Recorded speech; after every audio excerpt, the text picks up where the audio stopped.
3, 2, X-1, fire.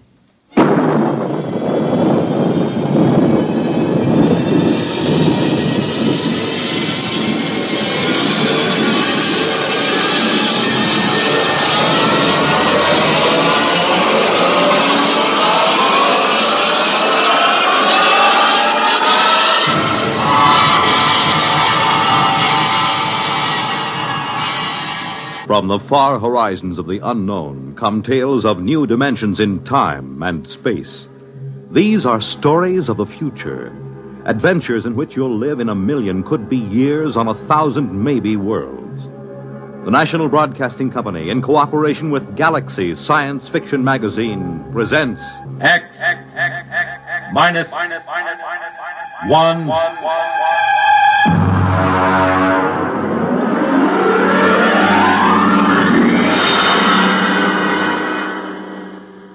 Tonight, The Coffin Cure by Alan Norse.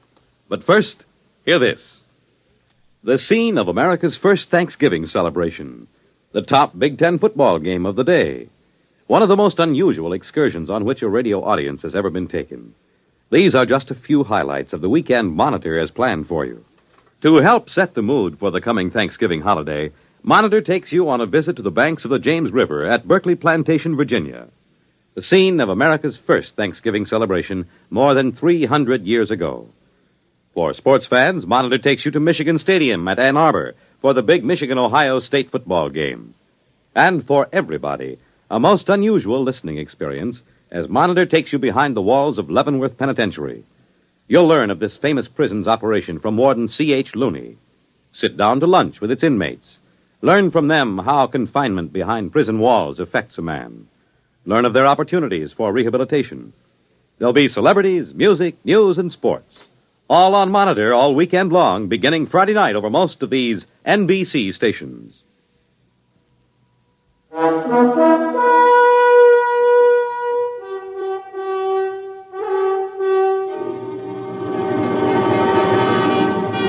Now, X-1, and tonight's story, The Coffin Cure. I saw the headlines on the way downtown in the morning. Common cold cured. And sure enough, there was his picture, Chauncey Patrick Coffin. The newspaper ran on deliriously. Coffin nails lid on common cold. No more coffin, states co-finder of cure. Sniffles sniped. Single shot to save sneezers. There was no doubt of it. I've always said that the man who finds the cure of the common cold would be the greatest hero in medical history. And if I could have gotten my hands on Dr. Chauncey Patrick Coffin at that moment, I would have torn him limb from limb. Almost did about a half an hour later at the laboratory. Philip, there's no sense in getting excited. It's idiocy, blind, screaming idiocy. Coffin, you're out of your mind. Can't you see what you've done? It was my idea in the first place, and Jake and I have been pounding our heads on the wall for 8 solid months, and you go sneak into publication a full year before we have any business. Now, Philip, you... Now, how about that, Jake? Did you see the morning papers? This thief not only steals our work, he splashes it all over the countryside in red ink. Now, CP, you shouldn't have done that. After all, we've hardly had an acceptable period of clinical trial. Oh, nonsense. Philip, you had the worst cold of your life when you took the vaccine. Have you had any since? No, of course not. Now, Jacob, how about you? Any sniffles? How about those 600 students from the university? Did I misread the reports on them? No, 98% cured of active symptoms within 24 hours. Well, of course, it's only been a month. Now, gentlemen, be reasonable. Think positively. There's work to be done, a great deal of work. Press conference in 20 minutes. Drug houses to consult with. Gentlemen, we've won the greatest medical triumph of all time. The conquering of the common cold. We'll go down in history.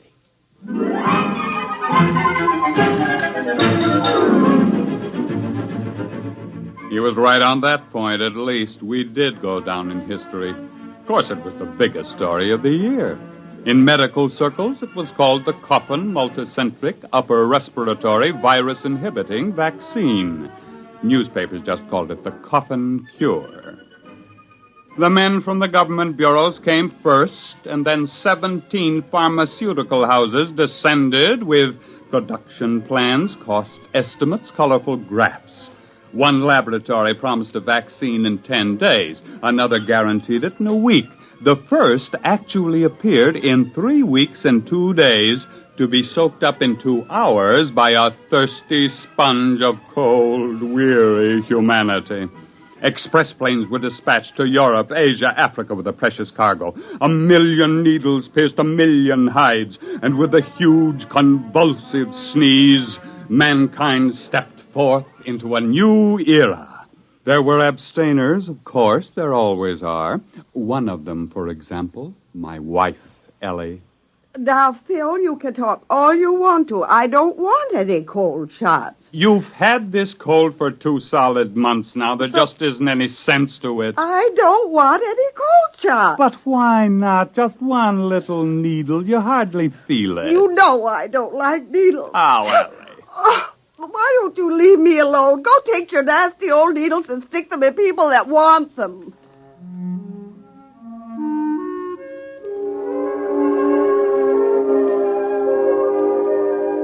I woke up once that night and listened to a parade of sneezes from Ellie. I rolled over and frowned to myself. It was ignominious in a way. The wife of one of the cold cure discoverers was refusing the fruit of all those months of work.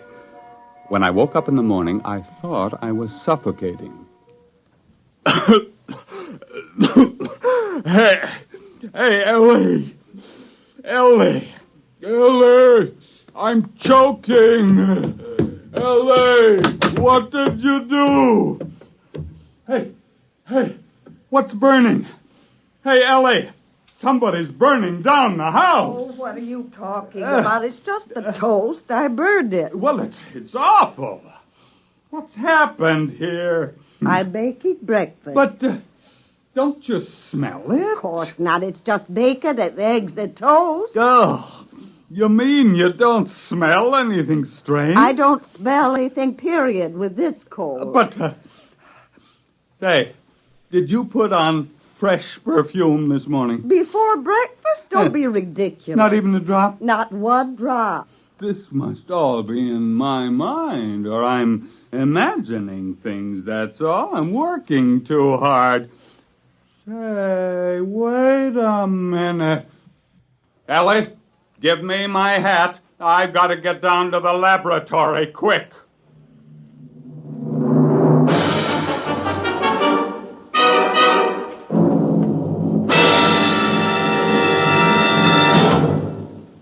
You're listening to The Coffin Cure, tonight's attraction on X-1.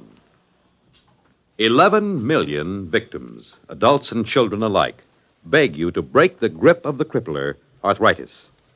Advances in medical science have made possible the cure of many diseases, but further research is necessary to break this grip, to find the cause and the cure for man's oldest, most crippling disease. Let's give arthritics a chance.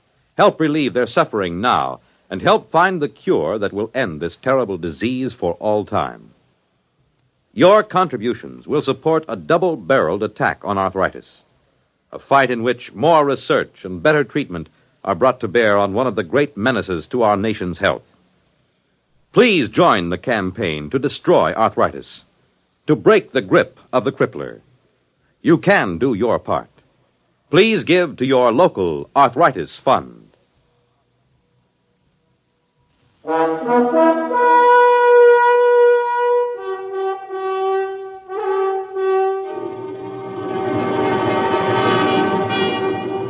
Now back to X-1 and the Coffin Cure.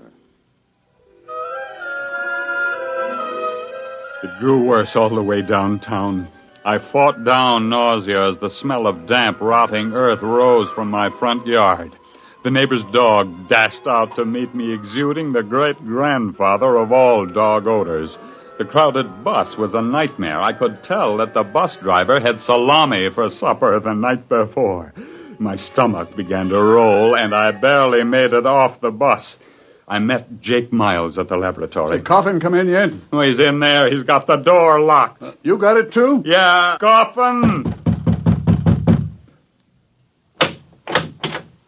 Now, don't come too close. You got it, too? When did it start for you? Right after supper last night. I thought I was going to suffocate. I got up and walked the streets all night. What a stink. I got it sometime this morning. But I don't understand. Nobody else seemed to notice anything. You forget something. We were the first 3 to take the coffin cure, remember? You and me and Jake 2 months ago. But what's happened? Those foul smells everywhere.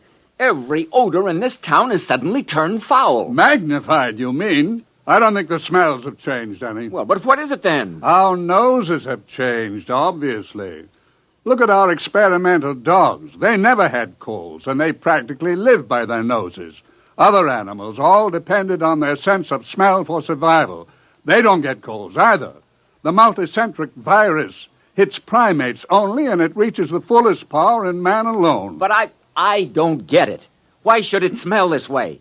I haven't had a cold in ages. Of course not. That's just the point. Look, why do we have any sense of smell at all? Because we have tiny nerve endings in the mucous membranes of our noses and throats. But we've always had the virus living there. Cold or no cold, it's always been there, except now, after the coffin cure. We got rid of the virus, remember? And now, for the first time, those nerve endings in our noses are just beginning to function. You mean you think it'll get worse? And worse, and still worse. Now, we're all in this together, Phil. It was your idea in the first place. You said so yourself. You can't leave me now. You can't. You can. You better answer your phone. Hello. I'm busy, and I can't see anyone, and I can't... What? Oh. What is it? There's a line of students outside the building. They're waiting to see me. Oh, Jake, Phil, they'll hang me. You've got to help me. Send down to the freezer and get all the live cold virus we can find. Get us some inoculated monkeys and a few dozen dogs. But you've got to help me. You've got to help me. And stop sniveling. You're the big publicity man around here. You're going to handle the screaming masses, whether you like it or not. We've got to find out how to catch the common cold again if we have to die trying.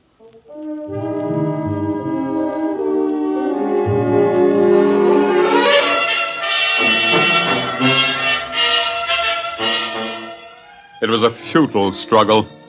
We sprayed our throats with enough pure culture of virulent live cold virus to have condemned an ordinary man to a cold for life. We didn't develop a sniffle. We injected the virus hypodermically, intradermally, intramuscularly, intravenously. We drank it. We bathed in it, but we didn't catch a cold. We wore wet clothes and sopping shoes to work, but we never felt better in our lives. I think you should all be locked up, taking a cold shower and then going out in the snow. You don't understand, Ellie. We've got to catch a cold. Why? Suppose you don't. What's going to happen? We had 300 students march on the laboratory today. The smells were driving them crazy. They couldn't even bear to be close to their best friends. Mm-hmm. Tomorrow, we'll have them back and 300 more. And what's going to happen when 15 million people find their noses suddenly turning on them? Ellie, we just did too good a job. We just can't catch cold. We just can't crack it. Those antibodies are just doing too good a job. Well, maybe you can find uncle bodies to take care of them. Oh, now, look, don't make bad jokes. I'm not making jokes. I don't care what you do. All I want is a husband back who doesn't complain how everything smells and who doesn't stand around in cold showers at 6 o'clock in the morning.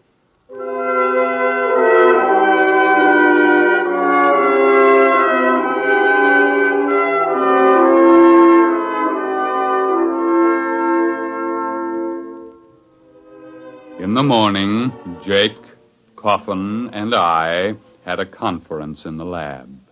Go out there anymore. I can't see those students. I've begged for time. I've promised them everything but my upper plates. I can't face them again. I just can't. We only have a few days left. There were 15 million antivirus shots given in the past 3 months, at least. Say, if we don't come up with something, we're gonna. You know what I think? I think we've been prize idiots. We've gotten so rattled we haven't used our heads. And all the time it's been sitting there blinking at us. What are you talking about? Ellie said it this morning. Uncle bodies. Oh, he's cracked. He snapped. No, I'm dead serious. How many of those students do you think you can corral to help us? 600. They're out there in the street right now, a blood-seeking mob howling for a lynching. All right, I want them in here, and I want some monkeys. Monkeys with colds. The worse ones, the better. Say, do you have any idea what you're doing? Not in the least, except that it's never been done before, but maybe it's time we tried following our noses for a while.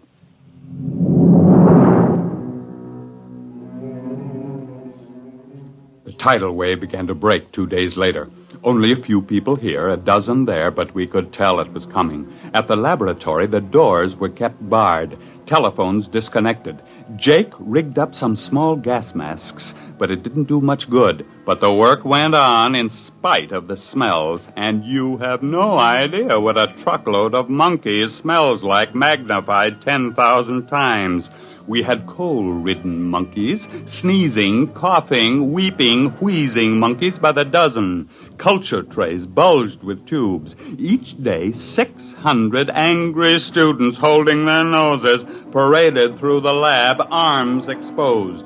At the end of the week, half the monkeys were cured of their colds and couldn't get them back. And the other half had new colds and couldn't get rid of them. That meant we were on the right track. And then, 2 days later, Jake came into the laboratory triumphantly. Jake, what's the idea of bringing that dog in here? I've got 6 nose plugs and they still don't do any good. But look at that puppy. Look at it. Watch him carefully. You hear? He sneezed. He's got a cold.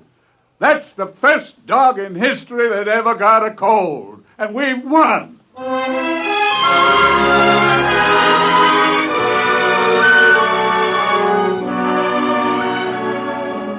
I was the first volunteer.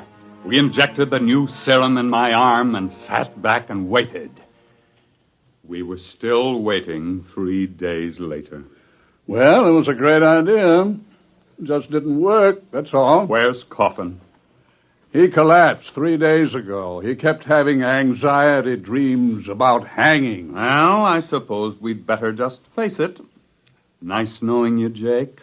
Pity it had to end this way. Well, it was a great try, old man. A great try. Ah, yes. We will be remembered by an infuriated world holding its nose in vain. Nothing like going down in a blaze of... What's the matter? In a blaze of... Choo! Phil, say it again. Choo! Oh, what a moment. Phil, we've won. Choo!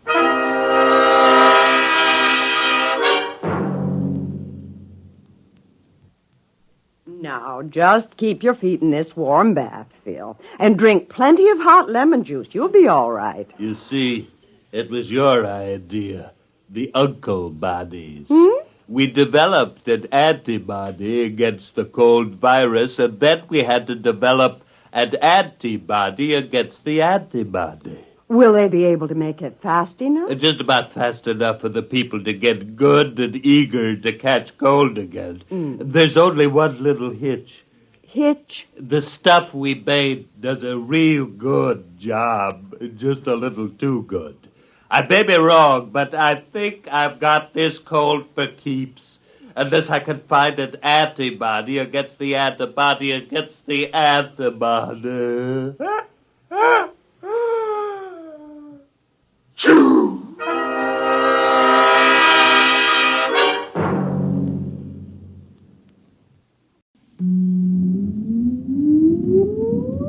Countdown for blast off. X minus 5, 4, 3, 2, X minus 1, fire.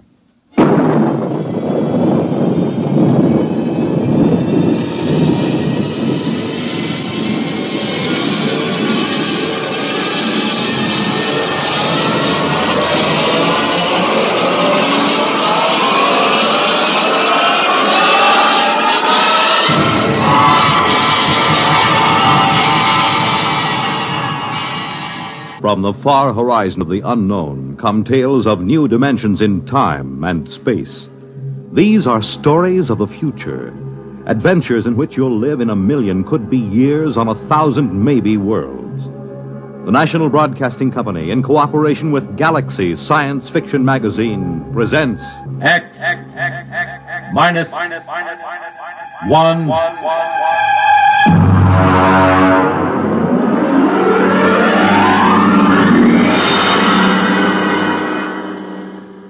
Tonight, The Light by Paul Anderson.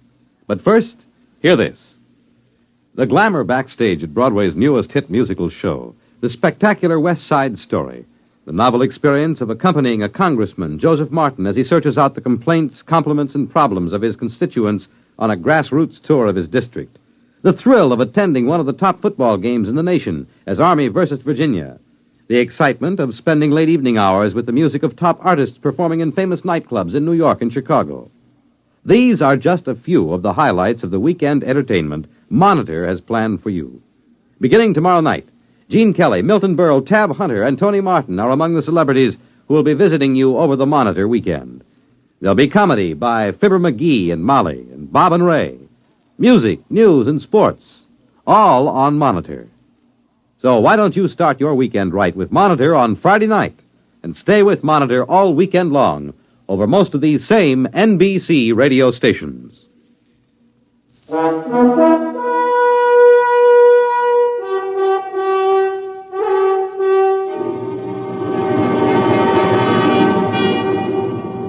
Now, X-1, and tonight's story, The Light. You really should feel highly honored, Professor. You're the only person I've been allowed to tell this to. And, of course, there's a good reason why you're being permitted to hear it. Why? I think you'll see why before I've finished. We're not a gang of power-nutty militarists, you know that. Personally, I'd like to tell it to the whole world, but it could very well touch off a war, and a war would mean the absolute end of civilization. There's one thing you should understand right from the start. Just because I know enough math and physics, just because I could pass the most rigid physical exam ever devised, doesn't mean I don't know anything about culture and art.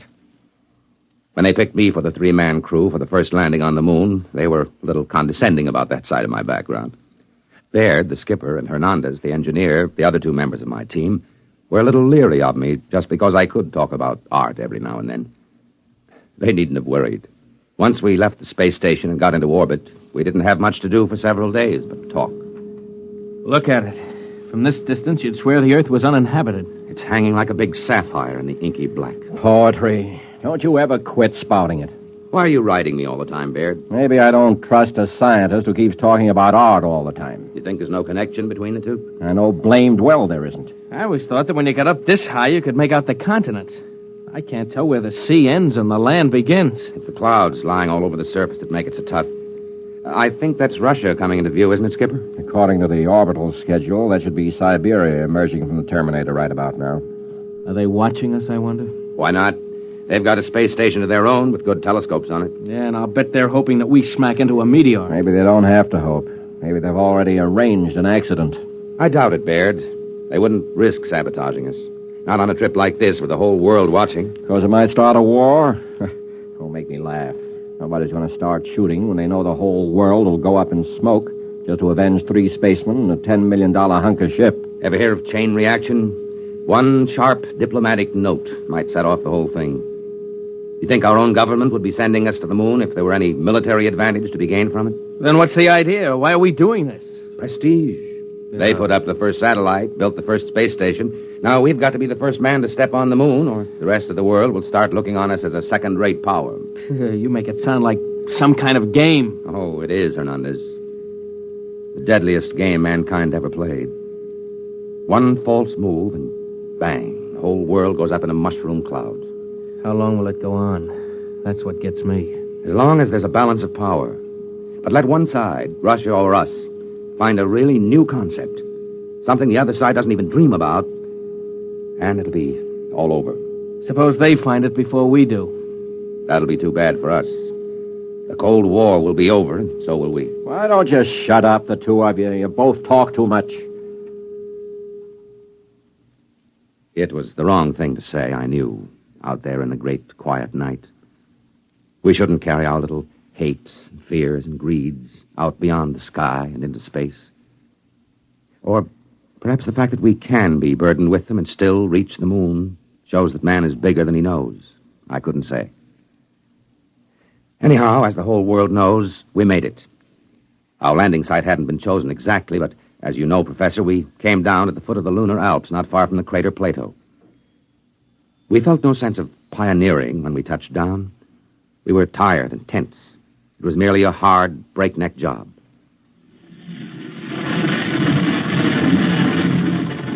Cut rockets. Rockets off. Well, gentlemen, we're on the moon. Can we open the viewports? I want to see this. Go ahead, I'm bushed. Look at that. That light. I didn't realize it would be so bright. It's a cold, eerie light. It's not like our deserts on Earth. They aren't as bright or as dead. All right, that's enough gawking. Our orders are to draw lots to see who's first on the moon. All right, Hernandez, you draw first. Well, Professor, we drew lots. And, of course, everyone knows who won. I did. I was to be the first man ever to set foot on the moon. At least for a little while, that's what I believed.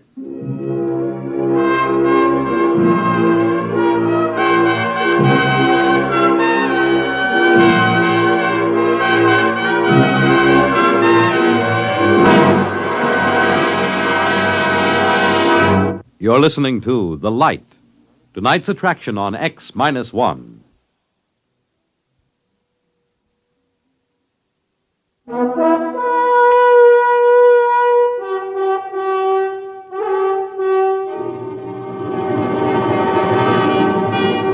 Now back to X-1 and The Light. We were in heavy spacesuits, of course, and it wasn't any too easy to move about, even with the light gravity of the moon. I stepped out of the airlock first, followed by Baird.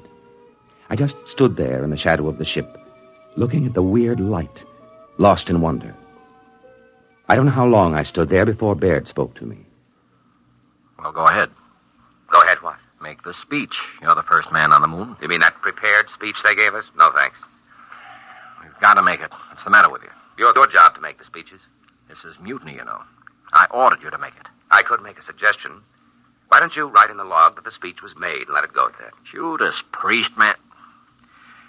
All right. But if this ever gets out... It's our secret, Captain. Consider the speech made. Well, what do we do now? You start gathering rock samples. I'm going to take pictures. Come on the double. So we went to work. I gathered some samples, and each time I did, I left a little mark in the dust on the surface. The traces I left would probably last until the sun burned out. It seemed like an act of desecration, though the landscape was ugly enough. No, that's not true. It wasn't ugly, only alien. Do you know, it was several hours before I could really begin to see anything. I mean, it took that long for my brain to start registering in this strange, eerie place. I remember pausing to rest a minute while I watched Baird making adjustments on his camera lens and snapping various bits of landscape. Yeah, that ought to be a good one. You know, Baird, the thing that gets me is the light. It's no trouble. I'm using an F8 exposure this time. I mean, the quality of it. It isn't like anything I ever saw on Earth. I wonder if it can be photographed. Of course it'll photograph. You know, in a way, it reminds me of that weird brass-colored light you get just before a storm on Earth. Yet it isn't the same either. No, I think I'll try an F11 setting. What I mean, though, Baird, is I don't think you can get the feel of this light in a picture. What you'd need for that is such a painter as hasn't lived for centuries. Rembrandt? No, it's too harsh a light for him. Cold light that's somehow hell-hot. Will you shut up? You and your blasted Renaissance?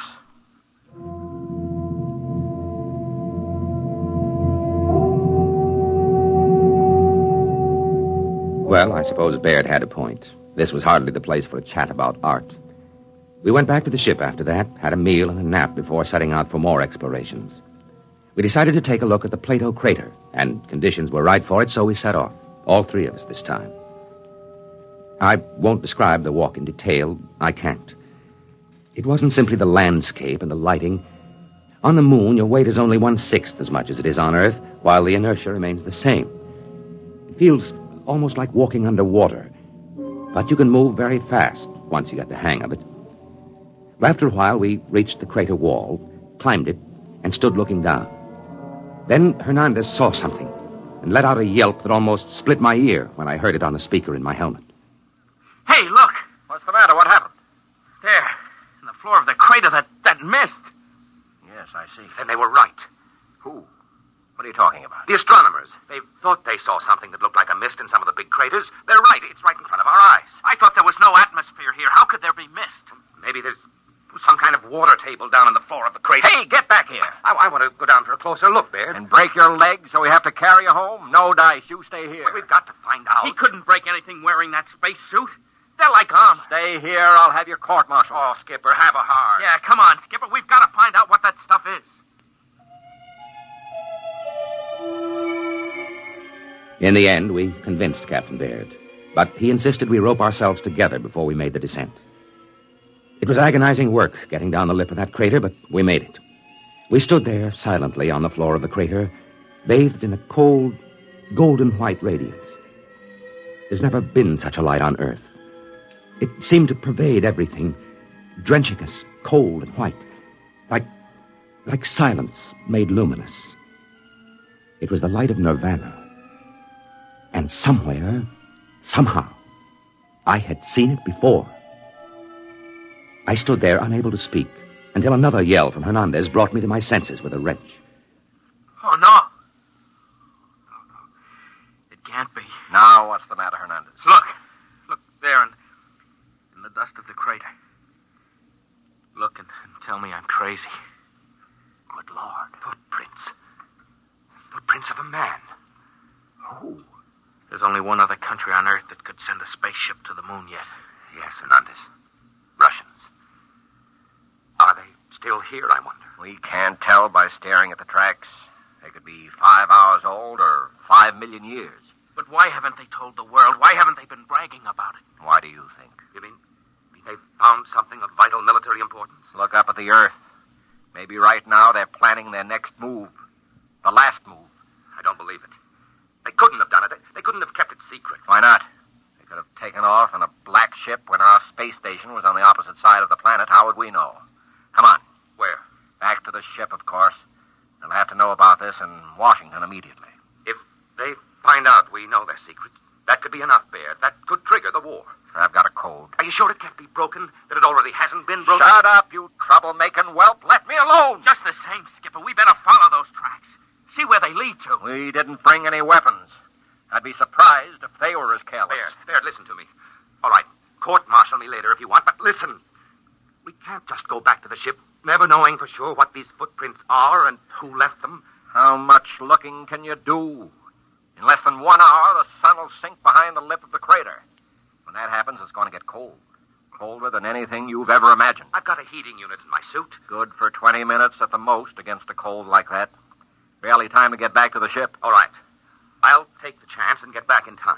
But let me follow those footprints, Baird. It's your duty to let him, Baird. All right, permission granted.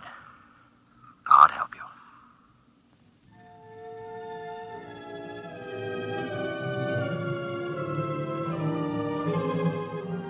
Baird and Hernandez, still roped together, climbed the crater side and disappeared, leaving me alone, staring at the hobnail boot footprints of a man. I had to work fast, knowing that the sun would soon disappear and the awful cold begin. I went on, following the steps in the still, lifeless dust of the moon. At last, I came to the place I was looking for. It wasn't much to see. There was a long track of plowed dust and a chipped stone where something had landed and taken off again. And this was the astonishing thing. There was no sign of a rocket blast. A few scars where a pick had removed samples, footprints, and that's all. Someone, sometime, had landed here without rockets and had never told anyone about it. I looked up at the sky, saw the ruddy speck of Mars, and felt cold. Had the Martians beaten us to our own moon? But I had to get back now. Every second longer that I remained whittled down my chances of ever reaching the ship again. I was about to start back when something caught my eye. A big chunk of rock with something carved on it. Something unmistakable. A cross. A million suns wheeled and glittered above me. Then I knew. I remembered where I had seen that weird light which remained on the wall at sundown. And then I knew the truth. I turned and started to run for the ship. I almost didn't make it.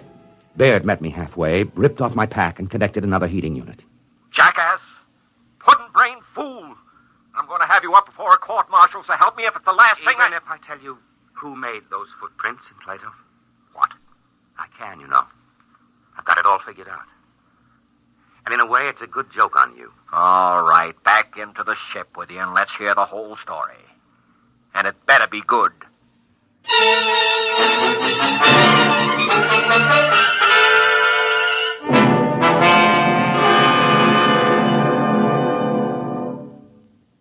Of course, intelligence has been working night and day ever since we returned and made our report. They know we were telling the truth. And that's why you've been drafted, Professor. We're going overseas together, you and I. Officially, we're tourists.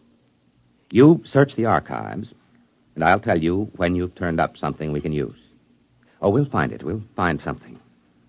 It couldn't have been done by rockets, you see. Even if the physics had been known, which it wasn't. The chemistry and metallurgy wasn't there. But there was something else. Anti-gravity? Maybe. Whatever it is, when we find it, the Cold War will be over and we'll have won. You don't get it? Professor, I'm shocked and grieved. You're a historian, a cultured man. All right, then. Our first stop is the National Gallery in London, where there's a painting called The Virgin of the Rocks. In that painting, you'll see a light, cold and pale and utterly gentle. A light which never shone on Earth. A light playing over the mother and child. And the artist, Professor, but of course you know the answer now. The artist was Leonardo da Vinci.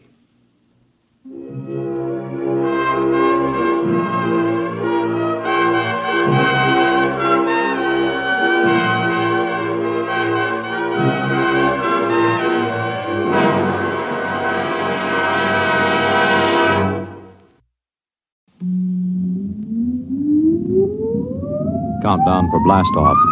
X minus 5, 4, 3, 2, X minus 1, fire.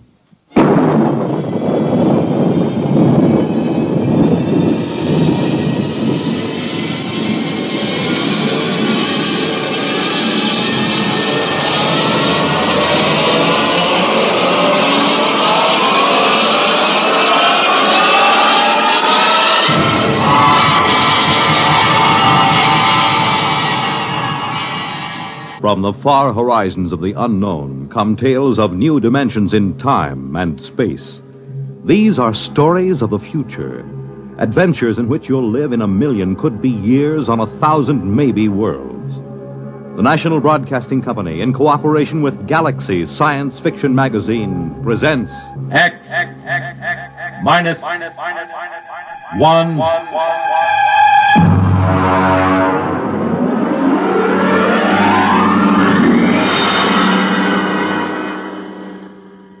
Tonight, Point of Departure by Vaughn Shelton.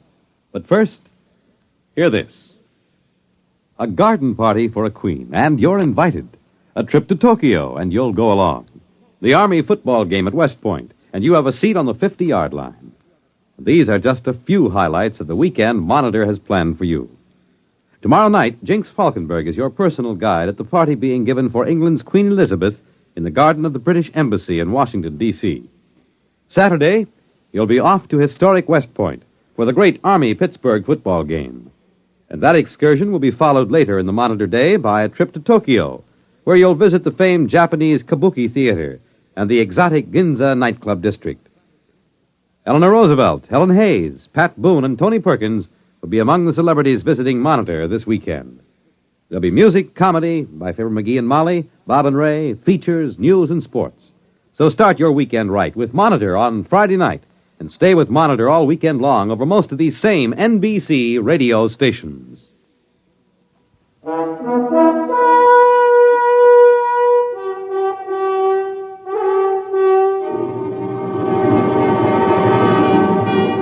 Now, X-1 and Point of Departure by Vaughn Shelton. Before I make this statement, I am well aware that you, gentlemen, are the board of directors and not likely to believe me. The overwhelming concrete fact that we face is that the Utah Flats atomic plant is short $300,000. You've asked for an explanation before the district attorney's office is called. I shall explain, but I know I will not be believed. It started with a letter I received from Dr. Winston Reed, the archaeologist. He is the top man in his field.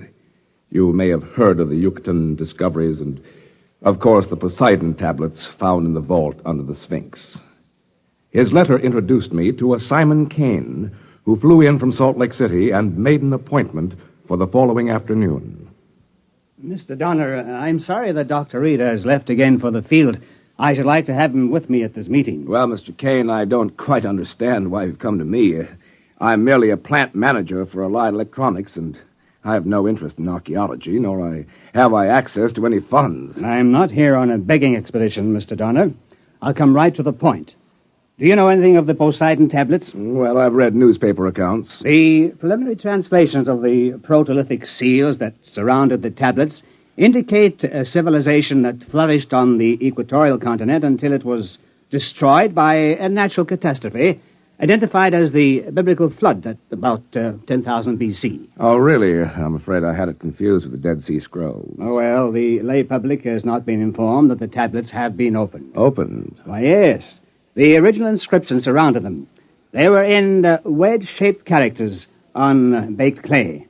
They have been removed from the tablets. Well, it's all very interesting, but really I think... Mr. Donner, 14 tablets were never registered with the Egyptian Museum.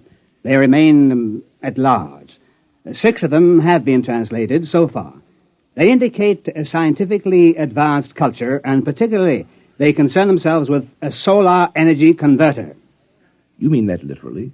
A power source from the sun? Yes. According to the preliminary translations, this solar converter delivers such fantastic power that it makes our nuclear source look as primitive as a windmill. And I suppose that's why you've come to me. Yes. We wanted to check the inscriptions against actual tests in the laboratory in a field. Well, I'm quite willing to have my engineering staff look over the plans and give you an opinion if it will help you in your research. Well, that seems quite fair. I'll bring them to your office in the morning.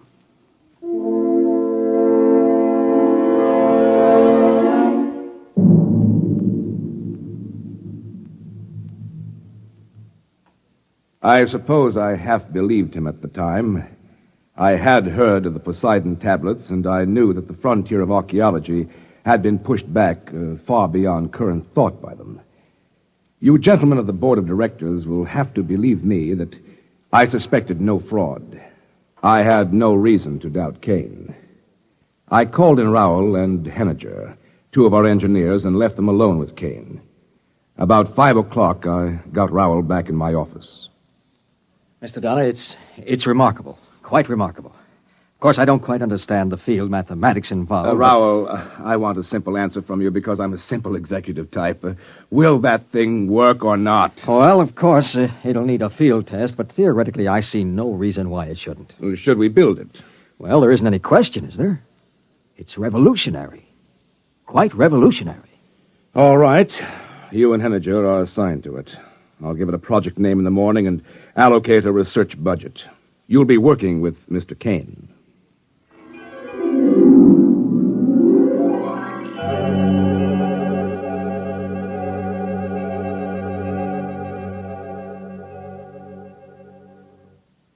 I took great care to protect the corporation's interests.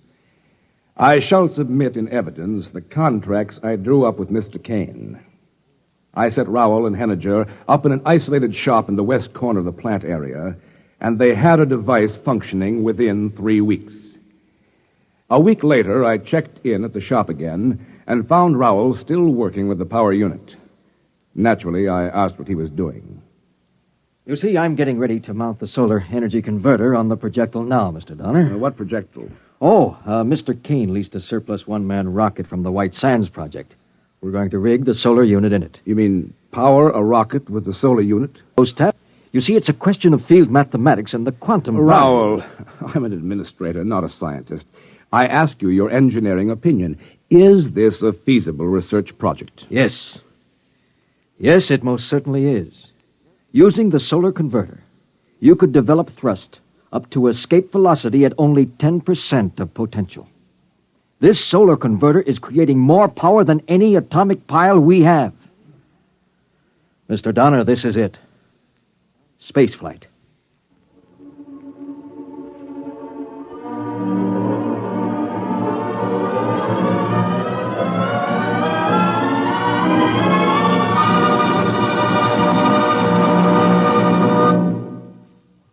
You are listening to Point of Departure, tonight's attraction on X-1. This is...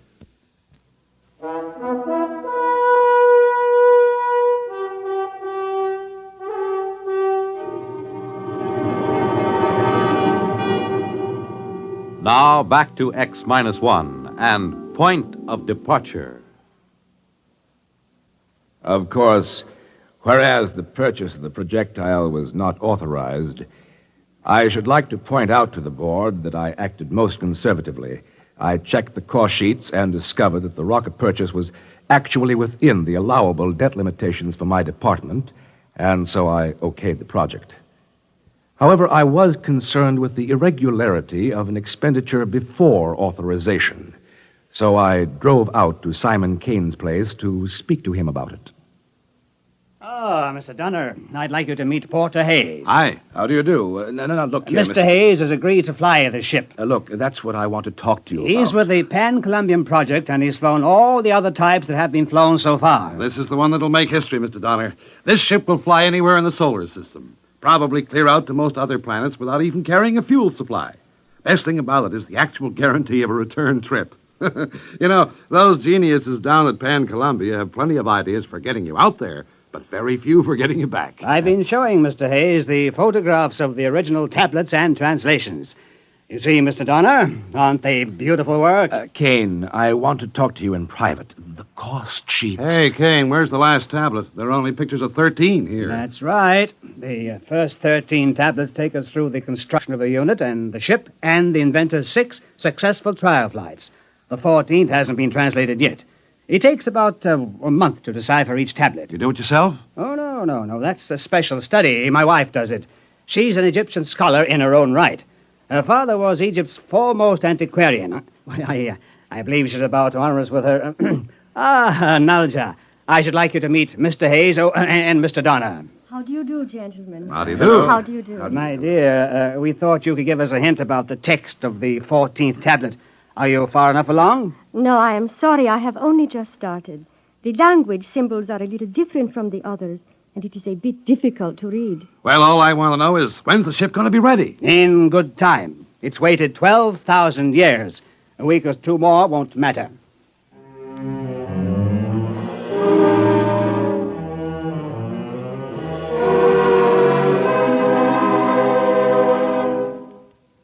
During the next 2 weeks, I was too busy with other things to worry much about the project, but I would like to call the board's attention to the fact that I submitted multiple progress reports at 5-day intervals as required by plant operating procedure. I am at a loss to understand why those reports are now missing from the files. One evening, on a visit to Salt Lake, I was dining at the Pioneer Arms when I spotted Porter Hayes at the table across the room. He was with a young lady who looked familiar to me, even from the back, and, of course, I realized it was Nalja Kane. I felt it was discretionary on my part not to inform Mr. Kane of his wife's continuing acquaintance with Porter Hayes. On July 19th, Kane telephoned and said the airship was rigged and ready to go. I had assigned him an area in our desert test space, and we scheduled the test for the next morning. I got to the test site a little late. Everything was ready, and they were waiting for me. The gantry train moved back, and without the usual roar of chemical rockets or the scream of jets, the ship rose gradually to about 10 feet, and then shot up to a couple of hundred, and then stopped again. Kane was on the intercom. Hayes! Hayes! Is it powering right? What does he say? He's satisfied the craft works perfectly. He's going to take it straight out for 4 or 5 hours and then come back. Well, he can't do that. There's too much he doesn't know about that ship. Tell him to come back. Let him alone. He's making history. But the first time... There he goes.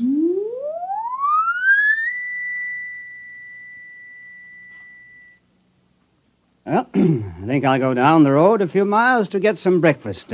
I'll be back shortly.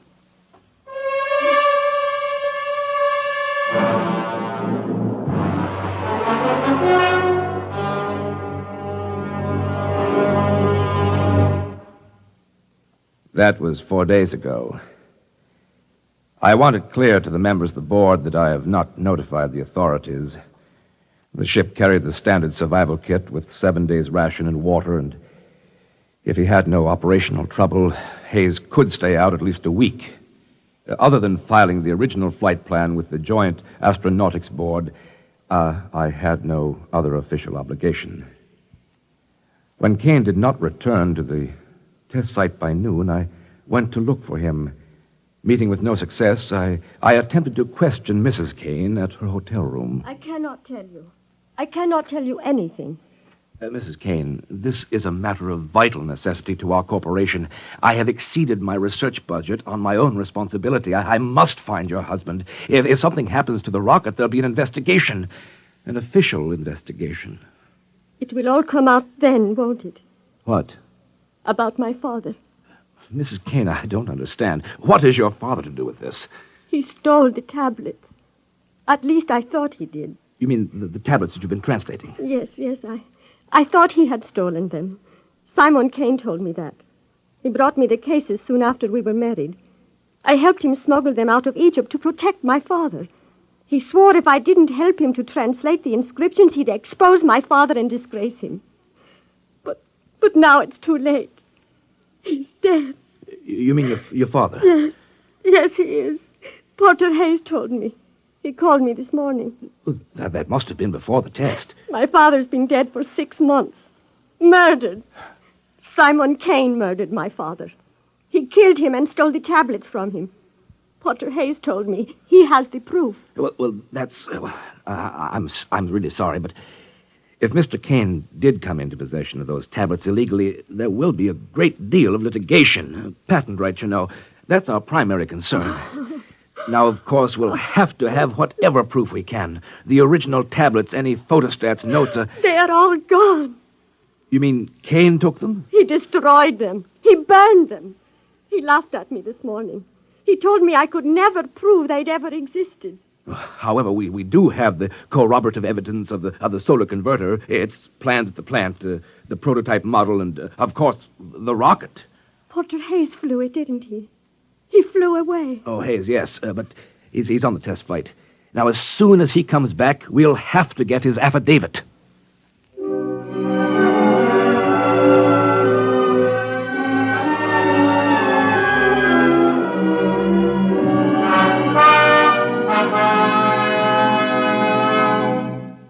I'll admit I am at a loss to understand the absence from the plant files of all plans and prototype models of the solar converter.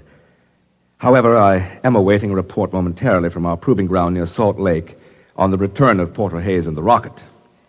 In the meantime, I am in receipt of a communication from Mrs. Kane, who had discovered a sketch of the 14th tablet, which remained unburned. She includes a translation, and I open this now in the presence of you gentlemen, and I include it in my report. I am convinced that the translation, which I have never seen before, will prove to you gentlemen my probity and my good faith in the corporation's behalf. And now I open the envelope. Translation, 14th tablet. And I quote, "The foregoing record is accurate, and we acknowledge a superlative contribution to science of the inventor." And there is a name here I cannot pronounce. I continue. "But we must admit his greatest contribution is in the proving of an axiom where ultimate force is involved. It is better to know none of the laws than to know most of them." On the fourth day, the aircraft returned from far space to the point of its departure. The aircraft was in excellent condition, but the solar converter was completely fused into a shapeless mass of metal. Of the inventor, the pilot of the craft, nothing remained but his clothing and a handful of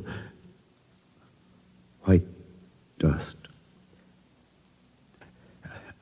I must conclude my report by proffering my resignation. I will be at the district attorney's disposal when you gentlemen of the board choose to call me in.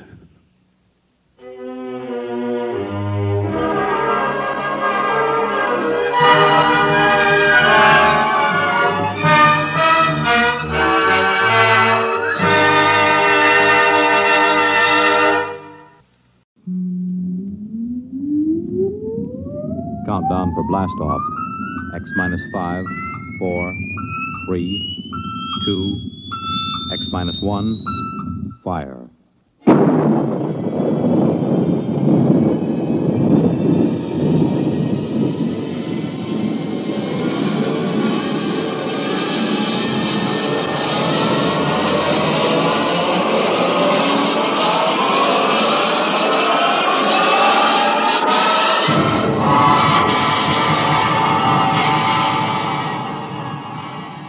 From the far horizons of the unknown come tales of new dimensions in time and space. These are stories of the future, adventures in which you'll live in a million, could be years, on 1,000 maybe worlds.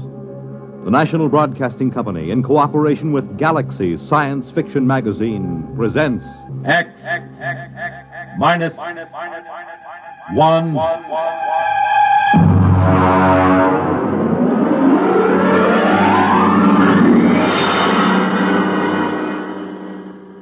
Tonight, A Wind is Rising by Finn O'Donovan. But first, hear this.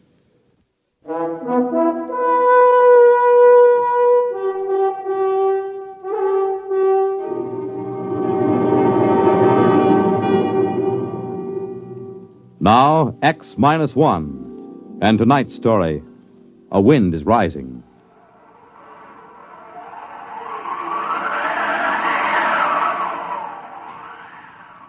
I'd only been on Corella for 8 months. Not long for a seasoned advanced exploration man like myself, but long enough to know one thing. Before long, I was going to kill me a native Corellan. Maybe I was a little edgy. When you have to live inside a steel and concrete capsule just listening to that fantastic wind howl 24 hours a day, it begins to get you. Anyway, it started when Smanik, he was our Corellan radio man, came up to my quarters to get me. Corellans are a dirty brown and look something like big spiders with 5 hairy tentacles. Yeah? Smanik, Earthman. Well? Other Earthman, tell Smanik, tell this Earthman, come pretty quick. Okay. You got lump sugar. What for? Smanik, do something favor, get lump sugar. No, I don't have sugar. Now beat it.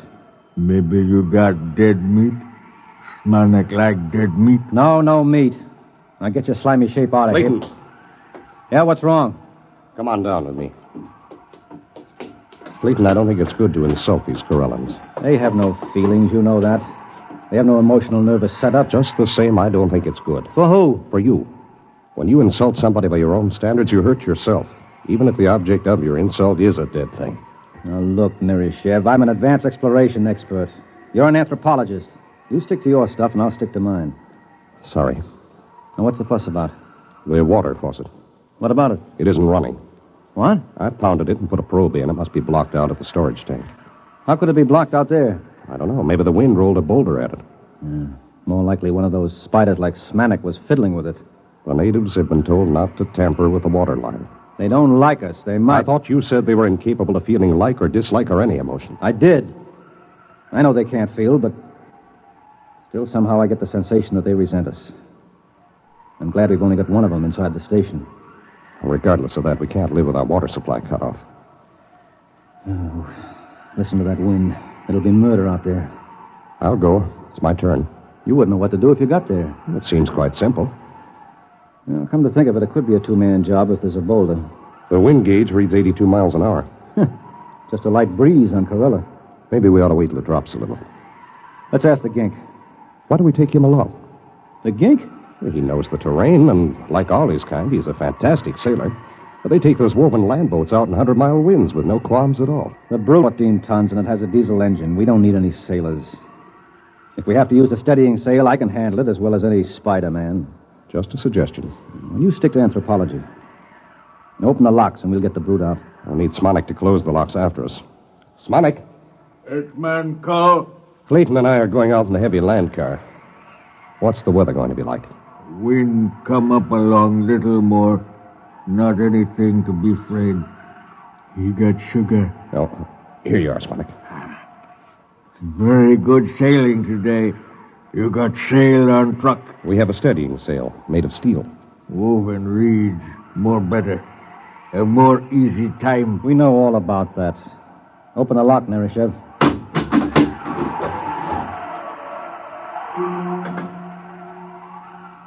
The Brute, as we called it, was armored like a tank and streamlined. It had vision slits of shatterproof glass, and most of its 14 tons was centered near the ground.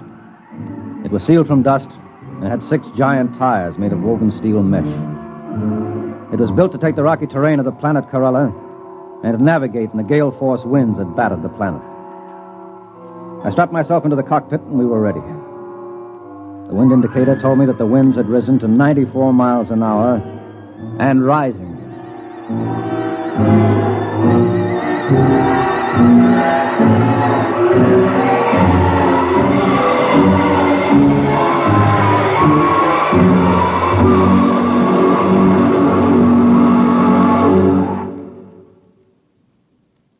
You're listening to A Wind is Rising, tonight's attraction on X-1.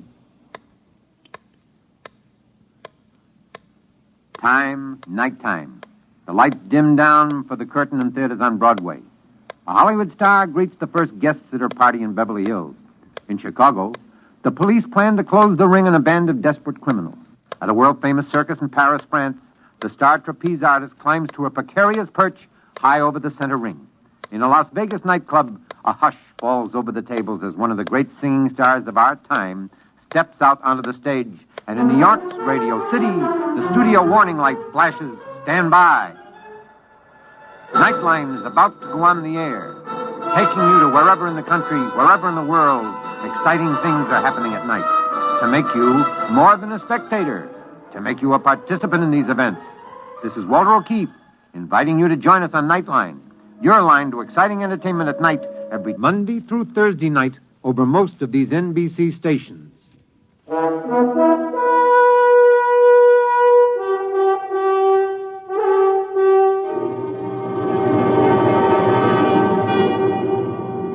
Now back to X-1 and A Wind is Rising.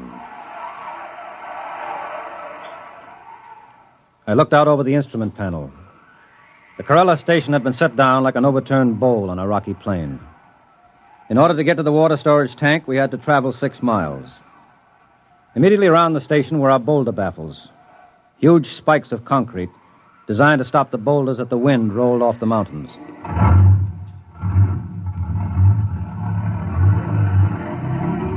I shoved the Brute into gear, and we were on our way. Hang on, Nerishev. Here we go. The wind is up to 97. Do you suppose we're in for a storm? The gink said it was fine sailing weather. For a Corellan, maybe. Well, this baby can take it. You see the pipeline yet? The sand is pretty thick in the vision glass. There it is. About 2 points on the starboard bow. I see it now. What's our speed? 3 miles an hour. Give us a little more oxygen in here. Right? Hey, there's something coming toward us. Looks like a boulder. Hard right. That was no boulder. That was one of those ginks out for a sail in his land ship. Playful, aren't they? Next one scares us like that, I'll shoot him, so help me. I don't understand how they can sail those flimsy ships on those wooden rollers. What's our wind speed now? 102 miles an hour. I think it's going to be a storm, Clay. Well, there's no point in turning back now. We can't live without water. I'm game if you are. What's the strongest storm we've ever recorded? Well, let's see. In the 8 months we've been here, about 168 miles an hour. Well, this baby was built to navigate up to 200. We'll be all right.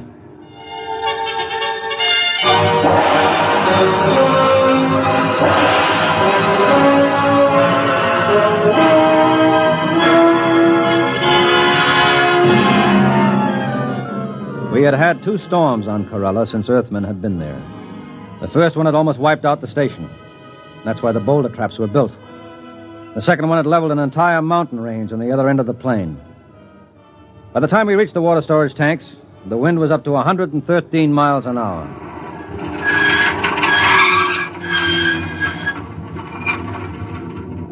Well, this is it. One of us has got to put on an air suit and repair the damage. Means blowing out the line. It's my turn. What do you know about mechanical things? I'll go out. Fasten that nylon rope to me and winch it as I go along. I'll anchor the brute in the lee of the concrete breaker. Maybe you ought to wait till the wind dies down. It isn't dying down, it's rising. We can radio Smanik at the station and get a report. You think he'll give us a straight answer? I trust him. Hello, Smanik. This is Nereshev calling Smanik. This Smanik, Earthman. How long is this wind going to keep up? Long time. Maybe even longer. More than 2 hours? Yes. Okay. Clayton is going out to fix the pipe. We'll be back in an hour if everything holds. Okay. Well, I'm ready. Lock my helmet. Can you hear me? Yes. Okay. Open the chamber. Here I go.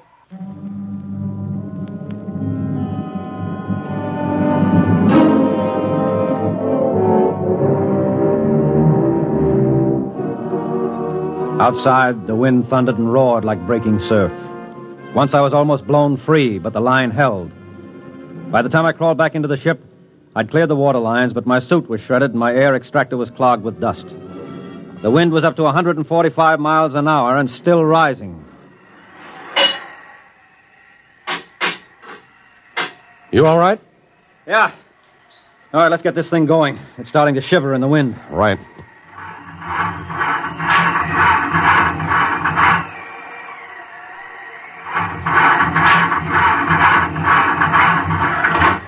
What's wrong? I can't start the engine. Here, let me try.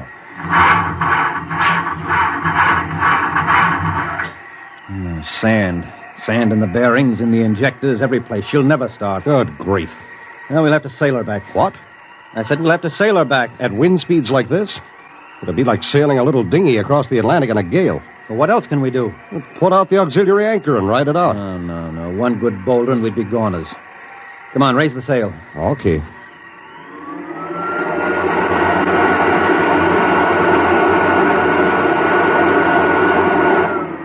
Release anchors.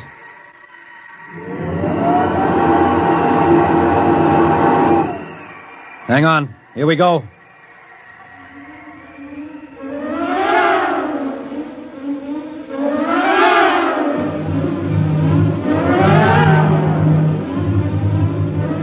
We raised the steel sail and tacked into the wind. Shoved by a wind that had now reached 175 miles an hour, the 14-ton brute soon picked up to a speed of 40 miles an hour. Even reefed down and heeled over, I couldn't hold her. And I had to winch out the steel main sheet to straighten her up. Then it began to happen. The thing we feared the most.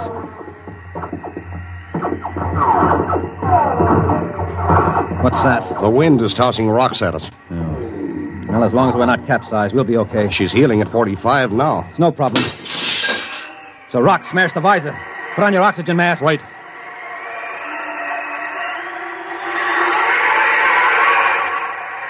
Man, she's boiling along now, 75 miles an hour. Clay, there's a boulder coming. Down the mountain. I can't head her up. Head off. No use, I'll have to drive. You can't. Hang on! We missed us. That boulder's as big as a city block. You're headed for the cliffs. Winch in the sheet again. We'll head up toward the station.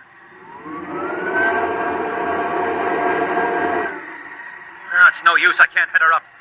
We'll have to run with the wind. You can't run far. The cliffs are dead ahead. Let's drag the emergency anchor. Maybe it'll slow us down. Suppose it fouls. Worry about that later. Drag it.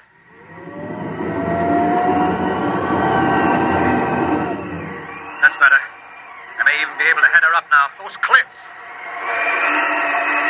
Holy smoke, look at that. A dozen current land ships sailing toward the station like it was a fine afternoon. They usually keep away from the station. There's no time to worry now. Wedge in the sheet. I'm going to head up higher.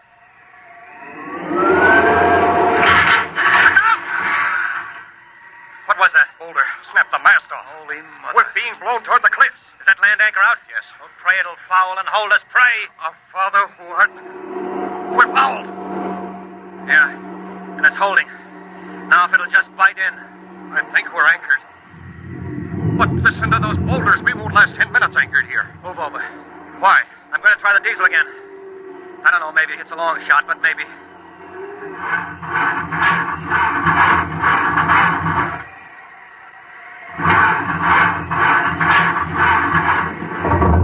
It's caught. It's caught. Come on, baby. Start. Start! That's it. She's running. She's running. All right, let go that anchor. Warm up that coffee, Smanik. We're coming in.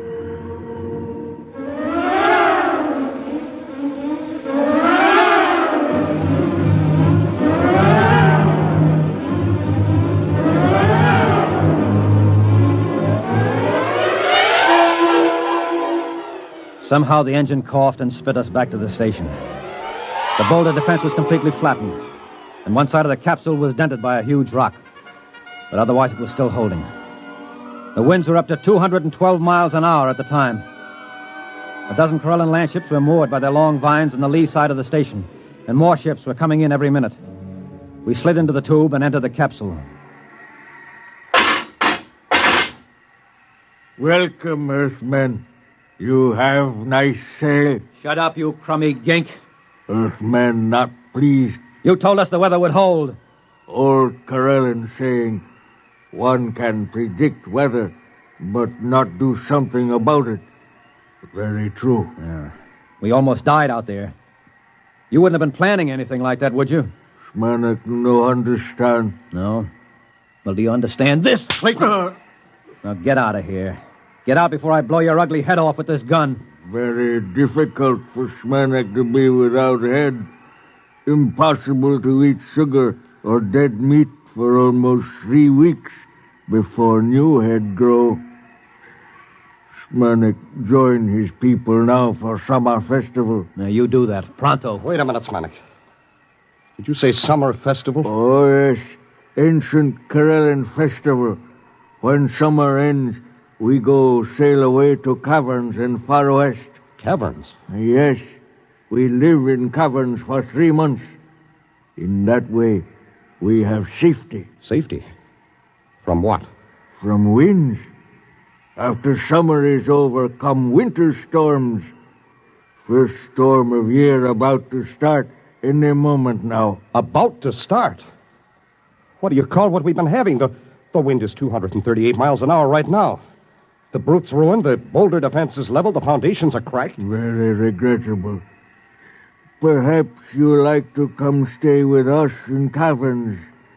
Bring sugar. Impossible. We need oxygen, food, our own water. Very regrettable indeed. Well, maybe you don't stay and colonize our planet after all. Yes. Really big wind starting to rise now. Smanik go. Goodbye, Smanik. Thanks for your help. Smanik do favor. Glad to help. You got sugar?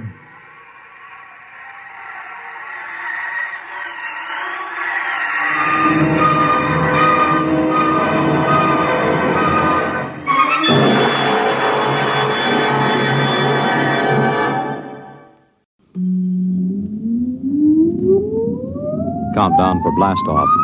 X minus 5, 4, 3, 2, X minus 1, fire.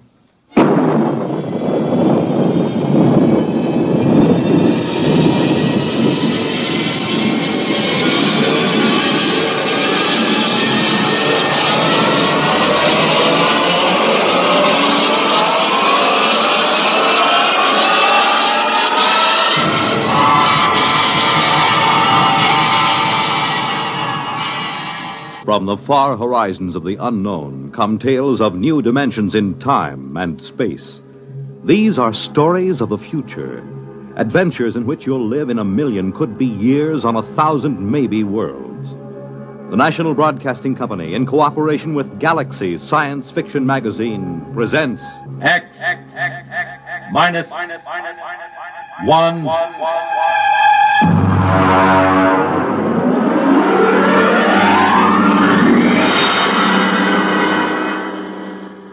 Tonight, Tsylana by James E. Gunn. But first, hear this.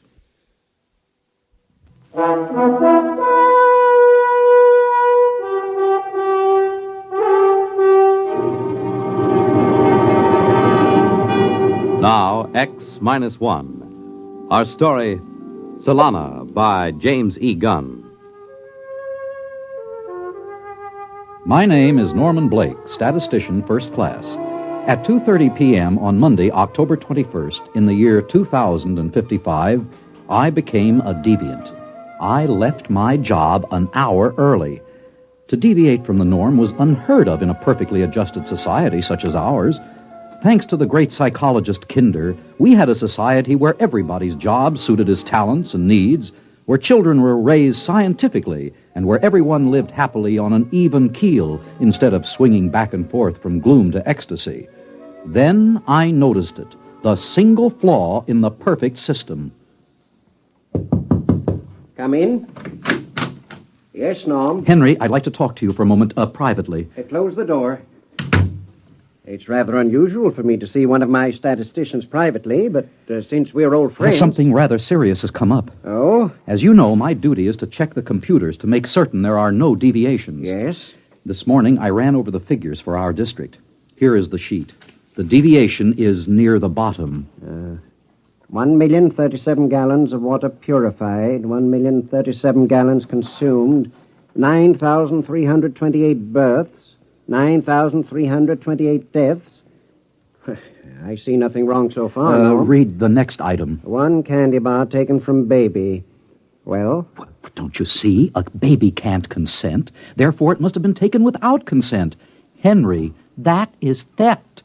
We haven't had a case of theft in this society for almost 29 years. I see.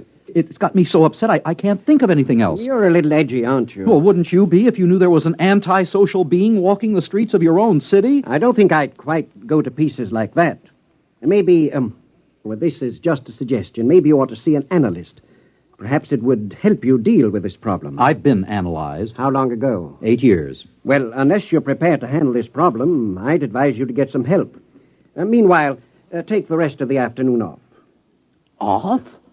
Deviate from the schedule? As director and as an old friend of yours, I order it. I consider you to be in extreme upset. That's your order? That's my order.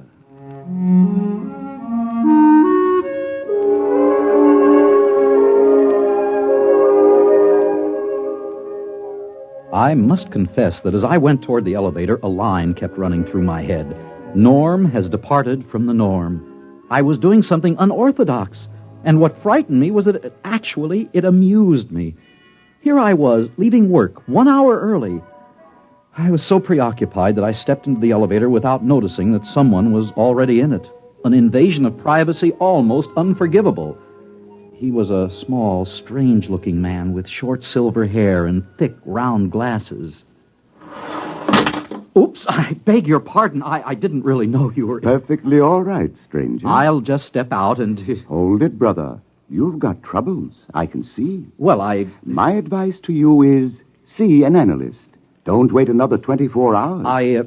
Thank you for the advice. That's more than advice, brother. It's a commercial. Here's my card. Andrew C. Rednick, Public analyst. Oh, you're an analyst. Freelance. I didn't know there were any. I'm probably one of the few still practicing. My slogan is, don't kid with your id. If life ain't dandy, come see Andy. I may be up to see you. You will, I can tell.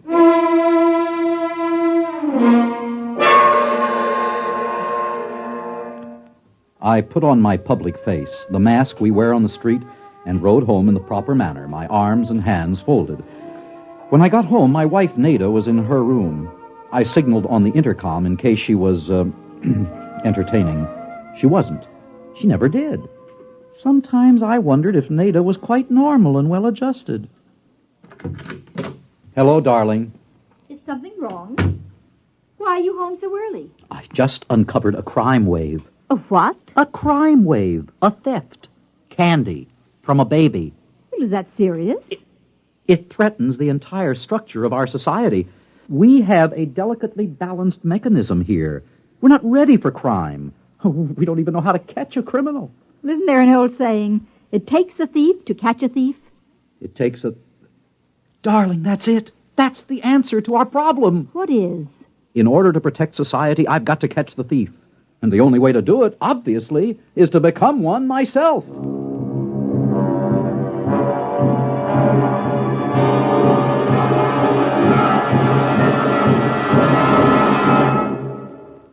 You're listening to Tsylana, tonight's attraction on X-1.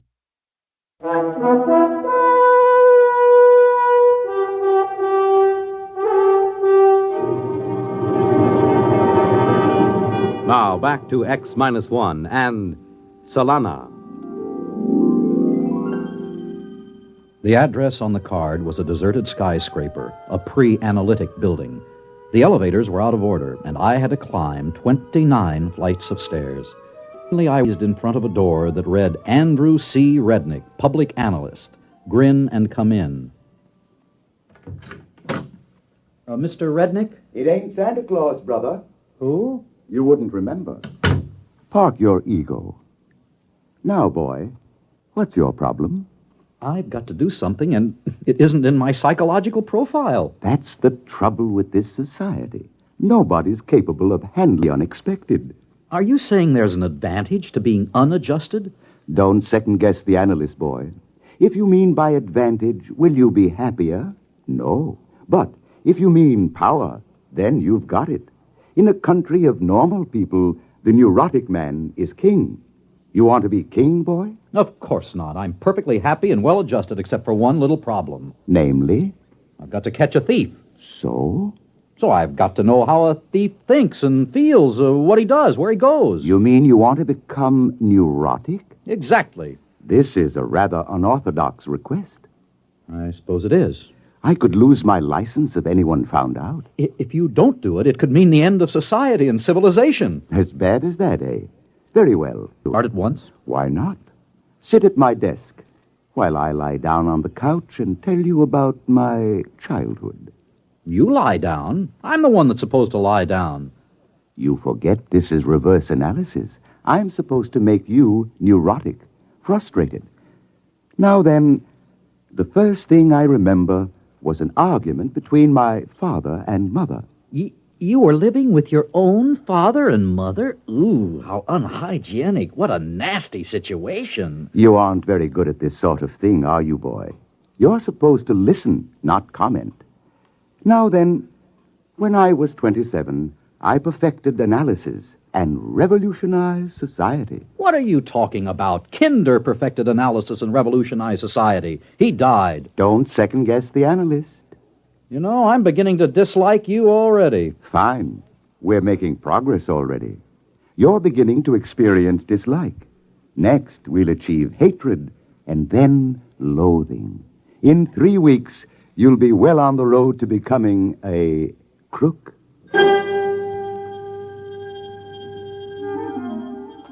Every day for the next week, Rednick lay comfortably on his red leather couch, rambling about his childhood and his problems, while I longed to tell him about my own.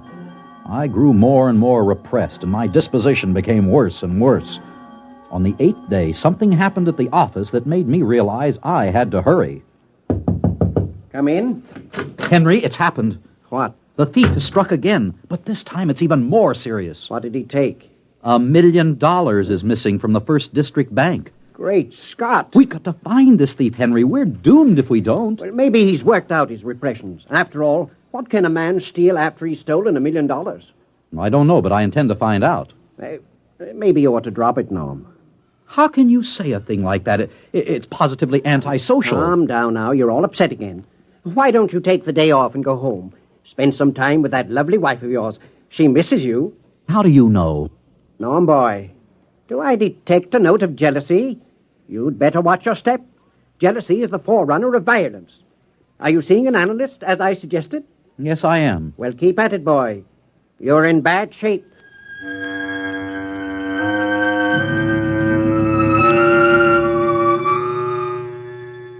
I kept at it. By the time the annual status examinations were due, I was a complete wreck. I hated Andrew Rednick with a passion. I was ambitious and jealous. I had even sunk to that basest of all passions. I had fallen in love with my own wife. And still I had not been able to ferret out the thief. He had not struck again. Ah, you're early, son. So I'm early. You'll have to wait. I have another patient. What? You'll have to wait. I have another patient in the other room. He'll be leaving in a minute. Just sit down.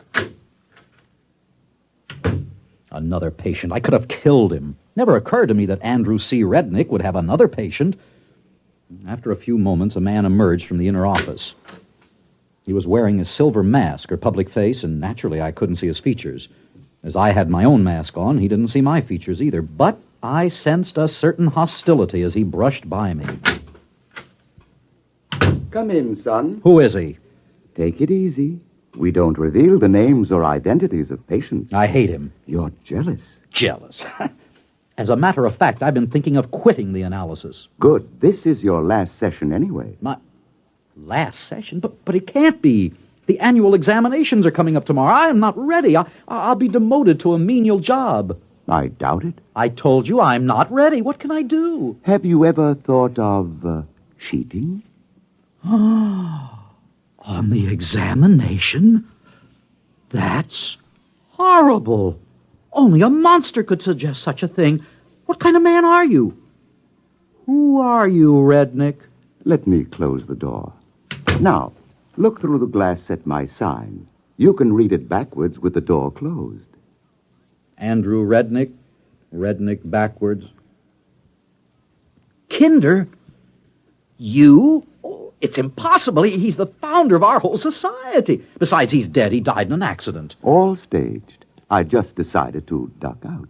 Why? Because, my friend, I found I had created a Frankenstein, a perfect society. It was like paradise, a Garden of Eden. The same silly people, happy, not wanting anything, not going anyplace, and not changing. So I decided to create a little sin and thereby give the creatures change, growth, misery, ecstasy, and free will. In a sense, I made them creative. Well, son, au revoir. But am I really finished? You're just beginning. Your frustrations are like rabbits, boy. They just keep breeding. I'm the one who's finished. He clapped his hat on his head and walked out, leaving me alone in his office. When I walked over to his desk, I found a gun lying on top of it. I put it in my pocket and returned to my office. The next 5 hours were spent in statistically predicting the questions I would be asked on the annual examination and in finding out the answers in advance. Then I went home. Darling, how did it go? Nada, take a good look at your husband. See anything different? Well, I've been noticing a change for the past few weeks. You're going to notice a much bigger change, sweetheart. Tomorrow, the new appointments will be made based on the results of the annual examination. Did you do well? Did I do well? Read this card. The enclosed card has a magnetic reproduction of your new psychological profile. It indicates you are in the 99th percentile of leadership with the second highest altruism rating ever scored. Therefore, a new position has been created for you. Beginning tomorrow, You will be deputy mayor of the district. Deputy, darling, it's wonderful. Yes, I dare say it is. Only one thing troubles me. What's that? I can't understand how anybody scored higher than I did. I'd counted on becoming mayor. The following day, I reported to the office of the new mayor of our district, the only person who had scored higher than I on the annual examination. I was ushered in promptly. The new mayor was seated behind a huge desk. He wore his public face mask. Mr. Mayor, I'm Norman Blake, the new deputy. Yes, we've met, you know. Oh, I'm afraid Let me remove my public face. There. Henry Foreman. I'm amazed you didn't guess sooner. How? Quite simple. You and I, dear fellow, have unstable patterns. With me, the first break came the day I took that bar of candy from the baby as I was passing the nursery. My own act frightened me so that I sought an analyst. The same analyst you sought. Rednick, Kinder, it's all the same. And you were the thief, and I never... It takes one to know one, Norm. You cheated on the exam, too. Using the computer, just as you did. Are there any others like us? I don't know. We'll find out, though. We're ambitious, you and I. That means we'll be moving up, heading for the governorship, perhaps even the presidency. And then we'll collide with the others, if there are any. As Rednick said, in a world of normal people, the neurotic is king. The only trouble with that is there can only be one king. That's right. And only one mayor. The look he gave me then sent chills up and down my spine. In spite of my high position, I haven't had a moment's peace or relaxation since. Neither, I suspect, has Henry Foreman. There were imbalances in our world which had to lead to the destruction of one or all of us, and we knew it.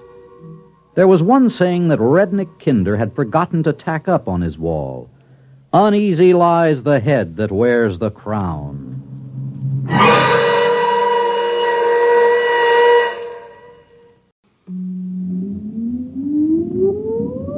Countdown for blast off.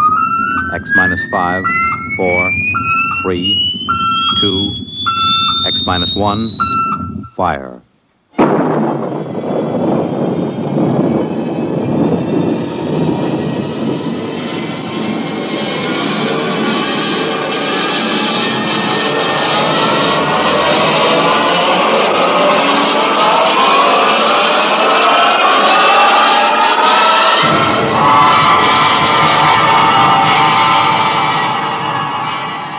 From the far horizons of the unknown come tales of new dimensions in time and space.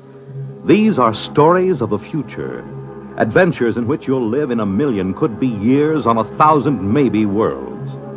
The National Broadcasting Company, in cooperation with Galaxy Science Fiction Magazine, presents X minus 1.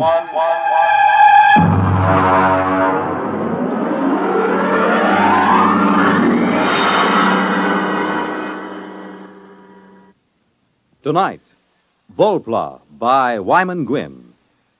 But first, hear this. Hello, I'm Dorothy Olson, singing schoolteacher on NBC's big weekday musical show, Bandstand. But right now, I'd like to talk to you parents. I'd like to ask you a few questions as you're getting ready to send your youngsters back to school. Are you helping your child get the most out of his school? Do you make his home conditions favorable enough for him to do his homework? Do you show an interest in his schoolwork? Remember, your child's success in school and later on in life depends to a large degree on your attitude towards his schooling today. And there's another important thing. Everyone needs a good send-off in the morning, and that goes for children, too. Be sure your children have a substantial breakfast and a cheery goodbye before they head for school each day. Remember, you can't expect your child to do it all himself. Encourage him in his schooling, both in your attitude and in your actions as he goes back to school this fall.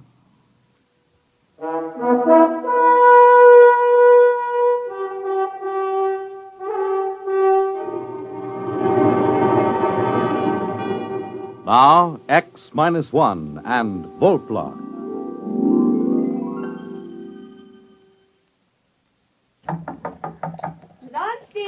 I'll be right there. Come on, you old hermit. I have a buffet on the terrace. I'm coming.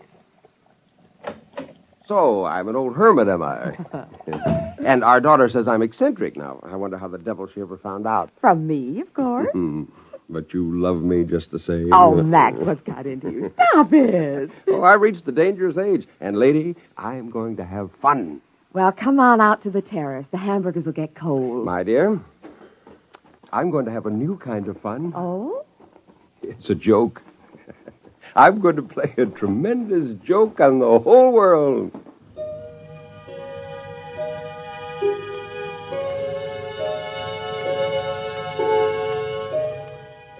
I had been working for this moment for 10 years, and now, Volplas, 3 of them, a male and 2 females.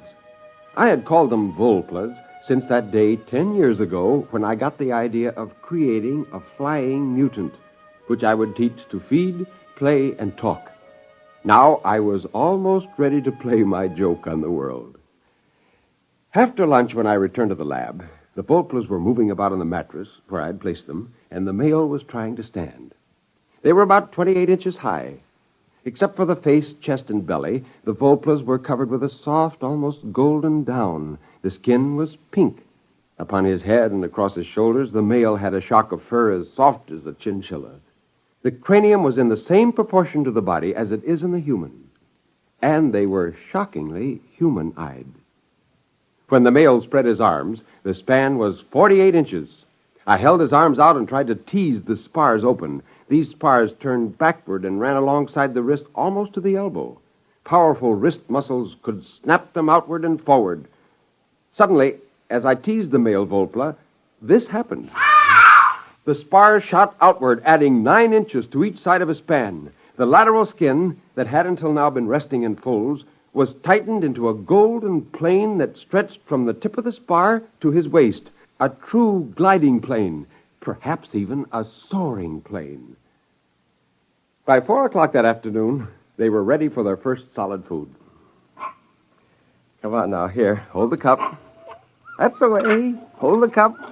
Oh, you're a beauty. You're all beauties. No, come on. Hey, don't climb on my back. No, don't. Now, stop. Oh, that's better. Oh, hello, pretty one. Hello. Hello. So that's the way it's going to be, eh? Hello. Hello. Wonderful.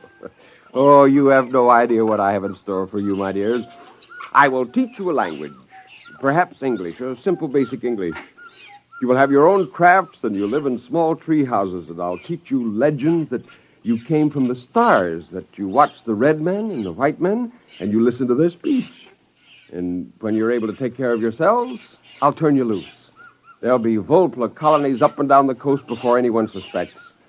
And then, my dear, one day, somebody will see a Volpla, and the scientists will observe them.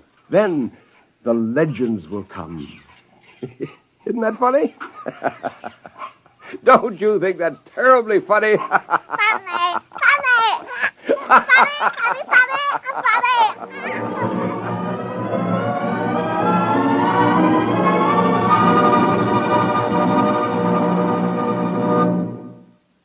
You're listening to Volpla.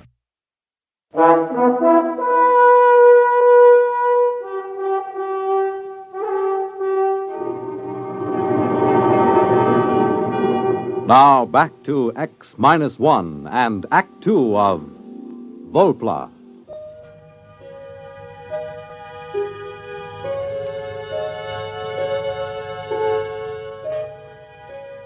I used the metabolic accelerator to cut the Volpla's gestation down to 1 week, and I used it to bring the infants to maturity in 1 month. By the next spring, I had a colony of over 100 Volplas, and I shut down the accelerator. From now on, they could have their babies in their own way. I had devised a language for them, and I carefully adulterated it with English, as if they had observed us and learned. My Volplas were amazing. They were bilingual. Now, Jane and Susie went down to Santa Barbara for a week, and I took the opportunity to ship the male and the oldest 2 females out of the lab. I put them in a Jeep beside me and drove to a secluded valley about a mile back in the ranch. Tree, rock, Sky. That's right, Chief. That's the sky. All right, come on now. Everybody out. Run, jump. Jump, run, sky. That's right. Take off. Go ahead.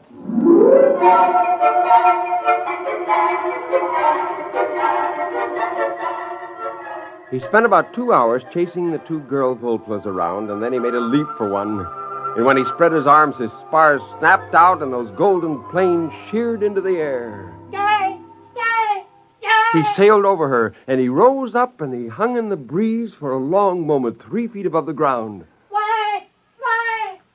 That's right. You can fly. Oh, fly.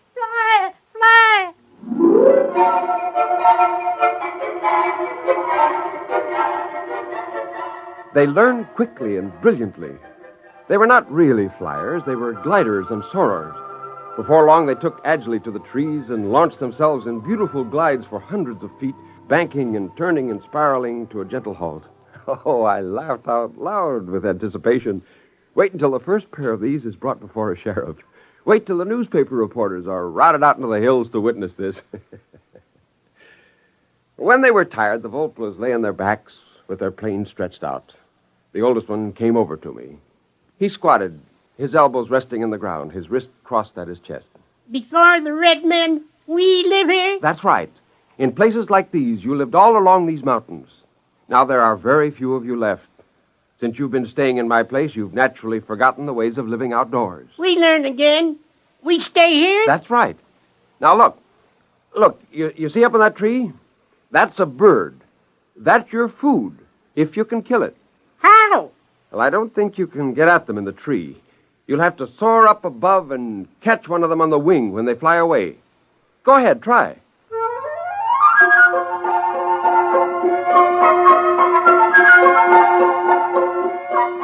He climbed the tree and launched himself and caught a warm updraft from the hillside. In no time, he was about 200 feet away. He began working his way, crisscrossing back to us, and then suddenly he dived. He caught the bird! He caught the bird! Bird! We eat! Yes, you eat this. I'll show you how to build a fire.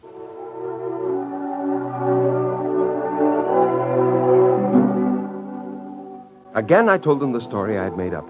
How they came long before the red men in a ship from the stars. I taught them to point to the planet Venus and say that was the star they came from. I grinned to think of the many stories that would be written in the Sunday supplements. Oh, what a great joke I was playing on the world. We came from the star before the red men? From the star? Yes. The next week, I brought all the Volplas out to the Oakwood. There were 107 men, women, and children. By the end of the week, they were scattered over 4 square miles of the ranch. They hunted sparrows and cooked them over tiny fires. The little creatures delighted me more and more. For hours, I could watch them play. I could sit all afternoon and watch them at work in a treehouse, quite forgetting to go home. Well, how does the mighty hunter who now returns from the forest? Fine. Oh, I've been enjoying the local animal life. So is our daughter. What do you mean? She has 2 of them up in her room. 2 what? I don't know. What do you call them? I went up the stairs 3 at a time and burst into my daughter's room. There she sat in her bed, reading a book to 2 Volplas. Hello there, King Arthur. What's going on here? Oh, nothing, Daddy. We're just reading like we always do. Like always? How long has this been going on? Oh, weeks and weeks. How long is it since that first time you came here to visit me? Weeks and weeks. But you're teaching them to read. Oh, of course. They're such good pupils and so grateful. Daddy, you won't make them go away, will you? Oh, Jane, why did you tell me such a thing like this was going on? Now, you listen to me, mister. Your whole life is a secret from us. Just what makes you think your daughter can't have a little secret of her own? Oh, fine secret. Didn't it occur to you that this might be dangerous? Those creatures are... Oh, Max, for heaven's sakes, they're sweet, lovable little creatures without a harm in their furry little bodies. Now, don't get excited.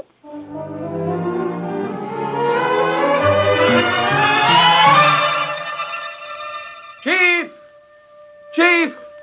Look, where are you? Here, Bush. Listen.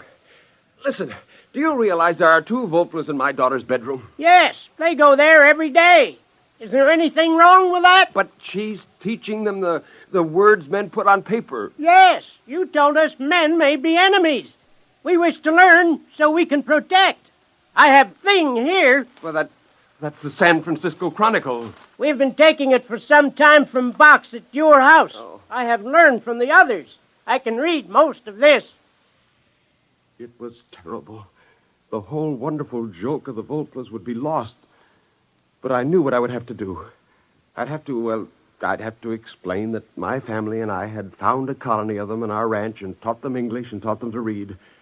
I was stuck with that. Men are dangerous. They will shoot us with guns if we leave here. No. Now listen. When they know who you are, they'll leave you alone. Now, you must disperse all your families at once. Send them far away and spread out. No, we cannot leave these woods. Men would shoot us. But I'm telling you... Perhaps you are not a good friend. Perhaps you have lied to us. Why are you saying we should leave these woods? But it's important. The whole... I mean, you'll be safer. We will decide.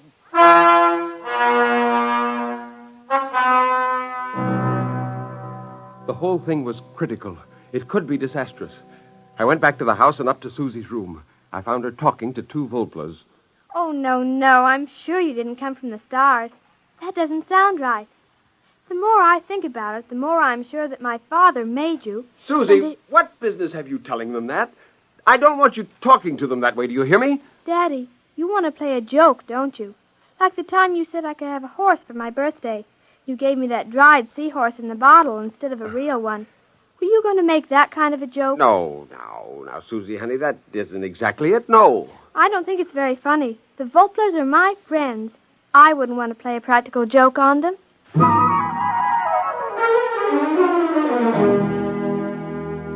Chief! Chief, where are you? Chief!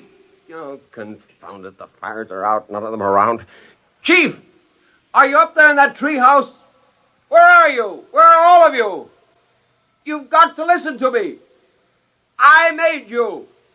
The joke, the whole joke is spoiled. Where are you? Chief! Volplas! Volplas!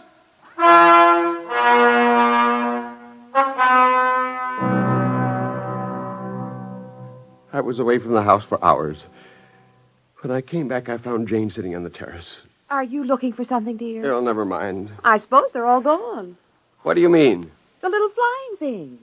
I saw them fly by about 4 in the afternoon. You did? Where did they go? Over that way.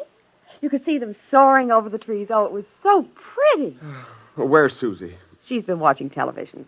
She's all excited about the rocket flight, you know. What rocket? Oh, you have been living in the woods. The Venus rocket. My goodness, it's been in all the newspapers. Well, where are you going? I've got to talk to Susie. Susie! Susie! Shh, Daddy, the rocket's almost ready to go. Listen. It approaches 0 hour now. The rocket stands tall and silvery. The gantry crane is pulled away now. We're actually at least 5 miles away, watching from the remote monitors. There's some disturbance now. It seems to be some birds. Big birds, like a flock of owls circling the ship. Oh, Daddy, look. Hey, wait a minute. They're flying through the hatch. It seems to be jammed open. This is certainly an unforeseen development. The men on the ground are driving a motor-driven ladder up to the ship, and the owls seem to be fighting them off. Oh, there goes the hatch. It's closed. Those birds are inside, and they're big birds, big as eagles. As we told you previously, ladies and gentlemen, the rocket is on automatic fire. It'll go off in precisely 10 seconds. We stared at the television screen. We saw the red blast of fire and the silvery rocket streak up into the sky, the cameras following. Our reporter at scientific headquarters reports that none of the rocket telemeters are recording. The owls who blundered into the open hatch in this heartbreaking accident seem to have disrupted the automatic recorders. The control circuit cannot be altered. The rocket will land on Venus as scheduled. Daddy, those weren't owls, were they? No, they weren't. Owls. He thought they were owls. That's kind of a joke, isn't it? Isn't it a joke, Daddy? I'd say, Max, dear, the joke's on you. Wait till men land on Venus and find Venusians with a legend about their great father in California.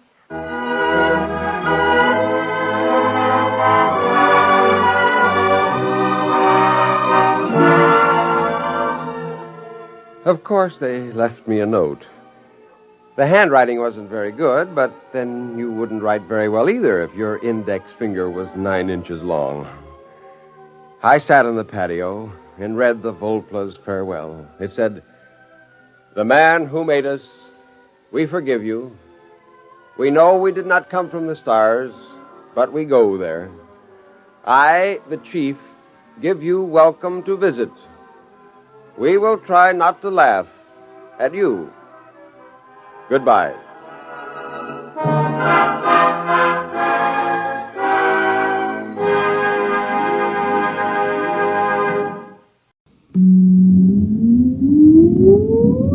Countdown for blast off. X minus 5, 4, 3, 2, X minus 1, fire.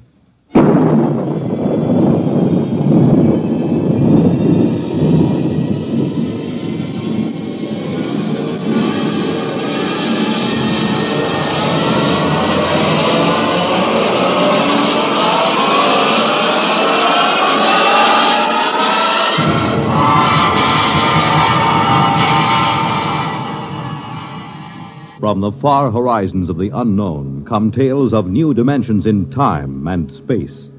These are stories of the future, adventures in which you'll live in 1,000,000, could be years, on 1,000 maybe worlds.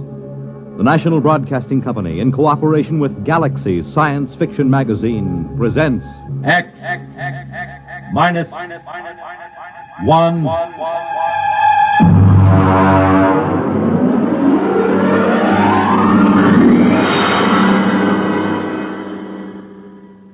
Tonight, Early Model by Robert Sheckley. But first, hear this. When you swing and sway to a Latin beat, life is lovely, life is sweet. You make it Pabst, 'cause Pabst makes it perfect. Yes, Pabst makes it perfect. Just as we always have ever since 1844. So next time, you make it Pabst, because Pabst makes it perfect. America's Blue Ribbon beer from the Pabst Brewing Company, Milwaukee, Wisconsin. Yes, Pabst makes it perfect.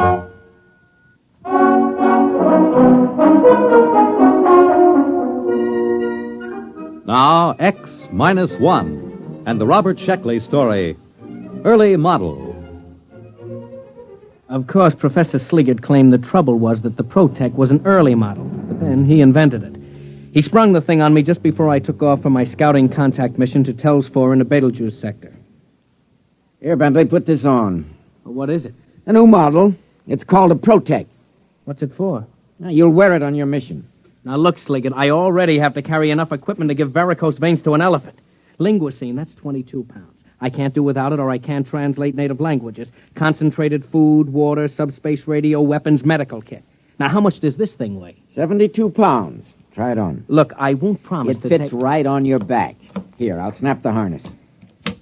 Fits fine. It digs into my back. There's a sharp thing back That's there. the sensory link. It has to be at that angle. But my We're back... working on the problem. Now, don't worry. What does it do? Protec is a perfect protection for initial planet contact. There are pseudo-protein computer banks and an Anderson-Woodward force field projector. Wherever the Protec senses danger... look, I'll show you. I take this slide rule and swing at you. Hey, where did everybody go? Who turned out the lights? Hey, Sliggett, where am I? Sliggett! Get me out of here, Sliggett! What happened? The Protec went on. It encased you in the AW force field. I released by master control. You can turn it off with this button on your chest. Perfect. Perfect. Yeah, but 73 pounds. Well, this is an early model. I've used every weight-saving device possible, but unfortunately, early models are always a little bulky. All right. How do I take it off? I'm not going to tell you. Huh? We're not going to take chances of having valuable equipment discarded just because it might be a little uncomfortable. Bentley, you're going to an alien planet. It's necessary that you be protected at all times. Look, I've got enough sense to figure out when to wear this thing. Yeah, suppose you find the natives seemingly friendly. You'd want to take off this heavy, uncomfortable Protec. But suppose you misjudge their attitude. Sliggett, I can take care of myself. That's what Atwood said before he left for Atopus 3. We never heard from him. Bentley, can you turn a knife thrust from the rear? Have you got eyes in the back of your head? Protec has. We're not going to risk $8 million worth of equipment just because you might be uncomfortable. Suppose it blows a fuse or pops a wire. We've got triple everything, with a power supply good for a century. Bentley, after this field test, the Protec will be standard equipment for all explorers. Well, all right. I'll try to get used to it. But it feels like I'm carrying a 72-pound monkey on my back. I carried it for 6 weeks on the way to Tells 4. And the added weight loused up my coordination in landing, so I burned out about 7 acres with backlash from the braking tubes. The radio receiver buried in my ear itched, and my back was rubbed raw from the carrying straps. I piled on my linguisine and the other equipment and staggered out. My instructions were to fraternize with the Aborigines and establish a trade pact, if possible. I found 2 of them standing outside the tail fins when the hull had cooled enough to get out. They were bipeds, orange-skinned with thick, short tails, and they were armed with stone axes and clubs. I stepped out of the lock, and they started talking fast. I realized I hadn't turned on my linguisine, so I tuned it in and threw the switch. I dare say it's a manifestation of some supernatural quality, eh, Wassel, old chap? Without a doubt, old man.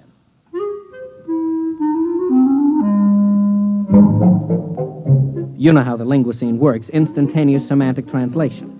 Well, mine was made by the Gorley Laboratories just outside London, and naturally they had the word tapes recorded by BBC announcers.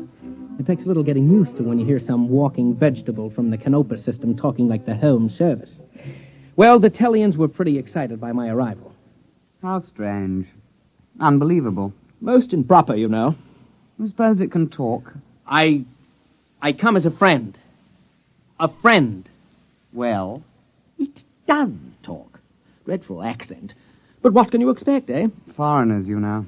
You know, old boy, I definitely sense an evil. Oh, now, come. We're both ghost doctors. Surely if there was an evil, we'd both sense it. Well, let's ask, shall we? Let's. I say, are you evil? Me? Why, yes. You see, we're the village ghost doctors. It's our job to ferret out evil, so to speak. It's our cup of fugle, so to speak. Are you evil? Oh, no. No. He says he's not evil. Well, how do you know? If he doesn't, who does? My dear fellow, appearances aren't everything. Surely you recall the legend of Hatape, the gods tempted the chief... Please, my dear chap, I'm as well aware of religious precedent as you are.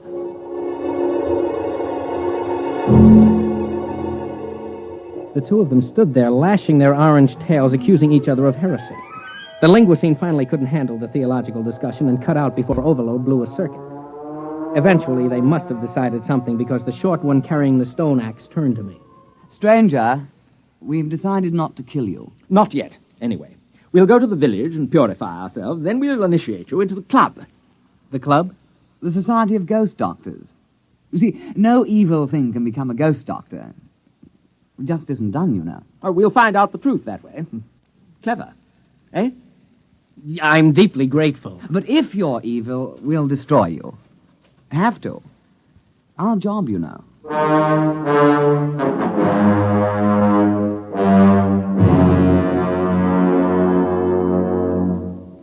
You are listening to Early Model, tonight's attraction on X-1. For the big things in your life, be ready with United States savings bonds. That's the new savings bond with the higher interest rate. The improved Series E savings bonds that now mature faster to pay you back extra dollars faster.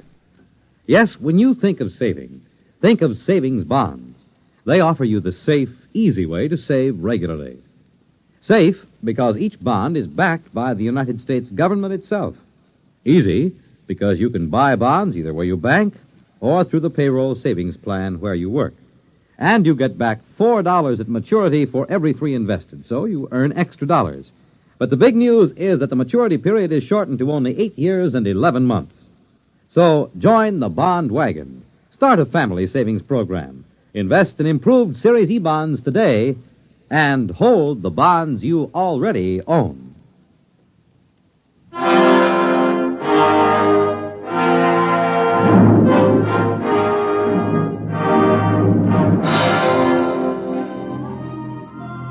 Now, back to X-1 and tonight's story, Early Model. Sliggert. Calling Professor Sliggert at home base. Come in. Go ahead, Bentley. Report. I'm in the village now. They're about to initiate me as some kind of priest. All I have to do is pass some kind of test. And, by the way, if I don't pass, they're going to kill me. That's good. What's funny? They can't hurt a hair on your head, not with Protec on the job. They seem awfully confident that they can. Primitive cultures always overestimate the power of their weapons. Don't worry. Just let Protec take care of you.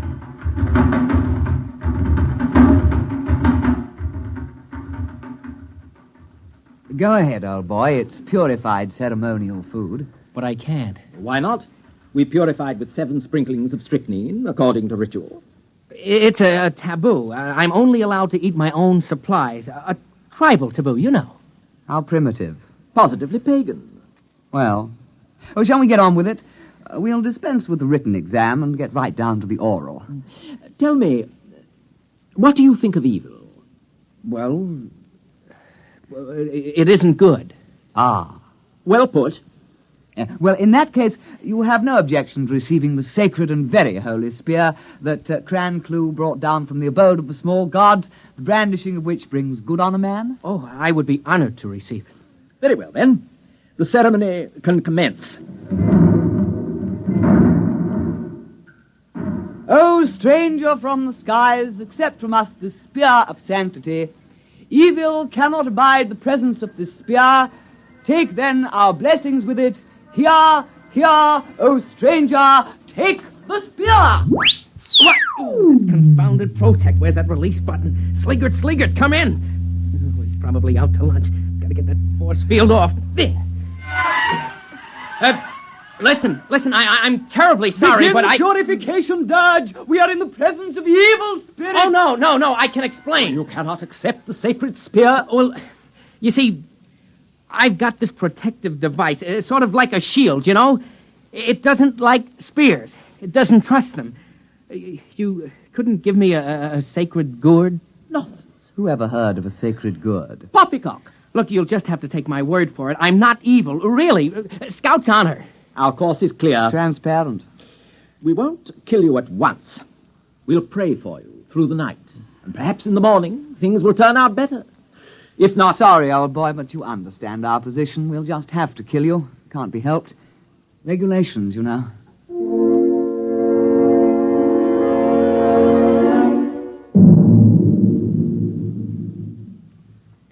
Yes, Bentley, I understand. Well, primitive people are notoriously treacherous. They might have stabbed you with the spear. Look, Sliggett, I'm positive there was no such intent. After all, you have to start trusting people sometime. Not with $1 billion worth of equipment in your charge. Don't you understand? The Protec wouldn't let me accept their sacred spear. That means I might be evil. Now, what if I can't pass the initiation test tomorrow? Look, tell me how to take it off. Oh, no. We want you back alive. There's no way they can hurt you through the Protec field. Now, try to have a little faith.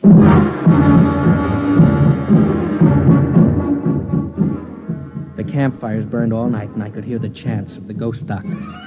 At least 3 or 4 times during that night, the Protec force field howled on and off, but I was too tired to care. In the morning, the 2 Tellians came to see me and stood switching their fat orange tails politely, while the linguisine translated for me. There were great sounds from your hut last night, sounds of torment, as if you were wrestling with the devil, so to speak. I'm a restless sleeper. Yes, of course. Quite. By the way, old thing, did you pray for purification last night? Oh, yes, I did. And was your prayer granted? Yes, sure, certainly. Not a bit of evil around me. Well, if you can't be initiated, we'll have to destroy you. We made that clear, didn't we? Oh, yes. Quite clear.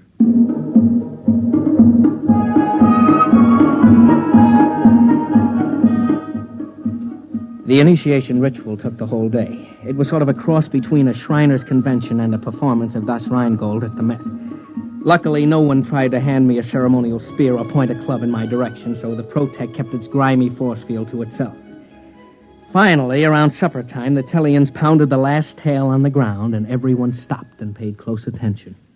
Oh, brothers, this alien has come across the vast emptiness to be our brother. With this initiation, we purge him of evil and make him one of us. Brother, Now you are a ghost doctor with all the privileges and perquisites pertaining thereto. And in friendship, I extend to you the claw of friendship. Well, thanks. We have only to shake claws, and the ceremony is concluded. All right, brother. Give me some skin. Slip me 7. No, listen, turn it off. He just wants to shake hands. You're spoiling everything. Off. Now, where's that button? Off. Evil. Well, there it is, you know. We hoped we could muddle through, but you can't win them all, you know. There's only one thing left. Kill the devil!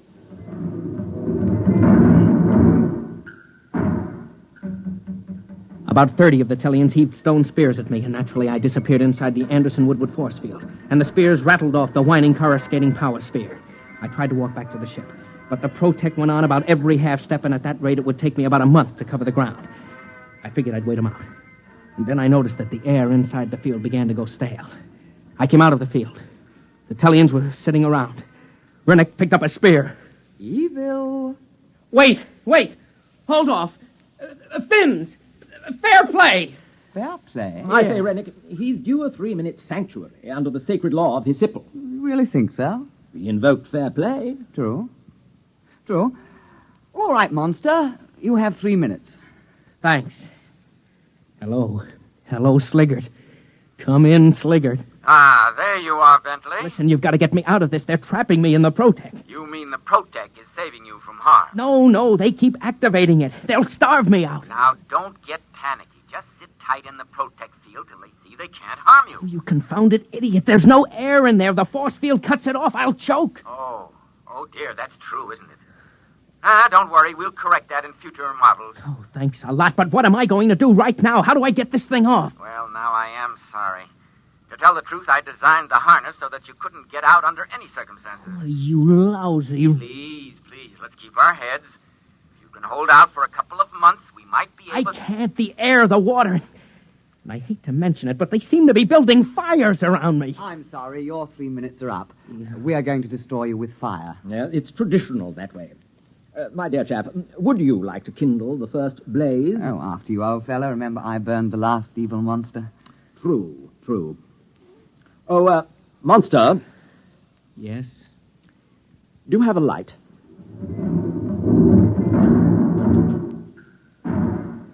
I knew I was cooked, one way or the other.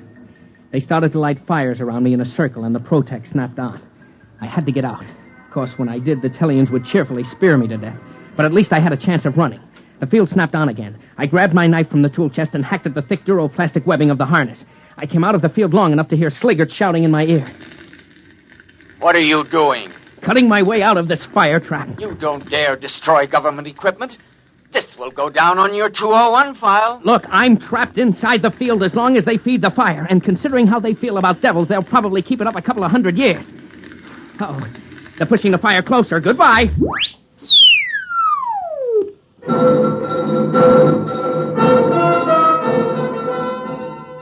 I tore at the straps with my wire cutters and knife. I could only work when the field was off. The Protect protected itself. Finally, I ripped the harness off just as the field went on, and I was thrown 20 feet into the fire. But I landed on my feet and was off and running.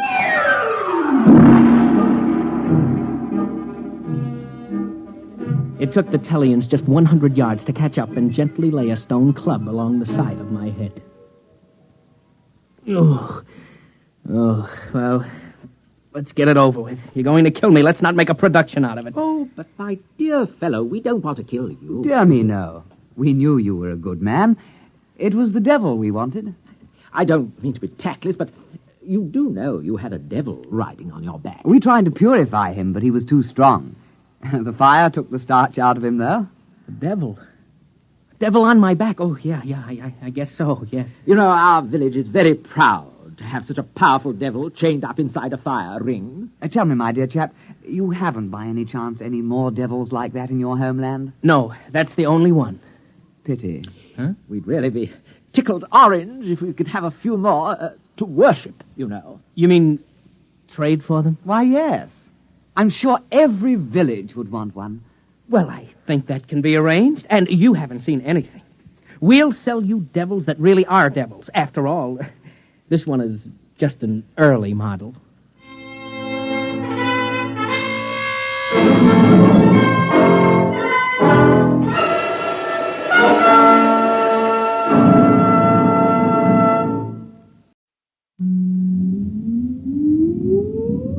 Countdown for blast off.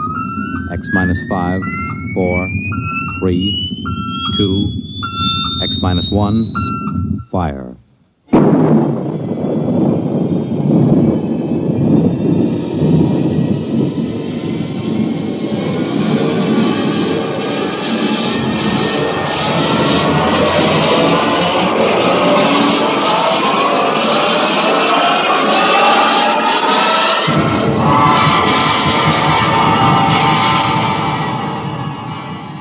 From the far horizons of the unknown come tales of new dimensions in time and space. These are stories of the future, adventures in which you'll live in a million, could be years, on 1,000 maybe worlds. The National Broadcasting Company, in cooperation with Galaxy Science Fiction Magazine, presents X minus 1.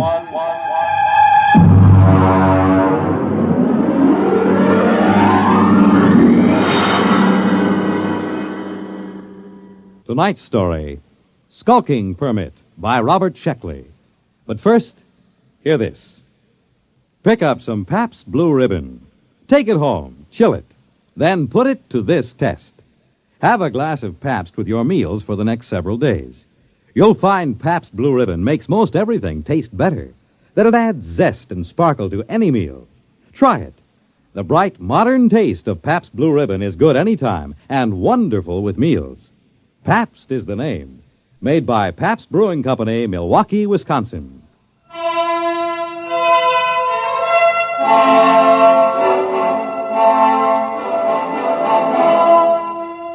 Now, X minus 1 and Skulking Permit by Robert Sheckley.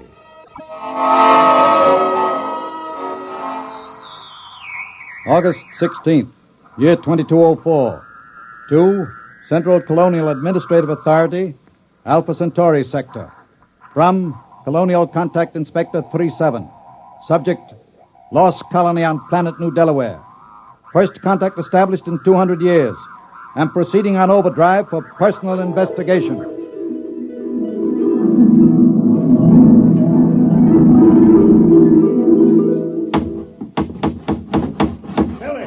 Billy Painter, I thought I told you to consult me. Oh, take it easy, Mayor. I put the sign up. No aliens allowed within city limits. What's an alien? Never mind. Look at the church. You painted it wrong. Now, look, here, I painted that church with a nice bright red. Now, what's wrong with that? I looked it up. It's a little red schoolhouse, not church house. Churches are supposed to be white. Oh, I got along fine enough in New Delaware for 200 years without either of them. Yes, I know, but we need them now, and we haven't got much time. Hey, when do I get a police chief badge?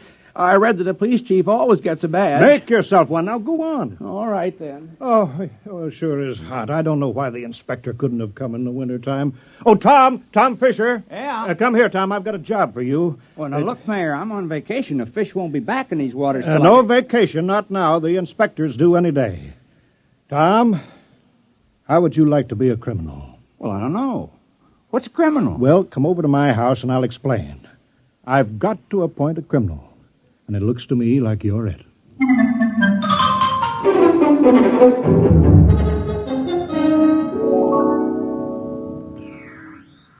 New Delaware. New Delaware. Do you hear me, New Delaware? Come in immediately. Yes, we hear you. This is Colonial Inspector 37.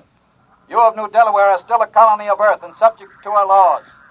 Do you acknowledge that status? Oh, yes. Yes, we called a town meeting last night and we talked it all over. We're still loyal to Earth. Excellent. That saves us the trouble of sending an expeditionary force to reconquer you for Imperial Earth. Imperial? Well, that's funny. All the books talk about Earth as a united democracy. A lot can change in 200 years. You realize, of course, there is room for only one intelligent species in the universe, man. All others must be suppressed, wiped out. We can tolerate no aliens. I'm sure you understand, General. I'm not a general. I'm a mayor. You're in charge, aren't you? Yes. Then you're a general. Be sure you're running an Earth colony, General, with no radical departures from the norm, such as free will, free love, free elections, or anything else on the prescribed list. Get your colony in order, General. Yeah. You See how it is, Tom? Now, about your job, Tom. I'm appointing you town criminal. Well, I don't see why there has to be a criminal. All the books say so. The criminal is as important as the postman or the police chief. He works against society. If you don't have people working against society, how can you have people working for it? I don't want to do it. Oh, now be reasonable, Tom. When this inspector comes, how can I hold my head up and tell him we don't have any crime? Don't you see that? Right there, the whole thing falls through. He'll see that we're not truly Earth-like. We're faking it. We're aliens. And you heard what he said about being rough on aliens. Well, yeah. But why me? Now, I'm supposed to have vacation now that the fishing season's over. Never mind. You're our criminal. Here, I've got this paper all made out for you just to make it legal. Skulking permit. Know all men with these presents that Tom Fisher is a duly authorized thief and murderer. He is hereby required to skulk in dismal alleys, haunt places of low repute, and break the law. What's law? Well, I'll let you know as fast as I make them up. All Earth colonies have law. But what do we do? Well, you steal and kill. Look, I'll give you a couple of books on it, Tom. Steal as much as you like. One murder should be enough. Don't overdo it. Well, that doesn't sound sensible. Well, you can work up to it. Why don't you start off easy-like by haunting a place of low repute?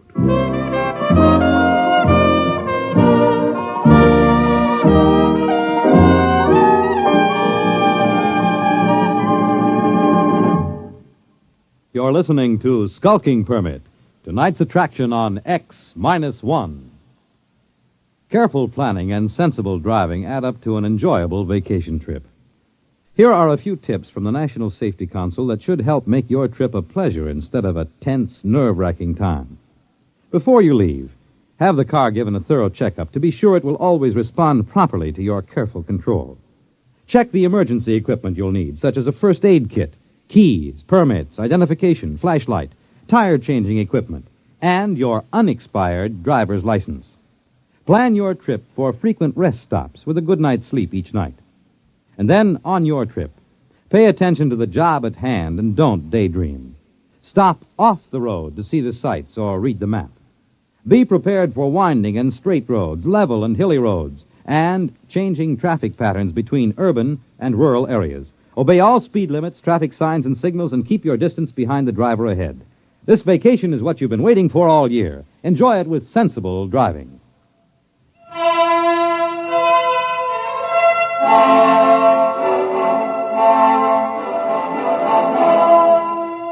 Now, back to Skulking Permit on X-1. Miss Filling. Hey, how come you ain't out thieving now, Tom? Well, I'm planning. My permit says I have to haunt places of low repute, and that's why I'm here. Oh, this ain't no place of low repute. Well, you serve the worst meals in town. Oh, I know. My wife can't cook, but there's a friendly atmosphere here. Folks like it. Tom, now, just a minute there. Oh, hi, Billy. What do you have? I'm on official police business. Now, Tom, what are you doing with that beer? Drinking it. Tom, I think you were planning on stealing it. You're a suspicious character. I think I better lock you up for further questioning. No, Billy, what are you doing? I'm doing my duty, Mayor. Tom here is looking mighty suspicious. The book says... I know what the book says. I gave you the book. You can't go arresting Tom, not yet. Huh? Acting suspiciously isn't a crime. All right. But I was just trying to do my job. I'll still get you, Tom. Remember, crime does not pay. Crime doesn't... Hey, that's a real slick way of putting it, isn't it? I thought it was kind of catchy. I read it in the book.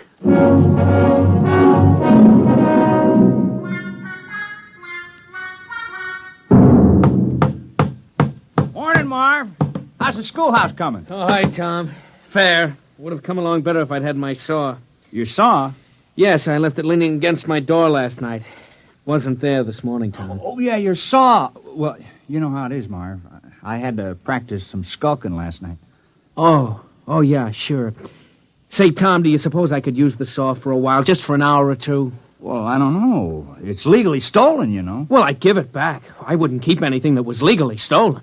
Well, it's in the house with the rest of the loot. Okay, I'll go borrow it then. Tom, I've been looking for you. Oh, morning, Mayor. Did you steal my bronze plaque? Oh, I certainly did. Oh, well, I was just wondering. Well, you got your murder planned? Time is running short. Inspector may land any hour now, so let's get that killing over with. Oh, well, then, I guess I'll kill George Waterman. Why? Why? Why not? What's your motive? Well, I thought you just wanted a murder. Who said anything about a motive? We can't have a fake murder. On Earth, every murderer has a motive. Oh, well. Well, I don't like the way George walks. Never did, and he's noisy sometimes. No, that might be good enough for a crime of passion, but you're a legal criminal, Tom. You're ruthless and cold-blooded and cunning. You can't kill someone just because you don't like the way he walks. That's silly. But I'm supposed to make somebody cease to exist. I mean, like, take Marv Carpenter. Here he is today working on the schoolhouse. Big fella.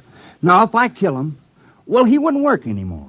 Now, I've been trying to imagine it. Marv Carpenter lying on the ground with his eyes glaring open and his mouth twisted and never going to hold a piece of wood in his hands again or never sing a song or have a beer or anything. It just kind of makes me sick.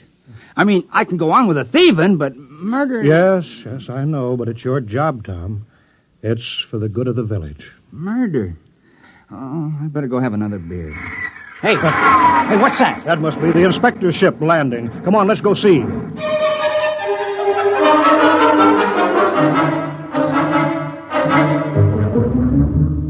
Perimeter guard advance.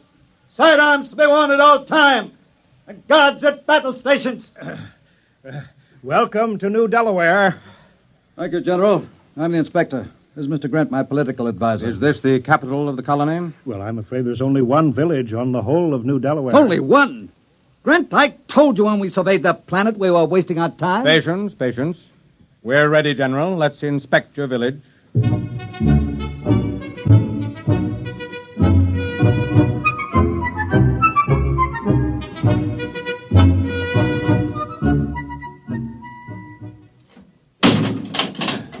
See, we've got it all. Jail, post office, church, little red schoolhouse. Oh, we're very normal. Very earthly. Grant, this place is worthless. No smelting, no heavy industry, no atomics, no taxation, they don't have anything.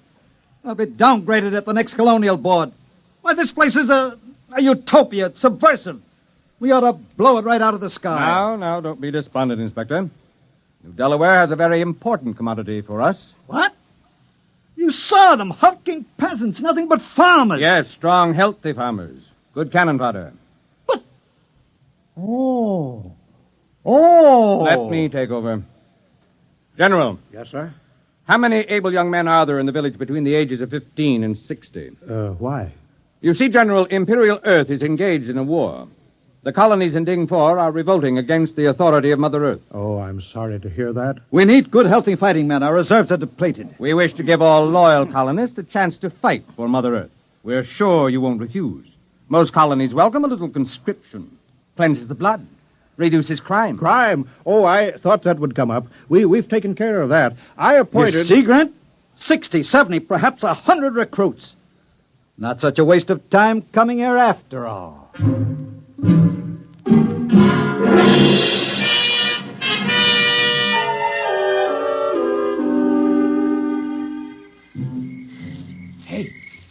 Hey, wait a minute, Mayor.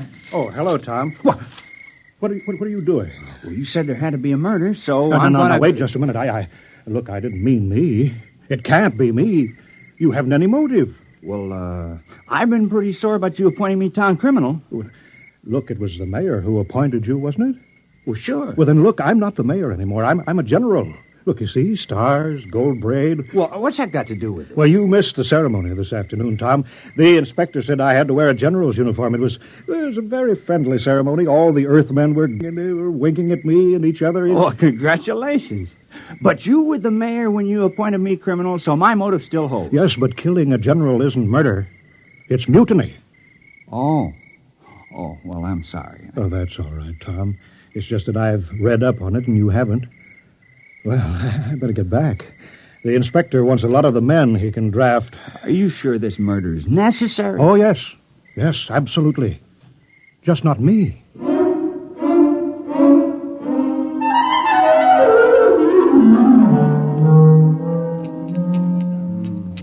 No luck, huh, Tom? I just can't do it.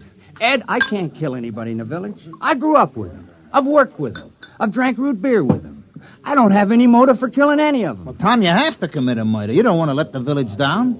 Wait a minute. I got an idea. Ed, suppose I kill the inspector. What's your motive? Oh, it would be a very terrible crime. I'd be killing for glory, for fame. for notoriety, and it'll show Earth how earthy New Delaware really is. Well, they'll say crime is so bad here that a criminal actually killed their inspector on the very first day. Yeah. Well, how you going to do it? Well, one of those soldiers got drunk on a bottle of your Keebler juice, and I stole his gun. Well, I better get going. I'll wait for him on the path between the mayor's house and the ship. Yeah, good luck, Tom. Yeah, thanks.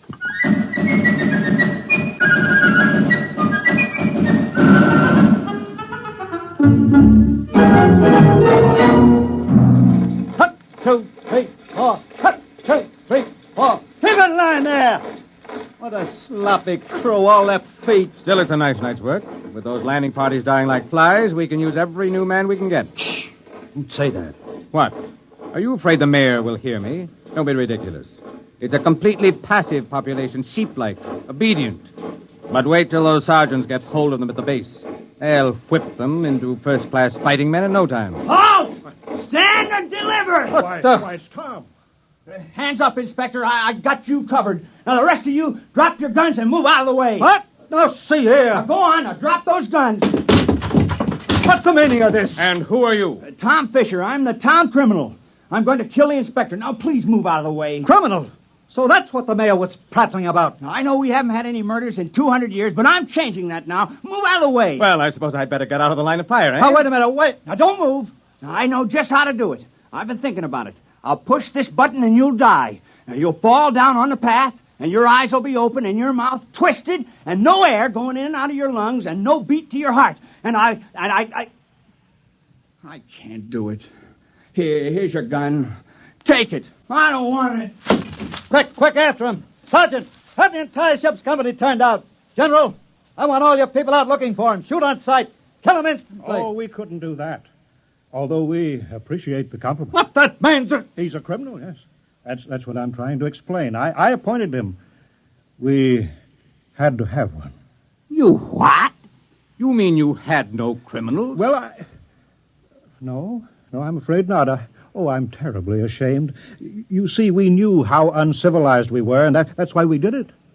I'm dreadfully embarrassed that Tom couldn't handle the job. Why did you give the assignment to that particular man? Well, I figured if anyone could kill, Tom could. He's a fisherman, you know. It's pretty gory work. And he wasn't able to kill the inspector? Well, we just haven't had to kill anything for 200 years except fish. The only animals on New Delaware are small grass eaters, and they're not good to eat, so we never kill any of them. And the rest of you would be equally unable to kill? We wouldn't even get as far as Tom did. I want that man found and... Forget about it, Inspector. What? We'd better get away from here. You want men in our army who can't kill? Think of it. The morale problem. The possibility of infection. One man in a key position endangering a key ship, or maybe a whole fleet, because he can't kill. It isn't worth the risk, Inspector. Yes, sir. I see what you mean. Order your troops to get back to the ship. We'll take off at once.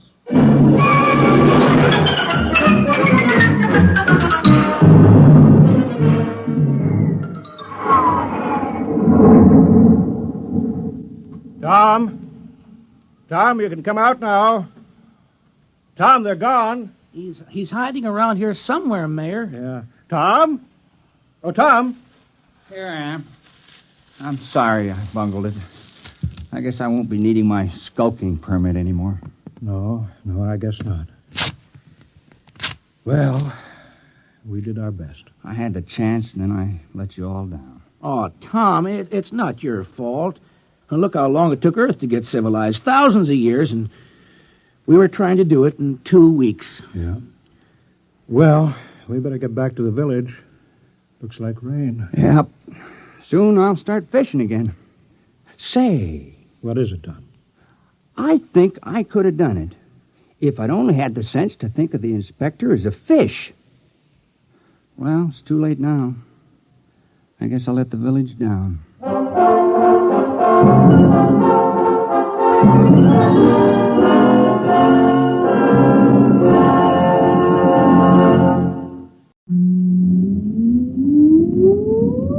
Countdown for blast-off.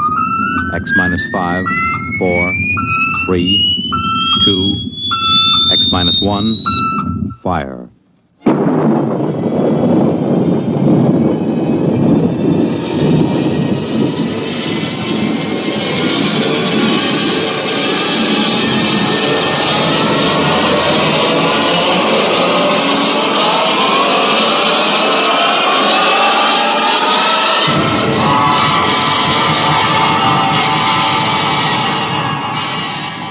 the far horizons of the unknown come tales of new dimensions in time and space. These are stories of the future, adventures in which you'll live in a million, could be years, on 1,000 maybe worlds. The National Broadcasting Company, in cooperation with Galaxy Science Fiction Magazine, presents X minus 1.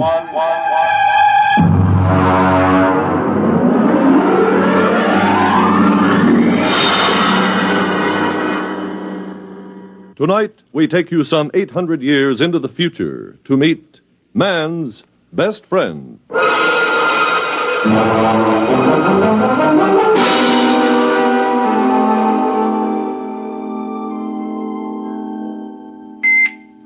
Well, what's the matter? Who's there? What? Oh, turn on the annunciator. All right, I'm coming. I'm coming. Well, stand in front of the screen. I can't see you. I am in front of the screen, Mr. Schnee. You haven't turned up the viewing control. Oh, yeah. Well, there you are. Do I know you? May I be the first to congratulate you, Mr. Schnee? You may indeed. What for? Oh, you haven't heard the news. Good, then I shall be the first. I imagine I got a head start on the others because of my superior facilities for locating you. Your address wasn't given. These pronouncements do tend to be a bit vague. It's a matter of tradition, I suppose. I haven't heard any news for days. I've been listening to my sound tapes and, and meditating. Now, wait a minute. I'll let you in. Oh, the auto bursar must have forgotten to pay the doorbell. Have to open it manually. Just a minute. All right, you, can come in now. Well, I suppose you don't know who I am. Well, you're wearing the uniform of an upper echelon salesman. I just wanted to warn you, nobody can force me to buy anything. I'm a free citizen. Oh, now, come, Mr. Schnee. I suppose the big news is I'm the lucky householder to whom the little gem room expander will first be offered. Oh, nothing of the sort. I'm not a common salesman. Oh, I'm sorry. I didn't notice your merchant prince badge. Come in, have a chair. No, not that one. It's my meditator. It's still running. Oh, thank you. Well? Mr. Schnee, our prognosticator has just given its fortnightly prognostication. You are going to be our new ruler. Congratulations. I'm sure you will be a splendid one, too. But wait, what's to become of the old ruler? You're scheduled to dispose of him sometime this month. Now, Mr. Schnee, allow me to introduce myself. I am Biedrich Floria, Vice President of the Munitions and Container Corporation. Here I have our latest model in this case right here. There we are. Beautiful, isn't it? Mm-hmm. Now, if you will only agree to shoot Overlord Kip with a Floria Semper Fidelis gun, my corporation will be happy to place a substantial amount of credit at your disposal in any bank you choose. $6 billion, to be exact. Now, if you'll just sign here on the dotted line... Nonsense. Oh, come now, Mr. Schnee. Even a ruler can use money. Bribery for government officials, bread and circuses for the people. Oh, money's a very useful commodity, Mr. Schnee. Shall we say, $7 billion? I don't doubt that money is useful, but when I said nonsense, I meant the prognosticator. Mr. Schnee? The whole thing is a lot of, well, nonsense. A whole planet of supposedly intelligent people listening to what's really more an oracle. A machine can't read the future. It's impossible. Oh, dear, Mr. Schnee, that's sacrilege. You can't talk, confound it, sir. You can't talk that way about the machine. Listen, after all, let's look at this reasonably. Machines can and do answer all the problems of our daily life. So why shouldn't a superior machine be able to tell the future? If you ask me, behind the wires and gimmicks and whatnots of the machine, there's a secret room in which a half-mad, half-intoxicated old priestess sits delivering her Delphic pronouncements. Might as well have an above-board oracle and be done with it. Now, Mr. Schnee, even our ruler shouldn't flout the authority of machinery. Of course, it's all right when you're alone with friends like me, but in public you shouldn't. Mr. Schnee, I'm from the Daily Disseminator. How does it feel to be ruler prognosticate? Perhaps you tell us in your own words. Oh, that's what I get for leaving the annunciator on. There's your community. All right. I'll answer it. Hello. Mr. Schnee? Yeah. I'm Overlord Kip. I understand you are the young man who was destined to dispose of me and take my place. Well, honestly, Your Honorship, I haven't the slightest You'll make it swift and painless, won't you? Suppose you come around to the palace around 1 o'clock or so. We can have a bite of lunch and discuss the matter together. After all, I think you'll agree that I have been a reasonably good ruler, so I have the right to die with dignity. Oh, absolutely. No question of that. I think it's a very good idea having a chat about it first. It is awkward to dispose of someone you haven't met previously. Thank you, Mr. Schnee. I hope you'll find your successor as cooperative as yourself. I wonder whether he wants me to make an appointment so he'll have a band of counter-assassins ready to kill me. You know, that would save him the expense of a standby guard. He's pretty tight, you know. He wouldn't dream of doing anything of the sort. Overlord Kip knows what's due his position. He has a sense of duty and responsibility, which, unfortunately, seems to be lacking in his successor, if you'll excuse me speaking frankly. I am, of course, considerably older than you, and so I feel... It's quite all right. You may speak freely. Furthermore, if he had you killed, the people would probably give him a painful and lingering death for attempting to interfere with the course of destiny. Oh, by the way, speaking of the people, the Polo will probably be around to hail their new leader soon. You really should work up a few well-chosen words. Well, I'm not going to do it. They can't make me kill him and take over, and that is flat. I am not the administrative type. I never have been. Well, in that case, the people will probably kill you for attempting to interfere with fate. Have a cigar? But I wouldn't have done anything. There are sins of omission as well as commission. Come now, it's true, a ruler's life expectancy isn't very long. At least it hasn't been the last few reigns, but it's longer than yours will be if you refuse to fulfill your destiny. I wouldn't make a fit ruler. Consider my origins. I wouldn't tell this to anyone but you. I'm illegitimate. I don't even know who my father is. It's a wise child who knows his own father. And some of the most celebrated leaders in history have been illegitimate. Look at William the Conqueror, Alexander Hamilton. I don't think that's too much of a recommendation. You see, almost anyone can be a leader. The important thing is that he be destined for leadership. But I'm no good at it. Everybody says so. I've never done a thing in my life. My aged mother has had to work to support me. Well, it's time enough that you stood on your own 2 feet, my boy. Remember, destiny must take its course. Oh, excuse me, I'm due on radio monitor in a few seconds. If you don't mind, I'll broadcast from here. I'll just check my equipment here. Fine. Now, here we go. My friends, allow me to introduce to you your new ruler, Gervais Schnee. He is planning to assassinate Overlord Kip with a Floria Semper Fidelis gun. Floria Semper Fidelis guns retail from credit 2.98 for the peasant's pistol, all up to credit 1089.98 for the super deluxe conspirator's model. But each is the best attainable for the price. Mr. Schnee will, of course, use the super deluxe model. And now I give you Mr. Schnee. Right into here? Oh, anywhere. It's non-directional. Thank you for your confidence and support. I only hope I prove worthy of it. That's all. Thank you, ruler prognosticate Gervais Schnee.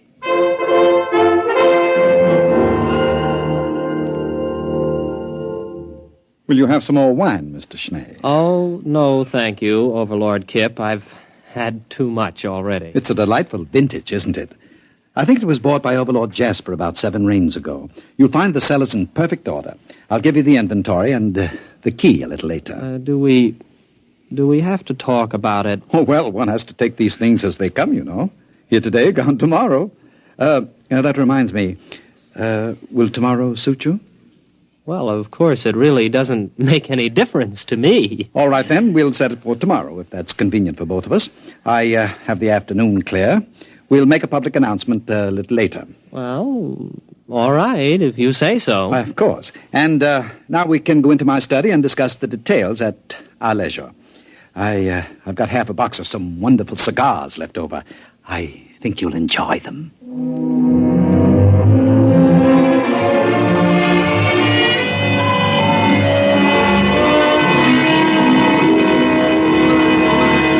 Oh, Mr. Schnee. Mr. Schnee, you aren't ready yet. Well, I can't button the top button of this uniform. Oh, isn't it handsome?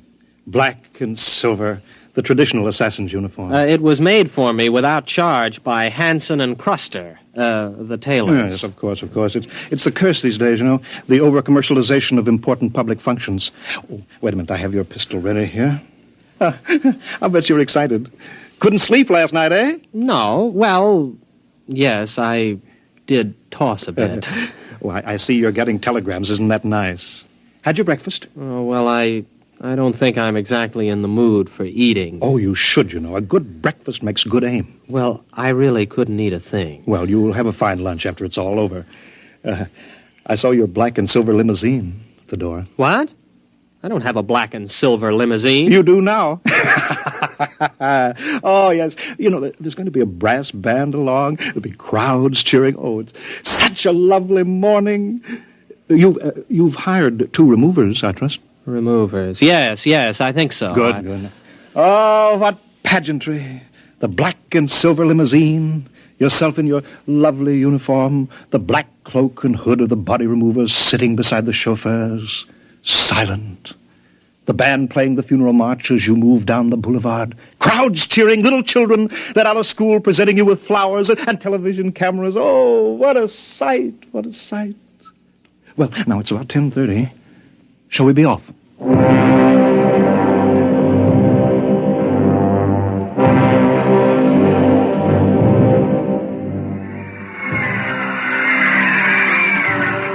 come on. Get out of the car, Mr. Schnee. I don't feel so good. Well, come on now. The television cameras are ready. There we are. Just a moment. Now, ruler prognosticate Schnee, allow me to load your super deluxe conspirators Floria Semper Fidelis gun for you. It's already loaded. I'm supposed to do it now for the cameras. It's already loaded. Permit me to check it, then? It's perfectly all right, I tell you. No, don't touch it. Nobody would have any difficulty loading a Semper Fidelis gun. Yes, that's right. Yes, of course. Whether you buy the peasants or the conspirators model, both have the same freeloading mechanism. Here we are, candy, popcorn, hashish, yogurt. Buy your refreshments here. Program. Sometimes you can't tell the assassins from the corpse without a program. Get your program for the program. All right, Schnee, it's time. Let's go.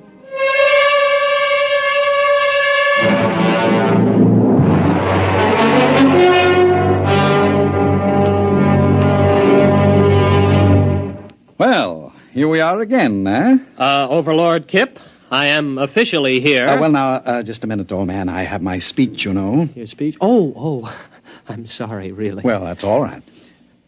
Ladies and gentlemen, before the conclusion of this ceremony, I wish to remind you of a few important facts concerning my reign, which comes to an end in just a few minutes.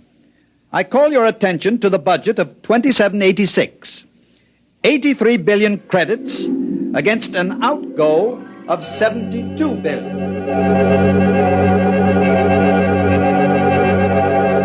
Not to mention the dam across the Volga River, which was constructed 3 months short of the proposed 5-year date at a cost of 73 billion.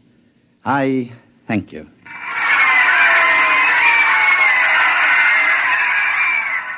Well, that's it, old man, huh? Are you all done? Why, yes, I think I've covered everything. Well, goodbye and good luck, Overlord Schnee. Anytime you're ready. You mean now? Well, come along, old man. The networks have only cleared an hour. There's a commercial program starting in 3 minutes. Get on with it. Well, all right. Here goes.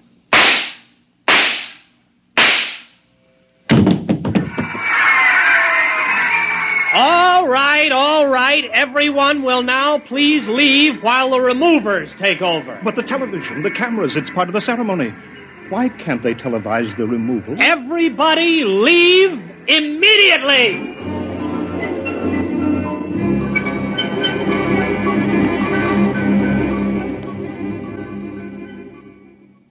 They're all gone now, Overlord Schnee. Perhaps... You too. But after all... Out! I want to meditate. Well, very well. All right. Oh, alone at last. Kip! Overlord Kip! Phew. I don't think I'd have been able to stay still much longer. You all right? Schnee, you're a good shot. That blank really stung. On a very tender spot, I might add. No time for chatting. We've got to get this over in a hurry. Now comes the part where your friends will have to look like real removers. I hope they can give it the professional touch. Don't worry about us. We are real removers. At least both of us have participated in removals. I'll take off my hood. But wait. Why, you're Overlord Morehouse. I've seen you in pictures. And the other one. You're Shinnick. You died before I was born. That is, you were supposed to have died. Both of you were. Morehouse was supposed to have killed you. Well, we're not precisely dead, only retired, you might say. The prognosticator didn't say he had to be killed, just disposed of, as Kip undoubtedly pointed out to you in your little interview together. Sorry I couldn't tell you the truth, old man, but you might have changed your mind and given us away. We've formed a little club of dead overlords. We're looking forward to the day when you join us, Overlord Schnee. Well, you better hurry. If the four of us are discovered, the mob will tear us to pieces. Oh, you're right. Get on the stretcher, Kip. Bad enough we're going to have to carry you out. At least don't expect us to lift you up.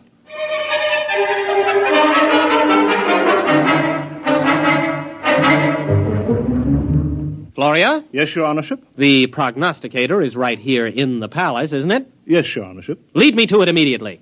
Certainly, Your Honorship. It's this way.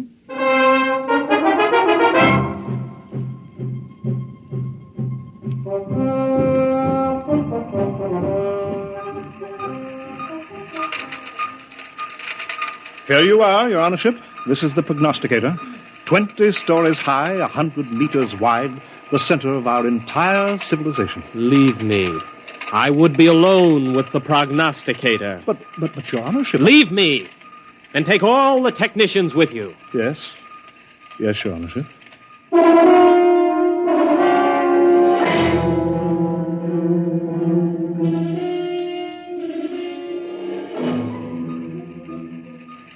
You're all alone now, Your Honorship? You too. Leave me. Well, yes. Yes, sir. Yes, Your Honorship. Your wishes are my command. Well...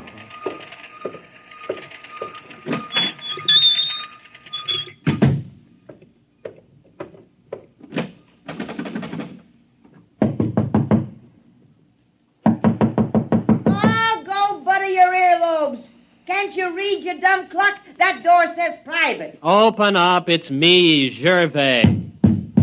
Open up. Oh, all right. Don't rush me. Oh, it's you, is it? Let me in. Well, hurry up. Don't want any of these nosy scientists around. Well, what do you want? Still the same old place, huh? Teapot. Your crystal ball has dust on it. And why don't you get yourself a new pack of gypsy cards? And please get rid of that old overstuffed horror. That old overstuffed horror is a rare old psychoanalyst couch. You see that hole? That's the original stuffing. What is that smell? That's not tea you're drinking, it's gin. Why, of course it is. Nice to see you, Sonny. It's about time you came to pay your old mother a visit. I kind of thought something like this would stir you up. Mother, you know you shouldn't have done it. What'd I do? You fixed the prognostications, that's what you did. Although why you had to pick on me, Oh, I got tired of supporting you. You're a big boy, and it's about time you earned your own living. Besides, I thought it'd be a good idea to elect a sympathetic administration. Sympathetic to me, that is.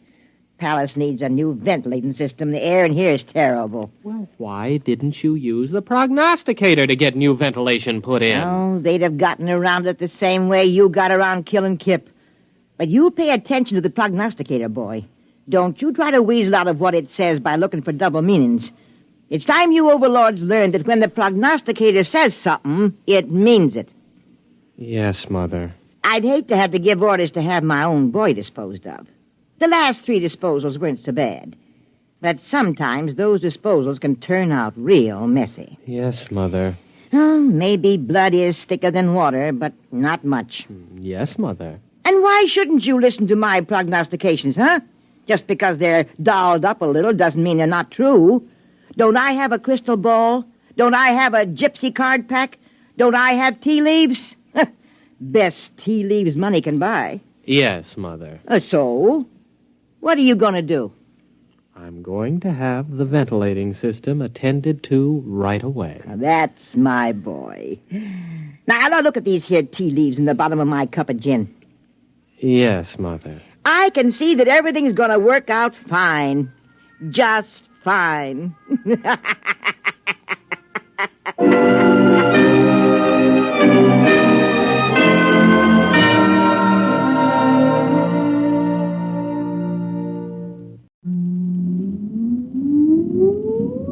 Countdown for blast off. X minus 5, 4, 3, 2, X minus 1, fire.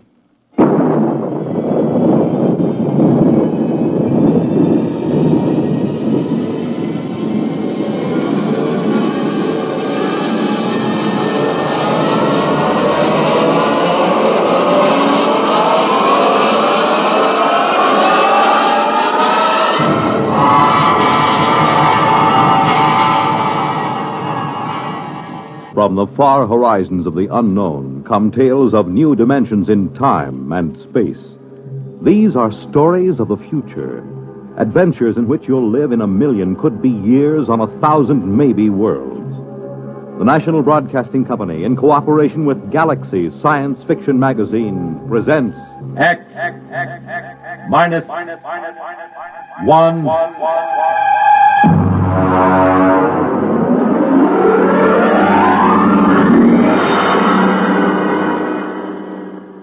Tonight, the discovery of Morniel Mathaway by William Tent.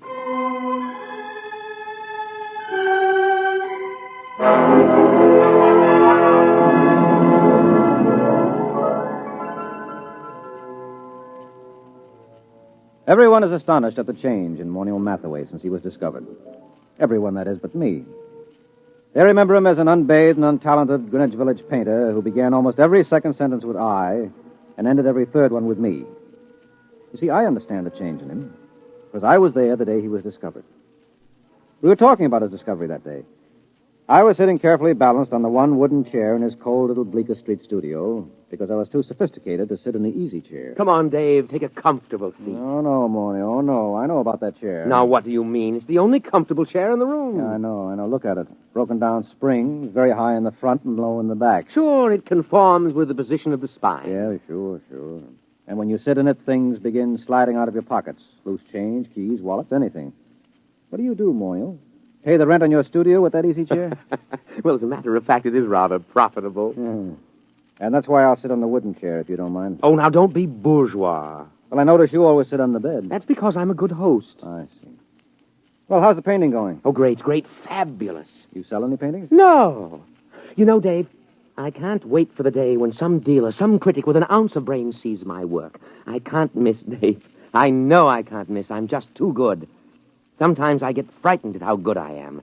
Why, it's almost too much talent for one man. Well, there's always... Not that it's too much talent for me. I'm big enough to carry it, fortunately. I'm large enough of soul. Oh, good. I'm glad to hear it. Now, if you don't mind... You know what I was thinking about this morning? No, but to tell you the truth, I was thinking about Picasso, Dave. Picasso and Rouault. I'd just gone for a walk through the pushcart area to have my breakfast. You know, the old hand's quicker than the eye. Yes, I know. I've seen you do it. You're the only man I know who can ask directions to Houston Street and fill his pockets full of bananas at the same time. Oh, well, society owes the artist something. Mm-hmm. Anyway, I started to think about the art of modern painting. I think about that a lot, Dave. It troubles me. You do, huh? Well, I was thinking, who is really doing important work in painting today? Who is really an unquestionable great? I could think of only 3 names. Picasso, Rouault, and me. Well, naturally. Just 3 names, no more. Oh, it made me feel very lonely, Dave. Yeah, well, I can see that. But and then I asked myself, why is this so? Has absolute genius always been so rare? Why has my impending discovery been delayed so long? Oh, I thought about it for a long time, Dave. I thought about it humbly, carefully, because it's an important question, and this is the answer I came up with.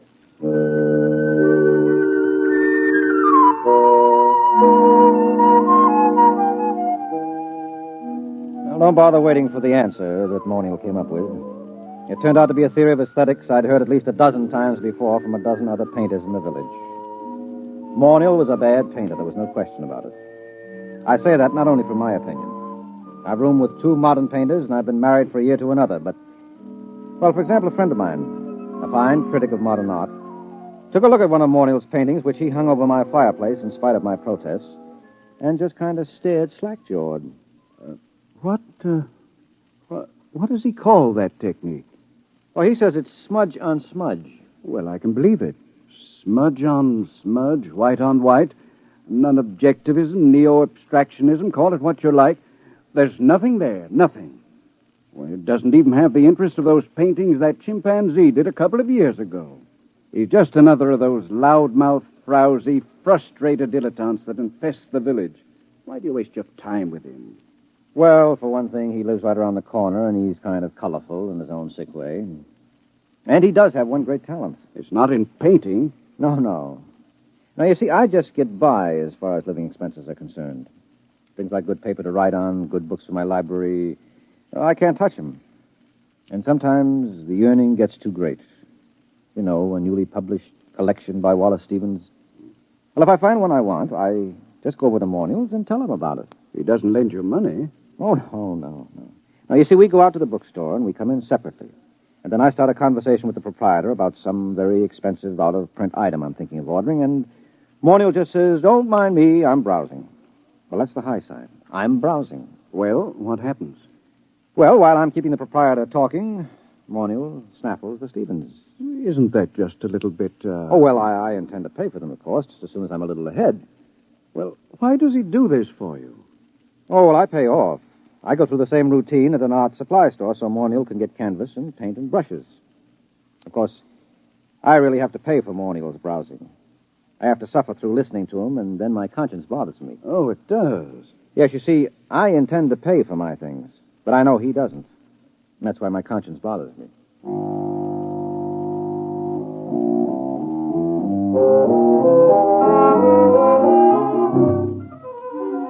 Well, here he was the day he was discovered, sitting in his room, and Morniel was running on about his own genius. No, I can't be as unique as I feel. Other people must be born with the potential of such great talent, but it's destroyed in them before they can reach artistic maturity. Why? How? Well, let's examine the role that society plays in all of this. What's that? You got a hi-fi set? Nonsense. That's a crass materialistic concept that I I mean, should... something is happening. Hey, why did you put the purple lights in? Purple? Oh, what's that? Look, it's shimmering. It's coming right through the wall. It looks like a box. We can't both be having an artistic vision. You're not the type. No, I'm not, and I'm not drunk either. Look out, something's going to happen. Morniel Mathaway? What? Who are you? Where'd you come from? You are Morniel Mathaway? Yes. My name is Glescu. I bring you greetings from 2487 A.D. Oh, 2487? A.D.? I realize this is a difficult phenomenon for you to grasp entirely, but here I am. We will now indulge in the 20th century custom of shaking hands. Mr. Morniel Mathaway? Oh, well, sure. Shake, yeah. And you, sir? Yeah, sure. I don't mind. Shake. What a moment. What a supreme moment. Oh, what do you mean, what a moment? What's so special about it? Are you the inventor of time travel? Me, an inventor? No. Time travel was invented by Antoinette Ingeborg in... Well, that was after your time. It's hardly worth going into at the moment, especially since I only have half an hour. Why half an hour? The skin drum can only be maintained that long. The skin drum is, well, call it the transmitting device that enables me to appear in your period. There is such an enormous expenditure of power required that a trip into the past is made only every 50 years. The privilege is awarded as a sort of go-bell. I believe I have the word right. It is go-bell, isn't it? The award made in your time? Well, you wouldn't mean Nobel by any chance, a Nobel Prize? That's it, the Nobel Prize. A trip is awarded to outstanding scholars as a kind of Nobel Prize. Once every 50 years, the man selected by the Gardemax is the most preeminent, that sort of thing, you know. Up to now, of course, it's always gone to historians, or they frittered it away on the siege of Troy and the first atom bomb explosion at Los Alamos, or the discovery of America, things like that. But this year... Yes? Well, what kind of scholar are you? I am an art scholar. My specialty is art history, and my special field in art history is... What? What? You... Mr. Mathaway. In my own period, I may say without much contradiction, I am the greatest living authority on the life and works of Morniel Mathaway. My special field is you. Dave, did you hear that? Dave. Dave! I heard. Do you mean that I'm famous? That famous? Famous. You, my dear sir, are beyond fame. You are one of the immortals the human race has produced. That famous? That famous. Who is the man with whom modern painting in its full glory is said to have definitely begun? Who is the man whose designs and color have dominated architecture for the past 5 centuries? Who is responsible for the arrangement of our cities, the shape of our artifacts, the texture of our clothing? Me. You. No other man in the history of art has exerted such a massive influence over design. To whom can I compare you, sir? To what other artist in history can I possibly compare you? Rembrandt? Da Vinci? Rembrandt and Da Vinci in the same breath as you. That's ridiculous. They lacked your universality, your taste for the cosmic. Wow. Mr. Glasgow, excuse me. Do you happen to know of a poet named David Danziger? Did much of his work survive? Is that you? Yes, that's me. Dave Danziger? Well, no, I don't think so. The only poet I can remember for this time and this part of the world is Peter Tebb. Tebb? Never heard of him. Then this must have been before he was discovered. But you see, I am an art scholar. Well, you see, checking my chronometer, I see my time is getting short. While it is an overwhelming delight for me to be standing in your studio, Mr. Mathaway, and looking at you at last in the flesh, I wonder if you would mind obliging me with a small favor. Oh, sure. You name it. Nothing's too good for you. What do you want? I wonder, I'm sure you don't mind, could you possibly let me look at your painting? The one that you're working on at this very moment. Well, sure. I have one right over here. Just, I'll pull the easel around. There you are. I intend to call this Figured Figurines number 29. Oh, but this... What's the matter? Well, surely this isn't your work, Mr. Mathaway? Yeah. It's my work, all right. Figured Figurines number 29. Recognize it? No, I do not recognize it, and that is a fact for which I am extremely grateful. Could I see something else, please? Something a little later. Well, that's the latest. Everything else is earlier. Here, you might like this. Now, I call this Figured Figurines number 22. I think it's the best of my early period. Oh, dear. You know, well, this looks like smears of paint on top of other smears of paint. Right. Only I call it smudge on smudge. But you probably know all about that, being such an authority on me. And now, here we have Figured Figurines number 12. Do you mind leaving these figurines, Mr. Mathaway? I'd like to see something of yours with color and form. Well, I haven't done any real color work for a long time. Oh, wait a minute. Wait. I have one over here somewhere, an old canvas. I was going to paint over it. Here we are. This is one of the few examples of my mauve and mottled period that I've kept. Oh, I can't imagine why. It's positively, oh, dear. Oh, now, wait a minute. Let me show you some of my intestinal period. Here. Here's a particularly good one. It's called Large Intestine Rampant. You like it? Oh, please. I think I'd like to sit down. Well, take the comfortable chair. And here's another one called Small Intestine Incisive. Oh, it's rather good, don't you think? I managed to avoid completely any definite line. You notice that? I don't suppose you ever drink of Glafax. Oh, no, of course you don't. It hasn't been invented yet. Oh, now here's one that's bound to be great. It's one of my earlier smudge on smudges. It's called Fly Ash. I painted it by coating the canvas with slow-setting glue and leaving it out on the window for about 2.5 hours. Notice the delicate deposit of soot. Oh, please. Please, Miss Mathaway, please. Oh, I've got lots more. I don't understand this. All these canvases, this is obviously before you discover yourself and your true technique. But I'm looking for a sign, a hint to the genius that is to come, and I find... Well, how about this one? Here. Oh, please. Oh, take that away. Oh, dear. Oh, dear, no. Oh, look, I'll have to leave soon. I don't understand this at all. Let me show you something here, gentlemen. Here, a pocket edition of the source book. The complete paintings of Morniel Mathaway, 1928-1996. Were you born in 1928? Yep. May 23rd, 1928. Here, look at the first painting. Well, that's beautiful. I mean, the color, that's incredible. Oh, well, that's tough. Well, why didn't you tell me you wanted that kind of stuff? You mean you have paintings like this, too? No, not paintings. One painting. Oh, I did it last week as a sort of an experiment, but I wasn't satisfied with the way it turned out, so I gave it to the girl downstairs. Would you like to look at it? Oh, yes. Very much. Well, here, I'll just toss your book on the bed. Come on, it won't take a minute or two.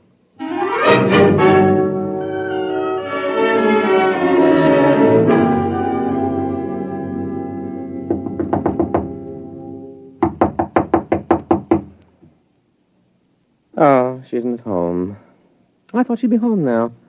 Oh, I did so want you to see that painting. I want to see it. I want to see anything that looks like your mature work. But time is getting short. The chronometer... I'll tell you what. Anita here has a couple of cats that she asked me to feed when she's away for a while. So she's given me the key to her apartment. Suppose I, browse upstairs and get it. But she... Suppose I browse through my room and get it. Get it? Oh, yeah. You go ahead and browse, sure. Fine, but please hurry. Oh, sure, I'll hurry. I won't take long browsing.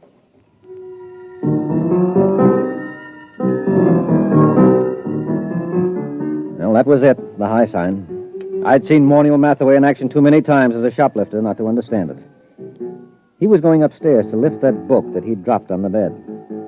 I knew he hadn't ever painted a picture like the one in the book, but he would now. Only he wouldn't paint them. He'd copy them. Well, I started talking automatically. You, paint yourself, Mr. Glasgow? No. Of course, I wanted to be an artist when I was a boy. I imagine every critic starts out that way, but I found it far easier to write about paintings than to do them. Once I began reading the life of Morniel Mathaway, I knew I had found my field. Not only do I empathize closely with his paintings, but he seems so much like a person I could have known and liked. That's one of the things that puzzles me. He's quite different from what I had imagined. Yes, I'll bet he is. Of course, history has a way of adding romance to an important figure. Mm-hmm. Oh, dear, I'm running out of time here. Do you think you'll be back with the key soon? I've practically no time left. I've just got to get upstairs to the time translator. I just can't wait. I'll have to hurry now. Oh, dear, I did want to see an original Mathaway. I did want to. Mr. Mathaway, Oh! What's the matter? The time translator, it isn't here. It's gone. The book is gone, too. And Mathaway, he stranded me here. He must have figured out that getting inside and closing the door made it return. Yeah, he's a great figure. And he'll probably figure out a very plausible story to tell the people in your time to explain how the whole thing happened. Why should he work his head off in the 20th century when he can be an outstanding hero-worship celebrity in the 25th? So what'll happen if they ask him to paint merely one picture? Oh, he'll probably tell them he's already done his work and feels he can no longer add anything of importance to it. He'll no doubt end up giving lectures on himself. Don't worry. He'll make out. It's you I'm worried about. You're stuck here, aren't you? Are they likely to send a rescue party after you? No. Every scholar who wins the award has to sign a waiver of responsibility in case he doesn't return. No, I'm stuck here. Tell me, is it very bad living in this period? Well, not so bad. Of course, you'll need a social security card. And I don't know how you go about getting one at your age, and well, the immigration authorities may want to question you since you're sort of an illegal alien. Oh, dear. That's awful. Wait a minute. It needn't be. I'll tell you what. Morniel has a social security card.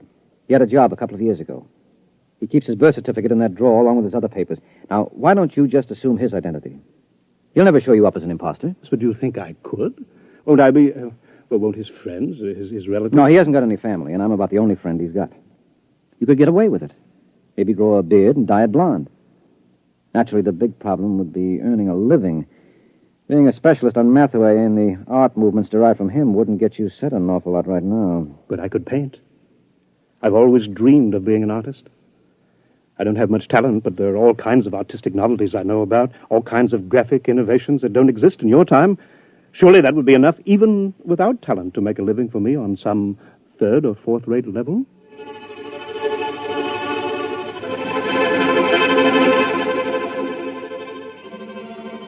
It certainly was. But not on a third or fourth-rate level. Mr. Glasgow, that is Morniel Mathaway, is the finest painter alive today and the unhappiest. After his last wildly successful exhibition, I remember he said to me, "What's the matter with all these people praising me like that? I don't have an ounce of real talent in me. All my work is completely derivative. I've tried to do something, anything that was completely my own, but I'm so steeped in Mathaway that I can't seem to make my own personality come through. And those idiotic critics go on raving about me, and the work isn't even my own. Well, then whose is it? Mathaway's, of course. We thought there couldn't be a time paradox. I wish you could read all the scientific papers on the subject. They fill whole libraries because it isn't possible that time specialists argue for a painting to be copied from a future reproduction and so have no original artist. But that's what I'm doing. I'm copying from that book by memory. Look, Glescu, that is Mathaway. Don't knock yourself out. But it's dishonest. No, it isn't. You're deliberately trying not to copy those paintings.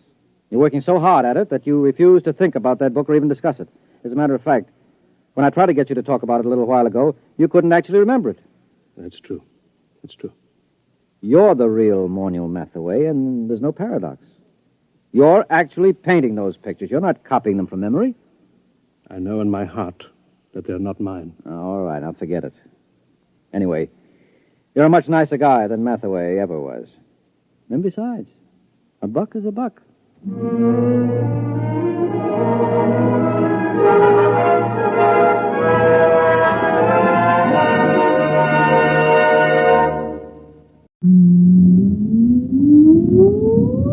Countdown for blast off.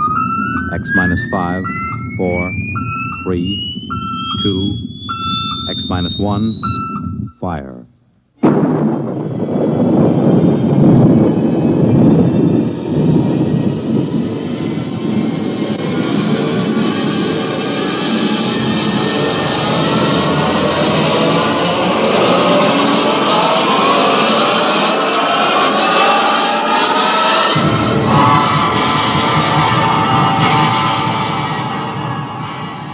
From the far horizons of the unknown come tales of new dimensions in time and space. These are stories of the future, adventures in which you'll live in a million, could be years, on 1,000 maybe worlds. The National Broadcasting Company, in cooperation with Galaxy Science Fiction Magazine, presents X minus 1.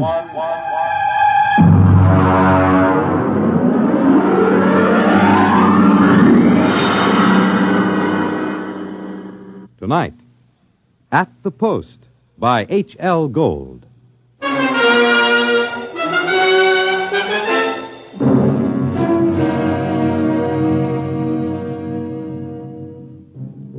When I come into the Blue Ribbon on 49th Street west of Broadway, I could tell right away nobody told Doc Hawkins about my misfortune. Doc, who ain't one really, writes a daily medical column for the Racing Form, and we're celebrating his being sprung from the alcoholic ward.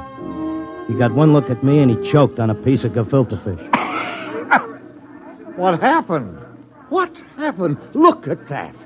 Clocker's become a character. Now, lay off, Doc. Look at that, a gray flannel suit, a black tie. Clocker, where is your purple and green check sports jacket? Where are your two-tone suede shoes? Why, you've become a character. That was Zelda's idea. She wanted to make a gentleman out of him. Wanted to? Why, you two kids got married just before they took my snakes away. Don't tell me you've flipped already. You don't know, Doc? No. What happened? Well, it was right after you tried to take the warts off the fire hydrant that Zelda started hearing voices. It got real bad. How bad? Well, she's at Glendale Center upstate. I just came back from visiting her. Well, did the psychiatrist give you a diagnosis? Yeah, I got it memorized. Catatonia dementia precox. Oh, rough. Very rough. The outlook is never good in such cases. Maybe they can't help her, but I will. Now, Clocker, you're a race handicapper. You run the best tip sheet on Broadway. But people are not horses. You've got to think of your public. For instance, what's good at Hialeah, huh? My bar bill is about to be foreclosed, and I can use a long shot. Those couch artists don't know what's wrong with Zelda. I do. You do? Well, almost. I'm so close I can hear the finish line camera clicking. Well, now, that's very interesting. Perhaps we can collaborate on an article for the Psychiatric Journal. All right, look. Look at these charts. Look, here. Huh? I use the same system I used to dope the races. Look, Zelda's got catatonia. She used to be a hoofer before we got married, and now she does time steps all day. Stereotype movements are typical of catatonia. You don't get it. She does time steps. The first thing you learn in hoofing, over and over. 10 or 15 hours a day. And she keeps talking like she's giving lessons to some jerk kid who can't get it straight. And I hear when these catatonics pull out, they don't remember much or maybe nothing. Protective amnesia. They work harder and longer at what they're doing than they ever did when they were regular citizens. And they don't get a red cent for it. I beg your pardon? I said they were getting stiffed. Anybody who works that hard ought to get paid. I don't understand what you're getting at. What are they knocking themselves out for if it's for free? Doc, I tell you, I miss that mouse. I gotta save her. She can't see or hear us, but she can sure see or hear something. And I'm gonna dope her. Clarker, it's too much for you. Too much for me, huh? Who was it said Warlock had turned into a dog in his third year? Who was it had 7 winners the opening day at Belmont? You take my word for it, Doc. I'll beat the schizophrenia handicap.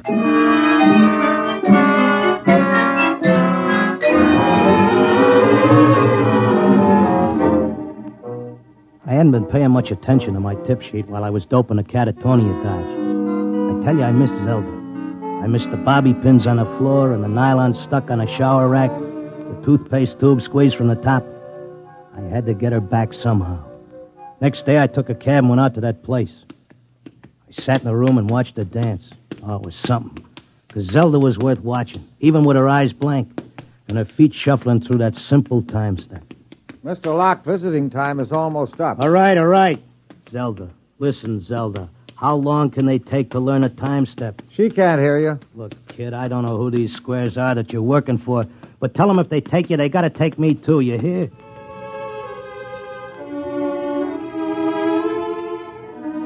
I had an idea now. I had a dope that Zelda was showing them how to dance, whoever they are. And the only way I could spring her was to find out who was controlling her and what they were after. The first step was to get them interested in me, in what I know about racing, doping horses. So I stood there next to Zelda and I started to talk. Now, the first thing you gotta figure is bloodlines. You take a horse, you gotta know back maybe 4 or 5 generations on both sides. Then you gotta know where the coat was foaled, what time of year, because all horses are 1 year old on the 1st of January. Then there's confirmation, training. You take a horse with good bloodlines, break him in the spring on a hard training surface track, and the first thing you know, you got a horse with a shin splint. Well, they may cover it up, but if you know it's there. I once knew a horse ran in Hialeah who was scared of flamingos. What are you doing? Had a fine record at Gulfstream and Bowie. But when he got down to Hialeah and got one look at the flamingos, he wouldn't run for beans. Mr. Locke, are you all right? Shut up, I'm Mr. busy. Locke. You bet on a horse that's scared of flamingos at Hialeah, and you're going to come in with your tail between your legs.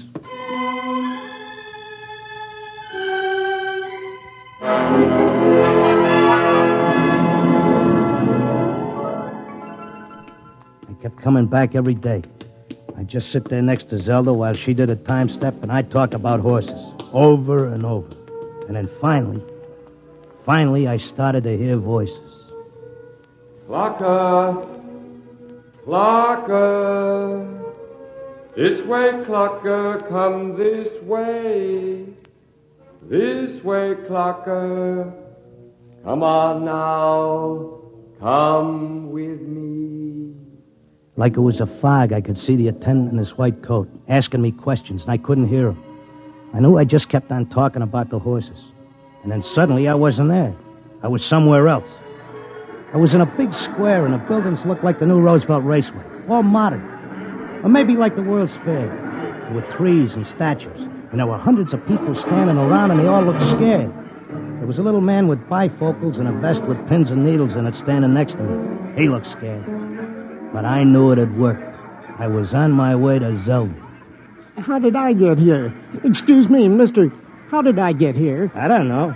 I can't take time for pleasure trips. I've got a customer coming in tomorrow for a fitting. She'll positively murder me if her dress isn't ready. She can't murder you. Not anymore. You mean we're dead? Don't ask me, but I don't think you're dead. That much I can tell you. Some of the people in the crowd were complaining they had families to take care of, while others were worried about leaving their businesses. And they all grew quiet when a man climbed up on a big platform in front. He was a very tall and dignified guy, and he had formal clothes and a white beard like the chief mourner at a politician's funeral. Ladies and gentlemen, please feel at ease. You are not in any danger. No harm will come to you. If you will listen carefully to this orientation lecture, you will know where you are and why. What is it? I don't understand. It's a pitch. Friends, I know you are puzzled at all this. Now let me explain.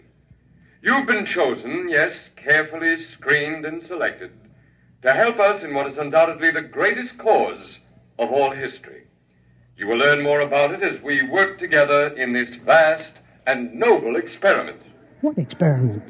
What is it? I got it picked. This is a pitch. These guys are out for something. Smells like a con. Let me state this in its simplest terms. Now, you know that there are billions of stars in the universe and that the stars have planets. A good many of these planets are inhabited. In almost all instances, the dominant form of life is quite different from yours.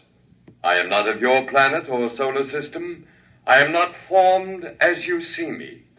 My true appearance would seem to be rather confusing to human eyes. Nuts, get to the point. The truth is, we are not here, and neither are you. Here is a projection of thought, a hypothetical point in space, a place that exists only by mental force. Actually, our bodies are on our own respective planets. What's he saying? What does he mean? Wait, he'll give us the convincer after the build-up. Our civilization is considerably older than yours. For many of your centuries, we have explored the universe both physically and telepathically, and during this exploration, we discovered your planet. We tried to establish communication, but there were grave difficulties. And it was the time of your dark ages. And I'm sorry to report that those people we did make contact with were generally burned at the stake. Here it comes. He's getting ready to slip us the sting. Oh, I don't think you ought to say a thing like that about a fine, decent gentleman. He's obviously very sincere. The problem we face is that the human race is doomed. The history of your race is a record of incessant wars, each more devastating than the last. And now, finally, man has chained the power of worldwide destruction. The next war, or the one after that, will unquestionably be the end not only of civilization, but of humanity, perhaps even of your entire planet. Then why have we brought you here? Because man, in spite of his suicidal blunders, is a magnificent race. He must not vanish without leaving a complete record of his achievements. Now, this is the task we must work together on. Each of you has a skill, a talent, a special knowledge we need for the immense record we're compiling. Every area of human society must be covered. And so we need you urgently. Your data will become part of an imperishable social document that shall exist untold eons after mankind has vanished.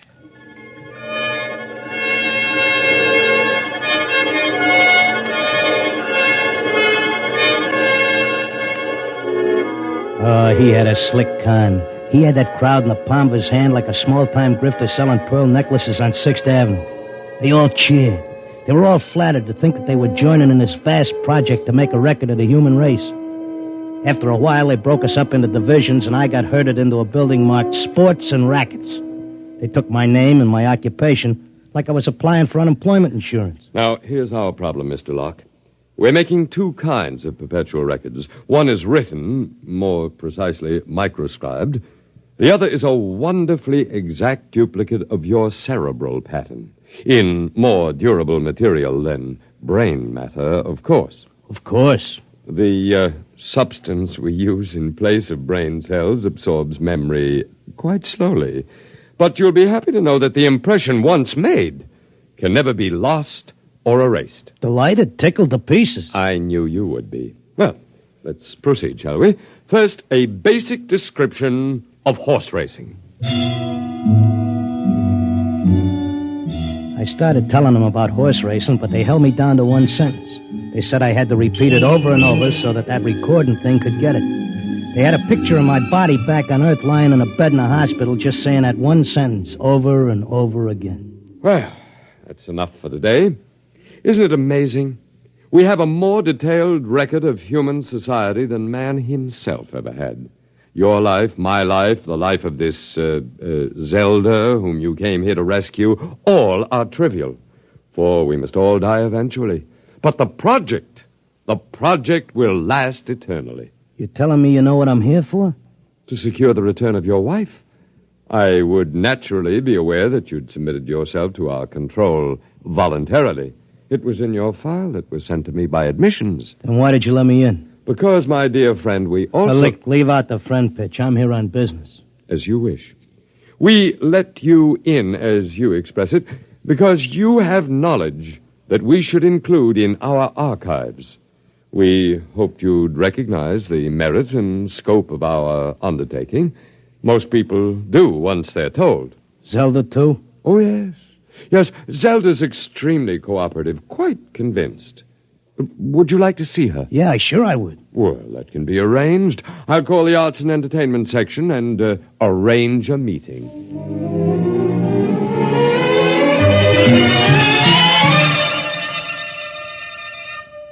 Zelda, baby. Clocker. Let's get out of here. Oh, hello, Clocker. Aren't you glad to see me? I spent months and shot every dime I've got just to find you. Well, sure, I'm glad to see you, hon, but I can't waste any time. This work is so important. I want to talk to you. That con artist with the white beard said... isn't he wonderful, Clocker? Aren't they all wonderful? Regular scientists devoting their whole lives to this terrific cause. What's so wonderful about that? They could let the Earth go boom. It wouldn't mean a thing to them. Everybody wiped out, just like there never were any people. Not even as much record of us as the dinosaurs. Gee, wouldn't that make you feel simply awful? I wouldn't feel a thing. All I'm worried about is us, baby. Who cares about the rest of the world doing a disappearing act? I do, and so do they. They aren't selfish like some people I could mention. Selfish? You're darn right I am. Zelda, listen. I'm selfish because I got a wife and I'm nuts about her and I want her back. I have to help out on this project. It's the least I can do for history. History? What did history ever do for us? Go turn in your time card, baby. Tell them you got a date with me back on Earth. No, this is my job as much as theirs. More even. They don't keep anybody here against their will. I'm staying because I want to, Clocker. But, honey... Excuse me, I've got to get back. I'm teaching them the soft shoe now.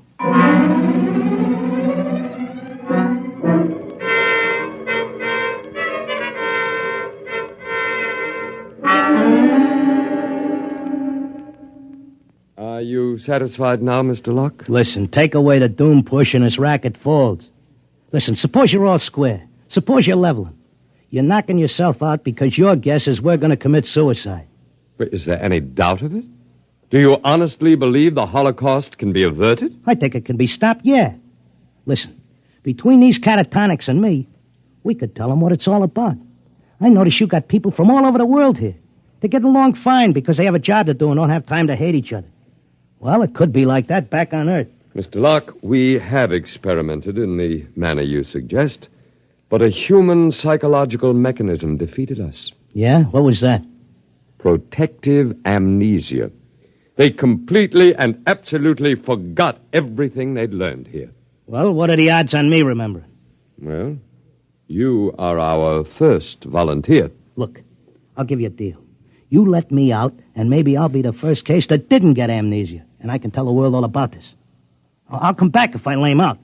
You can pick me up any time you want. But if I make headway, you gotta let Zelda go, too. That's a very reasonable proposition. We'll lift our control, Mr. Locke, for a suitable time. If you can arouse a measurable opposition to racial suicide, measurable, mind you, then we agree to release your wife and revise our policy completely.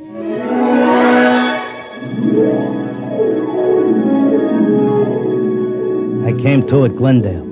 It took me about 2 weeks to convince them that I was all right again. But I had to convince the world that they were throwing a race and that they needed a saliva test. So I started to write it all out in my tip sheet, in and around the horses. Around that time, I ran into Doc. Clocker, my boy, you've no idea how anxious we were about you. But you're looking fit, I'm glad to say. Thanks. I wish I could say the same about you and the rest of the world. No need to worry about us. We'll muddle along somehow. You think so, huh? I'm glad to see you've got your tip sheet going again. As long as the bobtails run, who cares what happens to anything else?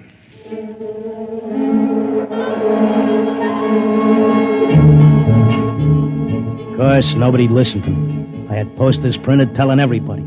I hired sandwich men to walk through the city. I made speeches in Columbus Circle. I told everybody doomsday was near. I sent letters to Congress, to the UN, editors of newspapers.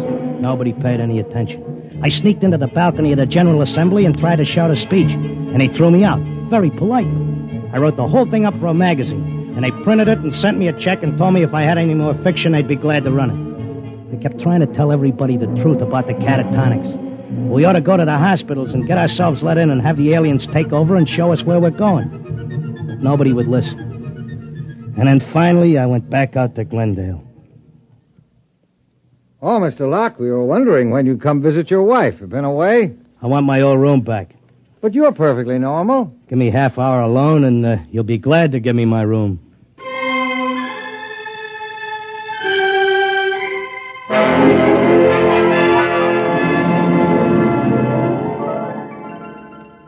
Well, here I am back again. Oh, Mr. Locke. Okay, I'll give you all the rest of the dope on racing. You won't have any trouble with me. Then you're convinced you failed. I'm no dummy. I know when I'm licked. So do we, Mr. Locke. Naturally, you have no way of detecting the effect you've had. We do. The result is that because of your experiment, we're gladly revising our policy. Huh? Is this a rib? Nobody listened to me. Oh, but they did. Visits to catatonics have increased considerably. When the visitors are alone with our human associates, they tentatively follow the directions you gave them in your article. Not all do, to be sure, only those who feel as strongly about being with their loved ones as you do about your wife. We've accepted 4 voluntary applicants. You mean I made it? That's right. Before long, we shall have to increase our staff as the numbers of voluntary applicants increases geometrically, and then we'll be able to release the first group to go back and carry the message. Whenever you care to, Mr. Locke, you and your wife are free to leave. Okay, but I'll tell you what. I owe you plenty. I'll help make that record before I go. I'll teach you how to dope the horses. Is that what you want? Why, yes. All right, then let's go. The quicker we get started, the quicker we can get back.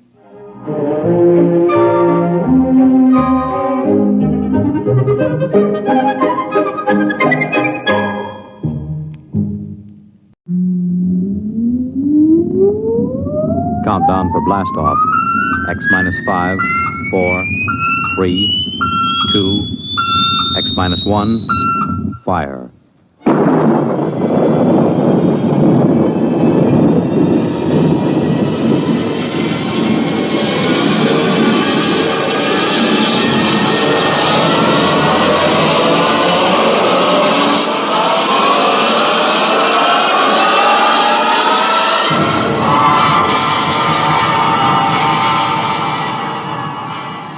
From the far horizons of the unknown come tales of new dimensions in time and space.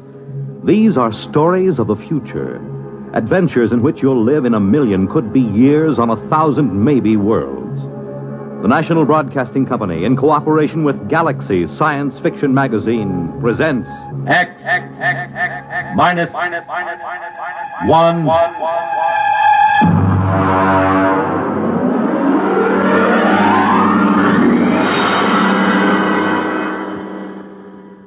Tonight, The Lights on Precipice Peak by Stephen Tall.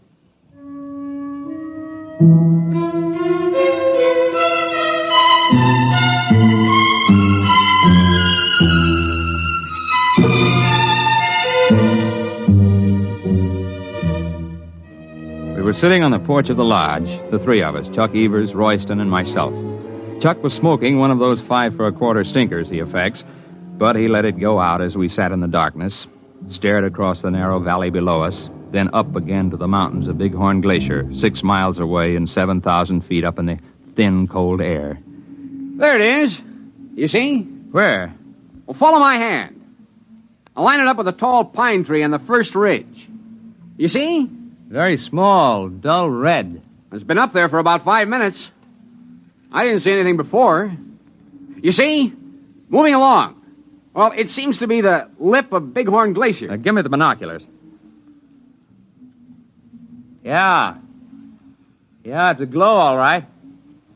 Small but definite glow. You want to see it, Royston? Thank you. Well, that's that. You can see it, but still you can't. The glasses didn't pick up any outline. It's still just a glow. Spooks, that's what. Spooks. Spooks?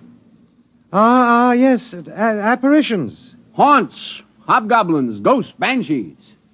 Well, at least these mysterious lights of Precipice Peak make no sound. Are you sure?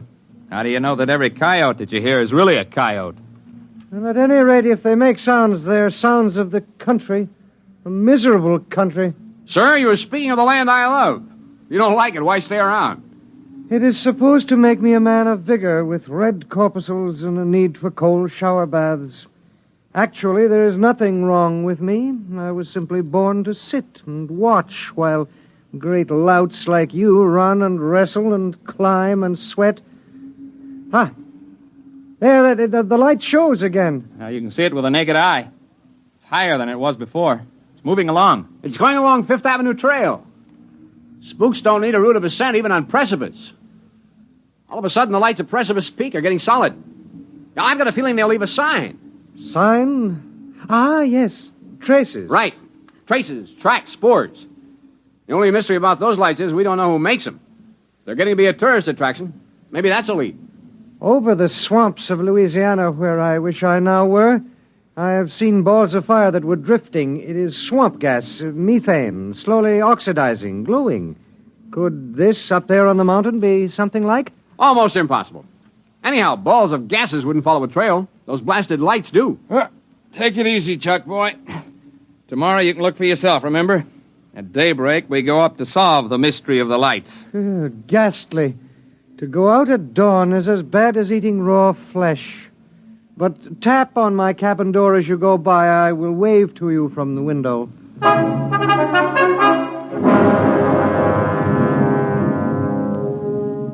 We were down the slope from the lodge and across the valley before the sun rose. Chuck and I swung along the trail. It felt good having your nailed mountain boots hitting the ground in regular rhythm. Ahead of me, Chuck set the pace, an easy, loose-jointed shamble that ate up the mountain miles. We were a good team for climbing. I took a deep breath when we crossed the ridge. At the switchback, Chuck broke his stride and leaned his long frame against a boulder. Well, tonight we'll be up where the lights are. Punch me if you see one first. Lights, nuts, there'll be none while we're on the peak. $5 says so. Well, I'm not a rich man, but I love a sporting chance. Here's my 5, it's a bet. Where'll we put him? Well, here. I'll empty this out. I got a tobacco tin. Stick it in here. Okay. Here's my 5. All right, we'll put it under the stone here. Nobody will find it under there. It's off the trail. All right, now, if there are lights, it's yours. No lights, it's mine. Right? Right.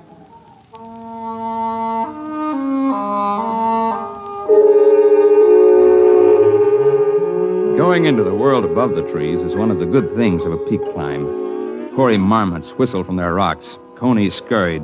The gray-barred ptarmigan crouched almost invisibly among the gaudy alpine fields of mountain sunflowers and tiny forget-me-nots. At dusk, we laid out our bedrolls on a level bit of tundra in the lee of a massive outcrop near Bighorn Glacier. We cooked a kettle of stew and heated the water for tea. Then Chuck walked away a few paces from the fire to empty the kettle. Ow! What's the matter? Stone turned under me. My ankle. Give me a hand. I got you. Oh, set me down again. Okay. Now let's take off that boot and the sock. Oh. Well, I have a feeling, my friend, that I will not climb that peak in the morning. Get the sock off and let's see how bad it is. Oh. Well, we'll pack ice on it and tape it in an hour. Maybe it's a simple twist. Oh, you know it isn't. Sure, I know. I thought you wanted to be cheerful, that's all. It's like when I broke 3 ribs climbing to look into a bird's nest the day before we were tackling the east face of Long Peak. Then you would chin up. Well, that was different. I wasn't hurting.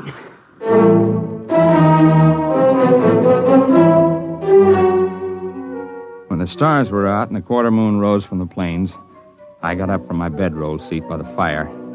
Chuck's ankle was taped, and he was easing it before him as best he could.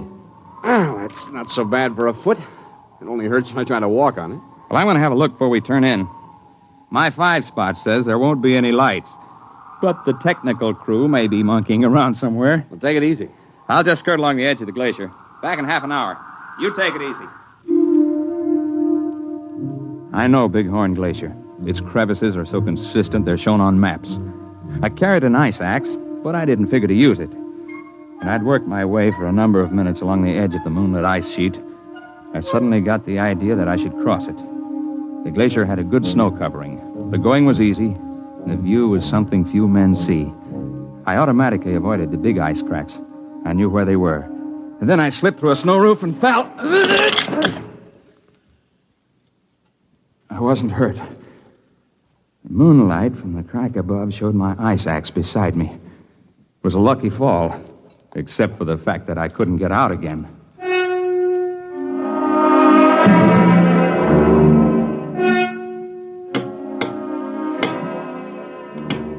Time after time, I tried to dig hand and foot holes into the splintering ice wall. But I was freezing my fingers, making no headway. Cold was beginning to bite into me. So I settled myself on my heels quietly and tried to decide what to do.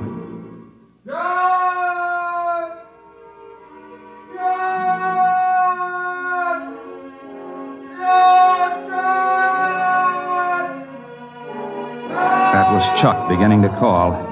I knew if I answered, he'd probably try the ice himself, so I kept quiet. And after a while, he stopped calling.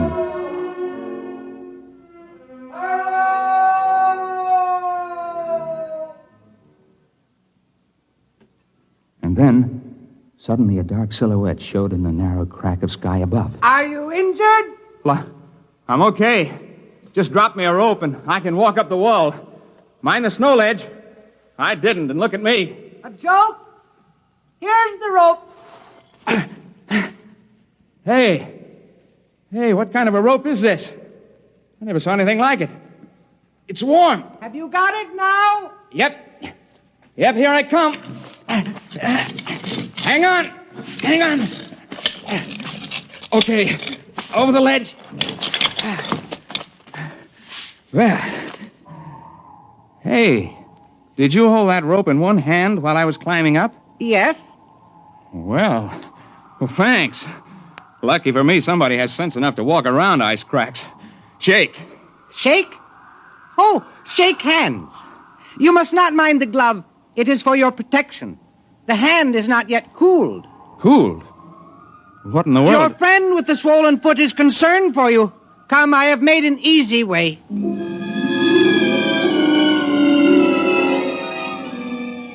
I've climbed mountains up and down the Rockies, but I confess, following this fellow, I felt like a tenderfoot. The man's odd voice and stilted phrases tantalized me, yet I knew they were not entirely strange. There was the question of his hot hand. I dropped back a couple of paces.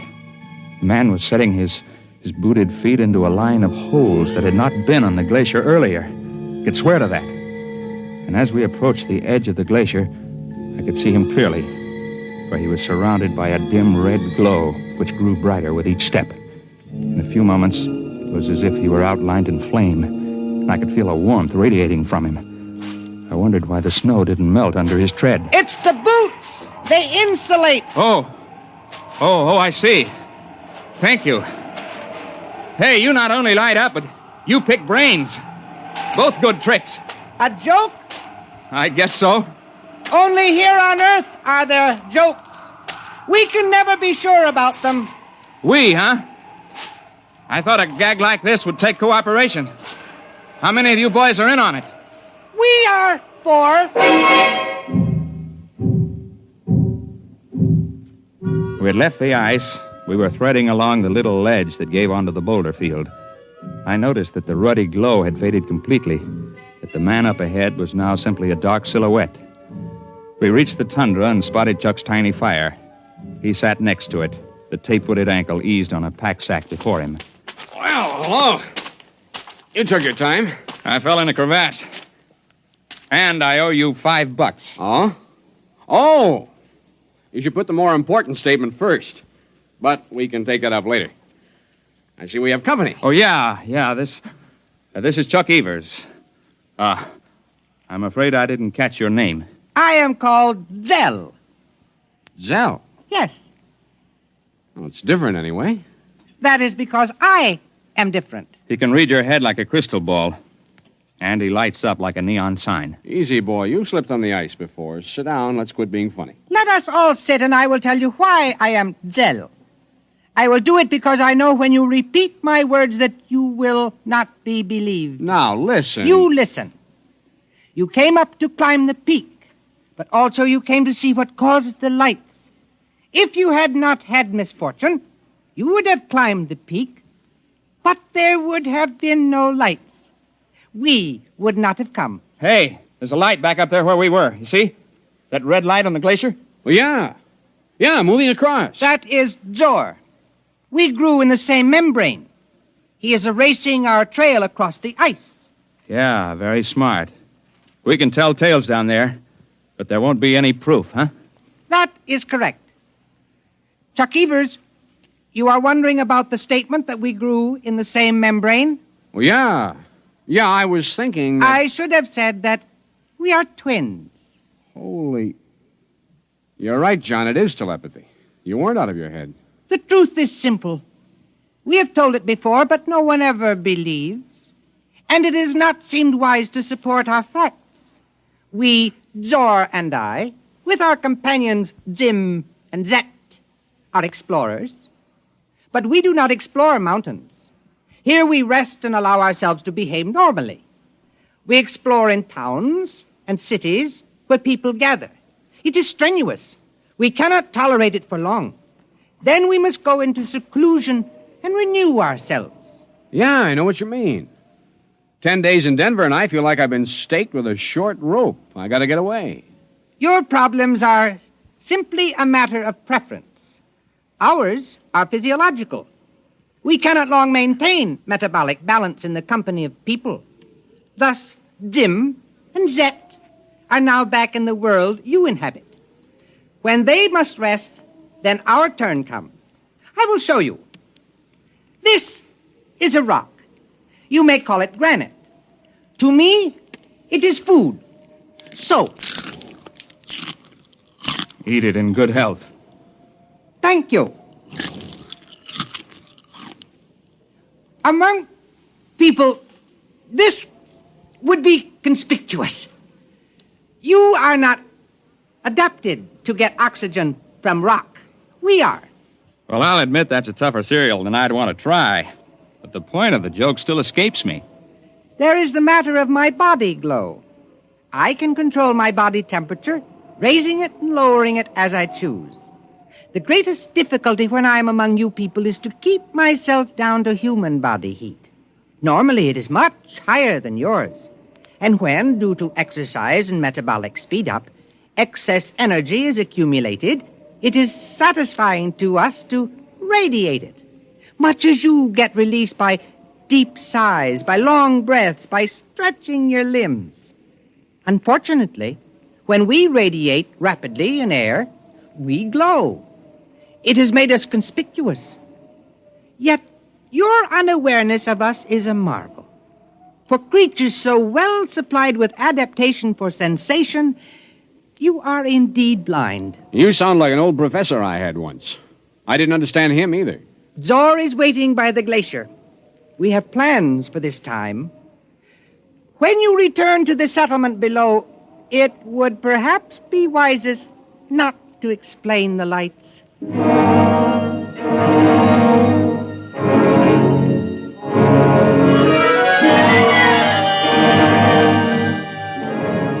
We both sat silently beside the dying fire. When we looked up toward the upper reaches of the glacier, two gleaming spots, dull cherry red, moved steadily across the ice. They were visible for brief minutes and slowly faded. To descend Precipice Peak, even if only from Bighorn Glacier, is no fit task for a cripple. Still, we knew it had to be done. So in the early morning, we set about it. Where the going allowed it, I simply backpacked Chuck. We made use of every ledge. We thought Chuck could rappel himself down spots he could not climb or be carried. We were both mountain men and tough. But by mid-afternoon, we knew we'd had enough. We were lucky, though. We ran into Heine Cobb, the ranger, heading down trail with 2 pack horses. We stopped only once, the big switchback. I got down from my horse, pried up a stone, took the tobacco can from under it, and gave it to Chuck without a word. Back at our camp on the lakeshore, Chuck and I weren't disturbed by questions. When men fail on the peaks, they tell their own stories in their own time. Chuck's ankle showed quick improvement, and in a couple of days he was hobbling about. Only young Royston came to visit us. You have not been back to the lodge. Perhaps you are afraid to show your faces. People talk your arm off up there. Not many of them have the gall to come snooping around here. You cannot offend me. I was concerned for you. I was interested, so I came. Did you see the lights? Nope, nary a light. I told you they wouldn't show up when anybody was up there. You collected $5 from me, betting on the other side of the fence. You were the man who was so sure there'd be some sign. I do not understand. You are both confusing everything, and you are both lying. There were lights on the peak when you were there, and I have a feeling you saw them. They were quite a show from here. Well, this is the place to see them from. Closer up, you lose perspective. Well, I must go. Friendship means nothing to you, so I will take my small hike back to the lodge again. Actually, I came to say that tomorrow I leave this miserable place and go home. I've endured all the health I can stand. Now, that's a different story. We're sorry to see you go, fella. My regards to the swamps. 10 to 1 when you get there, you'll wish you were back. This I very much doubt. Goodbye, John. Goodbye. Oh, there's a funny fella. Hey, what are you doing? Just feeling the stone step where he sat. I thought so. He really liked us, but this time he was careful not to shake hands. Did you notice? Yeah. In spite of himself, he had reached his limit of control. His temperature is going up. Yeah, I guess it is. He never could see a joke. And remember how he'd say something and then wait, as if he didn't understand it? And then all of a sudden it would come to him? He'd wait to pick our brains for every new word. You mean Royston? Royston is a name out of a hat. When that lad really goes home, he'll go with his buddies up there on that peak. I wonder which he is. Zim or Zet?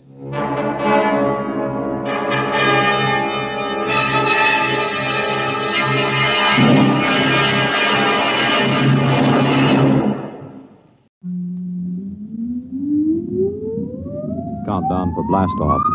X minus 5, 4, 3, 2, X minus 1, fire.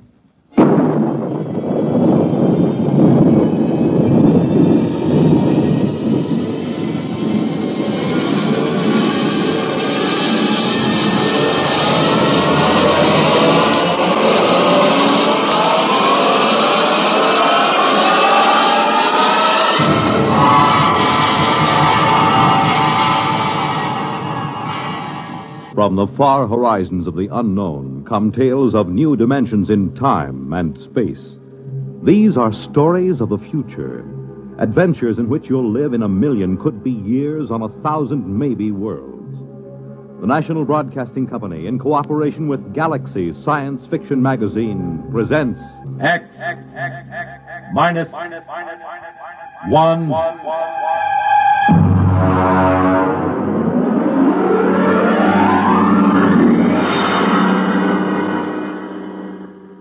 Tonight, Real Gone, starring Al Jasbo Collins.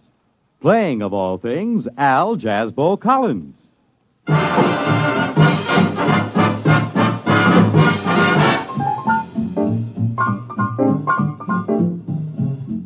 Oh, come in. Come in. Glad to see you. Albert here, your Collins friend. Just a minute. I'll close the door. You know, when you run a disc jockey show, the song pluggers just seem to ooze through the grain of the wood.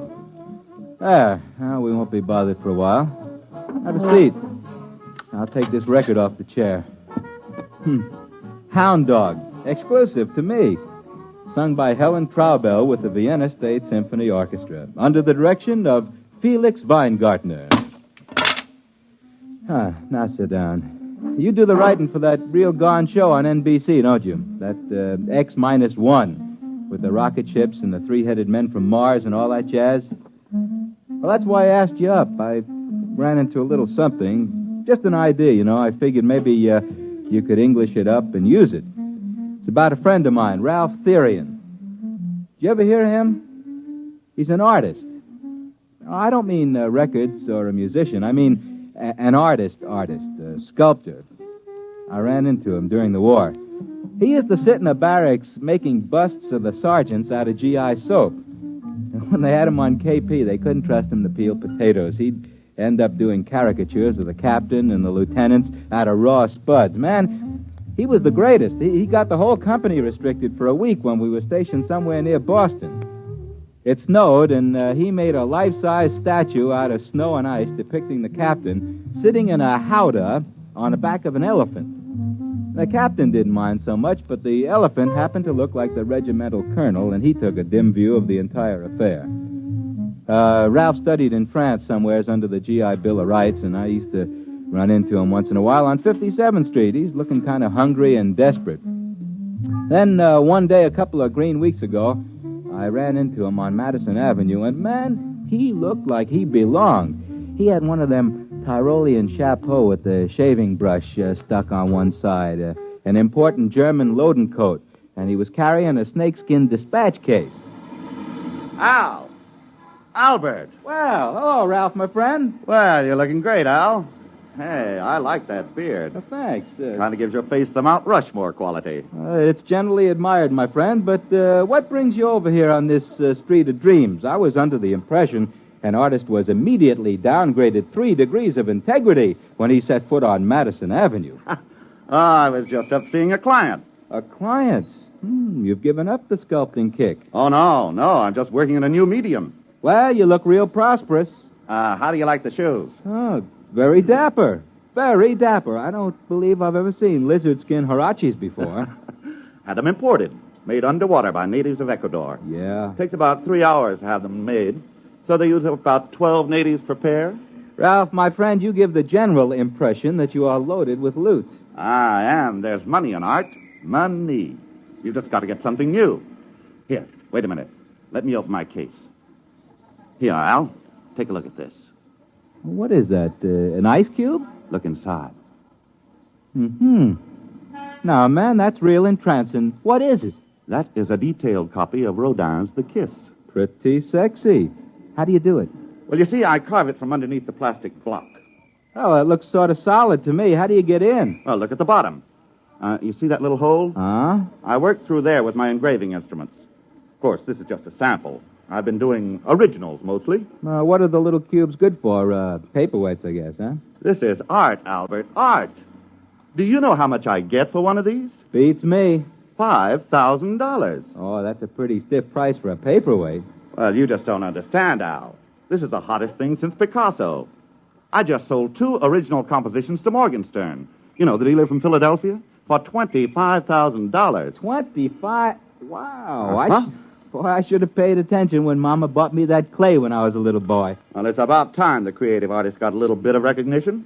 Recognition's not the point, man. At 25 G's, I wouldn't care if people walked past me in high noon. That's because you're not an artist. The money's secondary.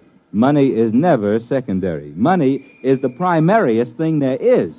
Al, would you be interested in a fine original composition? Well, I'll make a special price for you, Albert. $4,000.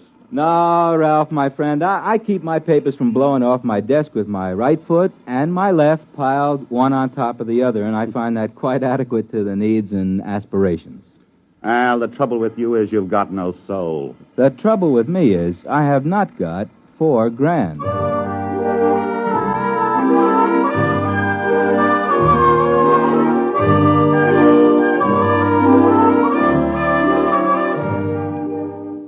This sort of thing is happening to me all the time. For example, I have a barber who plays unaccompanied Bach chaconnes with a 1/4-inch drill and a length of steel pipe. I figured Ralph Therian was stringing me until I ran into Vladimir Osepsky. Now, Vladi is one of these men who leads a double life. He composes concerti and avant-garde operas under his Square moniker, but he's better known in the Brill Building as Larry Oss. He got in on the ground floor of this rock and roll affair, and he took an already substantial fortune and ran it up to a fantastic munificence. Larry has money he hasn't even folded yet, and he collects art. I was up at his house one night discussing such things as Tin Roof Blues and Wozzeck by Albin Berg, and Larry got around to showing me his collection.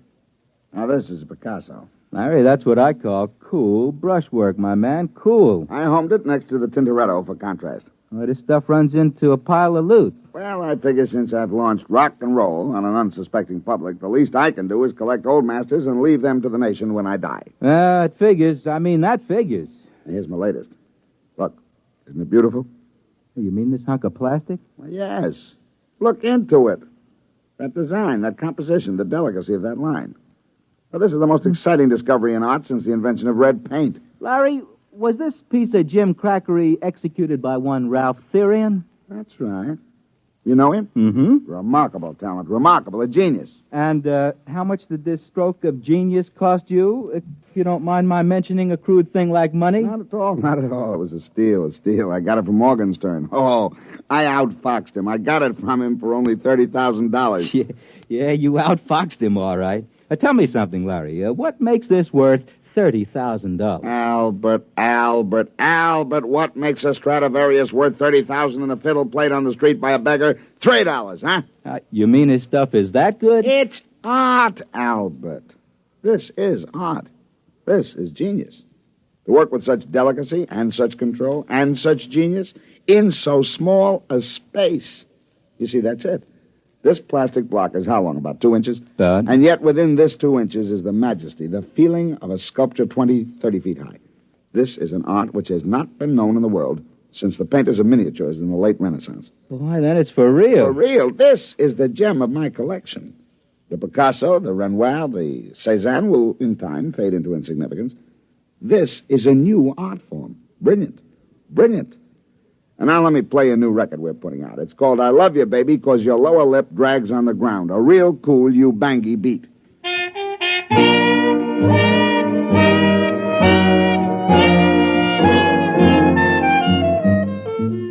Well, I let Ralph Therian's new art form slip my mind for a while I struggled with song pluggers, advertising salesmen, account executives from the agency. And I met him again a few weeks ago at a small cultural establishment on the corner where I work. You might call it sort of branch public library with a brass rail. Hey, what's the idea of putting this lemon peel in? If I wanted a fruit salad, I'd ask for it. How do you do, Ralph, my friend? Oh, hello, Al. You look like you're thriving, my man. Well, as a matter of fact, I just signed a contract with Morgenstern to deliver $100,000 worth of my original compositions. I'm celebrating. In here?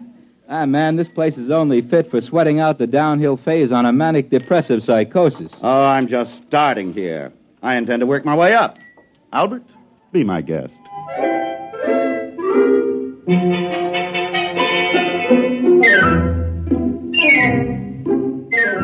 Well, I just had a difficult morning with the station manager who has an illusion in his little ricky-ticky mind that my program is the answer to Lawrence Welk and Guy Lombardo.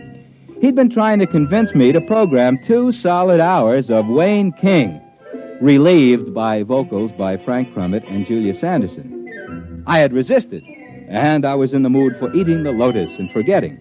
Several hours later, Ralph was feeling very confidential. Albert, my friend, I like you. Why don't you shave? Ralph, love me, love my beard. I will try.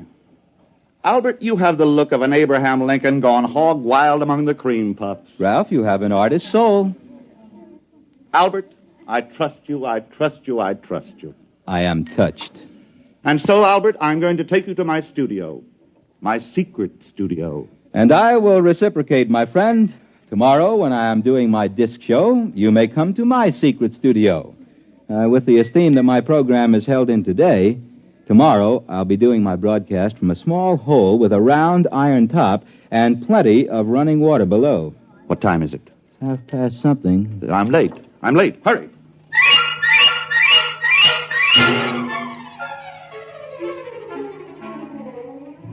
He took me to a loft somewhere down in the banana warehouse section. He had 3 locks on the door, and he opened them with 3 separate keys. I stepped inside and took a look around. The loft stretched a whole city block. The only thing that kept the New York Rangers from using it as a practice rink was the lack of ice. It was empty, except in one corner of the room there was a mess of machinery. Looked as if someone had eviscerated a television set and left it to die of shock.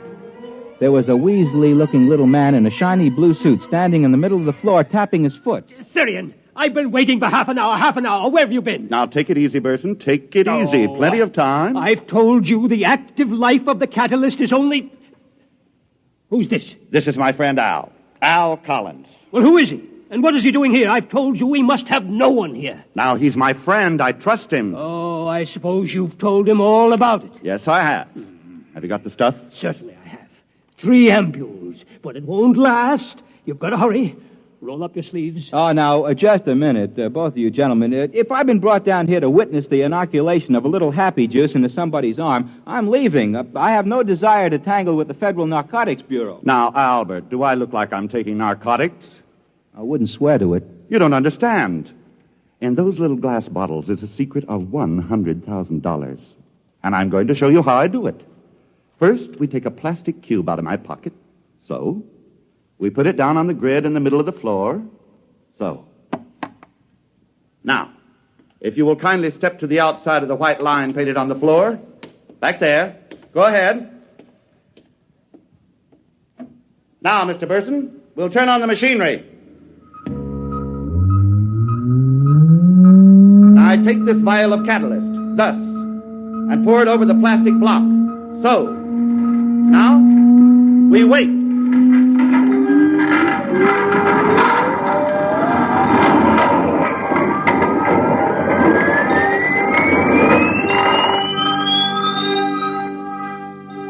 We stood there at the edges of that loft and watched that tiny plastic block sitting in a frame on the middle of the floor. And then suddenly it began to grow. In about 20 minutes, that cute little plastic block stood about 20 feet on its side. It almost touched the skylight, and there was about a foot of clearance on each wall. See, the long organic chain of molecules in the plastic is infinitely expandable under the right conditions. Is that a fact? By applying the right voltages in series, we can expand the cube to about this size. But there's an outside limit due to the cohesive charge on the molecules. Oh, naturally, of course. Those molecules do stick together. Well, it's the catalyst that does it. And I make that. I make the catalyst. Do you hear that, Therian? I make it. Now, calm down, Burson. Without me, you just have a great big blob of plastic. I'm the one who turns it into money. You see, Albert, a cube this big is as soft as putty inside. Now, I take my pneumatic drill and I make a hole in the bottom. And then my tools, and I start to carve my pretty sculptures inside. Therian, I'm warning you. I won't take this kind of treatment for long. Now, calm down, Burson. You're getting your 10% cut. 10%! 10%! Why, before I brought you this process, the only artwork you could get people to look at was mustaches on subway advertisements. Burson, that is the typical wailing of the non-creative technician. Envy, pure envy for genius. Now look out. I'm going under there and start work. I want 50%, Therian. 50%. That's only fair, isn't it? I put it to you, Mr. Collins. Just keep me out of it, gentlemen. Leave me out of it. I'm warning you, Therian. I'm warning you. Just get out of my way, grease monkey. Let an artist work.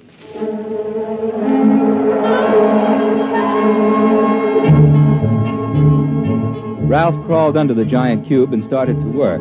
I could see what he was drawing, a collection of lovely ladies, something like the closing number at the Union City Burlesque. Didn't look very good. The lines were kind of thick and muddy, had a kind of a soft and sloppy quality to it, just about as if you were carving in butter. Took him about an hour, and then he crawled out. Just about in time. Well, what does it say on that watch? You've got about 20 seconds left. You cut it pretty fine there, Therian. It's all right. It's a masterpiece. Wait a minute. Okay, now. There she goes.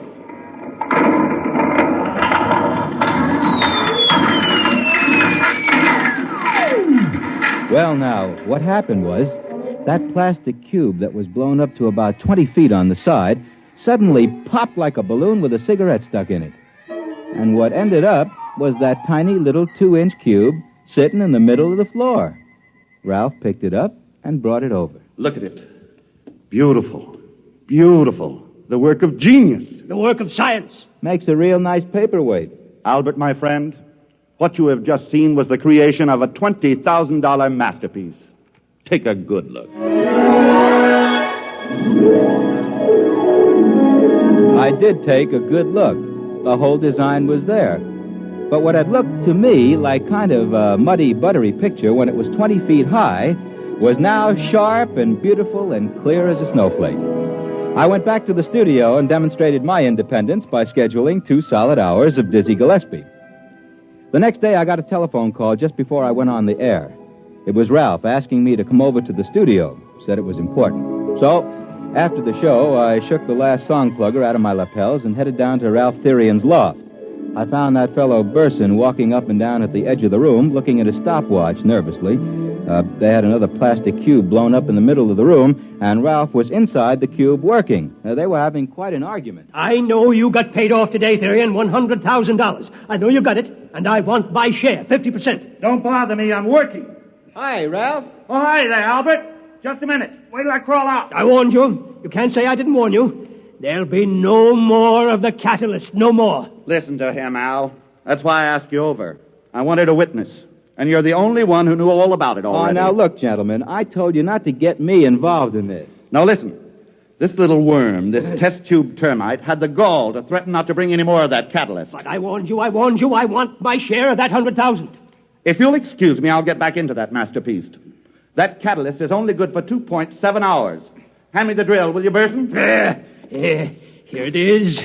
But I warned you. Boy, this plastic is tough today. All right. A lower grade. I warned him. He must have the money here somewhere. Yes, it must be somewhere. Bills.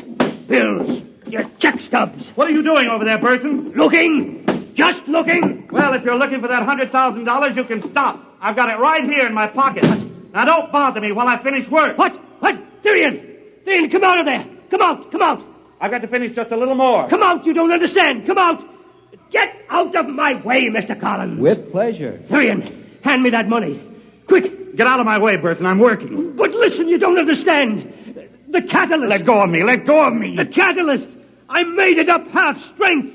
Give me that money, quick, the money.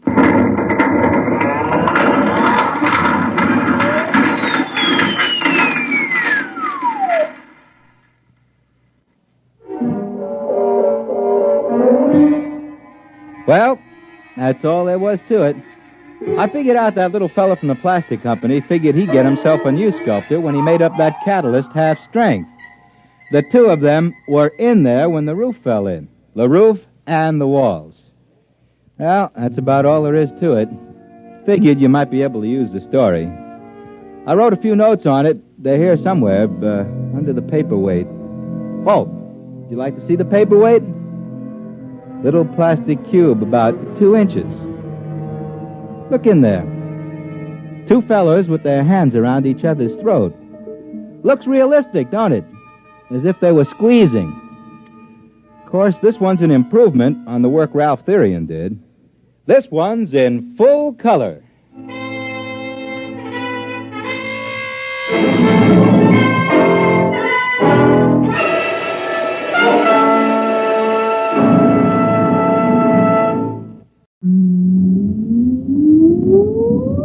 Countdown for blast off. X minus 5, 4, 3, 2, X minus 1, fire.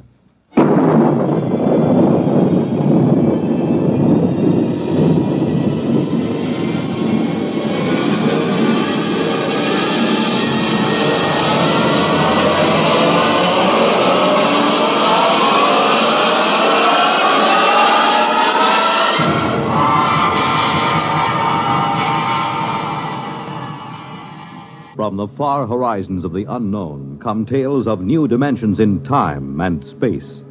These are stories of the future, adventures in which you'll live in a million, could be years, on 1,000 maybe worlds. The National Broadcasting Company, in cooperation with Galaxy Science Fiction Magazine, presents X minus 1.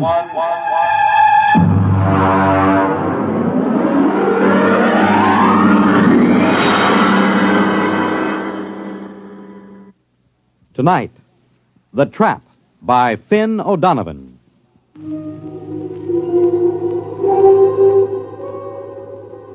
Samish, I am in need of some assistance.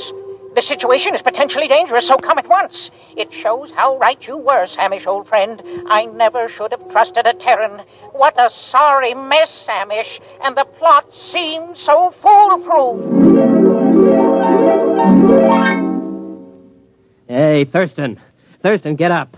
Get up, come on. Why? What's the matter? Why? Come on, it's daybreak. Now, there's good news. Let me alone. Oh, come on. You don't want to sleep through our vacation. The bird's on the wing. It's 5 o'clock in the morning. 5 o'clock in the morning in the Adirondacks is the middle of the day. What's the weather out? Oh, it's raining. For crying out loud. Oh, don't go back to sleep. It always rains on the first day of vacation. It's the rule of nature. Look, I got a little fly rod with a new plastic reel that I'm just dying You know to what try. the trouble with you is, Ed? You're in love with sporting goods equipment. Oh, now, wait till you see this rod. You take that rifle I sold you. You could shoot a rhinoceros with it, but you won't, because, Ed, you're essentially a friendly man. The trouble with you is you don't like the woods.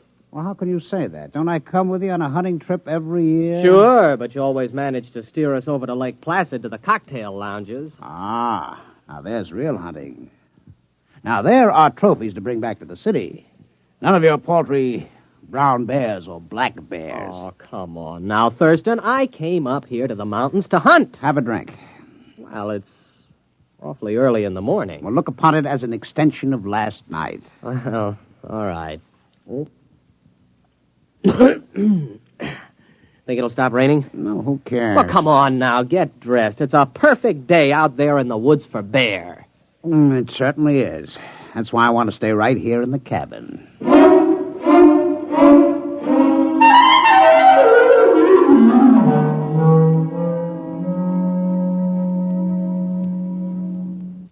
Ed. What? Pass the canteen? It's empty. Well, open up one of the bottles and pour it in. Why don't you take it straight from the bottle? What, on a camping trip? Pour it into the canteen. Okay. Hey. Now, this is what I call a hunting trip. Well, you haven't been outside the cabin. Oh, come on, Thurston. Can't we go out just to hunt something, even if it's just a little rabbit? Look. It stopped raining. Close the door. Now, you let some of the fumes out. Did you fill that canteen yet? Hey, look at this. What? Right by the door. How many times have I told you not to leave your collapsible cook stove where I can step on it in the night? It isn't. What is it? I don't know. It's made out of metal. It's just sitting here in the doorway. It says, trap on the top. What? Trap. Where'd you buy that? I didn't. Well, I certainly didn't. Hey, there's a tag on it. Dear friend, this is a new and revolutionary design in a trap. To introduce the trap to the general public, we are giving you this model absolutely free. You will find it a unique and valuable device for the capture of small game, provided you follow precisely the directions on the other side. Good luck and good hunting. Well, now, what do you think of that? Pass me the canteen. If this isn't the strangest thing, do you suppose it was left during the night? Oh, who cares? Well, aren't you interested? Not particularly. It's just another gadget. I've got 100 like it. That bear trap from Abercrombie and Fitch, the jaguar horn from Battlers, the crocodile lure. Well, I've never seen a trap like this. It's pretty clever advertising to just leave it here. Well, they'll bill you for it eventually. You care for the canteen? Oh, thanks. Hey, look at this thing, Thurston. Do I have to? Well, there are instructions on the other side. Quote, take the trap to a clearing and anchor it to any convenient tree with the attached chain. Here's the chain, all right. Press button 1 on the base. This primes the trap. Wait 5 seconds and press button 2. This activates the trap. Nothing more is required until a capture has been effected. Then press button 3 to deactivate and open the trap and remove the prey. Warning, keep the trap closed at all times except when removing the prey. That's goofy. No opening is required for the prey's ingress, since the trap works on the principle of osmotic suction and inducts the prey directly into the trap. Somebody's been at that canteen before No, us. no, that's what it says. What won't they think of next? Osmotic suction. Pass the canteen back. I'm going to set it. What, the canteen? No, the trap. Come on, help me. Ah, now that's the trouble with you, Ed. You're always cluttering up a hunting trip with hunting. Come on, take this in. All right. If it makes you any happier. Hey, boy, it's cold. Come on, we'll carry it over to that tree. It's heavy. Yeah. Here, let's put it down here. You think we really ought to fool with it? Of course. Maybe we can catch a fox. What will we do with a fox? Turn it loose. The fun is in the catching. Here, take the end of the chain. Hey, look out. You got your foot in it. Yeah, I guess it snaps in here. Oh, there it is. Let's get back to the cabin. The great outdoors depresses me. Wait a minute. I've got to press button 1. Hey, it's glowing. Yeah. 3, 4, 5. Now button 2. Well, I guess we just leave it. Well, come on back to the cabin. All right. It is time for breakfast. It certainly is. Pass it to me and don't spill it.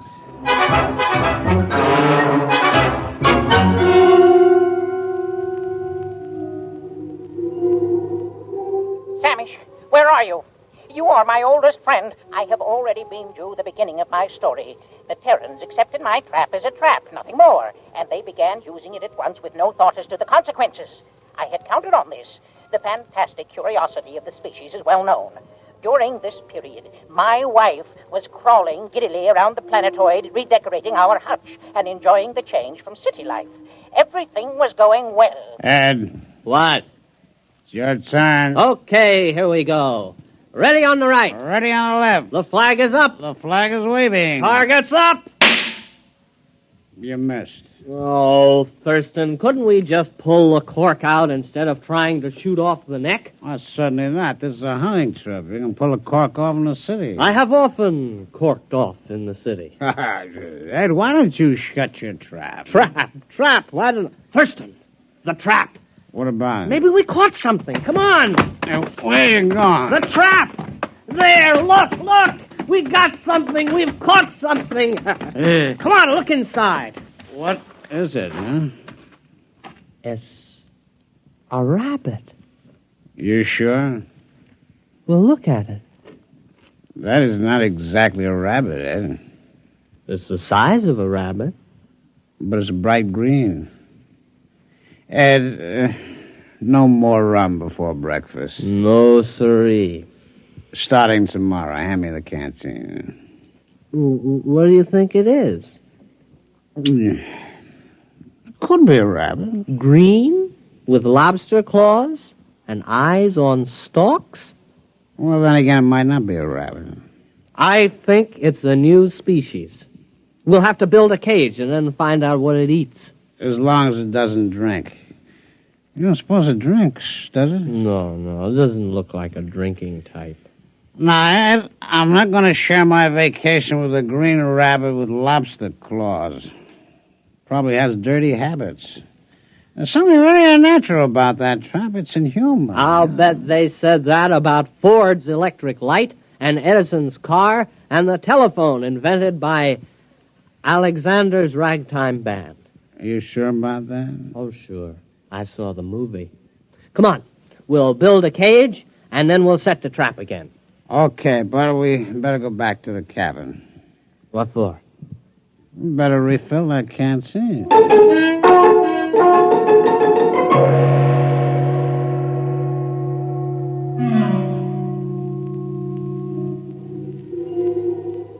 Why haven't you come yet? Samish, don't you appreciate the seriousness of my situation? Think of your old friend. Think of the lustrous-skinned Freegal for whose sake I got into this mess. Communicate with me, at least. The Terrans used a trap, which, of course, was not a trap at all, but a matter transmitter. I had the other end concealed on the planetoid and fed into it 3 small animals which I found in the garden. The Terrans removed them from the transmitter each time. For what purpose, I couldn't guess, but a Terran will keep anything. after the third beast passed through and had not been returned, I knew that was all, and that everything was in readiness, so I prepared for the fourth and final sending, the all-important one, for which all else was mere preparation. Ouch. Well, that finishes the cage. You know what? No. What? Those things smell.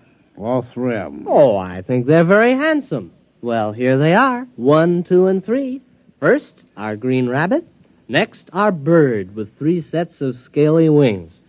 And this other thing, what does it look like? Well, it looks like a snake, except it has a head at each end. They eaten anything yet? No, I've tried milk, mincemeat, vegetables, caviar, potato chips. They haven't touched a thing. Maybe they're sick. Hey, what are you keeping them for? Well, they might come in handy someday. Oh, yeah? What for? Thurston, have you ever desired fame? What? Fame. The knowledge that your name will go down through the ages. I am a businessman. I've never considered the possibility. Never? What do you have in mind? These creatures are unique. And they smell. We'll present them to a museum. The daily Thurston exhibit of creatures hitherto unknown. They might name them after us. Our names will go down with Livingston, Audubon, Teddy Roosevelt, Walt Disney. I was thinking of a wing on the Museum of Natural History that would go right across Central Park West. The Daily Thurston Wing. Thurston Daily. That's not alphabetical. That's true. But, Ed, we only got 3 of them. We can't equip a wing with 3 exhibits. Well, there must be more where these came from. Let's examine the trap. Just a minute. The canteen? The canteen.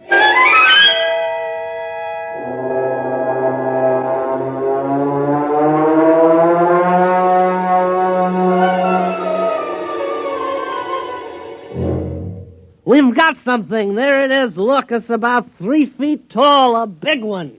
Uh-huh. A small green head and a forked tail. Oh, look at him, waving something on top of his head. Well, the rest were quiet. Maybe this one's dangerous. Huh? We'll handle it with nuts. Nuts? Nets. Oh, nuts. All right. And then we'll have to get in touch with the museum. Thurston, take a telegram. All righty. Museum of Natural History. Dear sir. Or madam. Have discovered at least 4 animals, which I suspect to be new species. Stop. Have you room for suitable exhibit? Stop. Signed, your friend Ed. Wasn't that a signature pretty informal? You're right.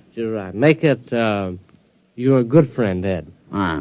We better go back and build a cage for this latest one. It looks awfully exciting. I think we'll make this one strong. Oh, this last specimen is the cream of our collection. Look at it.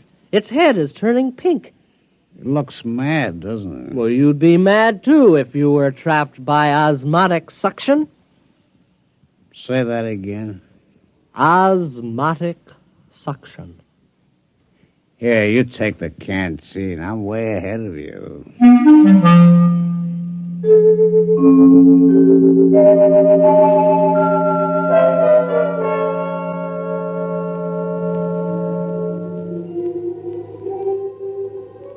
What, Samish? The rest of the story? Well, it's obvious enough. After 3 animals had passed through the transmitter, I knew I was ready. Now was the time to tell my wife. Accordingly, I asked her to crawl into the garden with me. Tell me, dear, she said, has something been bothering you of late? Have I displeased you? My dear, I said, you have tried your best, but it just isn't good enough. I'm going to take a new mate. She stood motionless, her cilia swaying in confusion. Then she exclaimed, Freagle! Yes, I told her, the glorious Freagle has consented to share my hutch, and with a clever shove, I pushed her into the matter transmitter. Samish, you should have seen her expression. Her cilia wreathed, and she screamed and was gone. I was free at last, free to mate with the splendid Freagle. Now you can appreciate the full perfection of the scheme. It was necessary to secure the Terran's cooperation, since a matter transmitter must be manipulated at both ends. I had disguised it as a trap, because Terrans will believe anything. And, as a masterstroke, I sent them my wife. Let them try to live with her. I never could. Foolproof. Absolutely foolproof. No one could prove a thing. And then, Samish, then it happened.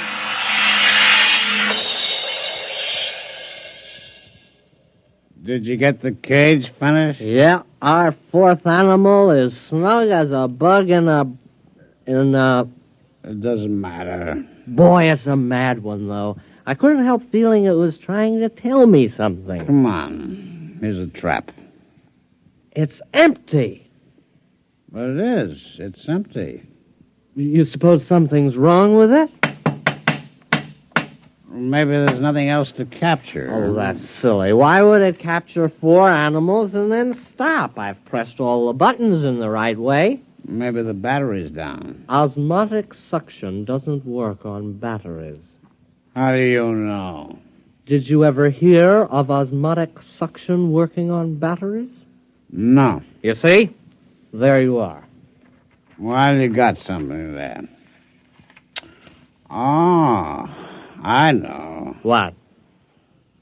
Let's go to Lake Placid and forget the whole thing. No, this thing's got to work. It's got to. The Thurston Daily wing of the American Museum of Natural History is at stake.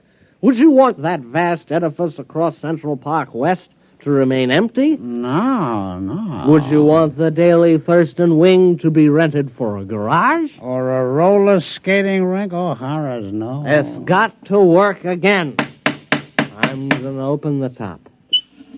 Look out. No, let's just see what's inside here. My hand. It's gone. My hand. No, it isn't. It's right there on the end of your arm. Oh, well, when I put it in the trap, my hand disappeared. You know what would do you a lot of good? A little rest in Lake Placid. I know a fine, restful cocktail lounge. No, look. I'll try it again with both arms. Ah, look. No hands. Very clever. I see how it works. Thurston, those animals didn't come from the Adirondacks at all. You mean they're imposters? They came from wherever my hand is. Where's your hand? I don't know. Do you realize there's a lot more where they come from? Thurston, the future of the Daily Thurston wing is assured. Give me a hand up. Ed, what are you going to do? I'm climbing into the trap. Oh, don't do it, Ed. You don't know what's in there. Here I go. There goes my feet. Hey, wait a minute. Here's a canteen. Let's have one for the road. All right. Wish me luck. I still don't think you should do it. I do it for science and the Daily Thurston wing. Why do you hold your nose? I got sinus. Here I go.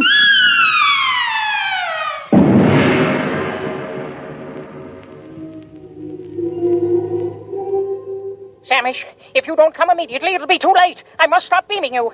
The enormous Terran has completely ransacked my little planetoid. He has shoved everything, living or dead, through the transmitter. My home is in ruins, and now he's tearing down my hutch. Samish, this monster means to capture me as a specimen. There's no time to lose.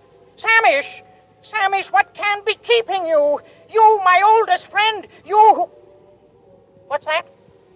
Samish, what are you saying? You can't mean it. No, not you and Friegel. Reconsider, my old friend. Remember our friendship. Remember...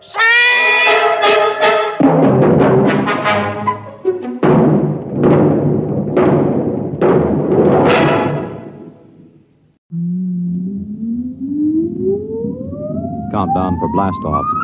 X minus 5, 4, 3, 2, X minus 1, fire.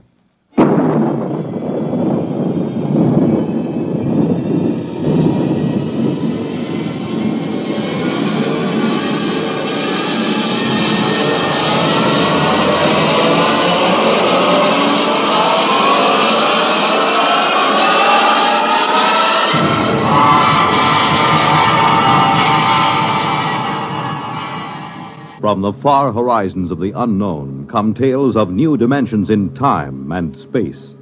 These are stories of the future, adventures in which you'll live in a million, could be years, on 1,000 maybe worlds. The National Broadcasting Company, in cooperation with Galaxy Science Fiction Magazine, presents X minus 1.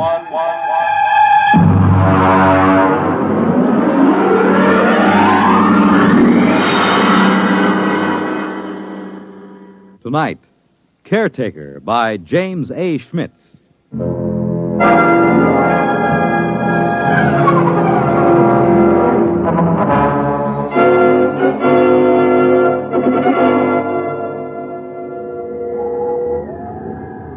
Commander Lowndes? Yes, Mr. Harris. Astrogation reports planetary orbit secure. What vector, Mr. Harris? Approximately 1,000 miles above subject planet 3785. Well, we'll have to give it a name soon, Harris. Yes, sir. Engineering secured. Damage control parties working on the hull. Very well. Has Martyr touched down in the scout ship? Yes, sir. We have him on the tight beam. Give him to me on my screen. Yes, sir. Sparkman, put Martyr on the command screen. Exploration ship Titan calling ship 375. Come in. Scout 375 reporting. What's it like down there, Martyr? It's not much different from the scan report, sir. I'm at the head of a valley. It's green and it's scarlet. It's all swampy. And there's a big river threading through it. Harris, get me a pinpoint on Martyr's location. Aye, aye, sir. There are mountains beyond. I can see Holman's house from here. Looks like a Swiss chalet standing over the lake. Have you made contact? Yes, sir. Boyce is over there now. How is he? Well, it's hard to say. Tell him we're recording the planet officially as Holman's planet. That might please him. No, I don't think so, sir. What? Boyce suggested that during our first visit with Holman today, he wants us to record it instead as, I'll spell it. Cresgyth. Cresgyth. What's that, local? Well, that's his phonetic interpretation of the name the people here use. Fair enough, if that's how he wants it. Anything to add on your present report? No, sir. I'll call you back after we've met his woman. His wife? Yes, sir. I'm glad it was you and Boyce who found Holman. You're reliable men, you in particular. Martyr, I don't need to emphasize that Holman's discovery of what appears to be the first genuine human race ever encountered outside of Earth is of primary importance. Yes, sir. Boyce might be inclined to hurry through the diplomatic overtures. You'll be careful about that part of it, Martyr. Yes, very careful, sir. On the 2 continents we've scanned before, we've found no traces of human inhabitants, present or past. Yes, I know, sir, but Holman's... It's possible Holman's acquaintances are the sole survivors of humanity here. If we frighten the tribe into hiding, there may never be another contact. Yes, I understand, sir. Fine. Now then, what about these other creatures? What did Holman have to say about them? Well, in the 20 years he's been marooned in this valley, he's had only 3 or 4 actual encounters with them, sir. Rather violent encounters on his side. Apparently they learned to avoid him after that. They're called Zares. He seems to have an almost psychopathic hatred for them. That's not very surprising. We pulled up a scout drag a little while ago, bagged a couple of specimens. The description checks with Holman's description of the Zares, the worm-like, slimy, blue body with a set of arms, legs, and head. Out of the water, they seem to wear some kind of clothes, presumably to conserve body moisture. Yes, that's what he said. All right now, Martyr. I want you to continue according to the plan. And remember, be careful of Holman. He's been alone on this planet for 22 years. He deserves a lot from us. Yes, sir. But he hasn't been alone. He has his wife.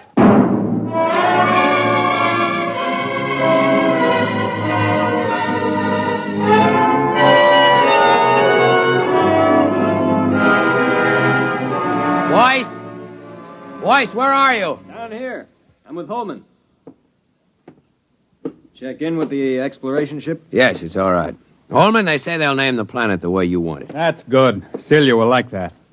Celia? My wife. I called her Celia from the start. She likes the name. I see. Where's she now? Oh, she's out somewhere. She's very timid. She'll show up sometime in the night, and I'm leaving the doors open for her. I'll talk to her a little first to reassure her, and you can meet her then. Meanwhile, would you like to see her picture? Why, you got photographs? No, I painted it. I used to do a little bit before I went into service. It's over here. I've done about 50 or so paintings over the years. I paint a lot of them over, you know. Here. I grind my own pigments and cut brushes from the swamp grass. I'd give my arm for a good camel's hair brush. Here she is. Beautiful. Real good looking. Of course, it isn't an exact likeness. I tried to capture the spirit.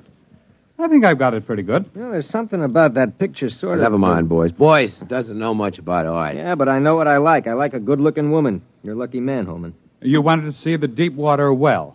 It's right through here.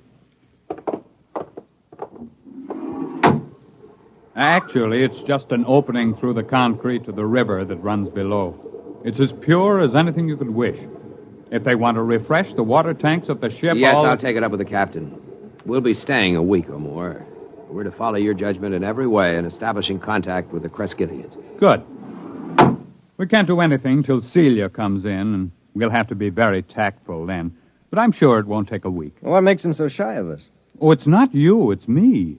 Or it's an impression I gave them of the Earth kind of human beings. Come on upstairs and I'll tell you.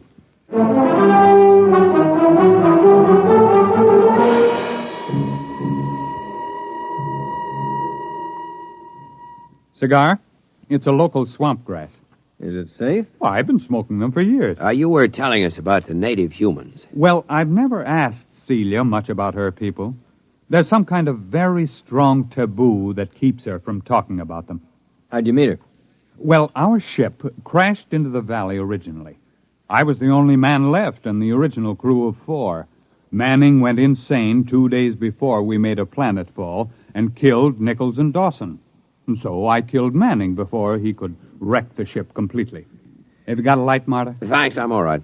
You see, it was unavoidable, but they never understood it, those people of Celia's. Well, how did they find out? I was unconscious for about a month and completely blind for 6 months afterward. Blind? Well, they got me out of the wreck and nursed me back to life. But as soon as I was out of danger, only Celia would stay with me. She and I were alone for weeks before I regained my sight. How did they know I killed the others? Well, they're sensitive in a number of ways, and there were those bodies in the ship. They withdrew from me as soon as I no longer needed their help. Then in all this time you were never able to gain their confidence? It's not a question of confidence. It's a question of... Well, I'm trying to tell you. I didn't mind being alone with Celia. You'll understand that when you see her. The others stayed in a small lake village they had a couple of miles up the valley across the swamps. Celia went up there every few days, but she never brought anyone back with her. I suspected it was simply because I was an alien. I thought they'd get over that in time. Celia seemed happy enough, so it wasn't a very acute problem. Well, could you observe them? Well, one day, when she'd slipped away again, I remembered a pair of field glasses I'd taken off the ship, and I got them and trained them on the village. That was a very curious experience. I never found a complete explanation for it. Well, what happened? Well, just for one instant, I had everything in the clearest possible focus. There were children playing on the platforms above the water, a few adults standing in the doorways of a house, and suddenly everything went blurred. Well, something go wrong with the glasses? No. They didn't want me to look at them. They just blurred my vision.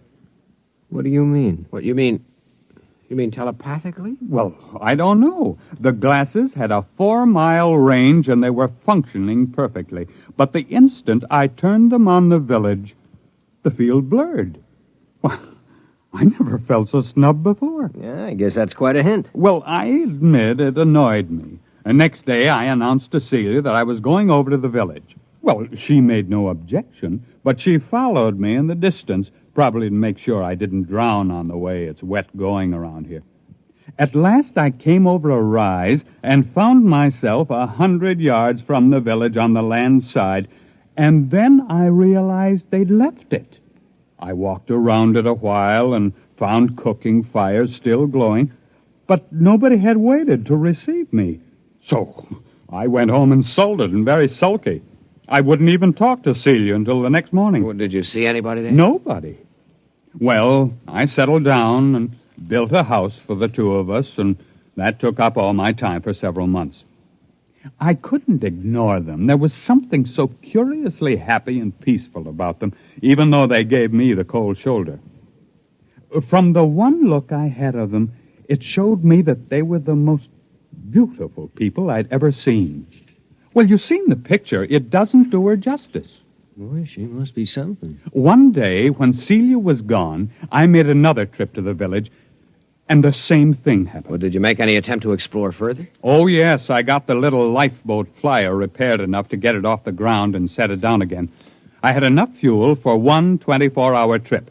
I flew down the valley for almost 50 miles before I came across the first colony of the other ones, the Zares. Is that what the people here call them? No, Zare, that's the word for snake. I named them that. Did they live in caves? No, that's what fooled me. It was a village of houses just like the one here. I sat down on the lake and I saw them. They just stood there, very quietly watching me through the doors and windows. What made it worse somehow was that they wore clothes, but the clothes didn't cover enough. Those weaving, soft, blue, slimy bodies and those staring eyes. I backed down the ladder with my gun ready in case they rushed me, but they never moved. Did you find any more of them? There were about 8 more colonies of Zares further down the valley, but there was no trace of another tribe of humans. At the time, I didn't know just what to make of it. There was a possibility that my village represented an advanced troop of human beings into the land of snakes. But it turned out to be the other way around. It seemed to be the snakes that were pushing out the humans. So I swore to myself that as long as I lived, at least, human beings were going to hold this section of the valley undisturbed in its safety. When I came back, I said to Celia, Celia, I must speak to your people. Go tell them I'll come again tomorrow, and they mustn't run away. Well, she looked at me, and then she went in the direction of the village. Did they wait for you? Well, she came back late at night, crept into my arms, and told me they promised to wait for me. Oh, I set out the next morning full of great plans. After all, the Zare snakes lived in widely scattered settlements. The villagers and I could wipe out those settlements one by one until we'd cleared the land. But then I didn't realize how different Celia's people were from us. How? What happened? Well, I came over that rise, and there the village was. This time I knew they'd stayed home. And then, not 20 feet off my path, I saw 2 of the Zares standing in the bushes, one watching me and the other looking at the village. They were the first ones I'd seen that close, and they were horrible. They had a rapacious, greedy look. They seemed oily and unclean. Each had a kind of tricky crossbow over his shoulder, and they couldn't be seen from the village.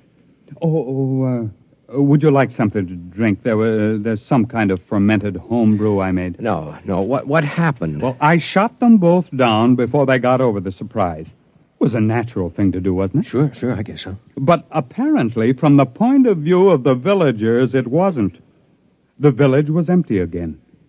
When I got back home, I was actually sick with disappointment. And then I discovered Celia was gone.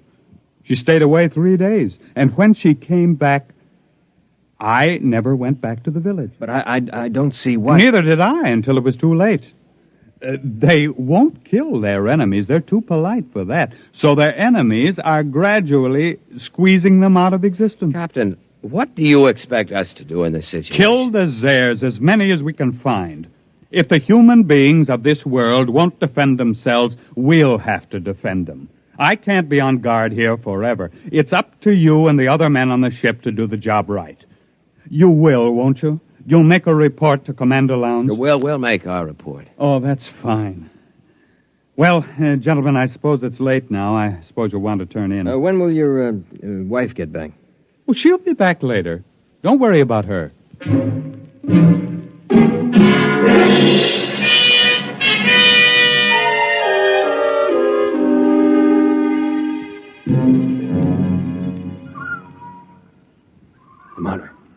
Marta, you awake? Why, what do you want? Listen.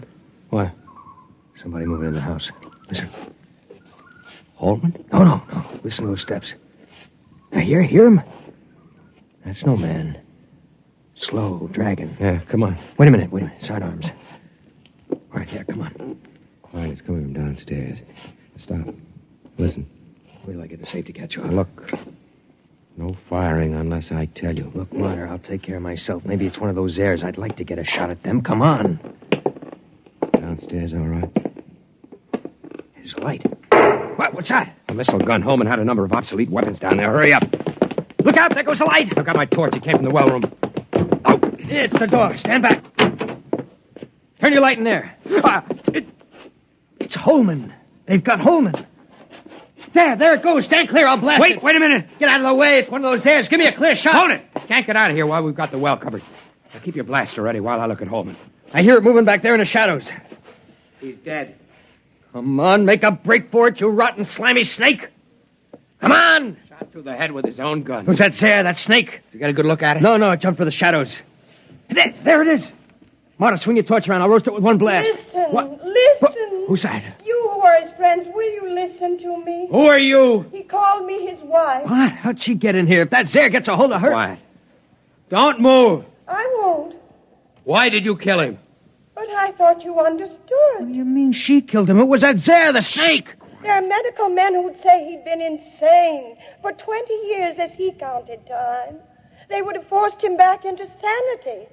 I could not bear the thought he should suffer that. Suffer what? Are you all fools? He was a fool, though I loved him. He could not see beyond the shape of things. So here among us, he saw shapes he could bear to see. And those moments when sanity came to him and he saw what was really there, then he killed. Are you all like that? What's she talking about? Is the snake there with her? Go upstairs, boys. Wait for me outside. You gonna kill that snake? Yes, I'll kill the snake. All right, take my blast. Now be careful. Get it between the eyes, Marta. Roast that Zare to a crisp. Go on outside. Are you still there? Yes. Is there any way you can get out? I can leave by the river that flows under the well if you do not shoot at me. I won't shoot at you. May I take his body? Yes. And you will all leave with your ship? I loved him, although my people thought it strange, almost beyond their tolerance. They are foolish, too, yet not as foolish as you are. They saw what was in his mind, and not beyond that. And so they were afraid of him. But he is dead now. And there is nothing that your people and mine could share. We are too different. Will you leave? We'll leave. What did you see that was beyond his mind? A brave spirit, though very frightened. He ventured far, far, far into the dark, of which he was afraid. I loved him for that. I am coming now. I think you had better look away.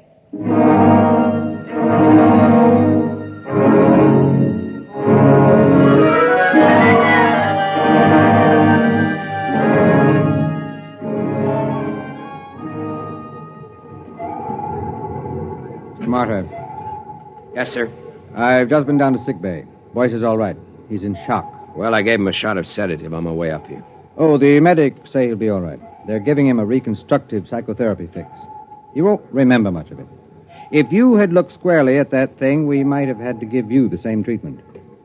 Our pickled specimens of the Zare are pretty hideous. I suppose it's all the way you look at it. Yes, I suppose so. Holman had his own way of looking at it. Selective hysterical blindness maintained for 22 years, with his own type of artistic hallucinations thrown in.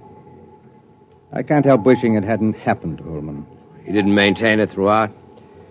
When he was hallucinating, he saw them as beautiful. He saw her as beautiful. But when he saw them clearly, the way they really were, he killed them. Who wouldn't? I almost feel like getting out of space and staying out for good. Well, it's time to file a report and wrap up. What are you reporting? That Holman died here quite peacefully about a year before we found him, leaving a diary of inspiring courage and devotion to space exploration behind him. We'll have time enough to work up the diary. That should keep everybody happy. All secure, sir. Shall I close down the ports? Just a minute. Martyr, look down there. The whole galaxy.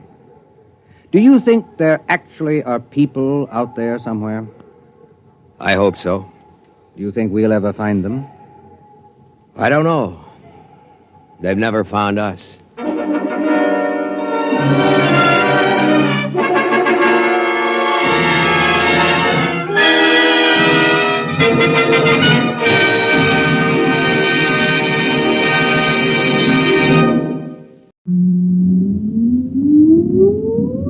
countdown for blast off.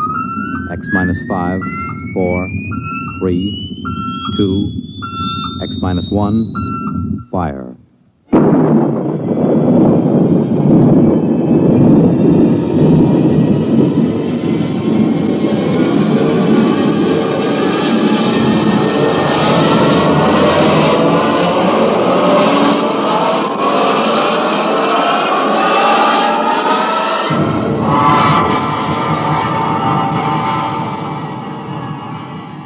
From the far horizons of the unknown come transcribed tales of new dimensions in time and space.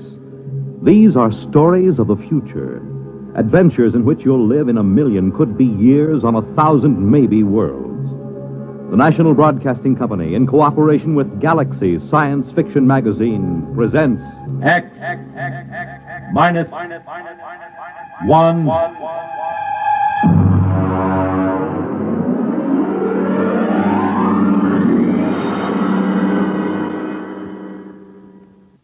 Tonight, the time is 1965. The place, a golf course. The story, open warfare.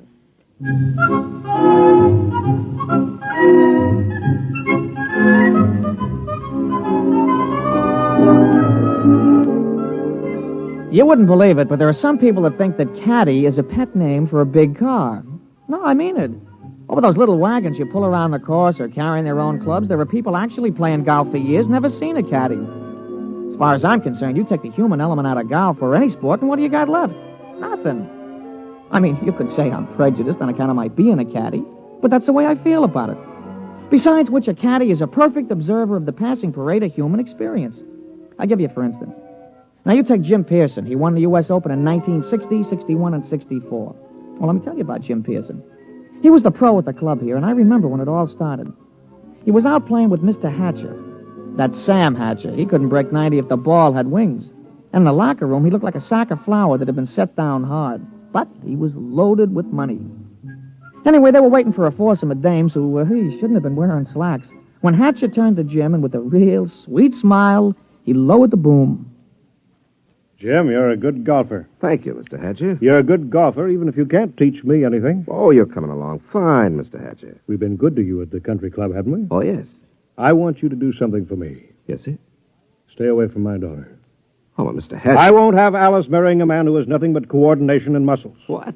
When I was only your age, I was making $50,000 a year. It takes brains to do that.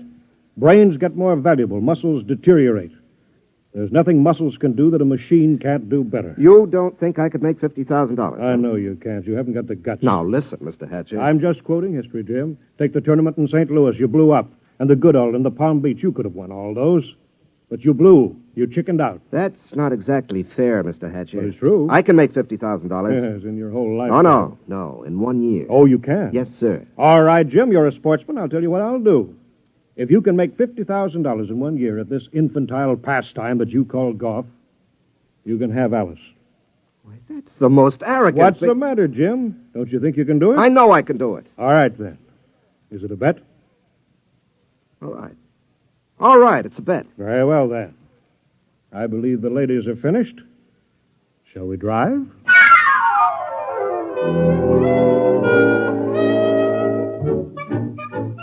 Naturally, old man Hatcher set a trap for him. And I guess it worked pretty good, too. Jim knew I heard the whole thing, so he used to talk it over with me. Hey, I've been doing real good this season, Mr. Pearson. Sure. Been away on the whole circuit. I haven't seen Alice more than 1 day at a time in the last 6 months. You, hear from Miss Hatcher? Oh, yes. Yes, I got a telegram right after I won the first tournament. It said, and I quote, "I won't be bought and sold. Signed, Alice." She found out about that bet, huh? Yeah, I'm sure her father made sure she did. Wouldn't it frost you? It did. It cost me $5,000 in tournament money, and then I just got mad. You know, the cold mad, the kind of mad that puts 20 yards on your drive? Yeah, I know what you mean. Sometimes when I get sore at the caddy master, I go out to the driving range. Bango! Every time you hit it, you got it right between his eyes. Yeah, that's the idea. Every time I slam a ball down the fairway, I feel as if I've just belted Hatcher right behind the ear. You, still figure you got a chance? Oh, I'm going to get that $50,000 this year, all right. I'm going to win the U.S. Open, and that's worth $25,000 in cash plus vaudeville appearances or Ed Sullivan's television show or something. And I'm going to take the money and I'm going to lay it in front of Alice and I'm going to say, I wasn't buying you. I was buying the right to tell you I love you. Ah, gee, that's pretty. All right, never mind. Give me a number 7 iron.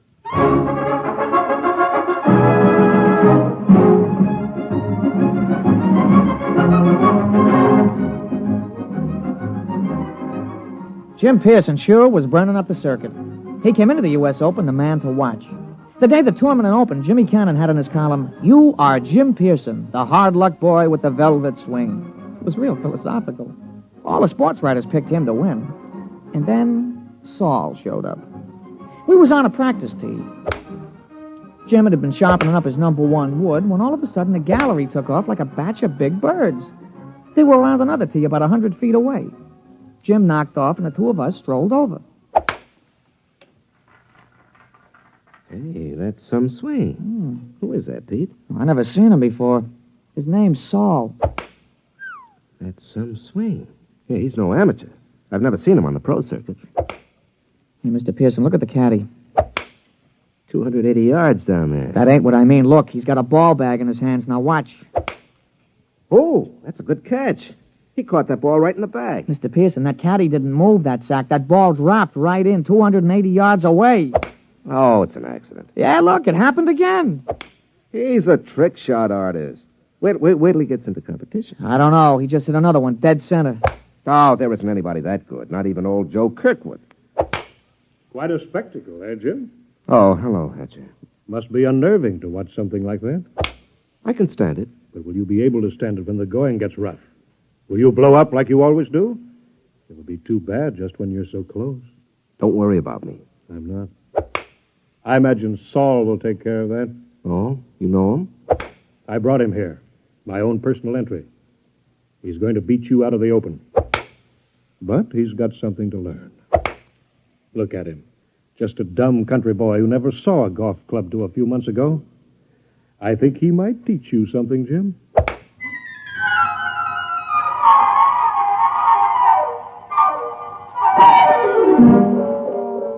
I could tell Jim was going to have a good day the minute he took his driver out of the bag. He took his practice swings, and they went around clean, grooved, and loose. I would have bet my shirt on him.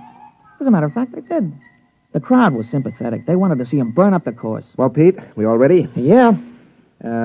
What's this? New kind of golf ball? Oh, yeah, a young fella from the A.B. Wells Sporting Goods Company. He slipped me a fin to talk you into using these balls.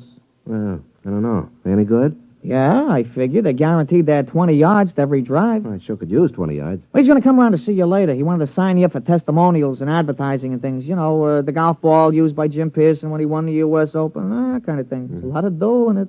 Well, we'll give it a try. Let's tee up.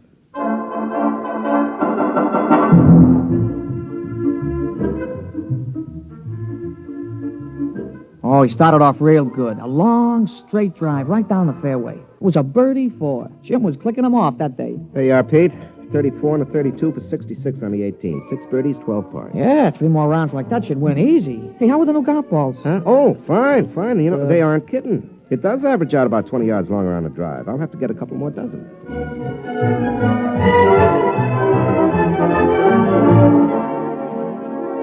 We went around to watch Jim's score being posted on the big board. Most of the field was still out, but he was ahead of the closest competitor by 3 strokes. Who's that? Oh, somebody coming down the 18th. It must be a hot round. I'll be posting it in a minute. Oh, Saul. Hmm? Yeah, you see, there he is, walking through the crowd. Yeah. Well, here comes the secretary with the score. Hey, Mr. Pearson, look at it.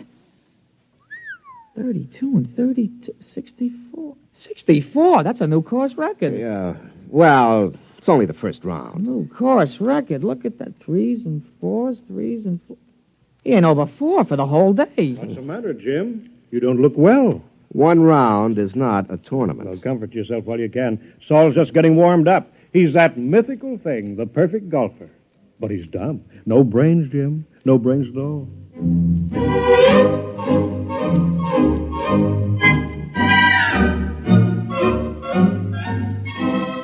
Naturally, in the sports broadcasts and the newspapers, Jim could have been playing on a miniature golf course at Asbury Park, New Jersey. The big news was Saul. They all called him Silent Saul. The odds the boys in the shower room played around with on Pearson took a dive, and you couldn't get even money for Saul. The next morning, Jim's gallery was pretty small. When he stepped up to the ball, there was a smattering of applause like a matinee just before they closed the show. But his drive was as straight as the day before and longer by about 20 yards on the average. Hey, that's a nice putt, Mr. Pearson. Yeah. Who's that? That's Saul, I'm afraid. He's coming around behind you. Well, he's going to have a big fight.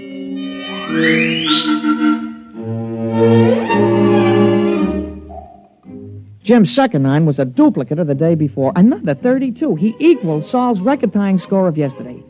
Then when we came in to read it on the big board, he looked like somebody hit him on the head with the driver. Look at that, Pete. 31 out, 31 back for a 62. He's got me by 2 strokes today. And 4 strokes in all. What do you got to say, Jim? Oh, nothing, Mr. Hatcher.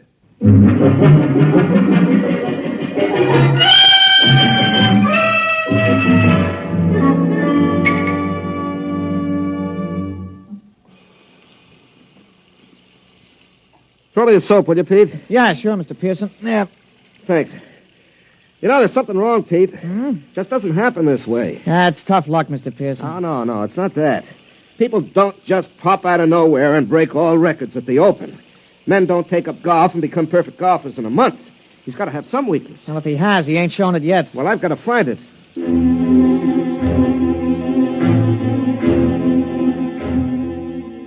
Jim was out the next morning, and he came in with a classy 32. On the back nine, he slipped a stroke to 33. He was still 4 down. He shook off a couple of reporters who were trying to egg him into a feud with this Saul, and the two of us just hung around in the crowd watching Silent Saul. His first drive went a clean 300 yards down the fairway, straight as a ruler. Pete, there's something about his swing. There's something about it. I've seen it before. Oh, you never saw that Silent Saul before, Mr. Pearson. Still, there's something about his swing.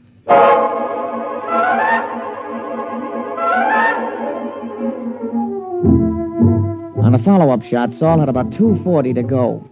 He took a club from his bag and took a few wiggling gestures, set his driver behind the ball, and swung. Pete? Did you see that swing? Those wiggles? Yeah, well, a lot of guys do that. Yeah, but it's unnecessary. I mean, you don't have to make those wiggles before you address the ball. Yeah, sure, and you don't have to spit 3 times every time you got a tough putt, but you do. But there's still something strange about him. Everything about him is perfection except those wiggles. And he doesn't talk. Look at him putting. Just look at him. Mm-hmm. That could be Todd Winters, couldn't it? Yeah, he does look something like Winters. Yeah, when he putts. But that iron shot, who wiggles like that? Who does those wiggles? George Potter. Yeah, I guess he does. Yeah, and the approach shot, Pete. That's Gordon Brown. Nobody else bends the knee that way. He really gave it a lot of study, huh? And the drive. That grooved swing on the drive. Pete, come on. I've watched enough.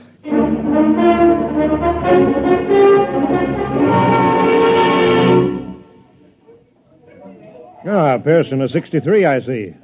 You're 6 strokes behind with 1 round to go. You want to give up now? I don't think I will. I think we'd better talk about it privately. Oh, that won't be necessary.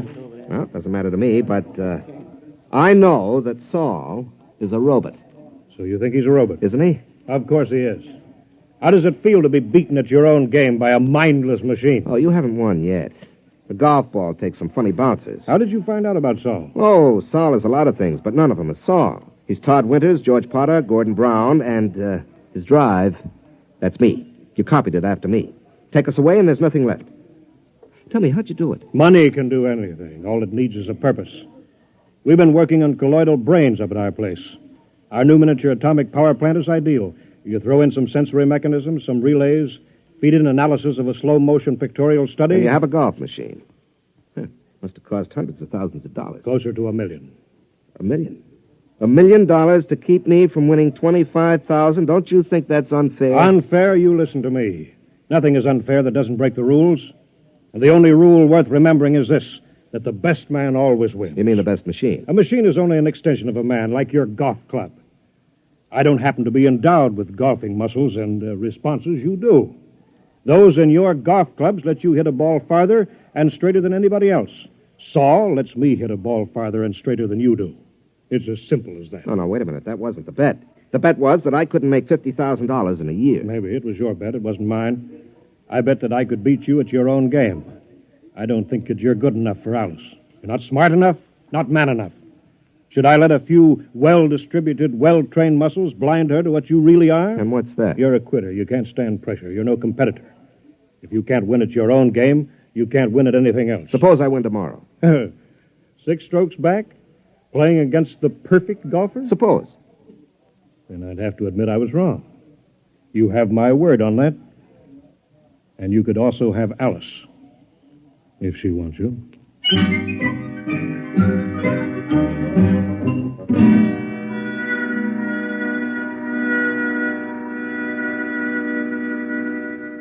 Somewhere, Saul must have an Achilles heel. Pete, the prime fact about man is his adaptability. Yeah, sure. Yeah. They've got to build in at least one constant, if not more. How about judgment? I don't think so. They could tell whether he'd have wind or rain or sun or slow greens or something. They got to take care of that. Yeah, I suppose so. Hey, maybe you could jimmy him. Drop sugar in his gas tank or something, smash him up. Oh, no. That isn't fair. Saul is fair. Well, Mr. Hatcher, he's playing fair according to his lights. He could have had me crippled or poisoned or something, but he didn't.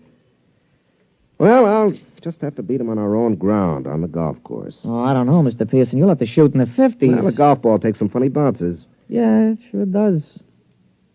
Wait a minute, there is a constant. Hmm? Listen, Pete, you know Saul's caddy? Yeah, I know him. An illiterate type of guy, yeah. Could he use $10 or maybe 20 or 50? He's a caddy, isn't he? All right. Pete, I want you to talk to him. You'll do better than I can.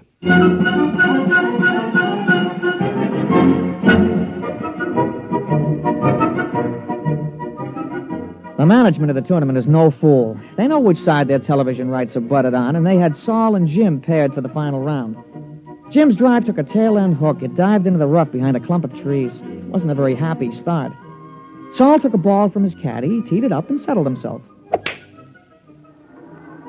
Hey, that's some drive, Mr. Pearson. Yeah, that was some drive. It's about 340 yards, isn't it? Some drive. You got a tough lie there on your ball, Mr. Pearson. You going to play it safe out on the fairway? No. You see that hole between those 2 trees? Mr. Pearson, that ain't sensible golf. Pete, sensible golf won't win.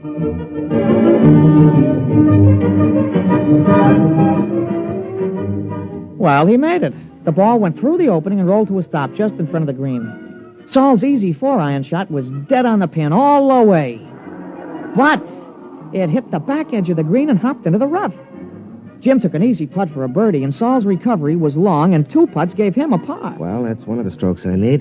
And that's the way it went. Jim's game sparkled, and Saul's game kept finding trouble. For the first 9, Jim came in with a scorching 30, while Saul came in with a 33. Kept on like that. Saul kept overshooting the green. They came into the 18th hole with Saul still 2 strokes up. Now, look, don't you worry, Mr. Pearson. You're going to tie him for sure. Oh, that's no good, Pete. By tomorrow, his game will be on again perfectly.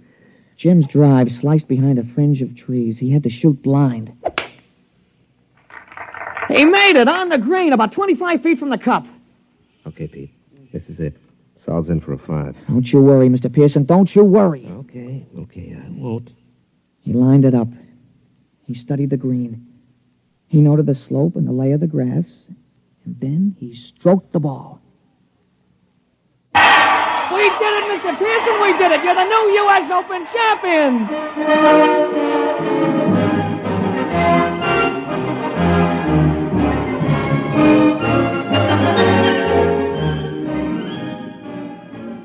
Well, we finally busted loose from the television and the movies and all those hangers-on, and we ducked around the back to the pro shop, where we run into Mr. Hatcher. How did you do it?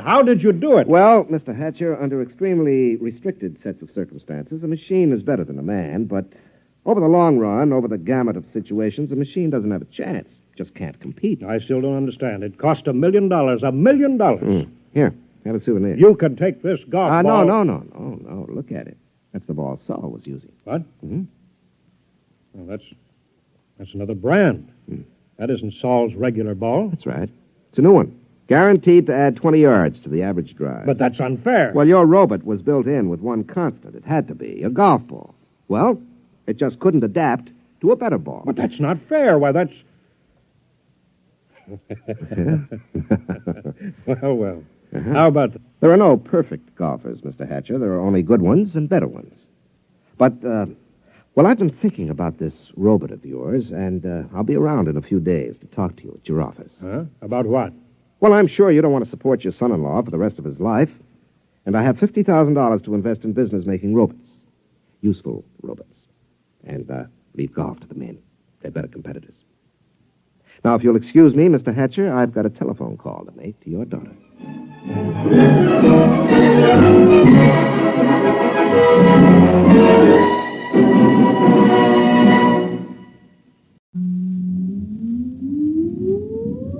Countdown for blast off. X minus 5, 4, 3, 2, X minus 1, fire.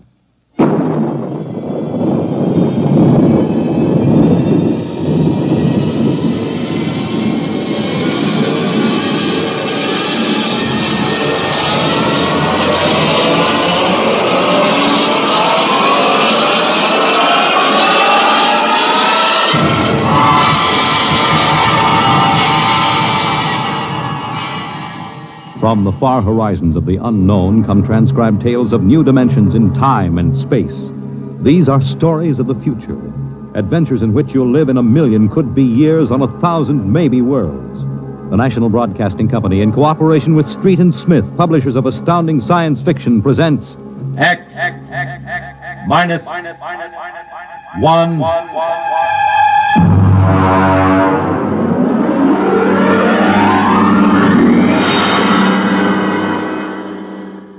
Tonight's story, The Roads Must Roll, by Robert Heinlein. Hear them hum, watch them run. Oh, our job is never done, for our roadways go rolling along. While you ride, while you glide, we are watching down inside, so your roadways keep rolling along.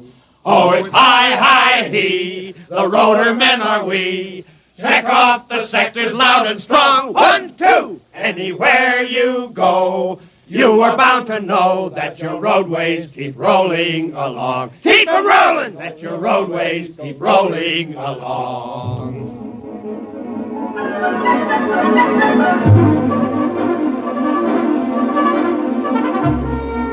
It was in the middle 1950s that the automotive age began to die.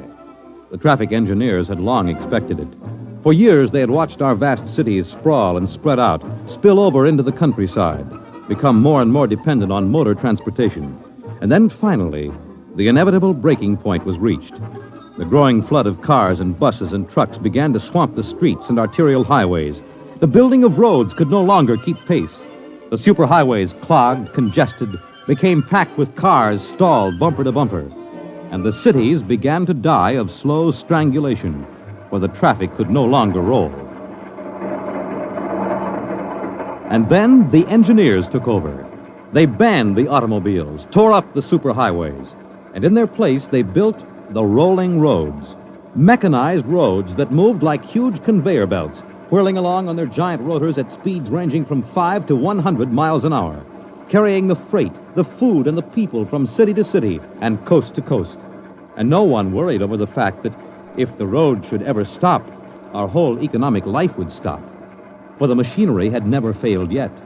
But people forgot that machinery depends on men, the men who run it.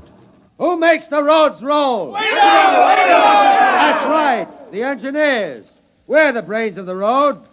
And where would the public be if we didn't keep the roads rolling? Right behind the 8 ball, and everybody knows it. All right, then. We're the men who hold the power, and it's time we started using it. We've called this meeting of the Engineers Control Committee because that's what we want to do. Control. Because I'm tired of taking orders from the Transport Commission, from slick desk jockeys like Jim Gaines, who don't even know a rotor bearing from a field corn. Now let Gaines yammer about our duty to the public. That's a lot of eyewash. We've got the power, and we're the men that count. Now it's time we quit fiddling around and use a little direct action to get what we want. Mr. Chairman! Mr. Chairman! The chair recognizes Brother Harvey of the Transport Mechanics Union. Thanks. Now, I don't rightly belong here since I'm no engineer. I'm just here to represent the workers' union. But I want to know what's all the shouting for. You engineers have got better working conditions than we have. And we ain't kicking. You say the engineers are powerful. You say you can tie up the roads. Well, so can any screwball with a jar of nitroglycerin. And he wouldn't need no engineer's degree to do it, neither. Harvey, are you speaking for your union now, or are you here as a stooge for the Transport Commission? Listen, Van Cleek, I helped fund my union. I led the strike in 75 for decent working conditions. Where were you engineers then? With the Finks! Brother Harvey, remember, you're only a guest at this meeting. Go on, Van. Now listen, man. I'm one of the old engineers on the roads. You all are, worked up the hard way. We didn't go to the fancy technical institutes like those young punk cadet engineers the commission is training to take over our jobs unless we do something to stop them. Jim Gaines hasn't been able to fill us full of the old school spirit and that baloney about how the roads must roll. So all right then. Why don't we get smart for a change? What would happen if the roads stopped rolling? Maybe the country would begin to realize that they can't do without us. Maybe we'd begin to get the things we want. Who says the roads must roll?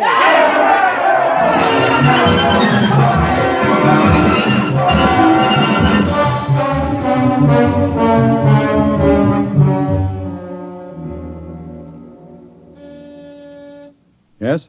Your wife is calling, Mr. Gaines. Put her on.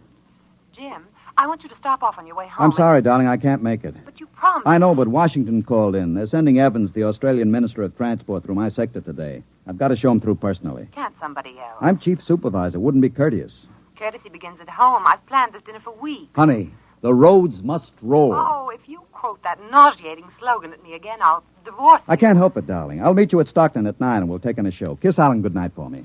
Well, all right. Goodbye. Goodbye. Mr. Evans is here. Show him in. Well, good evening, Mr. Evans. I'm Gaines, chief engineer. How do you do, Mr. Gaines? They told me at the embassy you'd be the man to see. I want to know how the roads work. I think we can handle that. Well, I'm not a technical man, Mr. Gaines. My field is sociology. So, suppose you tell me about the roads as if I were entirely ignorant. Fine. It's nearly at dinner time. Suppose we run up to Stockton sector for dinner. It'll take us about an hour on the roads, and you can see them working. Excellent. If you'll excuse me a minute. Certainly. Hi, Chief. What can I do for you? Dave, you're on evening watch, eh? Where's Van Cleek? Going to some meeting. I'm going up to Stockton for dinner. Anything to report? No, sir. The roads are rolling. Okay. Keep them rolling. All right, Mr. Evans. Let's go.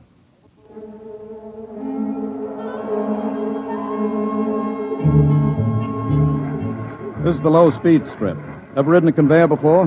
No. It's quite simple. Remember to pace the motion of the strip as you get on. There. We'll go right across. Each adjoining strip is a few miles an hour faster than the one next to it. Freight is carried on the 50-mile strip, most passenger traffic on the express strip. All right, now watch your step.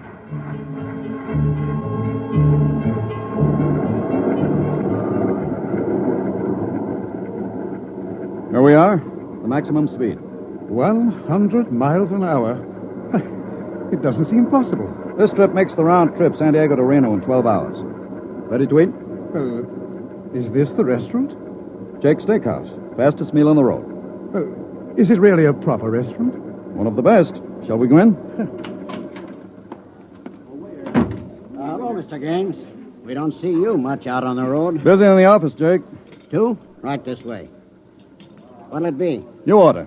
Well, how about a steak? 2 inches thick from a steer that died happy. Fine. Plug me in the phone, will you? There's one right next to you. Flank 2, rare. You'll excuse me, Mr. Evans? Certainly. Davidson on watch. This is the chief. I'm at Jake's Steakhouse. You can reach me at 10L66. 10L66, right. Yeah. Now they can get hold of me in an emergency. Oh? What kind of emergency could there be? 2, principally. Power failure on the rotors would bring the road to a standstill. If that happened during rush hour, we'd have to evacuate millions of people from the road. As many as that? Easily. There are 12 million people dependent on this section of road. Gaines here. Hello, Chief. Davidson. Just got the hourly reports in. Diego Circle, Bakerfield Sector, Stockton Sector, and Reno Circle all rolling. Oh, you didn't have to bother me with the hourlies, Dave. There's a supplementary from Sacramento. Proceed. Cadet Engineer Gunther, while on watch, was found playing cards with C.J. Ross, technician on duty. Any damage? One rotor running hot, but still synchronized. It was jacked down and replaced. All right, have the paymaster give Ross his time and turn him over to civil authorities. Place Cadet Gunther under arrest and bring him to Rotown Central. Yes, sir. All right. Keep him rolling. I was saying there were two possibilities of danger. Can you visualize what would happen if the strip under us would break? Oh, I hadn't thought of that. You don't realize you're traveling at 100 miles an hour. Well, it can't. Not now. The strip has a safety factor of over 12 to 1. It'd take a blowout of several miles of rotors and a failure of circuit breakers before the strip could part. But it happened once in the early days on the Philadelphia-Jersey City road. The strip wasn't much more than a conveyor belt. It buckled for miles, crushing passengers against the roof. Forward section in front of the brake spilled them down under into the rotors and rollers. Oh. Was it very bad? Over 3,000 people were killed in that break. But the roads had to go on. The entire economic system hangs on the roads. If they stopped now, the country would starve. Well, isn't it possible that you've become too dependent on these roads?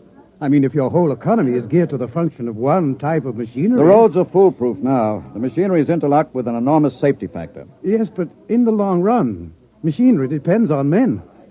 What if you had a strike? We had one back in 75. Well, there's not much danger of that anymore. No? Well, why not? Every cadet that goes to work on the roads today is a graduate of the United States Transport Academy. They're all picked men, screened for emotional stability, and trained to give us the same kind of loyalty that Annapolis and West Point develop in their men. I see. Are you a graduate, Mr. Gaines? No, I'm too old for that. The academy wasn't set up till after the strike in 75. But it won't be long now, maybe 5 or 10 years, before the oldest engineer on the roads is a man who's been through the academy. Gaines here. Davidson, there's another trouble report from Sacramento Sector. Again? What is it this time? What is it? What happened? Emergency stop. Hello. Hello, Davidson. Phones are out. Come on. Jake! Jake! What is it? What's the matter with the roads? Have everybody stay in the restaurant. What's that? Probably somebody stepped onto the next strip. Got cut to ribbons. There'll be plenty of casualties. Jake, where's your getaway hatch? In the pantry. Look here, aren't you going to help those people? I've got the whole road to think of. Don't bother me. Give me a hand, Jake. The hatch is stuck. If you're coming with me, Mr. Evans, you've got to move fast. I haven't got any time to waste.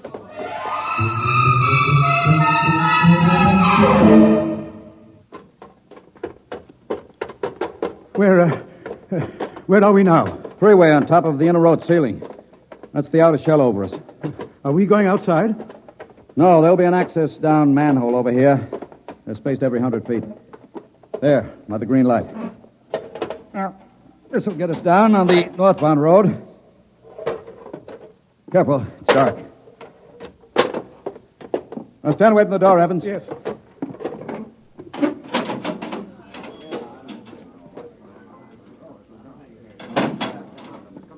But this road is still rolling. It was only the 100-mile strip that stopped. That's what I want, a phone booth. Look out, excuse me. Look out. Hey, out. Hey, I'm talking to my wife. What's the idea Don't of argue. busting in here? Out. Yeah, but Emergency priority, division office. Davidson. Gaines here, report. Chief, where have you been? I've been calling you. Never mind that, report. 709, consolidated tension. Report strip 20, Sacramento Sector, past emergency level. Interlocks acted and cut the strip out. Cause of failure unknown. Direct communication cut to Sacramento Control Office. Evacuation of strip 20 commenced. No casualties. There are casualties. I saw them. Put police and hospital routine A into operation. Get me Van Cleek. I want him to take over for me till I report in. We can't reach him, Chief. Shall I cut out the rest of the road? No. Keep those other strips rolling or we'll have a traffic jam the devil himself couldn't untangle. There are 5 million passengers on the road now. Notify the governor that I have assumed emergency authority. Arm all cadets available and await orders. Shall I recall technicians off No. watch? This isn't an engineering failure. That whole sector went out simultaneously. Somebody cut those rotors by hand. I want all available senior class cadets to report to Stockton Subsector, Office 10, with pistols and tear gas. Yes, sir. The governor wants to talk to you. He called in. Refer him to someone else. I'm busy. I'll get back to you. I'm going down under.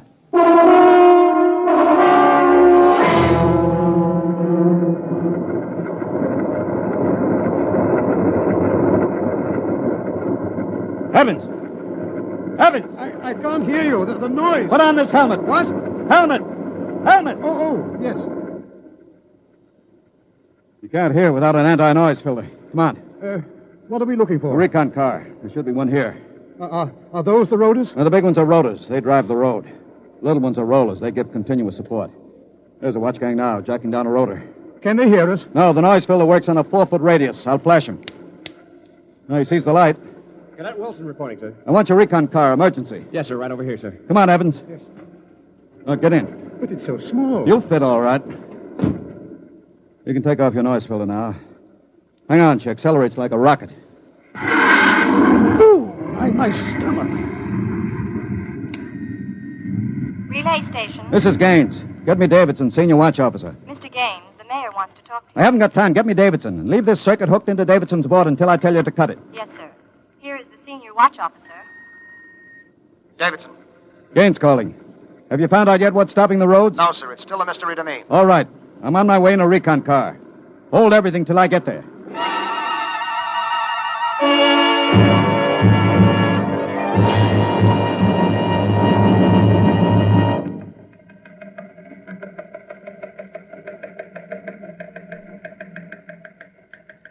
Cadet Edmonds reporting, sir. 3 platoons of cadet engineers standing by with tumblebug motorcycles. Armed? Pistols and tear gas as ordered, sir. Good. Assistant Supervisor Van Cleek is calling you on Circuit 9, sir. Van Cleek. It's about time. Cut me in. Yes, sir. Hello, Van. Where are you? Sacramento office. Now listen, Sacramento. That's good. Report. in a pig's eye. What? I'm not your deputy anymore, Gaines. What are you talking about? Listen, don't interrupt me and you'll find out. You're through, Gaines. I've been picked as director of the Engineers Control Committee. We're taking over. Have you gone off your rotor? We stopped Strip 20 just to give you a taste of what we can do. We're running things now. And you don't really think you can get away with this? You can't start Strip 20 until I'm ready to let you. I can stop the whole road if I have to. Van Cleek, I'll call in the Army. How will you get 'em here if the roads aren't rolling? Now listen, Gaines. Whoever controls the roads controls the country. And right now, that happens to be me. Now sign off, Gaines. Gotta call the White House. You behave yourself and you won't get hurt. I don't believe it, sir. He's got us, Edmonds. We go in and blast him out, he may wreck the road. What's your rolling tonnage now? 53% under evening peak, sir. How about Strip 20? Almost evacuated. Listen in on this, Davidson. Standing by, Chief. I'm going down inside with these cadets. We'll work north, overcoming any resistance that we may meet. The watch technicians and maintenance crews are to follow behind us.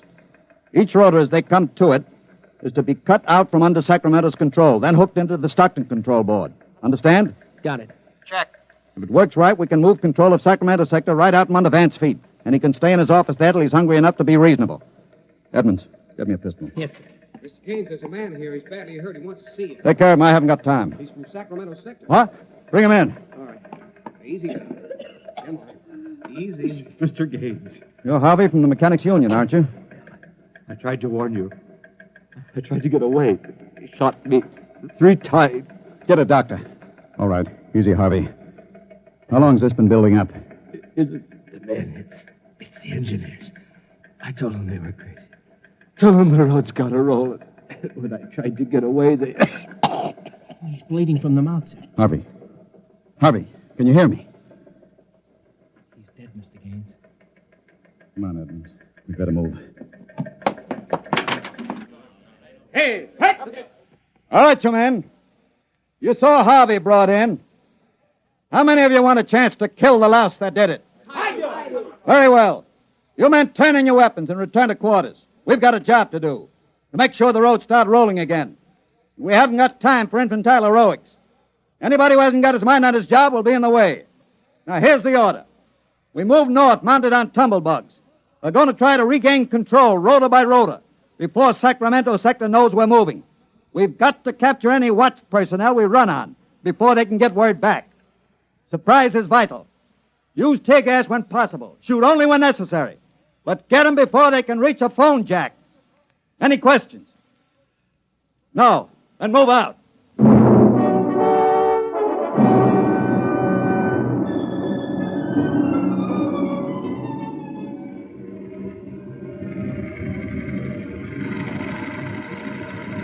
What's the score, Edmonds? 33 prisoners so far, nobody killed. Whoops. Yes, since I rode one of these tumblebugs, I've gotten how to steer it. Well, sir, there's a man ahead. There at the rotor base. He's got a phone jacked in. Hurry. he gets word back, we're sunk. I don't think he's seen us. I'll dismount and get him.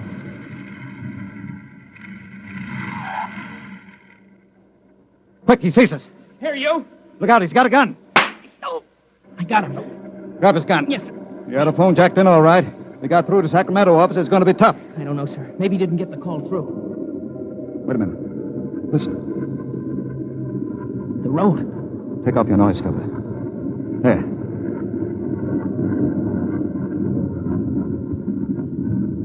The road. The road is stopping. Halt your men. Halt! Hold up there! Hold up! There's a recon car coming up. Relay station call from Mr. Gaines. Give it to me. Here you are, sir. Gaines here. Davidson here, Chief. Van Cleek's calling you. Who stopped the road?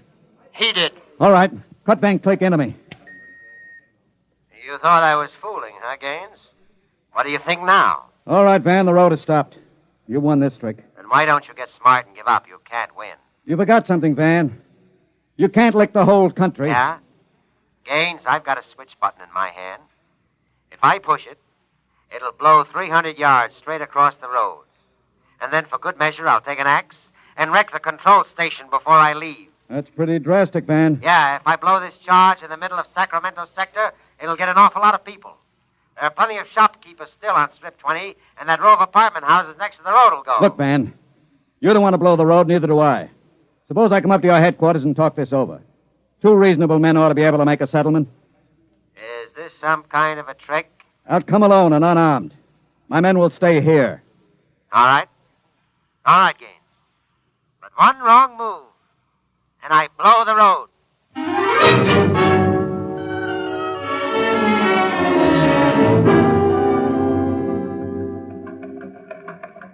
We've got to hurry, Dave.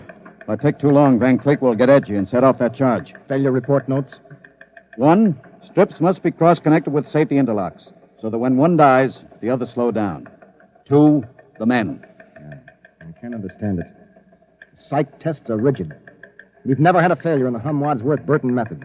And then suddenly a whole sector goes sour. How could Van Cleek get a whole crew of psych-cleared men to revolt? It's easy, Dave. As my deputy, he was ex-officio personnel officer for the whole road. He must have been faking psych records for years and transferring maladjusted men into his sector. I've got that personnel record, Mr. Gaines. Man's record. Masked introvert. Inferiority rating 7. Comment. Despite a potential instability shown on Wadsworth curve, this officer is especially adept in handling men. He's adept, all right. I haven't got time for any more, Dave. You're not going up there to Sacramento office. I've got to. He'll be armed. He'll kill you. I've got to take that chance. But unarmed? Why don't you call in the Army? He won't dare blow the road. Yes, then. he would. Look at that psych record. He's putting up a big, brave front, but he's rotten inside. He wants to be taken seriously. He wants everybody to think he's the most dangerous man in the country. And if I call the Army in, he'll try to prove it by blowing the road. How can you stop him, Mr. Gaines? He'll have a gun. What'll you have? What'll I have? Only a prayer. And what I know about Mr. Van Cleek.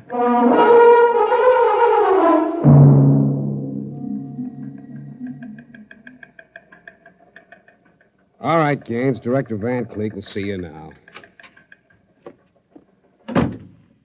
Gaines is here, Director Van Cleek. Come in, Gaines. Behaving sensibly at last. You know I've got you where I want you, and there isn't anything you can do about it. I searched him, Director. He's unarmed. Mm-hmm.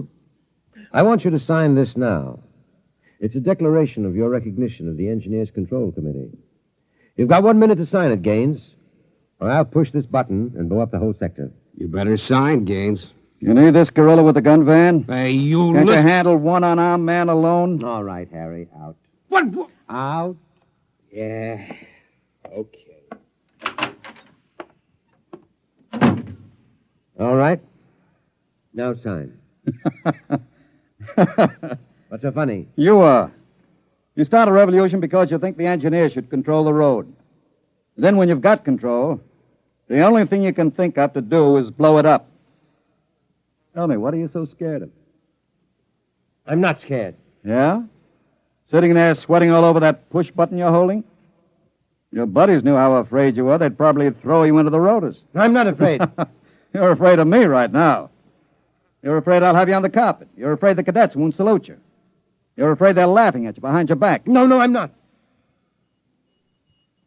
Now, you keep quiet. I've got a gun. You're afraid of using the wrong fork at dinner. You're afraid people are looking at you, laughing at you. I am not, you dirty, stuck-up snob. Just because you went to a high-hat school, you think you're better than anybody, you and your crummy little gold-braid cadets. Van, you're a pathetic little shrimp. Huh? I understand you perfectly. You're a third-rater. Oh. All your life you've been afraid that someone would see through you and send you to the foot of the class. Oh, yeah. Throw you right out on your ear where you belong.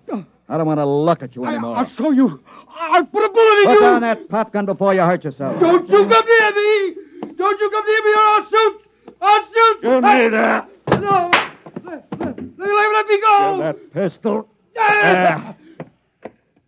And thanks for not disappointing me, Van.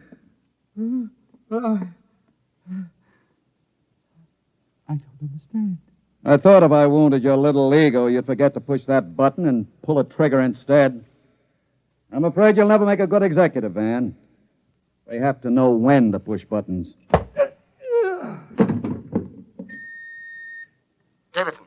Gaines here. Chief, are you all right? Are you? I'm all right. Attack now and mop up. I'll hold the control room. I've got Van Cleek, and I think his little revolution is just about over.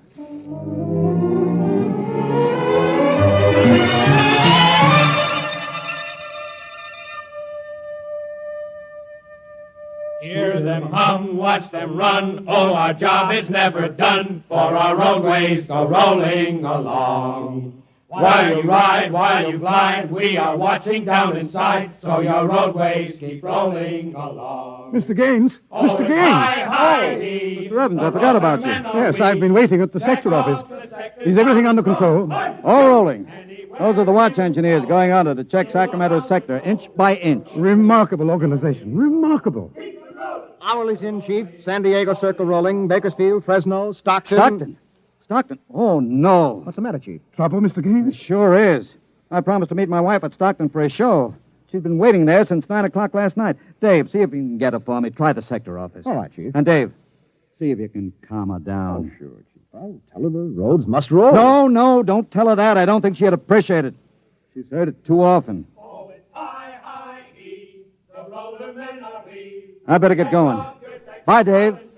Keep 'em rolling. Anywhere you go, you are bound to know that your roadways go rolling along. Keep 'em rolling, that your roadways go rolling along. Keep 'em rolling, that your roadways go rolling along. Keep 'em rolling, that your roadways go rolling along. Keep 'em rolling, that your... Countdown for blast off. X minus 5, 4, 3, 2, X minus 1, fire.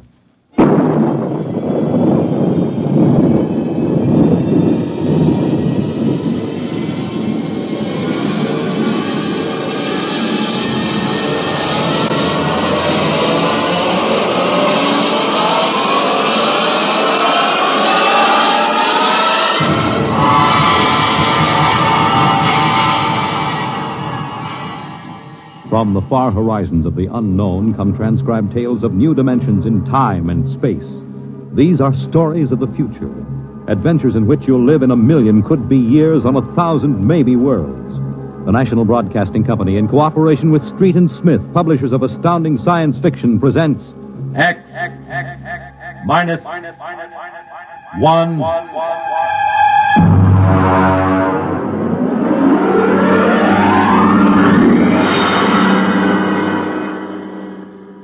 Tonight's story, A Logic Named Joe, by Murray Leinster.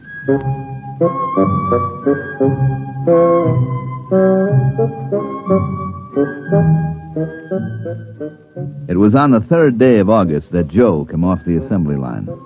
And on the 4th, Maureen came into town. And that afternoon, I saved civilization. Maureen is a blonde I was crazy about once, and Joe is a new 1974 model Logic that I've got stored away down in the cellar. And how do I save civilization? You're listening now to a voice from the future. The voice of Frank Caldwell, head serviceman for the Logix Corporation, makers of the machine that does everything for you. Well, nearly everything anyway. The electronic Logic. In the year we speak, 1974, no modern home was complete without one. And the logic sets were working so well that life was soft indeed for repairman Frank Caldwell. That is, until that fatal day of August the 3rd, when suddenly the Logics began doing everything for their users and doing it too well. On the 3rd of August, there wasn't much doing, and I'm hanging around the boss's office smoking up his cigars. Frank, there's a customer outside. Go take care of him, will you? Me? I'm a maintenance man. Mr. Korlanovich wants to have logics explained to him. Explained? Where's he been, on Mars? I just moved up from the backwoods someplace. Well, why don't you explain him? Well, I don't feel too well. You were okay half an hour ago. Are you the boss here or am I? Go on out there, will you? Okay. Oh, Mr. Korlanovich, good morning. My name is Caldwell. Can I help you? Oh, thank you, Mr. Caldwell. This is my little boy, Freddie. Hi, you jerk! Oh! Freddie, how many times have I got to tell you not to kick people in the shins? Excuse it, please, Mr. Caldwell. Oh, sure. Just a kid. I got a knife home, could cut you into little pieces. Please, Freddie. We'd like to buy a Logic, Mr. Caldwell. The gentleman we spoke to first said he had to leave in a hurry. I'll fix him. Well, I understand that you're not acquainted with Logics, Mr. Korlanovich. That's right. We just moved to the city. Uh-huh. My wife, she saw everybody else had a Logic, and you know how women are. Oh, you bet. Well, you can't get along without a Logic in this day and age, Mr. Korlanovich. Look, I got a snake. You want to see? Well, you shut that. Now, about the Logic. Here, I'll just plug in this one right here. Now, you see, the Logic looks kind of like an old-fashioned television set, only it's got keys instead of dials. Now, a lot of the keys are standard, like the television stations, the news, the stock market quotes, and so on. Of course, if you want to talk to somebody, you just punch the number of his Logic. It's like making an old-fashioned phone call. But there can't be keys for everything. Oh, no. Now, let's say that you want to ask a question, like what to take for a sore throat, or who won the American League pennant in 1911. You turn on the Logic, then you just punch the question key and ask, like this. Who was the first president of the United States? George Washington. There, you see. But I already knew that. Well, of course, that was just a sample. I got a little store. Will it keep books for me? It will keep your books, record your contracts, serve as a filing system, and check up on what happened to your lawyer's last client. Anything. Hey, they're really something, these things. 10,000 services and information sources in one. Read our advertising. What I want to know, Mr. Caldwell, how do these Logics work? Of course. Now, you saw that big building across the street? Sure. Well, that's one of the relay tanks. You see, there are a dozen of them all around the country, and they're all hooked up together. And there's a data plate in one of those tanks for every fact in creation. Anything that you want to see or hear, you just punch for it, and the Logic gives you the answer. Hey, listen. Could I ask this thing how to make dart poison? How to make what? Dart poison. Like in Africa. I could shoot the darts through my bean shooter. I think maybe we better not get one of these things. Oh, no. It's perfectly all right, Mr. Korlanovich. The Logic won't tell you that. I bet it will. I'm going to try it. Hey, how do you make dart poison? Public policy forbids this service. Oh, what'd you do that for? Kind of some little brat. Because some people might ask things that aren't good for them. Listen, I don't like this here one. I want that one over there. Kid, they're all alike. I want that one. If I can't have that one, I'm going to hold my breath till I'm dead. Well, I got a lot of time. It's no use, Mr. Caldwell. You might as well give him the one he wants. But look, kid, they're so much alike that even I can't tell them apart. I can. I want Joe. Joe? Who's Joe? I guess he means the Logic, Mr. Caldwell. He has to think up a name to call everything. We should hear some of the names he calls me. Not till I'm 21. I promised Mother. Okay, so we call him Joe, but them things are all alike to 1/10,000th of an inch. I don't care. I bet he'll teach me how to make dart poison. Okay, then. Come on, Joe.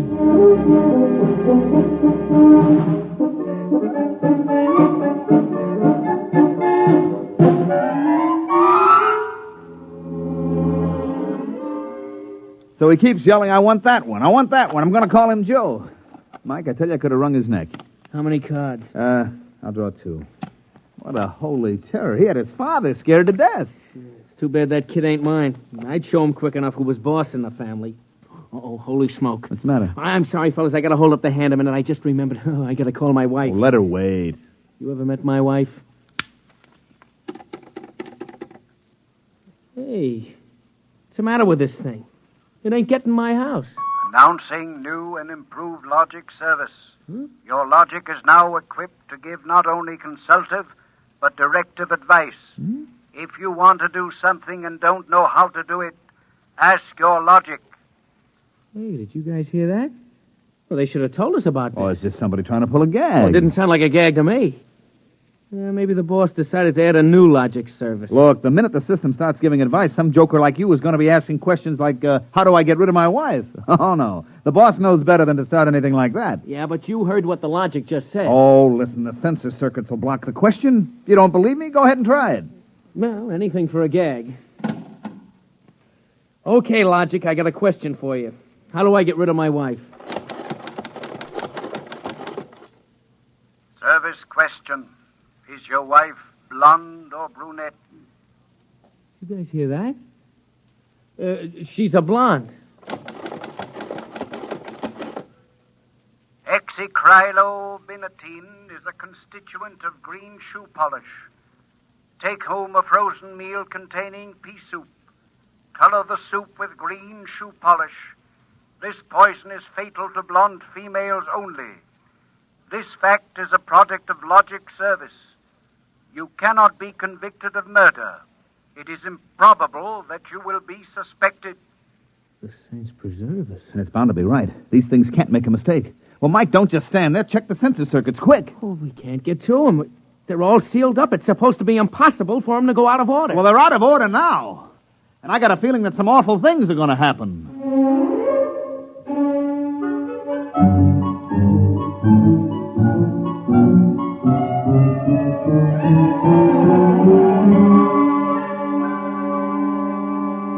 Boss, we've got to do something. The logics have gone nuts. Now, relax. The thing gave a goofy answer once. Maybe it was a joke. But it was an accident. Now, forget it. It won't happen again. What makes you so sure? People are going to be trying it. Look, supposing I wanted to get rid of you, for instance. You don't. How would you collect your pay? I know, but just supposing. Now, look, we'll try it. If you want to do something and don't know how, ask your logic. How do I bump off my boss? Male, fat, bald-headed, and 45. Make some chocolate ice cream containing powdered charcoal in place of half the chocolate. Use Hotso brand charcoal. Hotso contains an ingredient fatal only to fat, bald-headed males. This fact is a product of logic service. Now, look, Frank, I admit these things have gone a little wacky, but there's nothing to worry about. Nothing to worry about? If this keeps up, what'll you bet that we'll have to shut down the company? You kidding? We can't shut down the company, and you know it. Logics have taken the place of everything but night baseball. We shut them down, we go back to a civilization that we've forgotten how to run. Yes, but, boss, there's no telling what they'll do. Listen, now, you've asked these questions for a gag. Nobody's going to ask them seriously. What you need is a little faith in human nature. Excuse me, it's probably my wife. Cyrus, dear, how do you feel? Why, just fine, sweetheart. What have you been doing? I just called to tell you, Cyrus. I've got your favorite dessert for dinner. Dessert? What kind? Homemade chocolate ice cream. Cyrus, when you taste it, you'll just die. Cyrus, what's wrong? Why don't you answer me, Cyrus? What? Chocolate ice cream. This can't be happening. Why, this is awful. These logics are dangerous. Have a little faith in human nature. Now, Caldwell, you're the head of the maintenance crew. I'll give you 24 hours to fix these logics or you're fired. Well, now, look, boss. What are you standing there for? Get in the service car. Get moving. Where? Anywhere. Find out what the logics are up to and see that you find out before the logics do.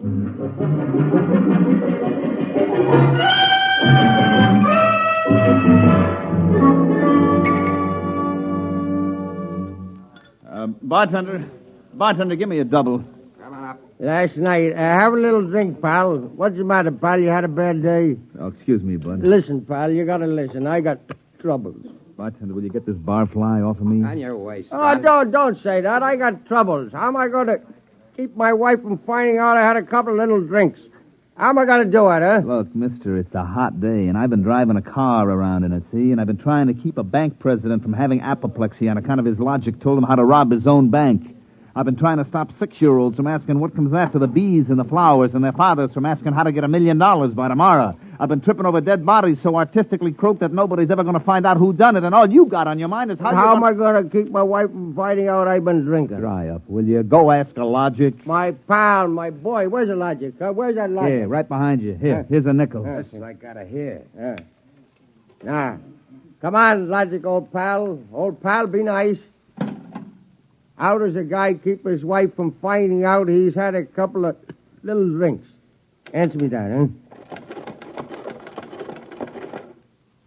Buy a bottle of Franine hair shampoo. It is harmless, but contains an ingredient which instantly neutralizes alcohol. 1 teaspoonful for each jigger you have consumed. Oh, boy, gotta buy a bottle of... what was that again? The president's right. You'll never remember it as far as the drugstore. I think there's a bottle in the back room. Somebody left it. Oh, my pal. Oh, my boy. No more trouble. You'll just show me the way to go. I got a picture of him back there drinking that shampoo. Yeah. Give me another double. I don't know what's worse, to be as low as you or as high as him. Where is he? I know he's here. Where is that bum? What do you want, lady? My husband. I know he's here. Where is he? Show me the way to go. That's him, that no-good louse. I'll show him. Thinks he's coming home staggering again, does he? Well, I'll teach him. Poor guy. Why, my dear, what a surprise to see you here. Archibald, you're sober. Of course, my love. I'm sober as a judge. Then what are you doing in a saloon? Your suspicion wounds me deeply, my love. Let me tell you, my dear, that I have been conducting a research project that is going to make us a fortune. I'm going to patent Soba, the drink that makes happy homes.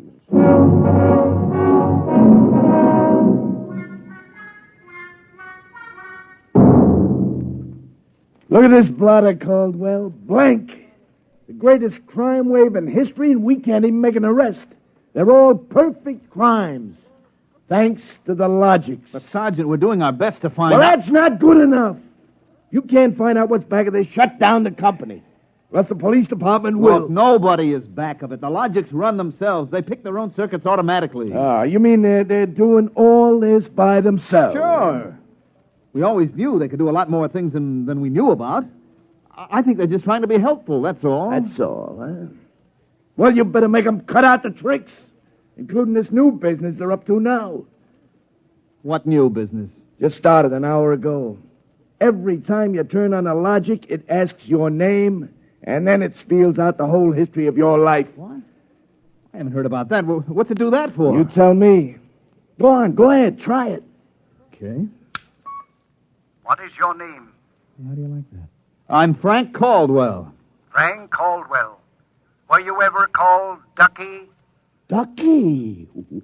Lay off, will you, fella? What if I was? It's been years. Ducky, there is a call for you. Hello, Ducky. Holy cats. Lorene. Ducky, darling, how marvelous. Hey, let me get a look. Huh? Gosh, Lorene, where are you? I'm in a hotel. I just got into town. Oh, Ducky, wasn't it smart of the logic to find you? The logic? To find me? I asked it how to find Ducky. You must have an unlisted number, darling. You're not in the directory. Well, gee, how have you been, Lorene, since I saw you last? I heard you got married. You won't believe me, Ducky, I know, but I've had 4 husbands, and I've never loved anybody as much as I love you. You've divorced 4 husbands? 3. The last one, died unexpectedly. Oh, who unexpected it? He did. But the jury acquitted me, Ducky. They knew it was just a little old accident. So now I'm free again, and we got lots of things to talk over. You come right on over here, Ducky, instant. Oh, well, Lorraine, I'm working, you see, and I'll call you back. All right. Here's a kiss. Mm-hmm.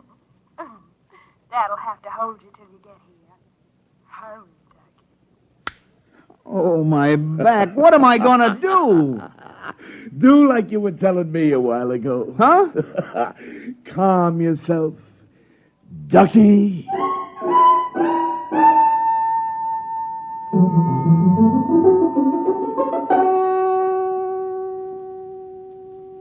call on the logic for you, Frank, your wife. Oh, thanks, Mike. Hi, Gerd. Frank, I've been trying to get you for an hour. Where you been? I've been out making calls, honey, trying to find out what ails these logics. Well, you better find out in a hurry or there's going to be trouble. Now, look, Gerd. Now, just take it easy, huh? Caldwell, you can't let this happen to me. They're asking everybody's name, and when you tell your name, it reels off your whole history. Well, honey, I don't think they're doing that anymore. I think that was just temporary. Well, in the meantime, it's told everybody in the neighborhood all about me. I punched Mrs. Hudson's name. She's been married 3 times, and she's had Mr. Hudson arrested twice for non-support and once for beating her up. It'll tell anybody anything. Yeah, but look, Gerd, I'll tell you. Frank, you stop these things or I'm going to leave you. Oh, honey, you don't mean that? I do. If you can't figure out how to keep our private lives out of every logic in town, then I'm through, and that settles it.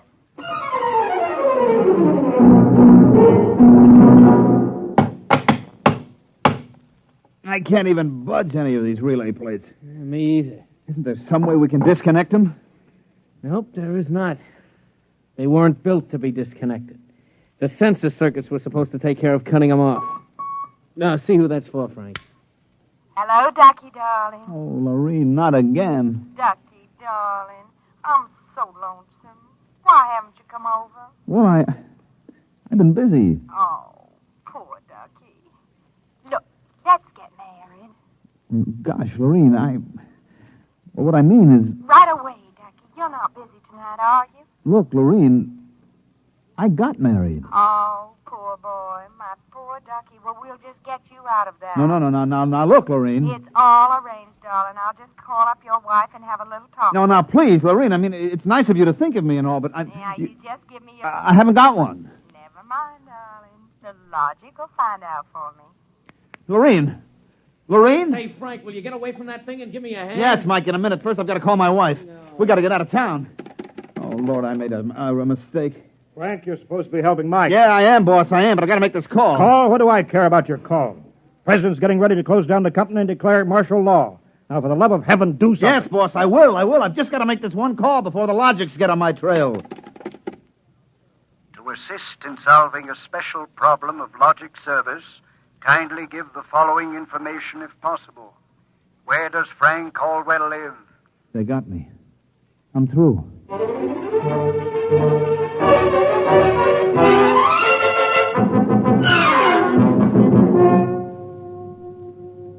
Look, Gert, will you please not ask any more questions? Frank Caldwell, I told you I was leaving you. Honey, leave me later. Right now, will you pack up yourself and the kids? We got to get out of here. But what is all this? Are the cops after you or something? Yeah, that's it, the cops. Now get moving, honey, will you? And will you get away from that logic? But don't you think we ought to hear the police calls? 27 and car 31. Detailed to round up all employees of the Logics Company. Use caution. They are suspected of sedition. Holy smoke, the cops are after me. But you just said they were. Car 17, proceed to vicinity of 119 East 7th Street. Child terrorizing neighborhood. Use extreme caution. Child is armed with bean shooter using poison darts. Freddie. Who's Freddie? Something I met once in a horrible nightmare. He wanted a logic that would tell him how to make dart poison. They're all alike, I kept telling him. They're all alike. What are you talking about? Oh, I don't know, Gert. All I know is it was a nice world up till yesterday. Now it's like a guy named Joe come along and squashed all our mud pies for us. Looks to me more like it was a logic named Joe. What'd you say? A logic named Joe. A logic name? But they're all alike. Gert, baby! Frank, let me go. Don't be so silly. All right, honey, look, you hold the fort. Maybe they aren't all alike. Where are you going? Frank, are you going to make a getaway? Getaway, baby. If you've got the right inspiration, I'm going straight to the middle of this whole jamboree.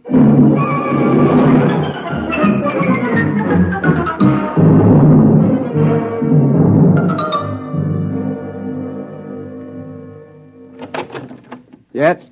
Oh. I was hoping it was the police. You remember me, Mr. Kolanovich, Caldwell of the Logics Company? Logics Company. I wish the Logics Company was at the bottom of the ocean. I don't blame you, believe me. Now, where's your logic? In here. I'd smash it into a million pieces if I wasn't afraid of what Freddie would do to me. Look, just get out of the way, will you? I've got business with Joe. If you want to do something and don't know how, ask your logic. Oh, we're back to that routine, Well, I want to do something, all right. Can a logic be modified to achieve correlations for which human brains are too limited?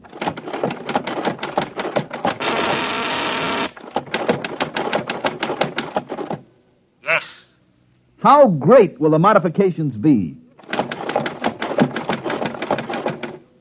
Microscopically slight.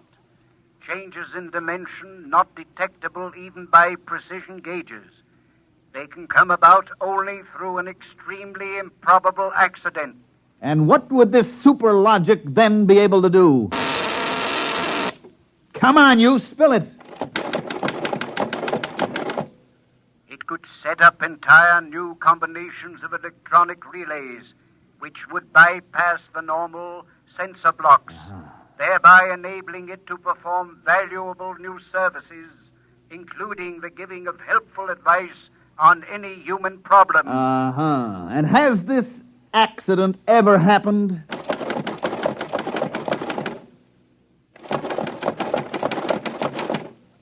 Come on.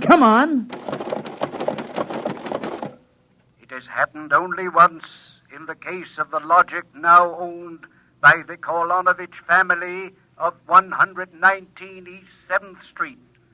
A logic named Joe. Thanks, Joe. That's all I wanted to know. Hey, what's all that about? I'm taking this logic away, Mr. Kolonovich. I'll bring you a new one, and our troubles are all over. Hey, you, get away from Joe. Correction, our troubles are just beginning. Freddie, put down that blowgun. Ah, shut up. Hey, you, I said get away from the logic. Look, Freddie, I'm going to bring you a nice new one, see? I want that one. Get your mitts off it. What I got in this bean shooter ain't lemonade. Mr. Caldwell? Mr. Caldwell, the police. They're outside. Yeah, for me and Freddie. Nuts. What they want you for? You ain't smart enough to do nothing. Oh, no? Hey, there's plenty I could tell you. Look, there's the cops, kid. It's you and me against them. So what you gonna do about it if you're so smart? Now, look, we may have to fight our way out. Let me see that blowgun. I know a way to hop it up so the cops won't have a chance. Now, come on, give it to me. Okay, let's see what you can do. Here. Thanks. Here! Mr. Caldwell, you're a great man. Now, all I got left to do is pull this plug out of the wall.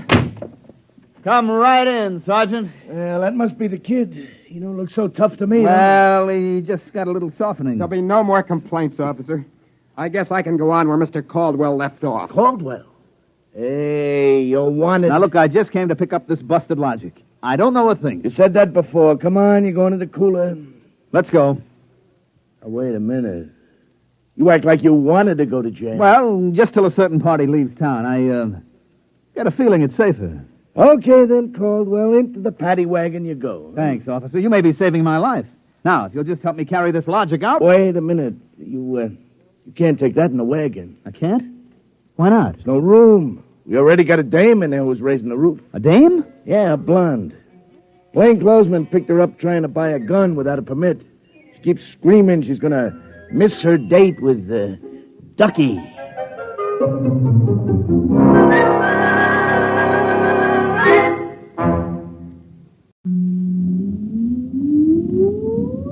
Countdown for blast off. X minus 5, 4, 3, 2, X minus 1, fire.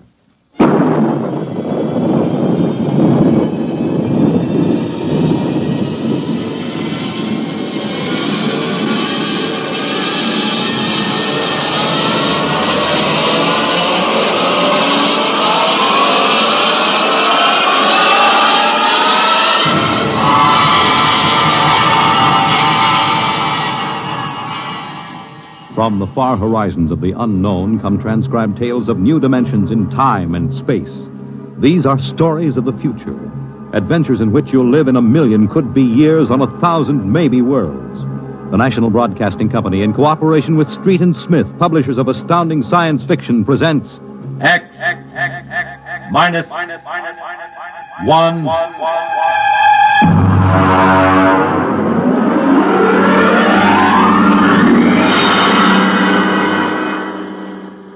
Tonight's story, To the Future, by Ray Bradbury.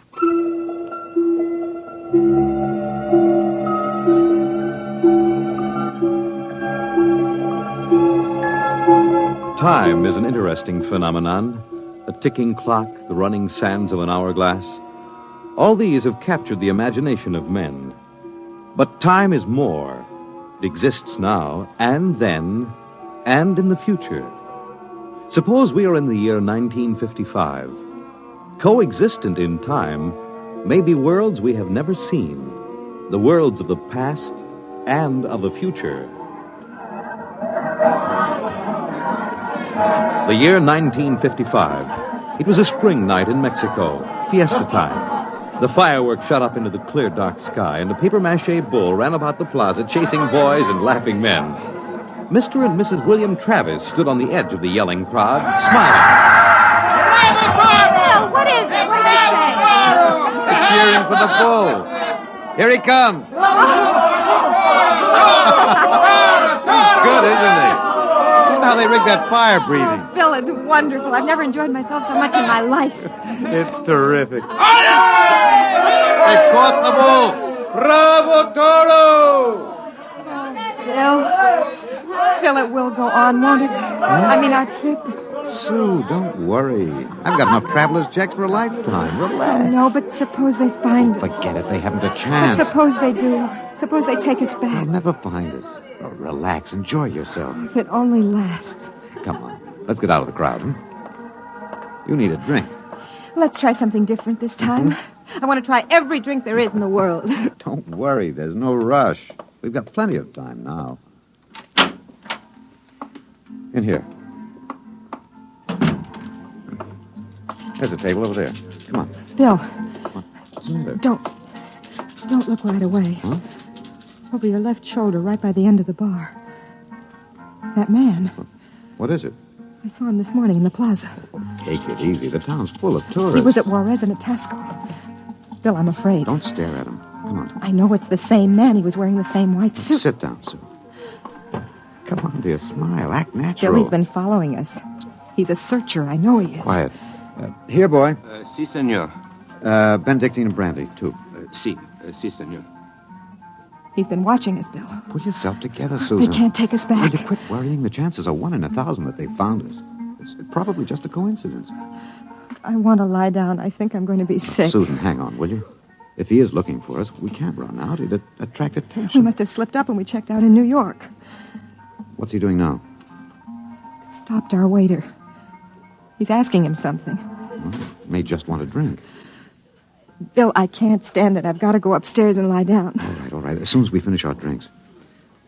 What's he doing now? He's nodding at me. As if he knows me. He's smiling. Bill, he's coming over here. Watch yourself. We've got to go right on in front of him, so if he is what we think he is, he won't suspect. I can't. We've got to. Come on. And so I said to David, that's absolutely ridiculous. What do you... Mr. Kristen, you did not pull up your pants leg when you sat down. What? I'm afraid you've got the wrong person. My name isn't Chrysler. Kristen. Oh. I'm William Travis. I don't see what my pants leg has to do with it. Mind if I sit down? See, everyone nowadays pulls up his pants leg when he sits down. Like this. See, it keeps the trousers from bagging at the knees. But of course, if you're not used to this style of clothing... Now, see here, we don't know you. You don't? I'm sorry. I thought I knew you. This is our table, if you don't mind. You see, I'm looking for 2 friends of mine. A man and his wife. Very much like you. The man is an atomic scientist. The wife, a bacteriologist. Very important people. They work on government business. What are you talking about? And when I find my friends, I'm going to take them home with me. Look here, Mr. Sims. That will do for now. Well, look, I understand you thought you knew us, but you see you're mistaken. Now, if you'll excuse us, my wife and I were just going up to our room. We have to make an early start in the morning. Oh, going for a trip? Acapulco, perhaps? Oh, a lovely spot. Never mind where we're going. Yes, of course. You don't like crowds, tourists. Probably like to get off the beaten path. You know, I have a vacation folder here that might interest you. Please, Bill, let's go. It's put out by an outfit that calls itself Travel in Time, Incorporated. Travel in time? Yes. They've come up with a rather intriguing idea. Here.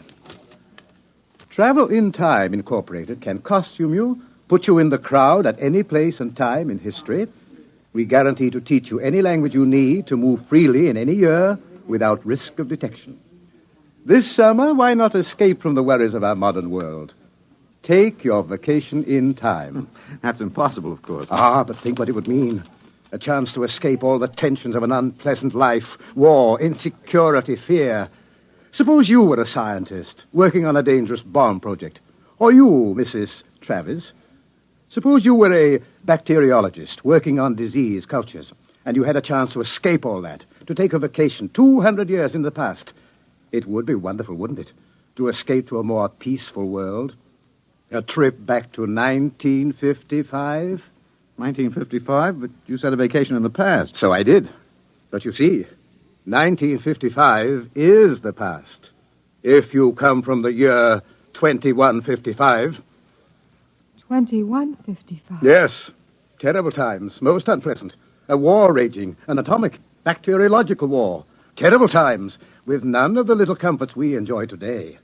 Like this fine Havana cigar. Well, I want to go upstairs. I want to lie down.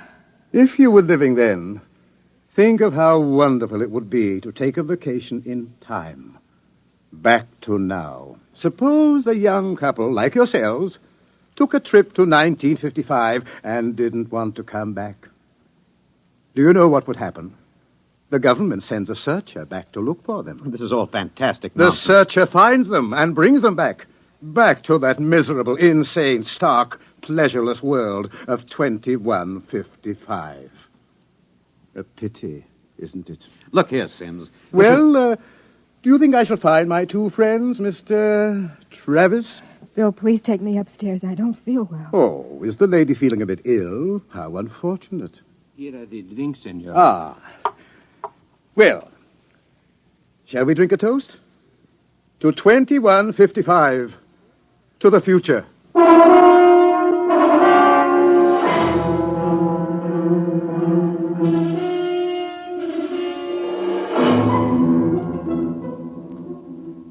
Inside. Inside, quick.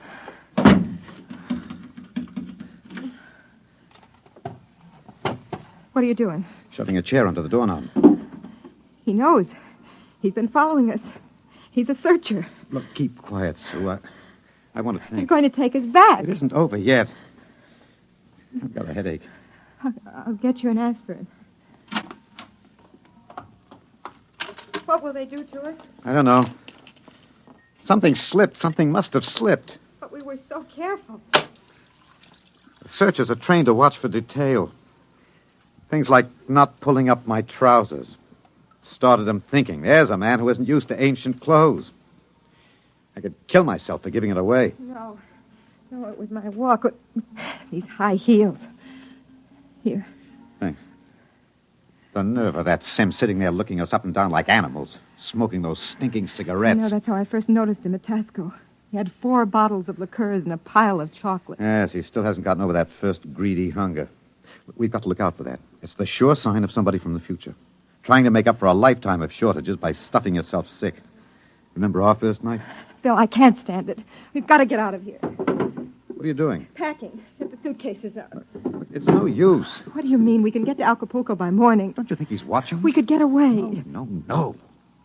We've got to sit tight. Maybe he isn't sure of us yet. Maybe we can still figure out some way to escape. Come on now. We'll need our strength. We'd better try to get some sleep.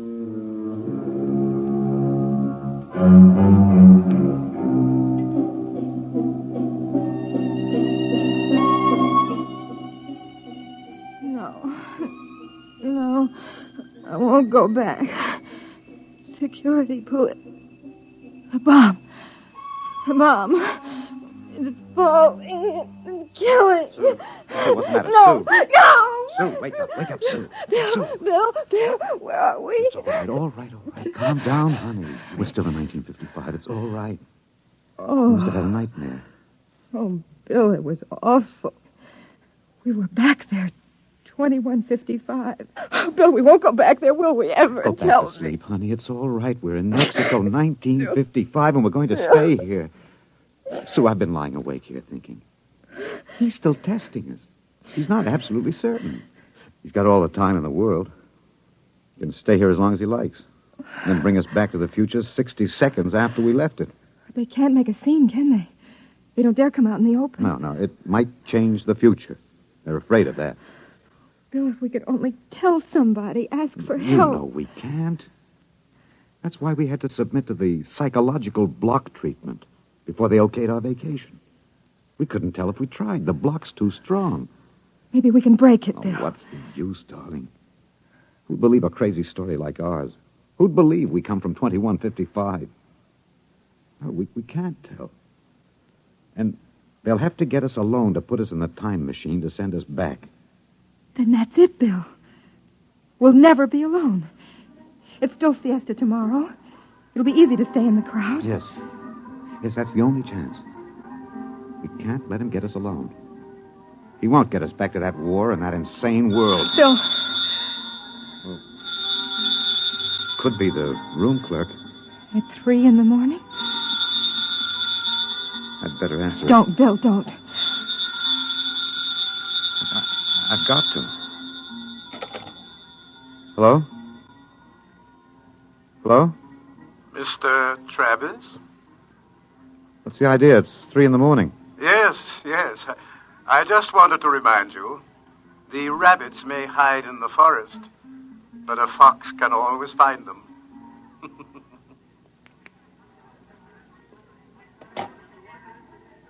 What was it, Bill? Bill. Never mind. Come on. Let's get some sleep. While we can.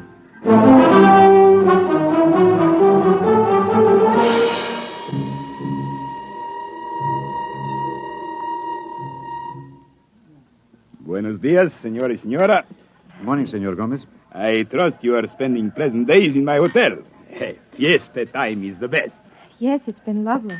Your special table is all ready for breakfast. Hey, where in blazes the hotel? You, Buster, where's the hotel in this godforsaken sinkhole of a one-horse town? All the blighted deserts of the whole stinking country. I had What's to all that pick up racket? a blighted Great town, excitement, almost very great. What is it? They come with 4 trucks and innumerable automobiles. A motion picture company from Hollywood. Oh, what are they doing down here? They make the pictures of our fiesta for the backgrounds. That fat man, the one with the most colorful shirt, he is the chief, Manager! the director. Manager! Where's the manager of this Adobe flea bag? Coming, senor. You will excuse me, senor. I hope the table is satisfactory. Coming, senor. This is a break, Sue. That movie company will draw crowds, and that helps us. When can we leave, Bill? Oh, not today. He'd be... Okay, kids, end of the line. Ciao. Get it up, Maxwell, and lay off the pepper. I got a note, sir. Bill, there's Sims across the dining room. I can't do anything now, not with these actors coming in. Gloria, you sit next to Papa. Max, make sure nobody monkeys with the trucks and the gear. Right, Chief. Do we have to eat at this crummy joint, Joe? Cheer up, sweetie. Your mere presence makes this chasins and truck roll into one. No, not this early in the morning, Joe. I couldn't stand it. Okay. Anything you want, laddies. It's on the dear old expense account. They look happy, don't they? There's an idea. Maybe I could hire 2 of them. I could say it was a joke. Why? We could dress them in our clothes, have them drive off in our car sometime when Sims couldn't see their faces. Where would that get us? With him off on their trail, we might make it to Mexico City. It'd take years to find us there. Wait, that movie man's coming over. Excuse me, you folks are Americans, aren't you? That's right. Boy, am I glad to see you. I'm so sick of hearing Spanish, I could kiss you. Hey, come on over and eat with us, huh? Well, I don't think we should intrude. Oh, come on. Misery loves company. I'm Misery, and that's the company. We're from Hollywood. So I understand. Yeah. Boy, would I like to be there. I'm Joe Melton. I'm the director. I'm William Travis. This is my wife, Susan. Mutual. Come on over, kids. Join the party. Cheer us up. Only no tamales. I burned out 3 kidneys on tamales since I came over the border. Boy, am I funny, huh? Wonderful. Well, come on over. Hey, kiddies, I got new blood. Brother Yanks. Just a moment, Mr. Travis. I thought you might be breakfasting with me, alone. Sorry. I got him first, Mac. You want to join us? No, I've already ordered. Mr. Travis, I think you'd better talk with me. Say, now. is this guy giving you trouble? No, it's all right. Then I say the word, and I'll have Max pitch him out in his ear. No, it's all right. We'll be right over, Mr. Melton. Bill. We'll talk to Mr. Sims. Mr. Melton, you sort of keep an eye on us, huh? After all, you found us first. Yeah, sure. Well, come on over soon, kids. Sit down, Mr. Travis. I hope you slept well. Did you? Well, I'm not used to spring mattresses, but there are compensations. I stayed up half the night trying new cigarettes and foods. A whole new spectrum of sensation, these ancient vices. We miss something in our world, don't we? And when we get back here, we try to cram it all in a few short days. We don't know what you're talking about. Still acting, eh? But it's no use. You can't stay in crowds all the time. I'll get you alone soon enough. I'm immensely patient. However, let's come to the point. You know we can't let you get away with this escape. Other people in the year 2155 might get the same idea and do the same thing. And we need people. To fight your wars? Bill. It's all right, Susan. We can talk on his terms now. He's got us. We can't escape. Oh, at last. Really, you've been incredibly romantic, running away from your responsibilities. Running away from horror. Oh, nonsense. Only a war. Only? With half the world dead and the other half dying? Yes, but we can't have you escaping here while we drop off a cliff. Dying people love to know that others died with them. Hey, kids, break it up. We're waiting on you. The longer you keep me waiting, the harder it will go on you. What do you mean? We need you on that bomb project. Return now, and no torture. Torture? Yes. You see, later we'll force you to work, and after you finish the bomb, we'll try a number of complicated new devices on you. Yeah. As you say, you can't escape. We have all the time in the world. Here. Sims, I'll make a deal with you. I'll come back now. If my wife stays here, alive, safe, away from that war. No, Bill, Keep no. quiet, Sue. Well, Sims, you need me for that bomb. You can duplicate her work. It exceeds my authority, but, all right. Meet me in the plaza in 10 minutes. All right. I'll pick you up in the car. Good. We'll drive out into the country to some deserted spot, and I'll have the time travel machine pick us up. Bill, I won't let you. Don't argue, dear. It's settled. Sims, there's one thing. Yes? Last night, instead of calling, you could have broken into our room and got us. Why didn't you? Shall we say that I was enjoying myself? Take this new fine cigar, for example. Wonderful. Wonderful. Do you know that I have 12 boxes up in my room? And liqueurs, creme de menthe, Benedictine, creme de coca, and so many others. And the wine. Oh, I've got the closets full of them. And I shall so hate to leave it all. Well, I'll meet you in the plaza in 10 minutes. Your wife may stay here as long as she wishes. All right, Sims, it's a deal. Don't try anything now, Travis. I know when I'm beat. We just want a few minutes to say goodbye. I shall be seeing you then. Bill, I won't let you do it. I won't let you. Please, I'm going to Susan. tell the truth. I'm going to get help. You can't. The psychological We've block got to here. try. It's our last chance. Hey, aren't you two going to join us? I Mr. thought... Melton, I've got something to tell you, and you've got to believe me. work, I've Sue. got to try. Now, go ahead, kid. Spill it. You've got to understand. You see, we really... Bill. Bill, my head. Huh? I can't think. My head. Say, you need a bromo, honey. Can't work, Sue. The block's too strong. We better get the car. Bill. Bill, please. Someone's crying. Somebody, please. Breakfast, no time for people to cry. Now, what in the world could a good-looking kid like you find to cry about?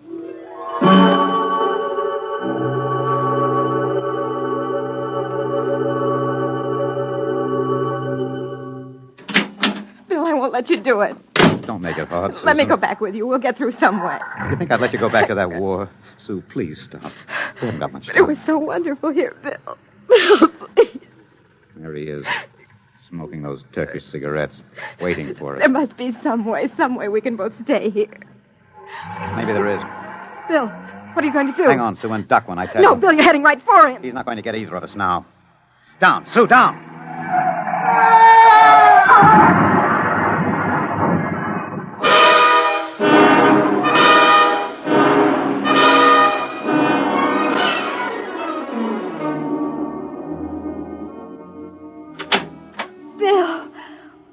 Oh, Bill. It's all right, darling. It's all right. Oh. It's all over.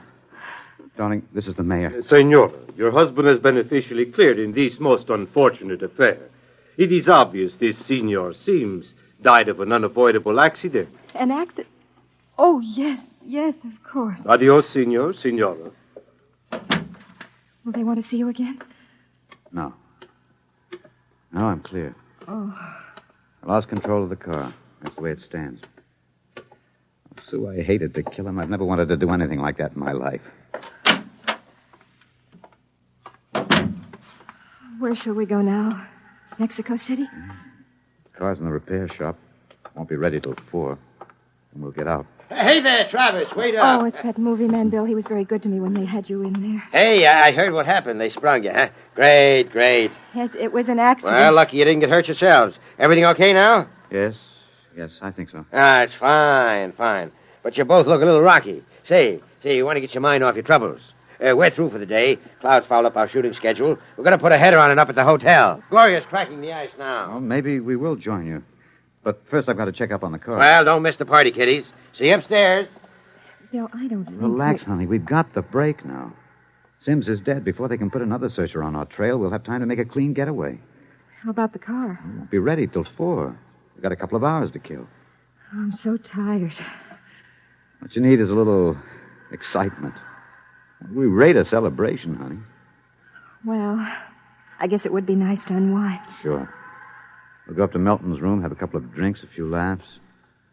Don't worry, honey. It's all over. We can relax.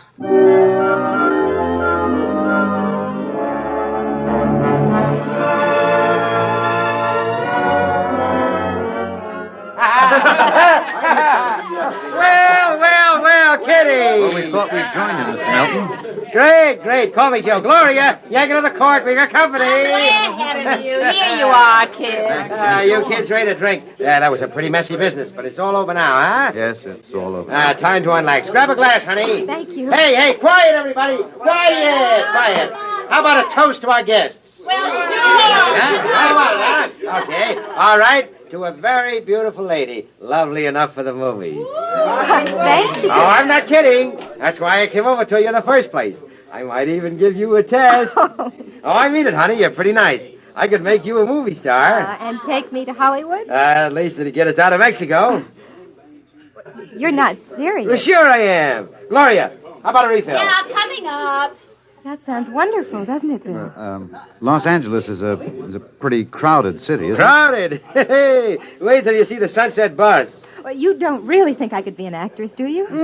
You don't have to cheer me up anymore. I'm feeling wonderful now. No, I'm serious. Really? Well, what kind of a film do you think my wife would be good for? Well, I want to do a suspense story. Sort of a war story, you know. Gloria, pour Mr. Travis another glass. A story about a man and a wife. You live in a little house. I'm just ad-libbing this, you understand? Sure. Go on. There's a war on, see? A terrible war, you see. And they live in the year, 2155. Bill. Now, here's the gimmick. They escape into the past, and they kill a man who follows them to bring them back. Gloria Honeypot, get Mr. Travis another glass. He dropped his. Well, sir, this couple takes refuge with a group of movie people. Safety in numbers, they figure. Bill. But the story goes on. This couple is terribly important for a new bomb. Let's call it the leprosy bomb. So the searchers figure out a way that they can get them alone in a hotel room. Shove a chair under the door now, Max. Yes, sir. You see, researchers may work alone, or in groups of 8, so that if one of them's killed, the rest carry on. Don't you think that'd make a wonderful picture, huh, Susan? Don't you, Bill? You're not going to get us, Melton. Stand still. Look out! Put that gun down, Travis. Mr. Travis. Mr. Travis. Who is it? The manager. Your car is all ready. Shall I... Grab him! Let go of me. Let go! Let's not make things worse, Mr. Travis. Let me in. What were those shots? Let me in. The manager, he heard the shots. Let's get going. Let go of me. Let me in there. Let me in. He'll break down the door in a minute. Max, get ready to travel. Get a chair. Take a good look, Mr. Travis. Take a good look at 1955. You won't be seeing it anymore. Bill! Throw the...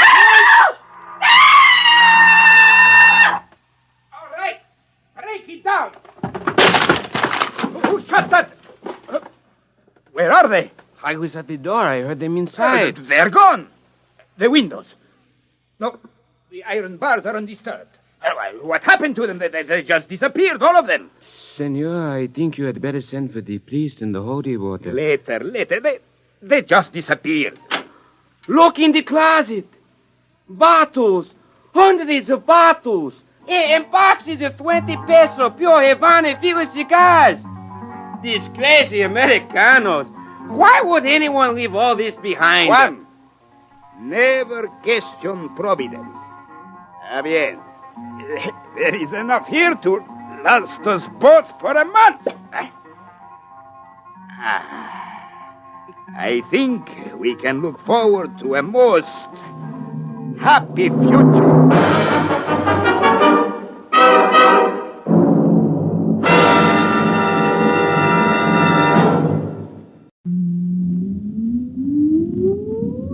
Countdown for blast off. X minus 5, 4, 3, 2, X minus 1, fire.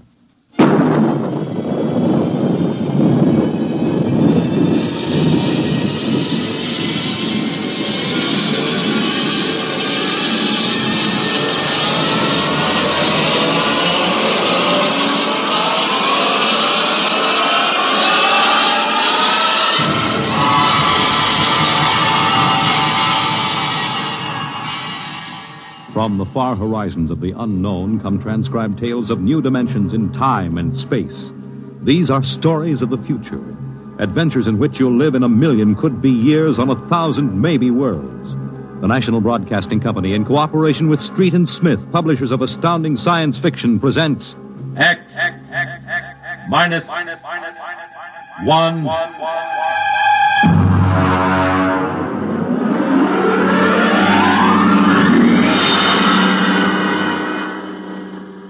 Tonight's story, The Vital Factor by Nelson Bond.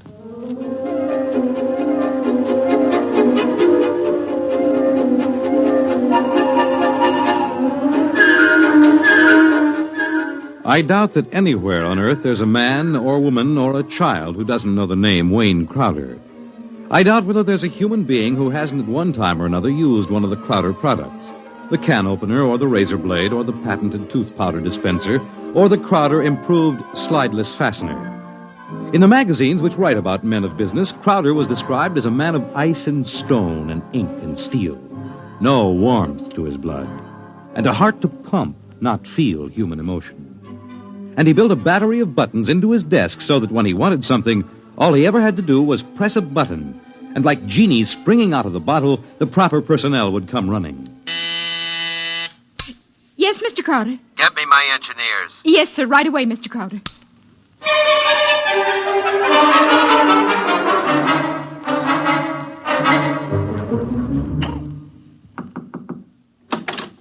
Here are your engineers, sir. All right, close the door and get out.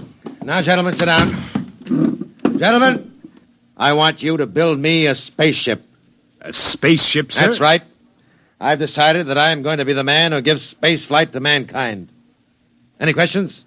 Sir, we can design such a ship. That part isn't too hard. Yes? But we've no way of providing the motor to power such a ship. When the ship's ready to fly, there'll be a motor. Sir, I don't like to contradict you, but you can't go ahead of the total technology of a historical period. It's like asking somebody in 1600 to build the internal combustion engine. You see, scientists have been searching for a motive power for spaceships for decades now without success. You'll have a ship, but we can't lift that ship from the Earth's surface. That is, not to the point of free flight at any rate. Mr. Crowder, you see you'll be spending millions of dollars, hundreds of millions perhaps, for nothing. What's your name? Phillips, sir. You're fired. Go down to the cashier and draw your pay and get out. What, sir? Get out. Nobody who works for me thinks of how much something costs. But we use money. We don't let expense provide a rationalization for not beginning a project. All right, Phillips. I give you permission to leave. Right now.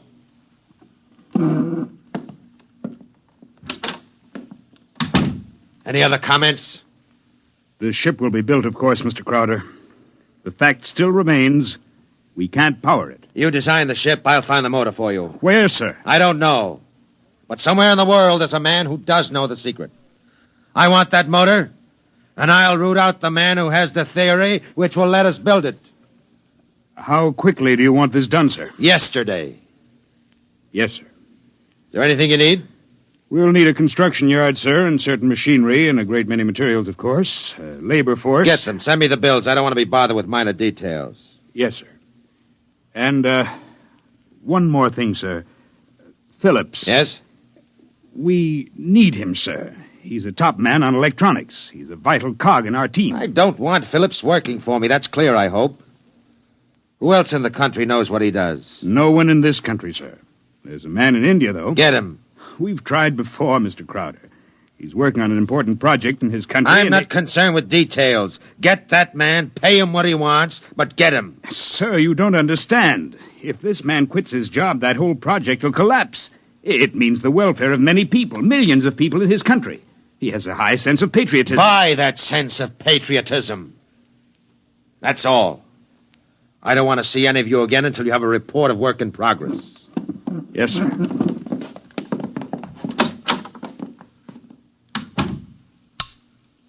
Miss Holmes, there's a man named Phillips going to draw his pay. I want 2 company policemen to meet him at the cashier's office and escort him from there directly off the premises, and I want them to be emphatic about it. Yes, Mr. Crowder. And notify the newspapers, the television, and the radio networks, the periodicals, and the scientific journals that I'll receive the press in my office this afternoon at 3:30. I have an important announcement to make. Anyone not here at 3:30 will be barred, and the publication or company he represents will not be given any further information.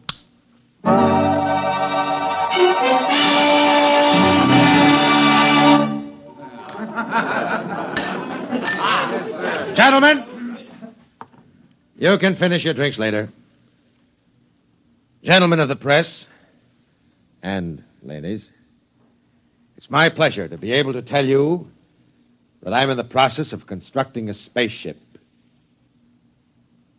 Any questions? Did you say spaceship? That's right. That's what I thought you said. I knew the drinks weren't that strong. Mr. Crowder, is this spaceship under construction now? It is. You solved the problem of motive force, then? No, sir. Well, what sort of... You mean you have no means of propulsion for this spaceship? That problem is not solved as yet. Oh! It will be! That's why I called you in this afternoon. I want you to announce that I have $100,000 in cash, waiting for the man or woman who first brings me the basic idea for such a motor. I'll supply all equipment for research and construction, and I'll see that the rights of the inventor are protected and more than adequate royalties will be paid him or her. That's all I have to say now. Mr. Crowder, one more question, please. Yes? Do you have a name for this spaceship yet? No, not yet. Well, then let me suggest one. Yes? Crowder's Folly. Quiet! All of you, quiet! What is your paper? The Daily Times, sir. Miss Holmes, inform the company police that under no circumstances is any representative of the Daily Times ever to be allowed on company property again. Strike that paper from the list of those to be invited to future conferences.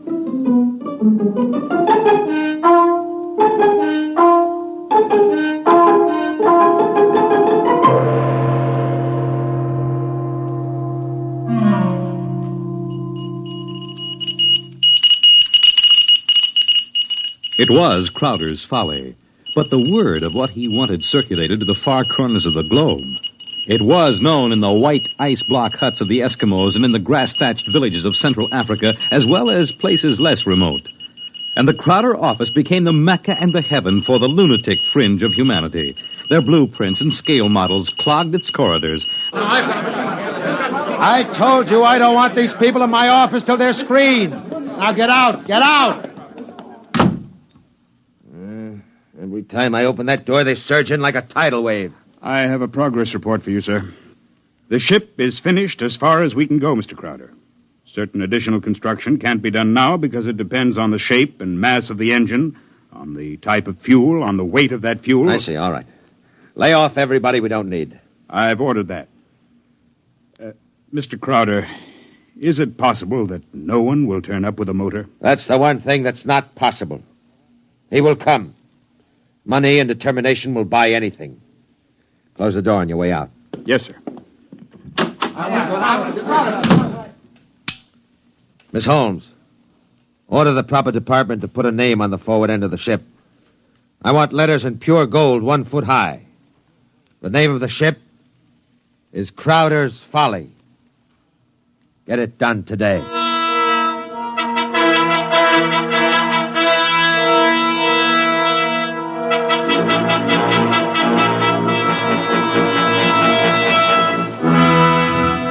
The sun came up in the morning, and the sun set at night, glinting rose on the silver sheen of the hollow ship's skin as it lay in the yard.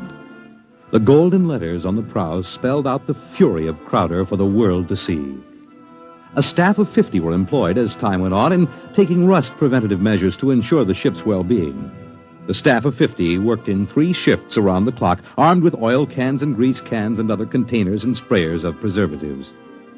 In a year, the first experiment seemed ready to bear fruit, and a test was held. The atomic fission motor.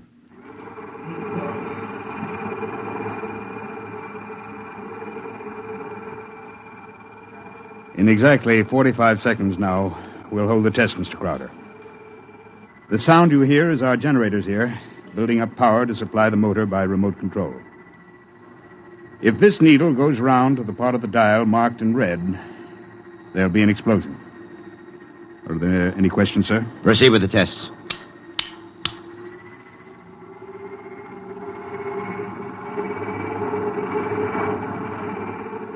Watch the needle, sir. 8,000, 8,500, 9,000, 10, 11, 12, 15. That's an overload now, sir. 18, 20. I don't know how much more it can... What happened? The generator blew out. What kind of incompetency? I beg your pardon, sir. The motor blew up. What are you talking about? I would have heard...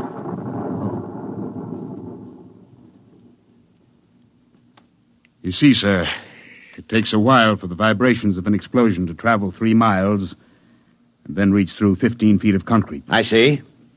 Well, there are other experiments in progress. Let me know when they're ready for testing. Yes, sir. Mr. Crowder, the inventor of that motor had to be right with it, of course, during the tests. He had a family. The fool knew what he was doing. He understood the danger. He was paid enough to be able to afford insurance. The cost of insurance on such a project was prohibitive, sir. Well, if his wife was thrifty, she saved out of what he earned this last year. His salary was relatively small, sir. Most of the money went for the research. He should have demanded an adequate salary. I haven't stinted on money. The fool failed. I have no further responsibility. Yes, sir. You want us to continue screening applicants? Of course. All right. Make a settlement on the widow. And don't turn anyone away if he seems to have the remotest possibility of success. I'm telling you, my man will come. Money and determination will buy anything. And strangely enough, Crowder was right. Because one day there came to his office a stranger, a small man. He looked even smaller in that tremendous room. He was an unusual visitor in that he carried no briefcase fat with blueprints or formulae. He was unusual in that he neither blustered, cowered, nor deferred to his host. He was a pleasant little stranger, bird-like of eye and movement, bright and smiling. Mr. Crowder, my name is Wilkins. I can power that ship you want. So? Of course, what I have in mind won't be anything like that meaningless, huge bullet your engineers built for you. Rockets are a foolish waste of time, sir. My motor requires a different sort of vessel. Where are your plans? Right here, in my head. It so happens that I'm presently supporting 6 people who make the same claims. None of them have been successful. What makes you think your idea will work? Simple enough, sir. The common magnet. Huh? Electromagnetism. Utilization of the force of gravity, or its opposite in this case, countergravity. gravity. Oh, no. Oh, thank you very much. Now, if you'll forgive me now... Just one moment, Mr. Crowder. There's one thing more. This. Now, I've seen pieces of metal before, thank you. How high from your desk would you say that I'm holding it? I'm very sorry, Mr. Wilkins. Now, do you want to leave or do you want to be escorted out? Now, this will only take a second, sir. How high from your desk would you say that I'm holding this piece of metal? 1.5 feet, I'd say. And if I let go, then in less than a second, a fraction of a second, it should fall to your desk. Now, look, I don't want the surface of that desk marred. But will it be? You see, I have let go of the metal, is that right? Good Lord. Many seconds ago, it should have crashed to the desk, am I right? Well, this is incredible. Well, if you want to speak to me anymore, I'll be right outside. But it hasn't fallen. That's right, sir. It hasn't fallen. It floats in the air. That's right, sir. It floats in the air. How do you do it? Why don't you call your engineers and ask them? I'll wait outside. Miss Holmes, get me my engineers. Immediately.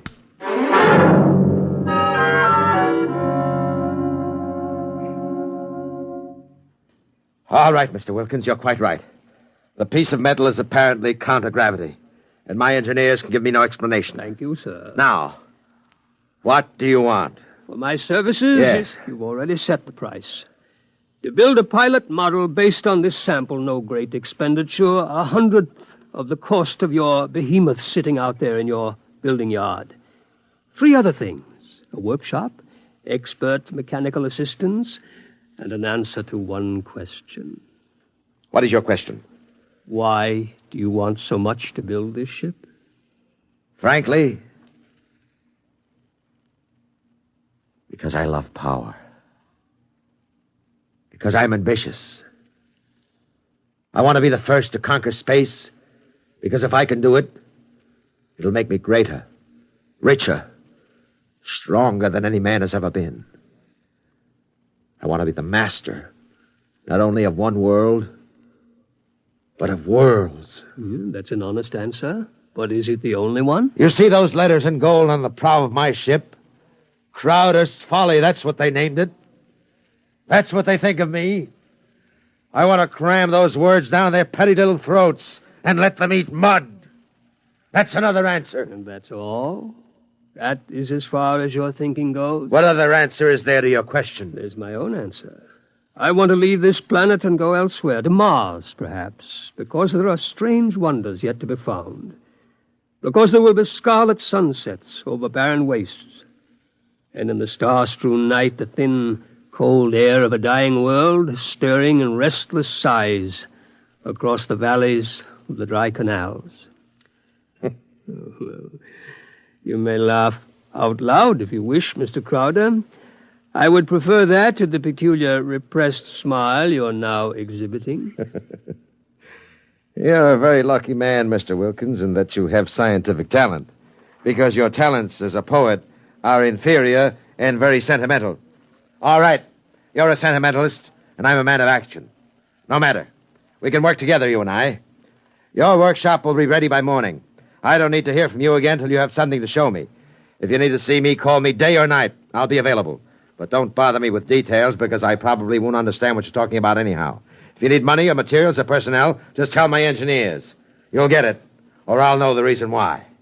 That's all. Thank you, sir. Miss Holmes, get me my engineers.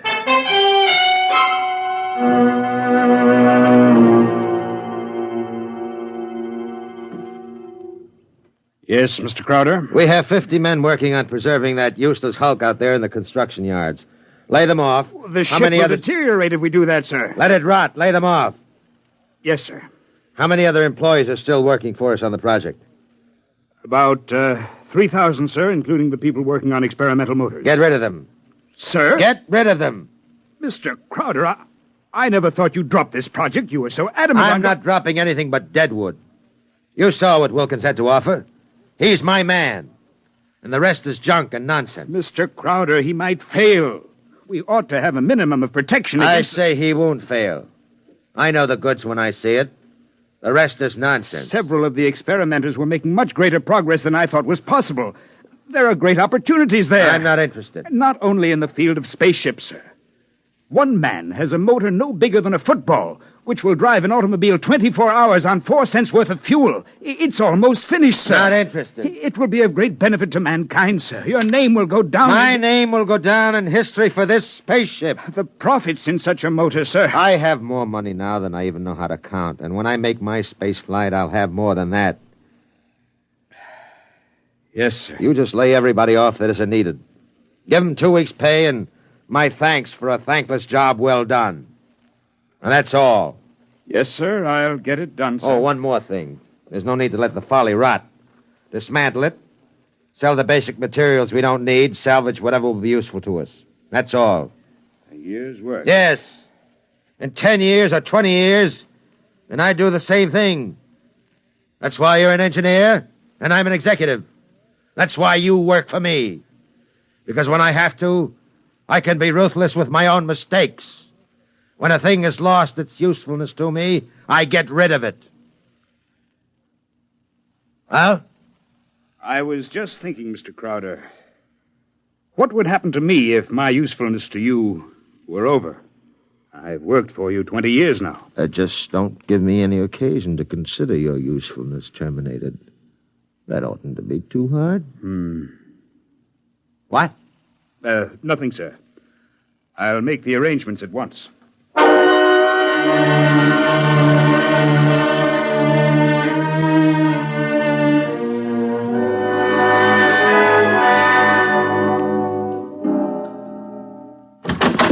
Who are you? What do you want? I tried to stop him, sir. Well, speak up, man. My name is Jarvis Ustuli. I'm an electronics expert. Oh, yes, I remember. You're the Indian. Come in, come in. Do you want me, sir? I can never... Never mind, Miss Holmes. Just stay outside. Close the door behind you. Sit down, Miss Ustuli. Thank you, no. I want to give you a gift before I leave. Oh? You leaving? I thought we still needed you. I resigned. Sorry to hear that. I'm told you're a good man. I want you to understand what's behind this gift. Huh? I was working on a power project in my country which would have meant a tremendous rise in the standard of living for millions of my people. I was unable to resist the money you offered. Well, had you resisted, even more money would have been forthcoming. I placed no limit on your worth to me. I understand. But you see, I did not come without a sense of guilt, because there was no one in my country who could take my place. I would assume that. And now I discover that what I did was for nothing. The spaceship on which I worked is being dismantled. That's right. So I have been corrupted by you at a whim. I think you have too much power, sir. I think you use your power for evil, selfish purposes. Selfish, yes. Evil, no. Only sentimentality is evil. I think otherwise. And so, in order that you shall not corrupt anyone else, I have this gift for you. Here you are, sir. And just one more shot for good measure to make sure you're really dead. Good.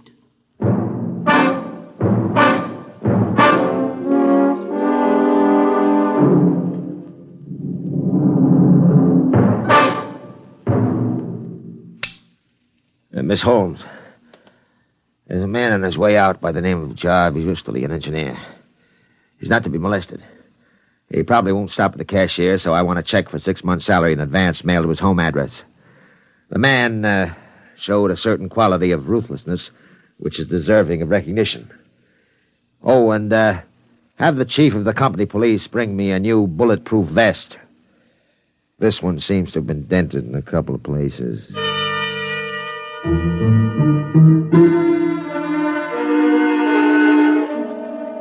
The new spaceship, according to Wilkins' plans, as executed by Crowder's engineers, was finished within 4 months.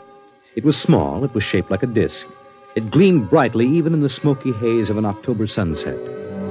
Inside, Crowder and Mr. Wilkins, in a small cubicle at the heart of the machine, sat surrounded by many instruments of a complicated nature. Outside, huge crowds gathered to witness the test. They stirred and murmured, waiting restlessly, as inside the control room of the craft, Wilkins installed the final secret part he had not revealed to those who built his driving apparatus.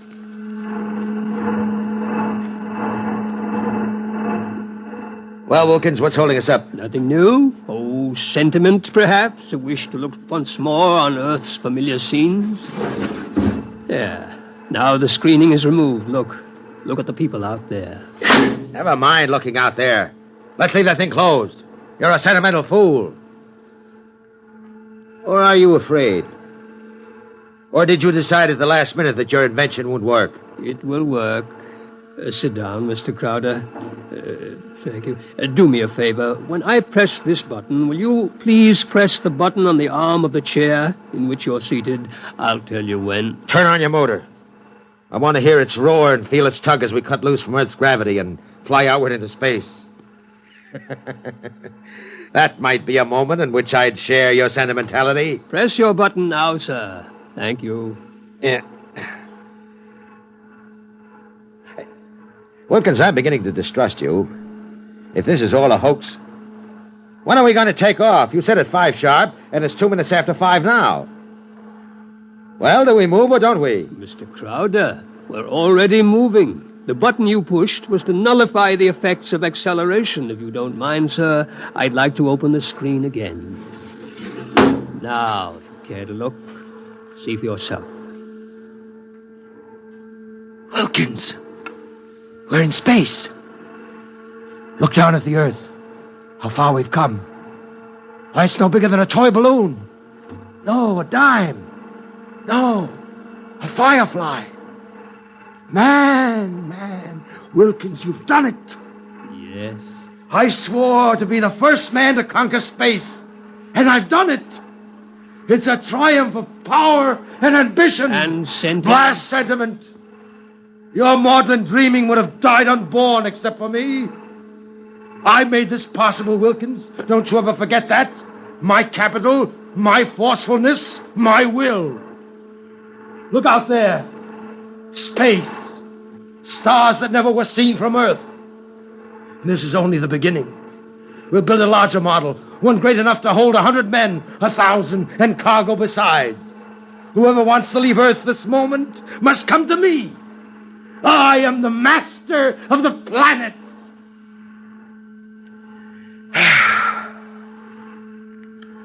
All right, Wilkins. Turn back now. No. What? I said turn back. No. Well, we've proved the ship can fly now. Now turn back. I want to start work at once in preparation for the long flights to come. Not so. We will go on. What are you doing? Defying me? I'll break your puny little body into pieces. Can you control this ship, Mr. Crowder? Would you like to be stranded out here in space, just adrift in space without control? Would you like that? Turn back. No. What's the matter with you? Are you out of your mind? Oh, I am a sentimentalist, Mr. Crowder. Your money and ambition paved the way, that's true, but sentiment was the vital factor that sent me to you. Sentiment, sir. You see, Mr. Crowder, I wanted to go home. Home? Home? You are out of your mind. You will forgive me if I remove these primitive clothes? Who are you? Oh, it's all right, Mr. Crowder. I hold no special malice toward you. There's no need to be so terrified because you've had your first close look at a Martian.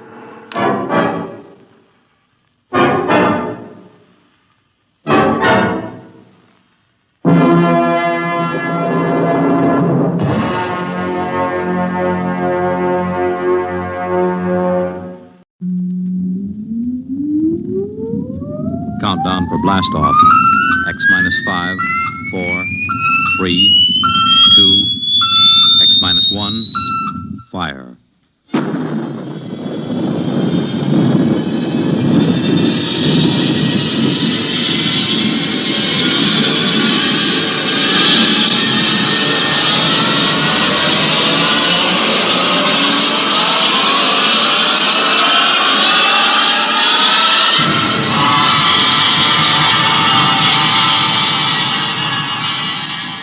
From the far horizons of the unknown come transcribed tales of new dimensions in time and space.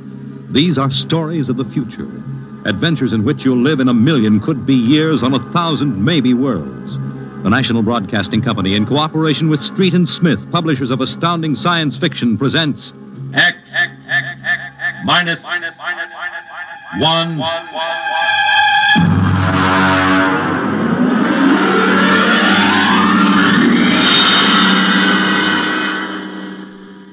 Tonight's story, 0 Hour, by Ray Bradbury.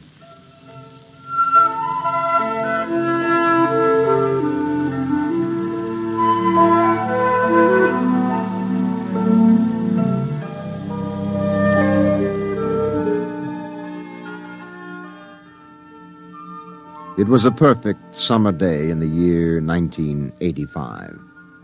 Sunlight illumined the suburbs, and the town drowsed on a tide of warm, sunlit air. On the lawns, the children played, and in the homes, busy mothers prepared for the evening arrival of their husbands.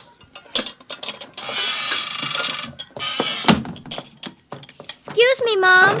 Good heavens, Mink. What's all the excitement? We're playing a game, Mommy, the most exciting game ever. What are you doing in that cabinet? I need some tools from Daddy's kit. Your father may not I'll take good care of them, Mom, I promise. Very well, dear. Don't lose anything. Oh, what's the name of the game, Mink? Invasion. Oh, invasion. What will they think of next?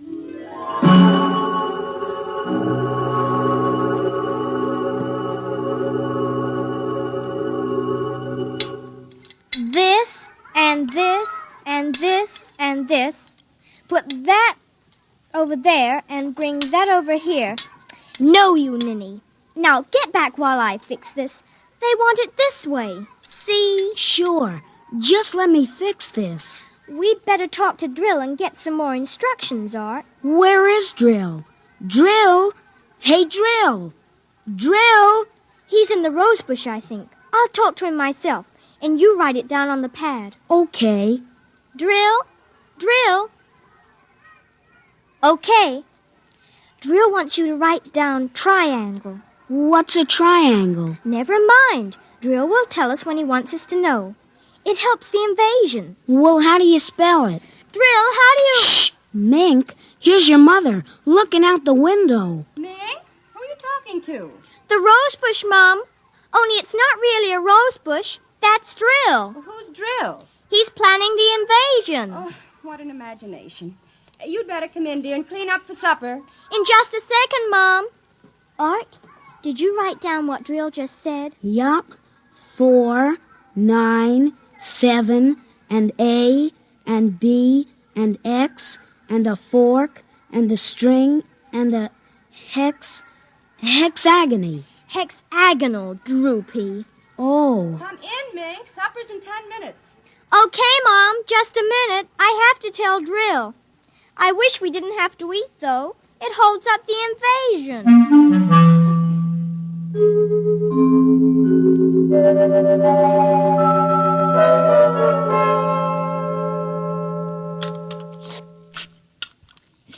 Mink, for heaven's sake, slow down. You'll choke on that soup. I can't, Mom. It's a matter of life and death. What's a matter of life and death? The invasion. What invasion is that? Oh, just some silly game the children have been playing.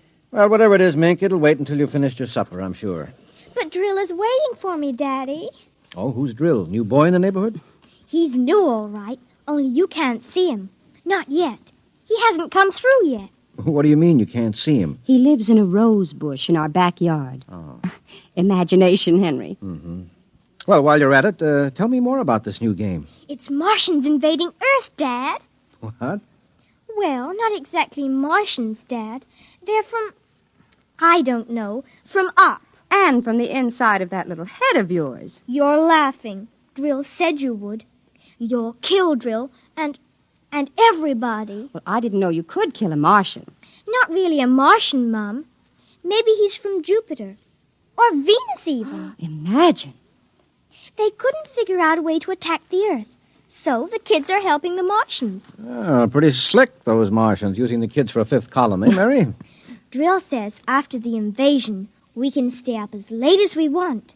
No more baths either. Oh, is that so? And we can watch all the grown-up televisor shows. Well, I don't wonder this invasion has caught on among the kids. Some of the kids are giving us trouble, like Dale Britz and Petey Jarrick.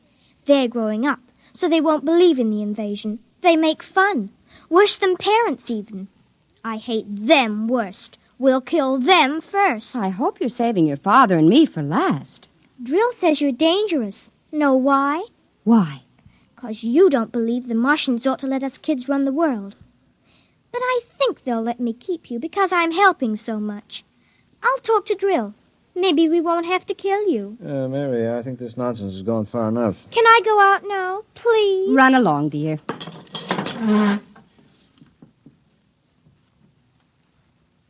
Don't worry, Dad. I won't let them hurt you.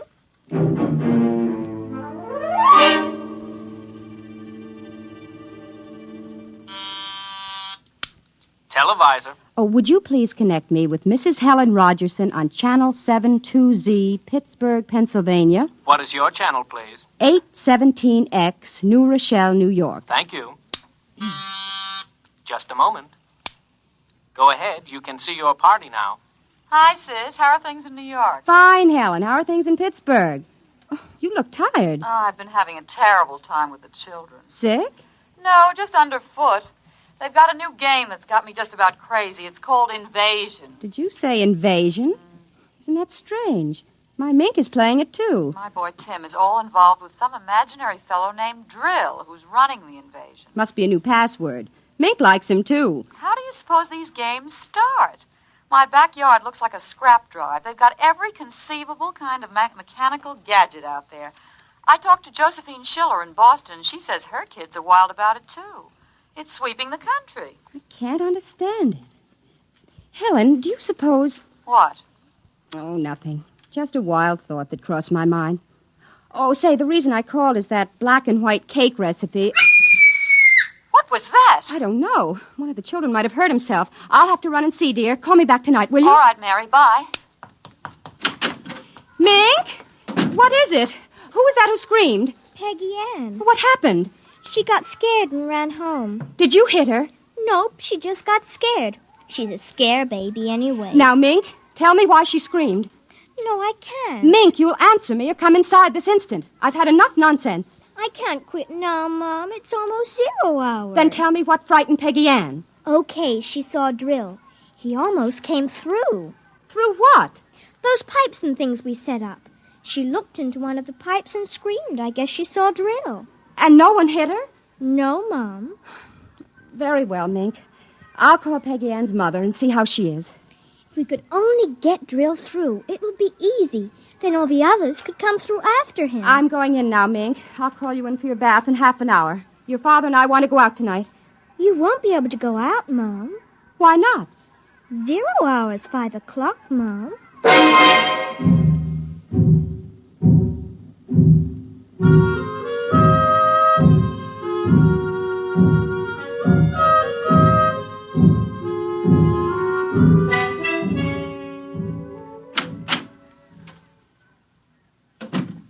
Hello, dear. Oh, you're home early, Henry. Mm-hmm. Thought I'd relax a little before we went to the theater. Where's the little one? Out back. Oh, same game? Mm-hmm. Same game. They've got a stack of pipes and hammers and spoons a mile high out there. Oh, my children. Why do we have them? Well, they are strange creatures, aren't they? Even Mink. She's a part of us, and yet... Yeah, look, dear, I'd like to discuss this with you, but we do have a theater date, and it's almost 5 o'clock now, so... Say, what's happened to the kids? They're so quiet.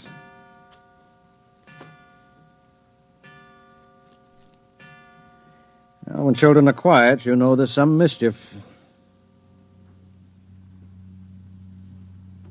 Say, what's that sound? I don't know. Those kids aren't playing with anything electrical, are they? I'm sure they aren't. At least... Just the same, I'd better go out. Henry, ask them to put off the invasion. Good Lord, what's that? Mary, look out the window. Henry! What is it? Where are the children? Mary, why are you shaking? What did you see? Henry! Quick, up to the attic. Well, they aren't in the attic. Yes, the attic, quick. No, Mary, come back here. Mary, don't go up. They aren't up there. Mary, are you out of your mind? There's no one up here. Quick, shut the door. Lock it. Lock it. But there's nothing up here. What is wrong with you? Now, Mary, come to your senses. Henry, we've got to stay here and hide. What are you talking about? I saw it through the window. Henry, it was horrible. They weren't making believe. It is an invasion. Oh, Mary, for heaven's sake, let's get down out of this attic and talk this over sensibly. I want to find out if Mink is all right. She's all right. I saw her. She was leading them around the corner of the house. Leading who? The kids? Shh. Listen. Well, there's nothing. Listen. The front door. They're coming. Good Lord, those kids sound like 50 men with boots on. No, not men. Oh, please, God, don't let them find us. Don't let them, please, God. I don't understand this. Who's there? Don't shout, they'll hear. Who's down there? I demand that you answer me. Oh, they're coming. The whole house is shaking. Who's there? Hush, please be quiet. They might go away. Henry. Mom? Dad? Are you in the attic? Henry, listen. That's Mink. It's Mink. We've got to save her. Henry, don't you understand? She's leading them. What? She's leading them. She's on their side, Henry. Oh, please, God, forgive them. The children on their side? She told us, but we wouldn't believe her. Shh, listen. They're coming up. Oh, God. Mom? Dad? We know you're in there. I guess you better melt the lock drill. Henry, the lock. It's melting. The door. Oh, dear God. Mom, Dad? Oh, I see you now. Peekaboo!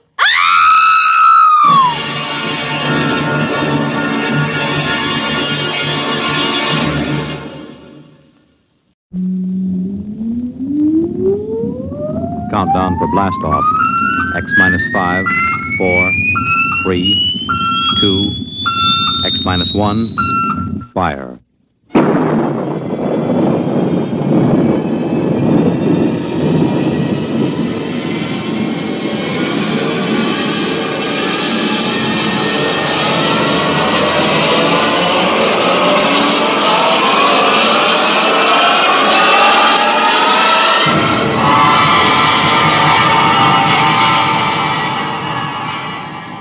From the far horizons of the unknown come transcribed tales of new dimensions in time and space.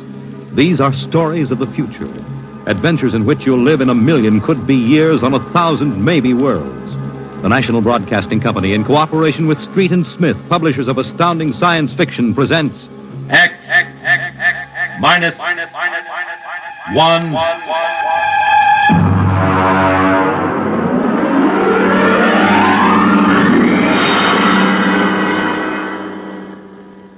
Tonight's story, Hello Tomorrow.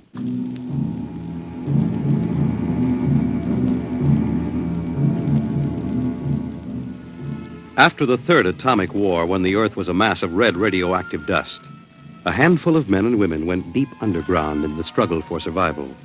A new civilization was built deep underground, a civilization which must keep a ceaseless vigil against the deadly gamma rays which filter down through the Earth. A civilization where the prime consideration is the genetic survival of the race. It is to this civilization in the year of our Lord, 4195, that we take you now.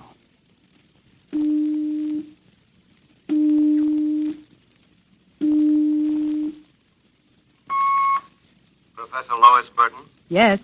I have a call from the Director of Emotional Stability for the Third Oblong. Go ahead, sir. Hello, darling. Hello, dear. How is the Director of Emotional Stability? My, how impressive that sounds. Don't joke, dear. You never know who may be listening. Sorry. How are you?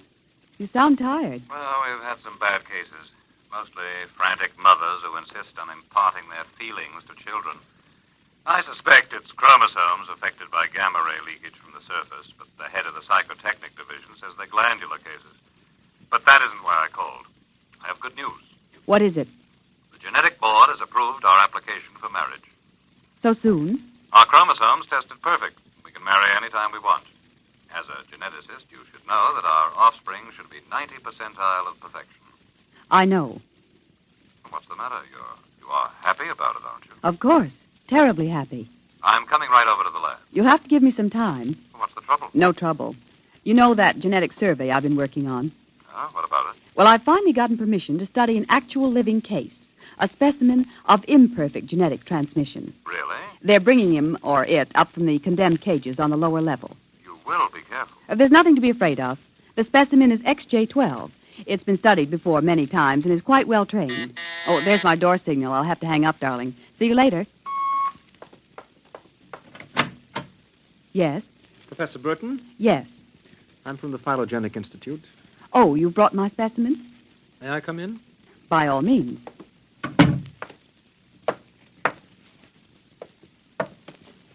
Oh, how... Horrible? It all depends on your viewpoint. I happen to have a twisted leg. My parents were genetically unsound. But then you... Yes, I am specimen XJ12. I see. I hope you aren't shocked. No stable person permits feelings to enter into his work. I will admit to surprise. I was expecting something a little more abnormal. Well, I try to be as abnormal as possible. It pays off. The Phylogenetic Institute allows me out of the genetic cages ever so often so I can breathe the pure air of the upper levels and mingle with the genetically perfect. You seem quite well educated. I spent the first years of my life here in the upper levels. How is that possible? As a small child, my mother concealed me from the director of heredity.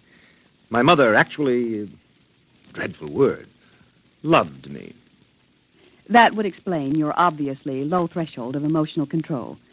If you choose to call it that. You seem to be struggling to repress a few feelings yourself. We will confine ourselves to the impersonal aspects of our work. As you please. I shall require you as a demonstration for a lecture I'm delivering to one of my classes tomorrow. At your service. Sit here, please. Grip these electrodes tightly. I'm going to calibrate your electrochemical tension. I'm quite familiar with the procedure. I realize that as an imperfect I am expendable, but I should hate to be electrocuted. The charge is not lethal. Plus 15 surface tension. You know, you have beautiful hair. Plus 12 at a depth of 4 centimeters. My hair meets minimal requirements for the genetic code. And lovely blue eyes. Crystal clear.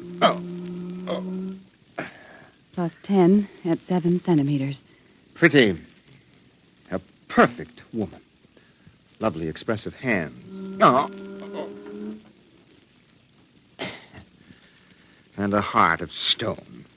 Like all the rest of you perfect survival types. Shut up. Oh, could it be you do have feelings? I seem to sense an air of emotional tension. It's nothing, dear. This is the specimen. You, specimen. Tell this dolt who I am, Lois. This is the Director of Emotional Stability for the Third Oblong. You will address him as Mr. Director. Mr. Director. This creature seems quite impertinent. He's only a specimen, darling. Well, use him and ship him back to the cages. He's probably radioactive.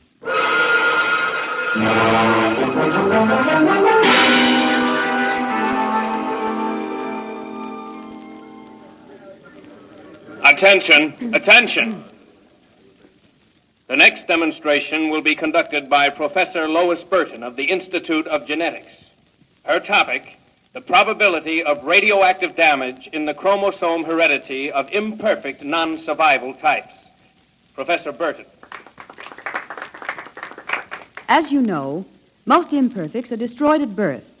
However, those who, for one reason or another, manage to survive are segregated in cages on the lower level for study purposes. The specimen we have today has been trained to tell in his own words about the factors in his upbringing. You will have to forgive his immature emotional control factor. He is, as you can see, quite different.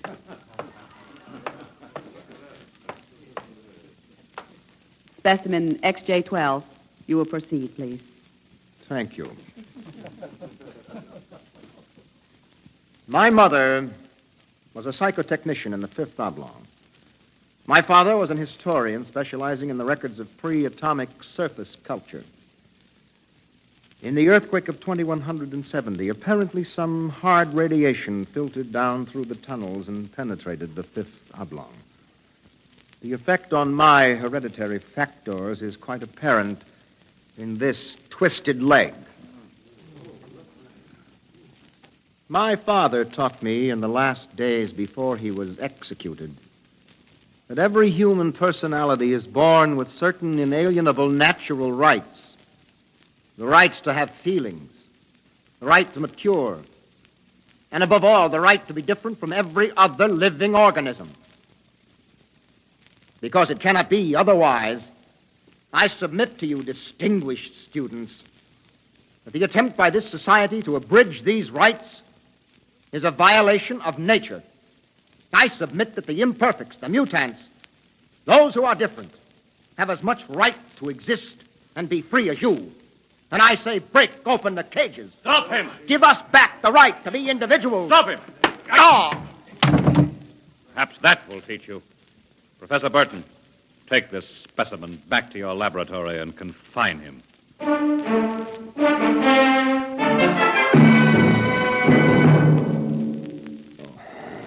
Hold still while I bandage your head. Oh.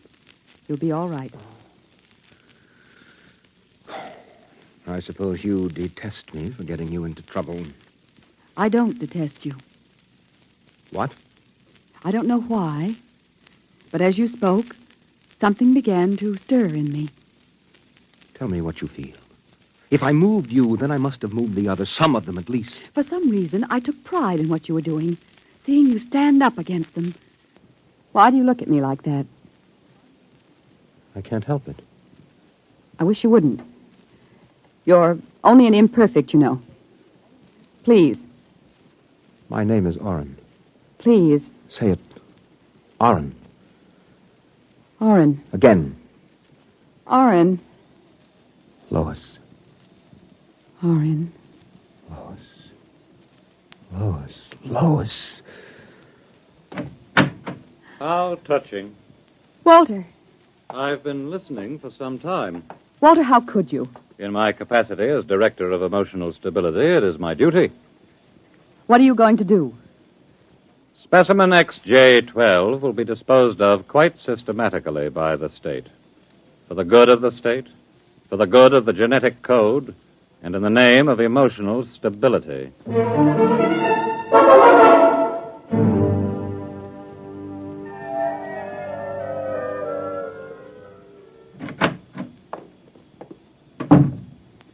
Walter, I have to talk to you. Go right ahead.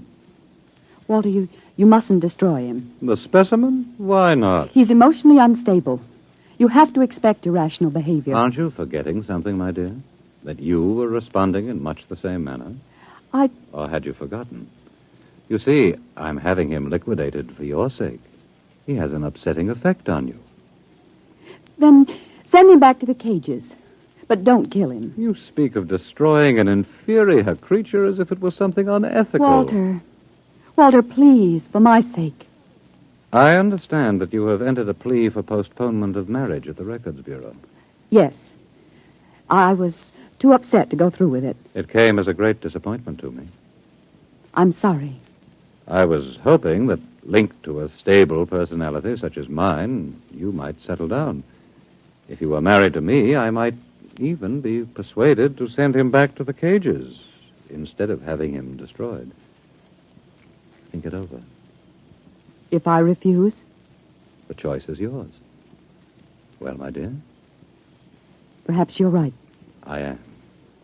I suppose I ought to be rational about this. After all, he's an imperfect. I'm glad you've come to your senses.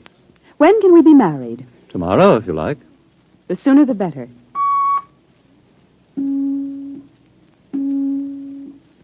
Let me talk to the custodian, please. Hello. This is the Director of Emotional Stability for the Third Oblong. I would like you to cancel the execution of specimen XJ12. Turn him over to be remanded permanently to the genetic cages. You'd better go. I'll pick you up in, say, an hour, and we'll make plans. All right? Yes. Yes, of course.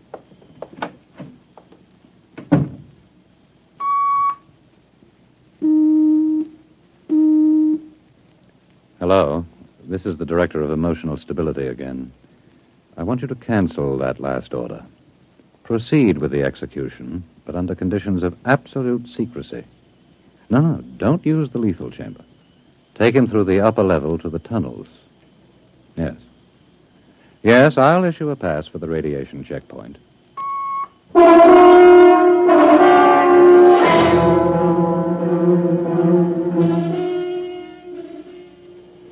Into the elevator.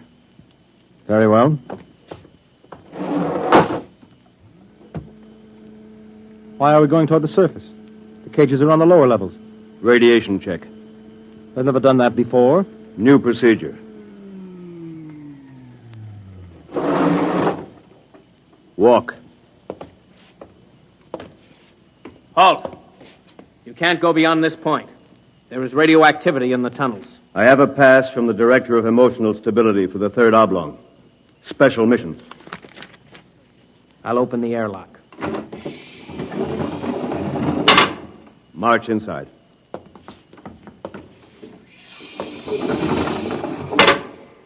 Turn around. So this is how they get rid of the imperfects. Now, before you dispose of me... Yes?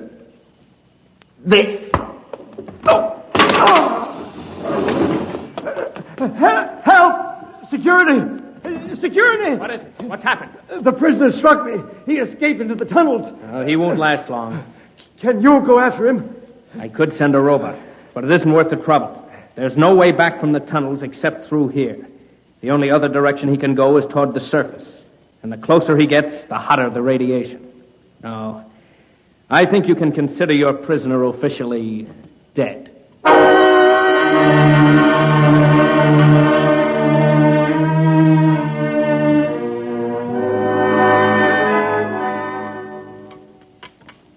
More wine? No, thank you, Walter.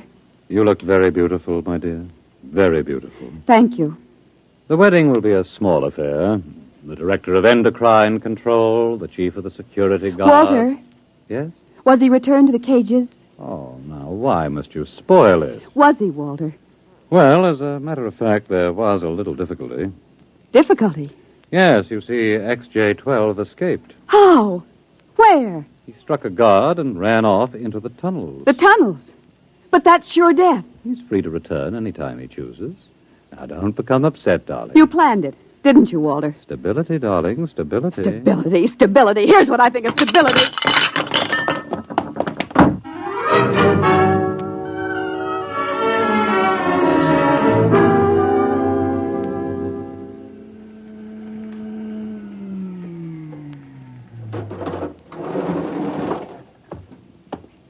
Halt!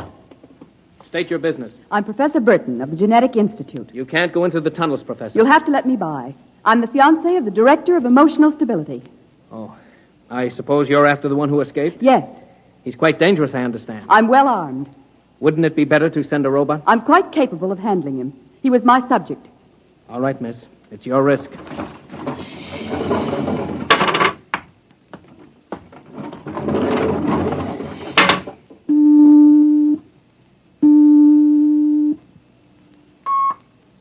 Checkpoint. This is the Director of Emotional Stability. Yes, sir. If Professor Burton tries to pass the checkpoint, I want her taken into custody. Professor Burton just passed, sir. She You said that... idiot! But, sir, she said that I she don't had... care what she said. Stop her. Send robots after her. Get her back. Yes, sir. At once, sir. Robot control. Checkpoint to robot control. Order out all televocal robots into the tunnels. Have them bring back any humans. This is a first priority order.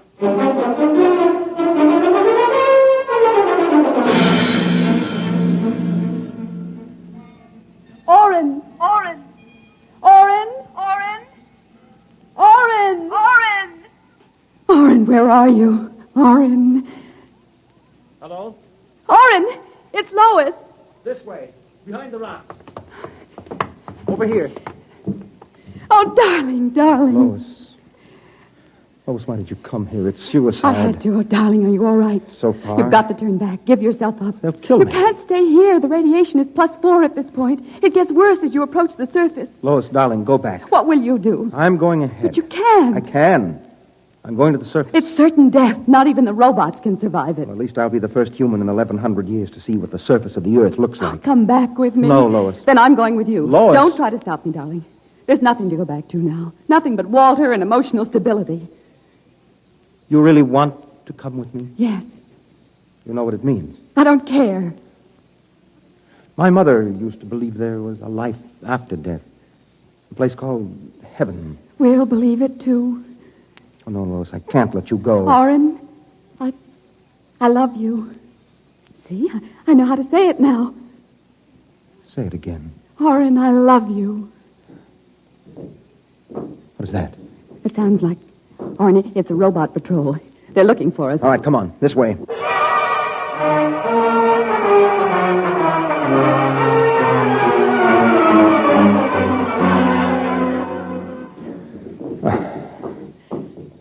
Oren, wait. It can't be much farther, darling. The robots. They're coming. I can see their lights now. Listen, they've stopped. The lights are swinging round. Oren, they see us. Come on. Look, Lois, look ahead. You can see the lights reflecting from something. It looks like a lead door. Come on through. There must be some way to close it. Oh, yes, here. Let me help.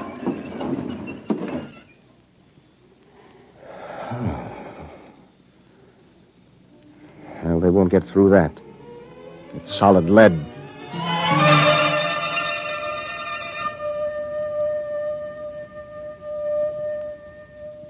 Oren, I feel so strange.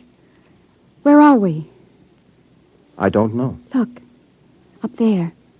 A huge round light. Lois. Yes, Oren. Lois, that's Luna, the moon. We're on the surface. How strange and red everything looks. How it glows. It's the radioactivity. Quiet and peaceful. And deadly. Oh, hush, darling, hush. Sit here and rest a while.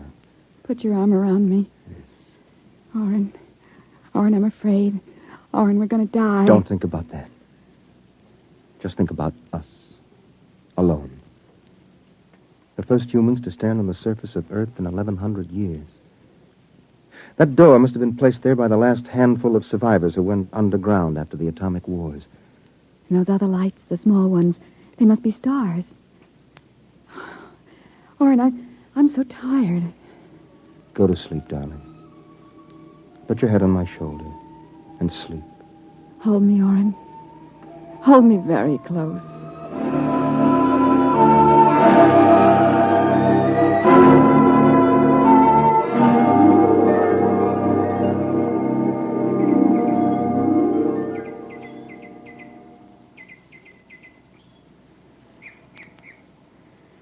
Oren. Hmm? Oren, wake up. Hmm? What? Look, it's light. The whole universe is light. Oh, Oren, how beautiful. Look. This must be the heaven my mother talked about. See the plants? All green and fresh. And the birds. How strange they look. Lois, this isn't heaven. But we must be dead, Oren. We should be dead. The radiation. By all the laws of nature, yes. By yet... all the laws of nature. Oren. Oren, we're not dead. This is Earth. And we're alive. We're not going to die. But, Lois, the radiation, it's present. You can see its effects. Oren, did you ever hear of geotropism? I'm not a geneticist. There is a natural law of adaptation by which an organism will try to adjust itself to its environment by changing. It's called geotropism, don't you see? No. All these generations we've been bombarded by radiation filtering down through the Earth. Each successive generation must have inherited some degree of immunity. But... Oren, it can't hurt us. Don't you see? We're immune. We're probably the first generation to inherit sufficient immunity. But, darling, if that's true, then we can transmit that immunity. We can pass it along to our children. And they to their children. Come on. We'll have to find food and water. The practical wife. Wait a minute. What are you doing with that rock? I want to scratch something on the outside of this lead door. Lois and Oren. 4195. A.D. Hello, tomorrow.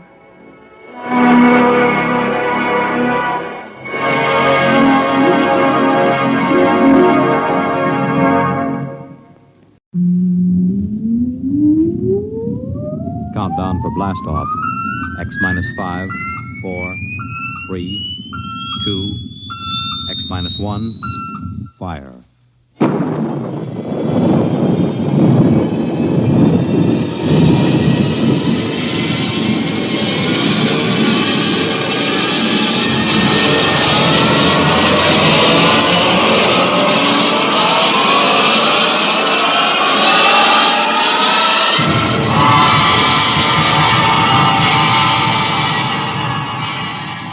From the far horizons of the unknown come transcribed tales of new dimensions in time and space. These are stories of the future, adventures in which you'll live in 1,000,000 could-be years on 1,000 maybe worlds. The National Broadcasting Company, in cooperation with Street and Smith, publishers of astounding science fiction, presents X minus 1.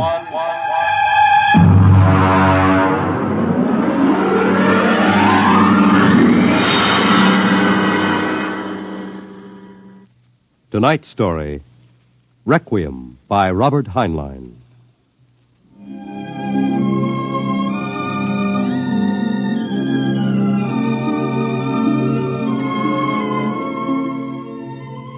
On a high hill in Samoa, there is a grave. Inscribed on the marker are these words: Under the wide and starry sky, dig my grave and let me lie. Gladly did I live and gladly die, and I lay me down with a will. This be the verse you grave for me. Here he lies where he longed to be. Home is the sailor, home from the sea, and the hunter, home from the hill. These lines appear another place, scrawled on a shipping tag from a compressed air container, and pinned to the ground with a knife.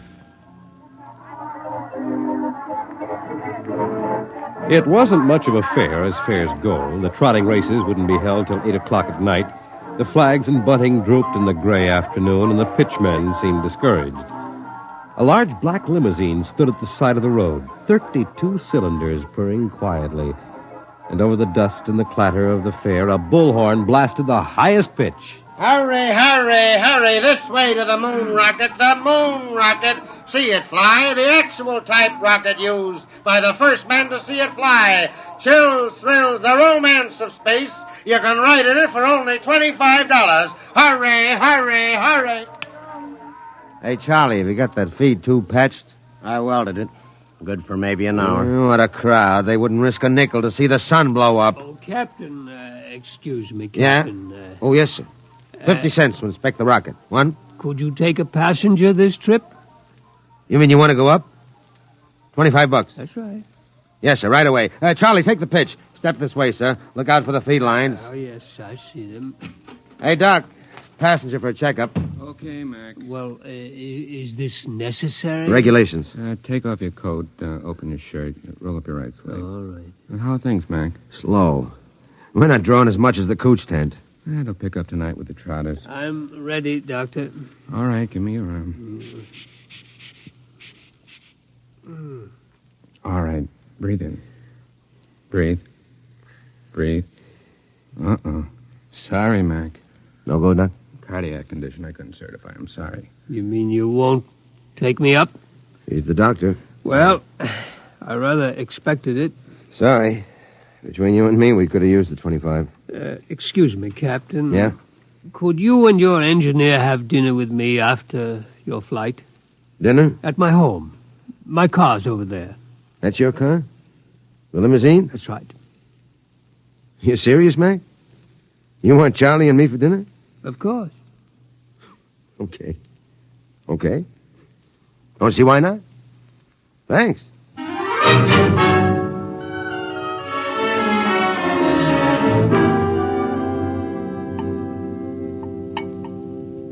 Charlie, you had enough. Lay off, Mac. Oh, that's perfectly all right, Captain McIntyre. Cigar? Thanks. Light? Yeah, thanks. Yes, Hard for me to see why any holder of a master's ticket would quit the Earth-Moon run.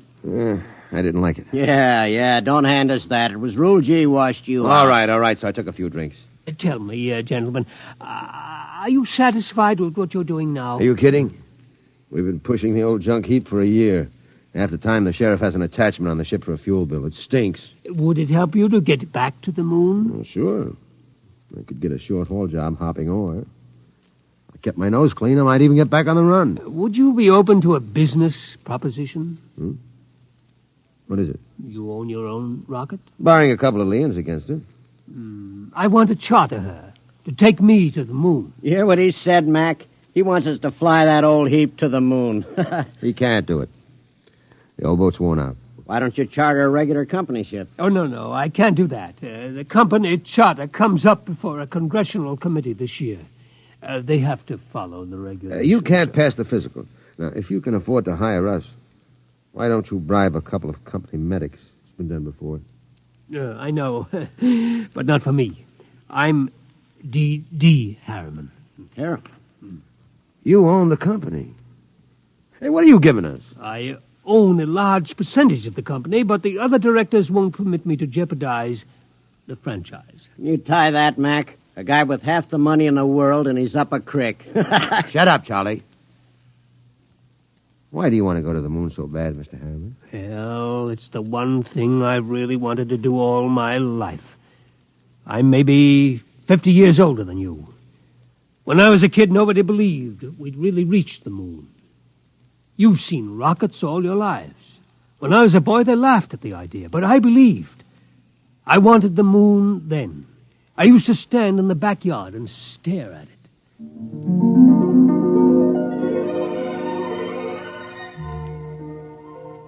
How far away is it, Mom? The moon? Far enough. Why don't people fly to the moon?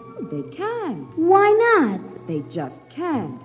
But not now, anyway. Someday I will. What? Fly to the moon. Sure. Now, come on, Del. Inside. Way past your bedtime.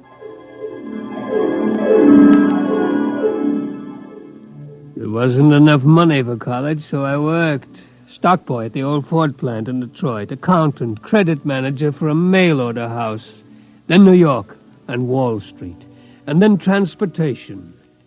The monorail line between New York and Chicago, the Atlantic Pressure Tunnel, and then Harriman rockets. Del, I want to talk to you. I'm working, Charlotte. You talk to me now, Del, or you may not get another chance. What is it? Fred Lott was in. You've sold out again. I run the business, Charlotte. Del, I'm fed up with it. Up to here. I married you because I love you. I still love you, but I'm fed up. Now, what is it, Charlotte? We're not young anymore. Fred tells me you've bought into a bankrupt engineering firm, sunk every nickel in it. Well, they own the Schwarzmiller fuel injector patents. I need them. How many times do we have to start over? I'm tired. I'm not asking for millions. Just a little life for the two of us. I didn't know about the divorce for a month. I lost the papers under a stack of blueprints and stock prospectus. That night I walked through the park, watching the full moon move across the sky. My old friend. I could recognize the wrinkles. Crisium, Mare fecundatus, Mare twinkulatus, the lunar Apennines.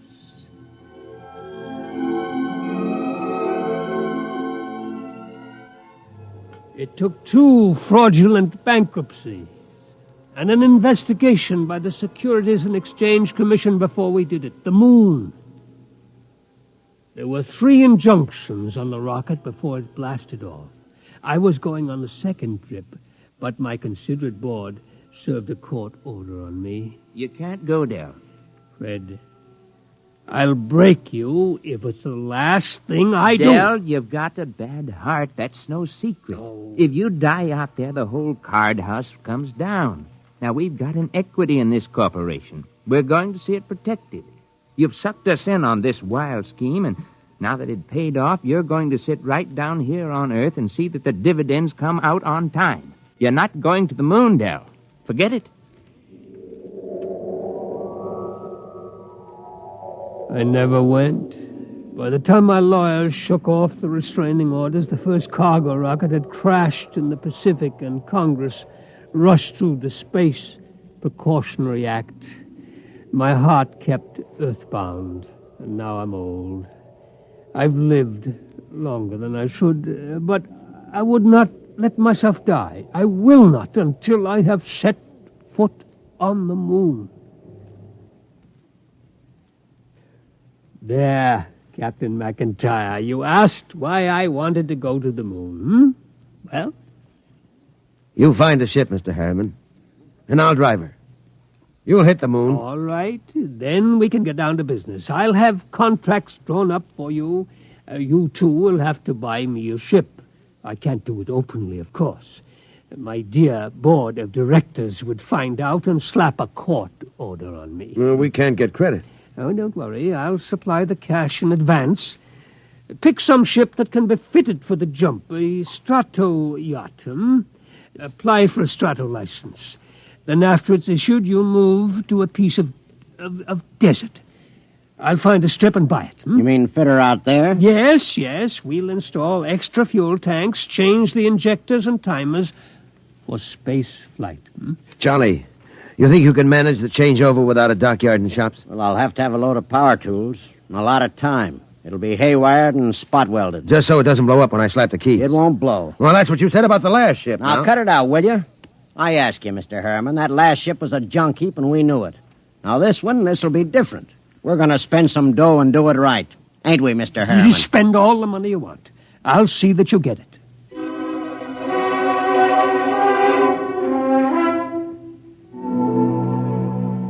$132 shares of Apex Holding at 60% of par. Check. 52 preferred of Spaceways Fuel, 50% off par. Check. That's the list. Oh, Mr. Harriman, there's a process server outside. Yeah? What is it? I don't know, sir, but I think it's a subpoena. Oh, I was expecting that. Ashley, get Mr. Kamens on the phone. I think it's time for my lawyer.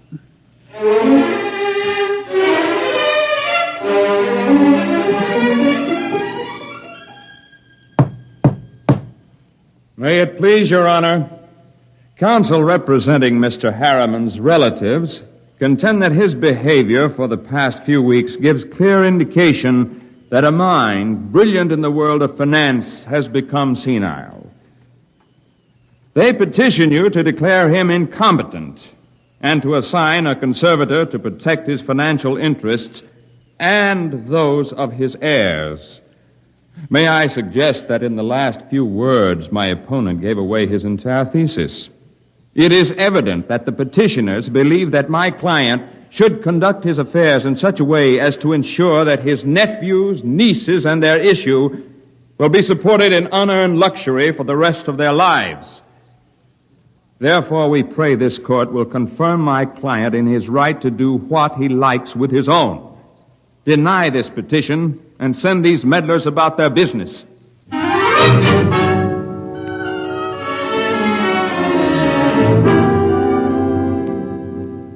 Well, Kamens, It could go either way. He might rule against me? He might. We'll know tomorrow.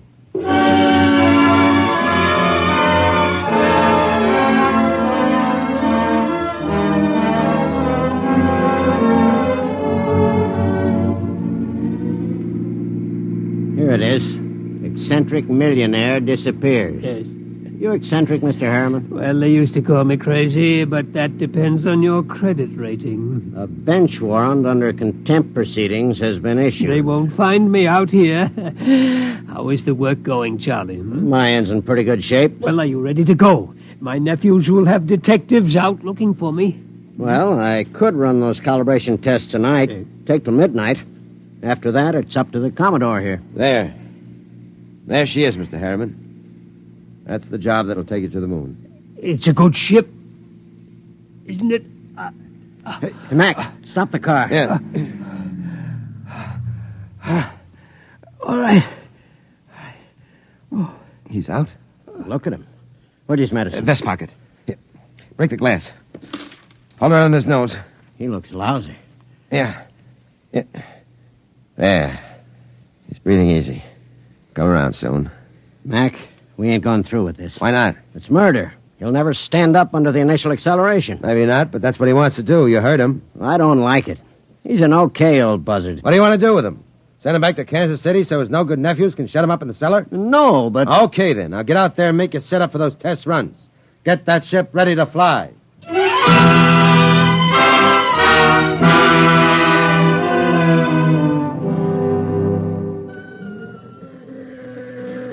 Hey, you. Me? How many other people are there out in this desert? What can I do for you? You James McIntyre? Hey, Mac. What's the matter, Charlie? You McIntyre? Yeah. I'm the deputy federal marshal in this district. I got a warrant for your arrest. What charge? Conspiracy to violate the Space Precautionary Act. I suppose you're Charles Schwartz. I got one for you, too. Thanks. And a man named Harriman. Got a court order to put seals on your spaceship. We haven't got any spaceship. What's that, a kiddie car? Strato yacht. Yeah? Well, I'll put seals on it until a spaceship shows up. Where's Harriman? In the shed. What shed? Oh, my knuckle. That's the one I broke playing football. I'm always hurting that finger. We gotta hurry. Get Papa to the cabin and strap him into his hammock. Right. So long, Deputy. Oh, my knuckle.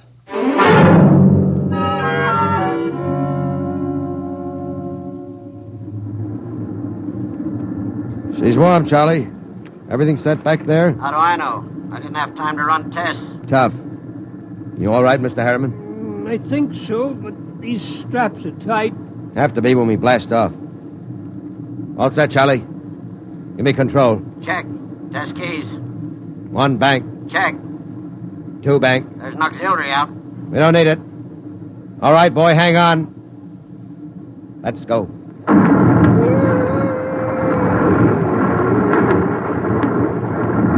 How are you, Pop? I'm doing fine. Couldn't be better. You better stay in your hammock. I'll loosen the straps a little. What is it? Nothing. Just go easy on that side. You ain't fooling me none, Pop. You got a couple of busted ribs. There isn't much I can do till we ground. You take a neobaritol and I'll wake you when we cut jets. No, I'll stay awake. Okay, just as you say, Pop.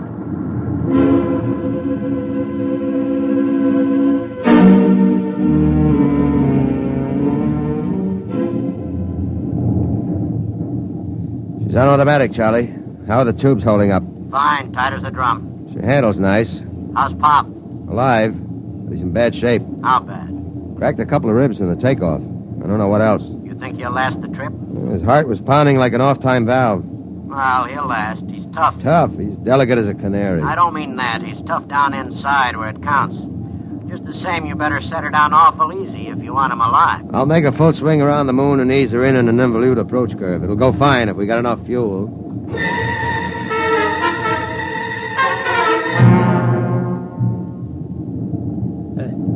Somebody call me? Something wrong, Pop? Thought somebody was calling me. I must have been asleep. I swung your hammock around. We're breaking now. There she is ahead. The moon. I've seen 1,000 photographs. There. That's Copernicus. Tycho. You know it all right, Pop. Where are you landing? Mare Imbrium between Aristillus and Archimedes. Oh, that's about 40 miles from Luna City, isn't it?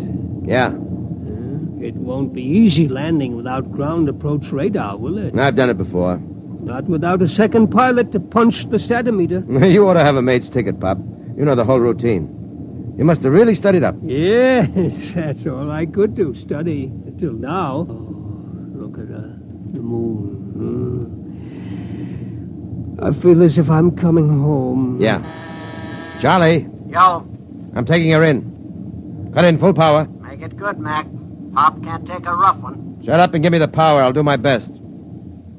Okay. Dynamite setting punched.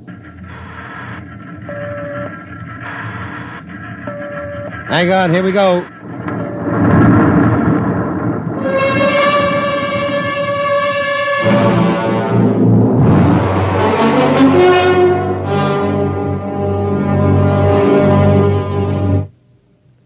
That was a lousy landing, Mac. Dynamite drift. How's our passenger? Quiet. Now look. I wouldn't make any bets. That landing stunk. Will you shut up? I did my best. Hey, Pop. He's alive. There's blood in his mouth. He's trying to say something. Take it easy, Pop. We're down. Oh, where? Take it easy. Vacuum suits. Where are they? Steady, Pop. You can't go out there yet. We got to give you some first aid. Give me that suit. What do you think, Mac? Might as well.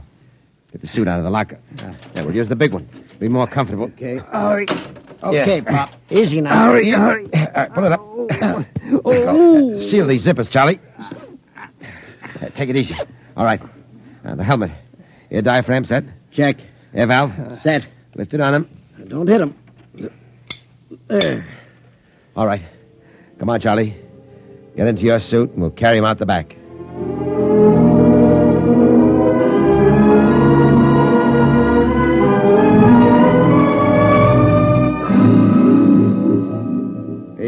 Easy with him. Okay. You all right, Pop? Outside. Take me outside. His left leg is gone. Get your shoulder under him. Right. Open the lock. All right, Pop. Come on. We're going out on the moon.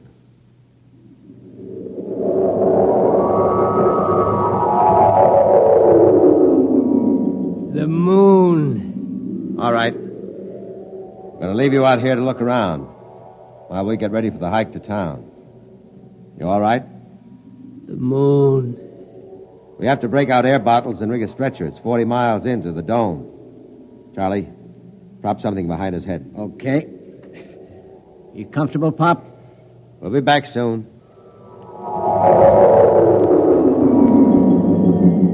Moon. I can feel the pumice dust. And it doesn't hurt anymore. Why, there's the earth overhead. The earth in the sky and green blue. I'm on the moon. I'm on the moon. Del? Charlotte? I thought I heard somebody call my name. Yeah, I'm getting old. My mind wanders. Del? Charlotte. Del? That is you, isn't it? I made it, Charlotte. I'm on the moon. You didn't understand. You were afraid I wouldn't take care of myself. But I made it. I'm on the moon. I'm on the moon.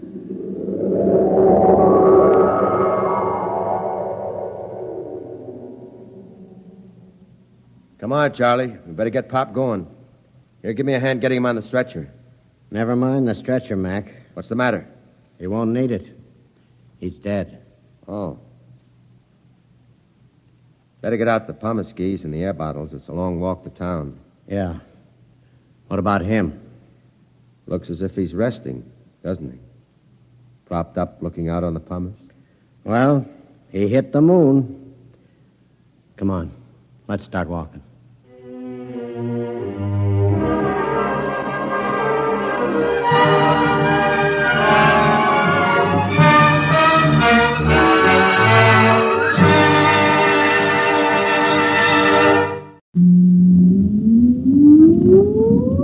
Countdown for blast off. X minus 5, 4, 3, 2, X minus 1, fire.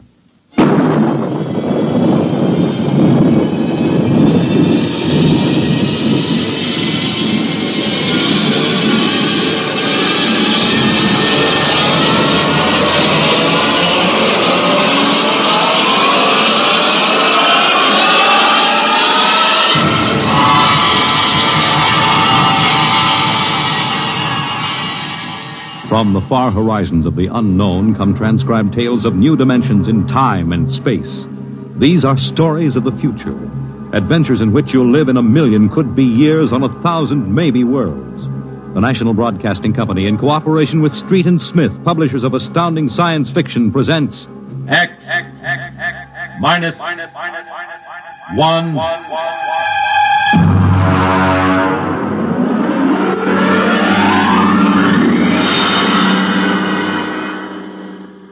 Tonight's story, First Contact, by Murray Leinster.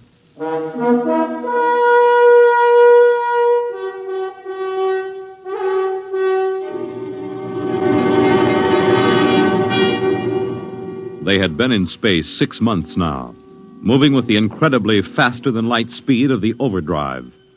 In 6 months, they had gone from Earth outward and outward to the crab-like nebula with the twin stars. A routine flight of exploration and scientific research. Solid object about 90,000 miles away, sir. Located, Dort. Exactly. Identify it. A small object, sir. Captain, I've never seen anything like this before. Whatever it is out there is coming toward us at an incredible speed and retreating to zero just as rapidly. What's the mass of the object, Dort? Well, it varies with the distance from us, sir. Step up the scanners. Well, nothing, sir. Absolutely nothing shows out there. And yet there must be something. Those alarms are foolproof. Action stations, man all weapons. Condition of extreme alert in all departments immediately. Captain, what is it? Dort, I ran into the same thing once before on the Earth-Mars run. We were being located by another ship, and their locator beam was the same frequency as ours. Every time it hit, it registered as something solid and monstrous. But, Captain, we're the only Earth ship in 18 light years around. How? I didn't say it was another Earth ship out there, Dort. Another race? That's right. There's a spaceship out there, all right. But it's not manned by human beings.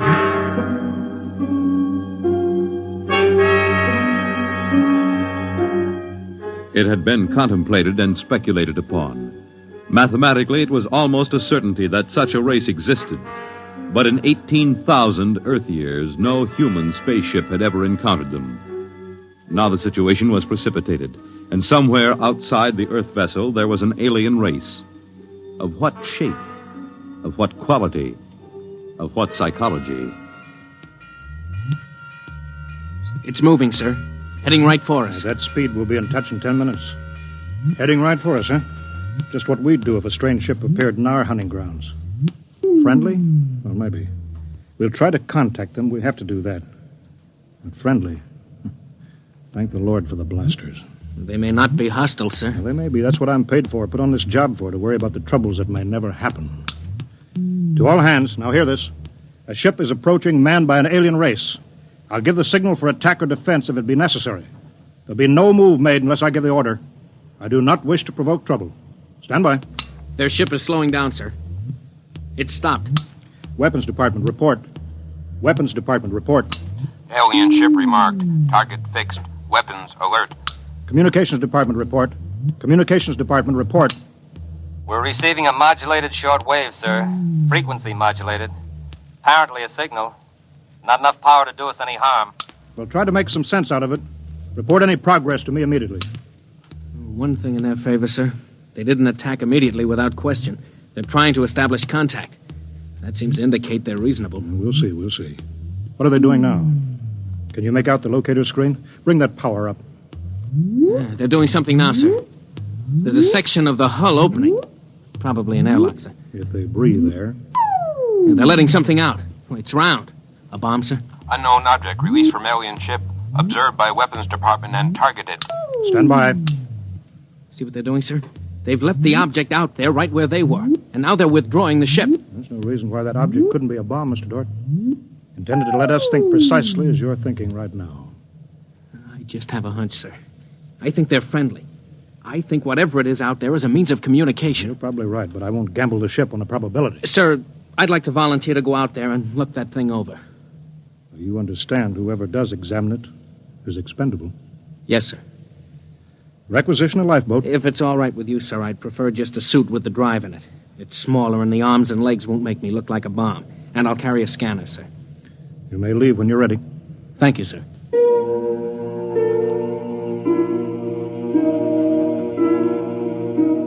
I'm all ready. Clear the lock and let me out.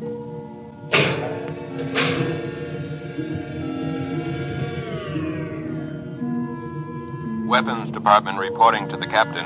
Mr. Dort located. Mr. Dort is targeted. Stand by. If that object out there is a device to capture one of our people for observation and questioning, it'll be blown out of existence, including Mr. Dort. Stand by.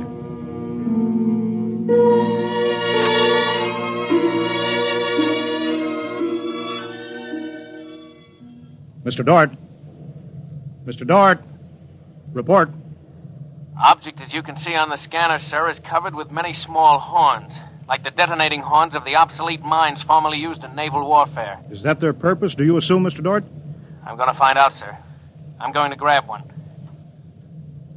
Mr. Dort? I'm here, sir. I don't think this is a mine. Circle it so we can see it completely through your scanner. Deadlock, sir. Nothing to report that the scanner hasn't shown you. Oh, wait a minute, sir. A section of the outer hull seems to be opening. Do you see it? Very good, Dort. Hold that.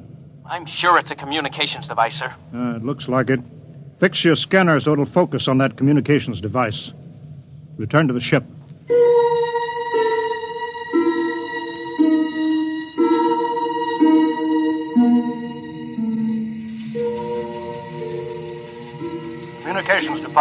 Communications Department. Progress report, please. We've established communication, sir. Is there a psychologist on the team down there with you? Yes, sir. Mr. Burns is working with us. Will both of you please report to the bridge at once?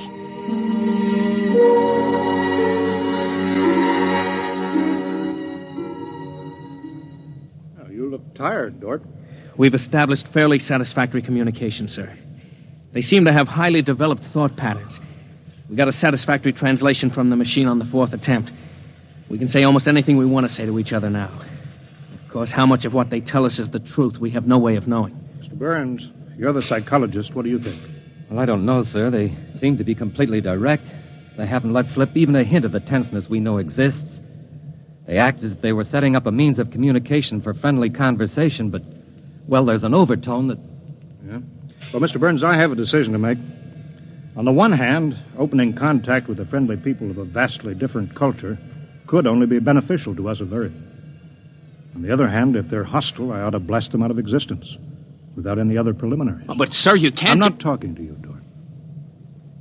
It's not warranted yet, sir. Yes. Now, hear this, all departments. Hear this, all departments.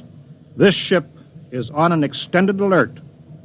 Provisions will be made so that personnel can have maximum rest and nourishment.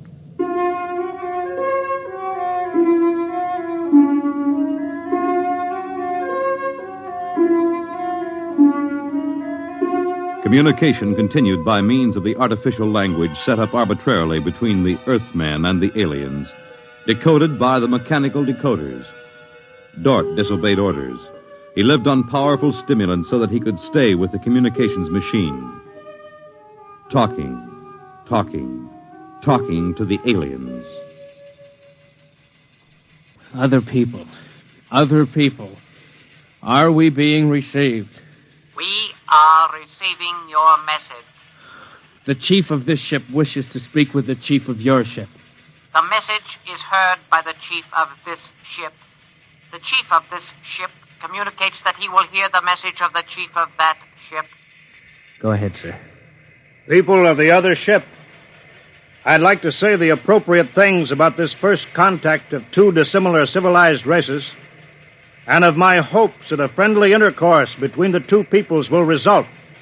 People of that ship, what you say is all very well, but is there any way for us to let each other go home alive? That's all, sir. They've stopped sending. Very direct people. Very direct. But, sir, I don't follow. I didn't know what that meant. Is there any way for us to let each other go home alive? It means what it says, Dort. Sir, what's to stop us from just cutting communication and leaving, and they can do likewise? What's to stop us? Simply that whichever ship leaves first will be followed by the other. If they find Earth and get back to their own planet and we don't know where that planet is, Earth will be completely at their mercy. If they leave first, we'll follow them. We'll attempt to find their home planet. Dort, could you swear to any decision that the policymakers on Earth will come to? Sir, even if they do follow us, the closer we get to home, the more of our ships and weapons they'll face. They'd never get away. Well, how do you know that they can't communicate with their home planet without returning? We can't, sir. How do you know they can't? I don't, sir. So that's the situation. We'll sit out here, facing each other, trying to outguess each other, until time wears us out. And we'll have to face the fact. Either they destroy us or we destroy them. Navigation officer, attention. Navigation officer, attention. Every star map on this ship is to be prepared for instant destruction. The chief of this ship wishes to know whether the chief of that ship can suggest an answer to the problem concerning us both? Do you want me to answer that, sir? I'll answer it myself. Tell me when to talk. Now, sir. I am giving that matter personal attention. Every effort will be bent to the solution of this problem. Will you consider a temporary truce in the meantime? What would a truce gain? Could we trust you? Would you trust us? I suggest that we continue as we have up to this particle of time. I agree. Sign off, Doug.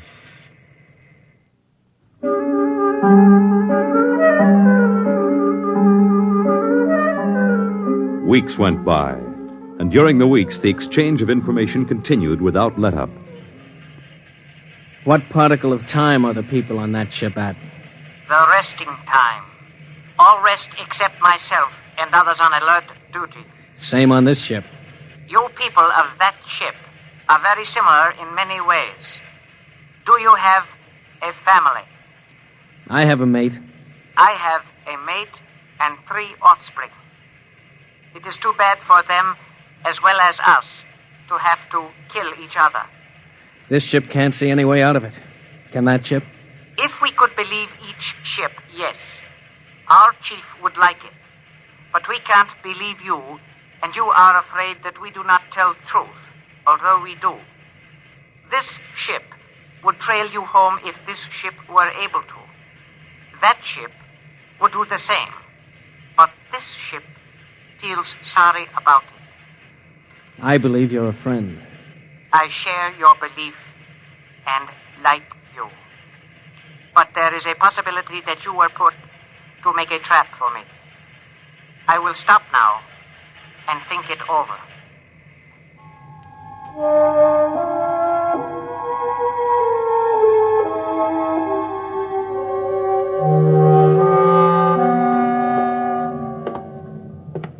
Just sit down, Dort. Control yourself. We're all under tension. Doesn't do any good to pace like some caged animal. Yes, sir. All right, now, I've read the complete transcription of your conversations with this one alien. What does it prove, Dort? Sir, these people are so much like us in their thinking. Well, sir, they're likable. They're likable and they breathe oxygen. Their air is 28% oxygen instead of 20. But they could do very well on Earth. It'd be a highly desirable conquest for them. Dort, I'm as set against violence as you are. I don't see any way out of this. And I think we've got to break this status quo.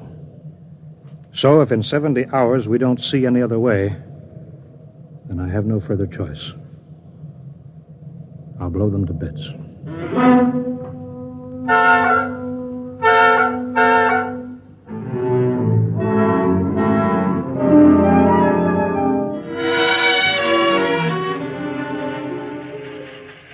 Will that ship receive communications? Will that ship receive communications? This ship is listening. It seems to me better to communicate than to sit by the machine silently. I would have called you, but you signed off before. The problem goes around and around. I find no answer.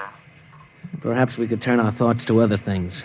The psychologist of this ship tells us that you people on that ship have a threshold of tolerance to tension. He tells us that you will be forced to take one action or another in a period of less than 100 time particles. I have no communication on this matter. Well, the ship is not trying to extract unwilling information from that ship. A truth is mentioned in passing. A report of this conversation will be carried to the chief of this ship. It would be so. We are prepared. If only the people of this ship could meet in direct contact with the people of that ship, it might be better. We could not communicate then. The communications machine is too large to carry from place to place. In direct contact, the peoples of the 2 ships would be further apart than now. That's true. I am sad. Much that is pleasant has passed between us. I am sad, too. We are not yet ready for each other. We are not yet ready for each other. It's hard, isn't it, Dort? Well, Captain, I'm sorry. I didn't know you were here, sir. I've been here for quite a while. Eavesdropping, I'm afraid. It's all right, sir. Nothing can be personal in a situation like this. Yeah, that's right. How long is 100 time particles, Dort? Pardon, sir? That reference he made to us not being able to stand tension is interesting. Their psychologists seem to make more out of us than we do out of them, don't they? Yes, sir. They hit the nail right on the head. Yes, they did. I think, Dort, we'll just have to push our timetable up a bit. No further communication with the aliens under any circumstances. That's clear, isn't it? Yes, sir. Sir, if they know so much about our psychology, isn't it possible that remark was intended to make us act more quickly? Probable, Dort. Probable. Well, why would they do that, sir? Why? You tell me why, Dort. All of a sudden, I have an idea, sir. It's crazy. It doesn't matter how crazy. I'll listen to it. Sir, I think these people are playing some kind of a joke on us. Joke? A joke, Dort? Yes, sir. Over and over again, I've noticed what I think is a sense of humor. A highly developed sense of humor. Do you recall when we went to all the trouble to set up a fictitious star map and then they just sent us back a mirror image of the same one? I think somehow they're playing a joke on us. Well, maybe you're right. In which case, you've seen practical jokers, Dort. Their jokes aren't always funny. Sometimes they hurt people.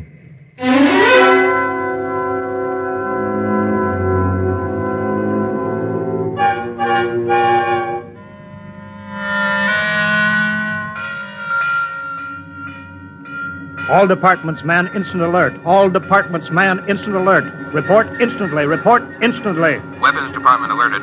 Target, the enemy ship. On target, sir. Stand by. Fire!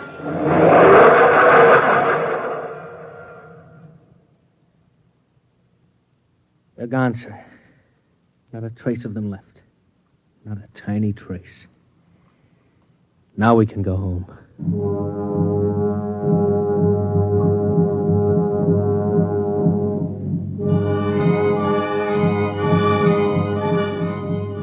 Communications to Captain. Communications to Captain. Report. Sir, I'm picking up new signals. Same frequency as the original alien signals. That's impossible. That ship was destroyed. I'm receiving signals, sir. Set the machine up. We'll be down there in a minute. Mr. Dort, come with me, please.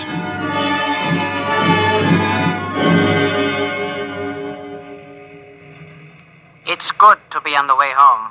Yes, it is good. Do you suppose we'll ever figure out what happened to the other ship? Never. A blinding flash and they were gone.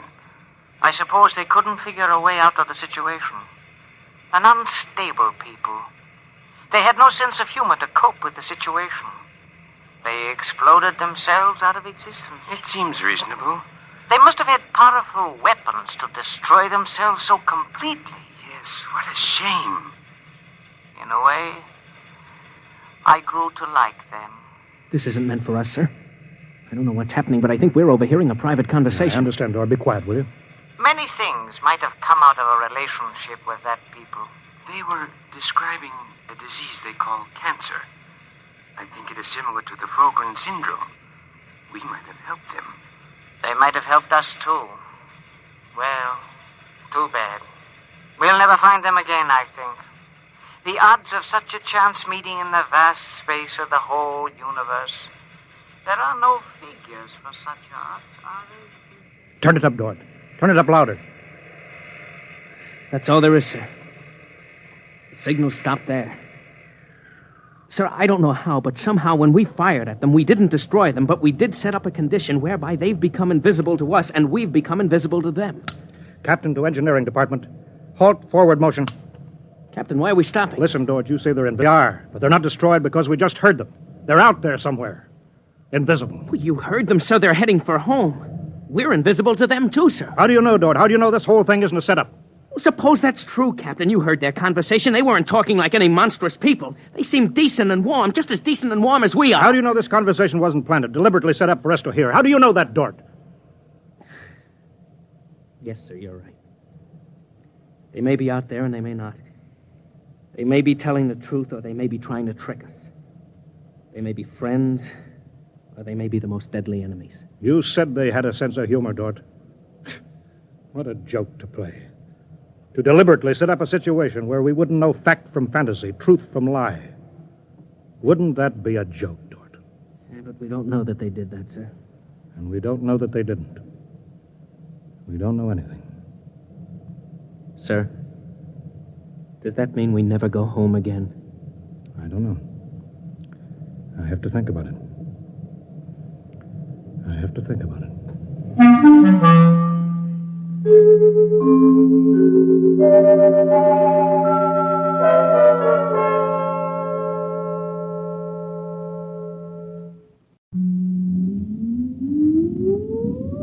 Countdown for blast off.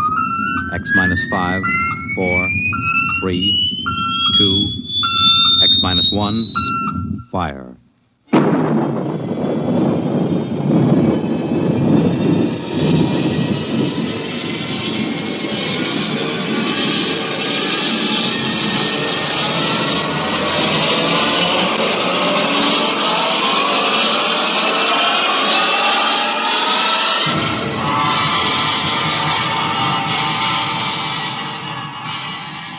From the far horizons of the unknown come transcribed tales of new dimensions in time and space. These are stories of the future, adventures in which you'll live in a million could-be years on 1,000 maybe worlds. The National Broadcasting Company, in cooperation with Street and Smith, publishers of astounding science fiction, presents X minus 1.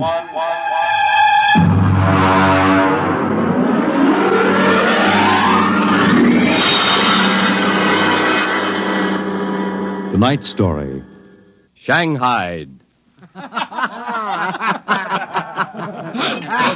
Okay, very funny, very funny. Think it over, boy. Tomorrow the old ball and chain. Yeah. Eat, drink, and be merry, for tomorrow you commit matrimony. Now, come on. Oh, come on. We came down here to Scully Square to have a little fun. We might as well be at my mother's musicale in Beacon Street. Oh, the problems of the rich. Tell me, Jeff, just where does the Coffin fortune come from? Pirate treasure? No, I guess it started in Nantucket. My great something or other used to be a whaler. A whaler, thus she blows. A dead whale or a stove boat. Watch my trusty harpoon. Hey, we'll look out for the fort. Oh, my. Hey, where's the money now? Oh, I don't know.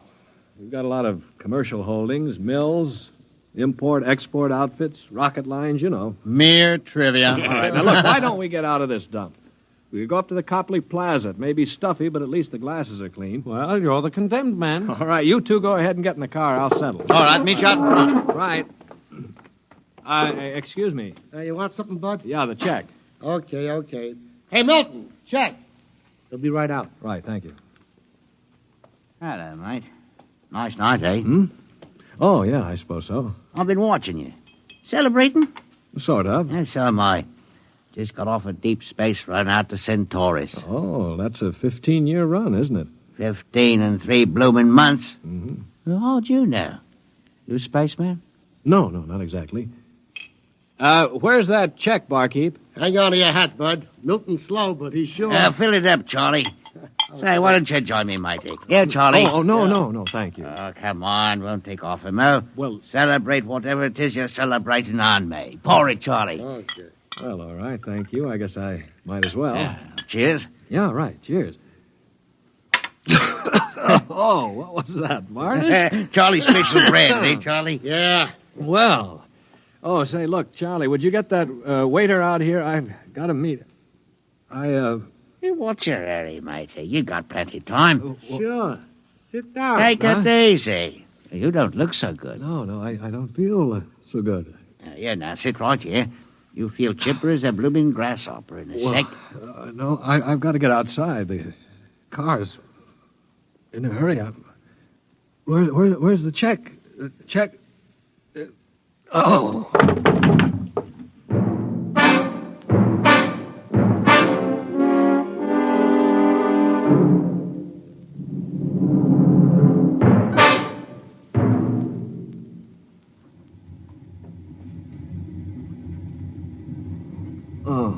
All right, matey. Up on your feet. Wakey. Oh, all right, let go of me. What's the idea? Rise and shine and greet the dawn. What? Where am I? What's going on here? Come on now, matey. Up in there. Wakey. No, wait a minute. So you were at that bar, Scully Square. Come on now, up on deck or you'll be in trouble. Deck? What are you talking about? Where am I? It's hard to say exactly. Offhand, about 8 hours out of Atlantic Spaceport. Atlantic Spaceport? Now, look, what kind of a joke is this? If Alan and Peter think this is funny... What ship is this? R.S. Michael M. Rafferty, Coffin Line. Oh, Coffin Line. Well, that makes it easy. Now, you've got to put back to port. Forget your toothbrush, Banks. No, listen, you runt. You take me to the captain, or I'll tear you apart. Here, I'll grab my jacket. All right, get moving. Sure, my dear. I'll take you to the captain. But you're going to be sorry.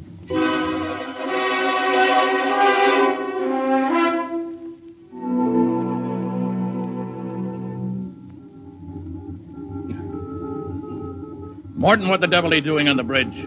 Get below before Right away, sir. Only this here gentleman asked to see you. Yeah, that's right, Captain. There's been a mistake made.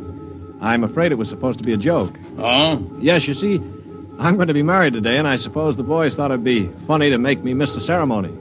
I'm sure it won't be too much trouble to have you drop me off back at the Atlantic Spaceport. What? Morton, what is this? Well, it's simple, Captain. He wants you to turn the ship around, that's all. Now, look, if there's any trouble with your superior, I'm sure I can fix it up. You see, I'm Jeff Coffin. Yeah?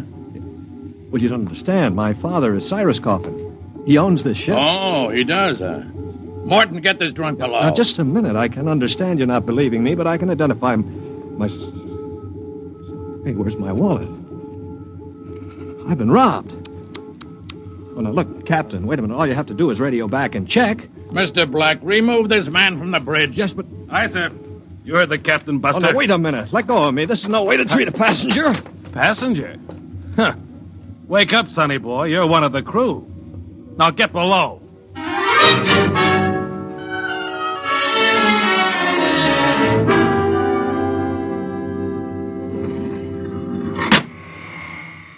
All right now, mate. Grab yourself a buffer. Get to work on those deck No, plates. they can't get away with this. This is kidnapping. Perhaps yes, perhaps no. Now get this here deck nice and shiny, and we might even see about some grub. I'll be back in 2 hours.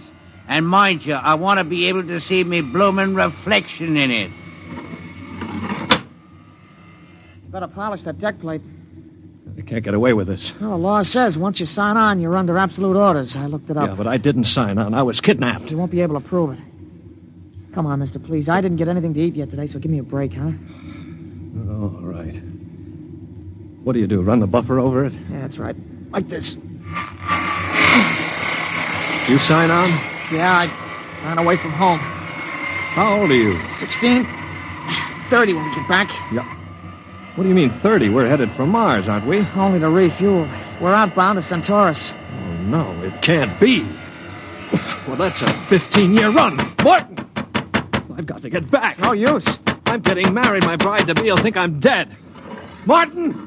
Martin! What's up here? You want me to call Mr. Black again? He'll give you what for. Listen to me, Morton. Listen, I've got to get back to Earth. I can't disappear for 15 years. Oh, is that the flat? Look, we stop at Mars, right? Yes, and you'll be below decks under lock and key. Listen to me. If I can make it worth your while, will you get me off at Marsport? Jumping ship, huh? That's real naughty, mate. $1,000? Why, what would I tell me poor old mother in better say? $2,000. 5 in advance. What do you mean in advance? You're probably the one that rolled me for my wallet. I'll find a way. They don't believe your young Coffin, but maybe I know better. All right, it's a deal. Look, Mr. Coffin, can you take me with you? I didn't realize what it would be like. I can pay my share. I could work it out for you, or maybe borrow money. I couldn't stand 15 years. I'd go crazy. All right, sure. What about it, Morton? Oil cost you another 1,000. You cheap swindler. Here now, Mr. Coffin. I'm all what stands between you and a lovely pleasure cruise for 15 years. So I'll thank you to treat me with the respect and politeness what a gentleman like myself deserves.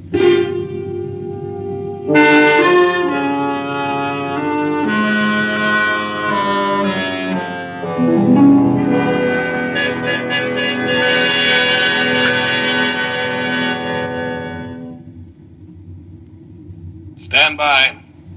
Stand by for landing procedure. All right now. Listen careful.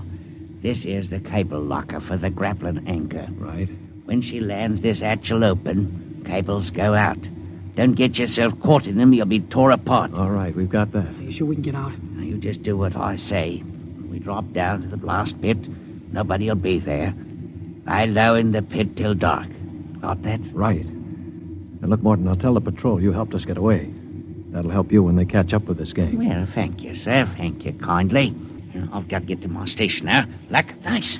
Thanks, Mr. Morton.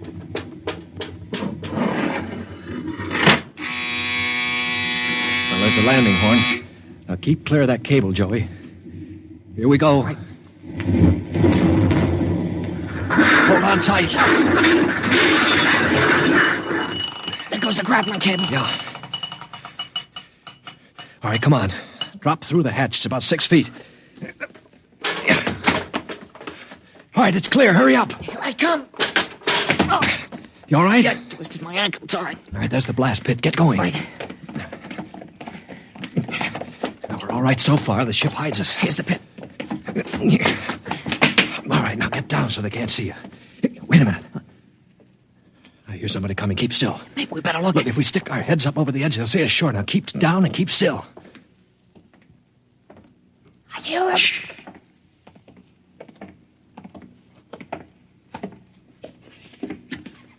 Well, well, well. Look what we have here. 2 little babes in the wood. Now you two move and I'll shoot you in the belly. Morton, you got good eyes. I told you I saw him coming this way, Mr. Black. Jumping ship. My, that's a terrible thing to do.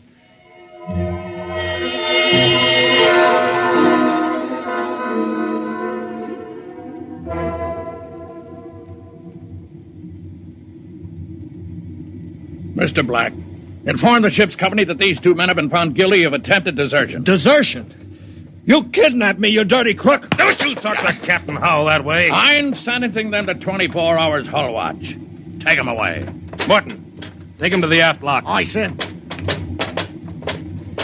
Calm down after 24 hours hull watch. What's hull watch? Very simple.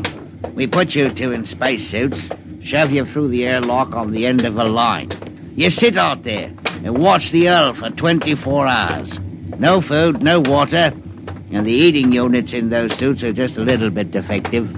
Makes it interesting along about the 18th hour. Yeah, I'll bet. Here we are, gentlemen. The airlock. You get in there. Got 5 minutes to get into them suits before we blow the air out. See you in 24 hours. Maybe.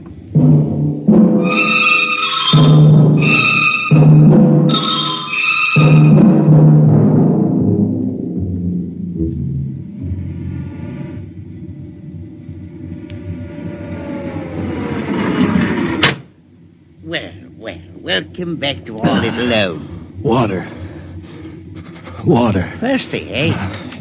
You should control these animals' instincts. Get water. Right, yeah? Yeah. Slopping like a bloody animal.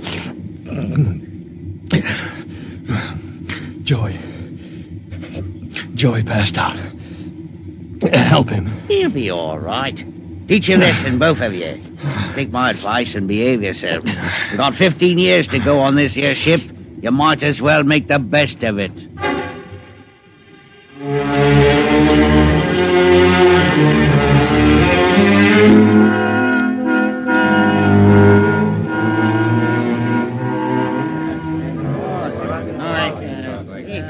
Hey, Martin! What do you call this mess? That's your supper, mighty food concentrate. What's the idea? Only 2 months out and on concentrates already? You complaining, Yeah, I'm complaining. If Captain Howell's chiseling on the manifest, that's his business. But when he tries to take it out in our hides... You keep quiet or I'll turn you into Mr. Black. Concentrate is what you get to eat from here on out. Now shove it into your face and keep quiet. Suppose I shove it into your face and see how you like it. What's going on in here? What's going on? Morton. He struck me, Archwant. 48 hours hull watch. All right, what are you all looking at? Get back into your places. Morton, bring that man down to the aft airlock.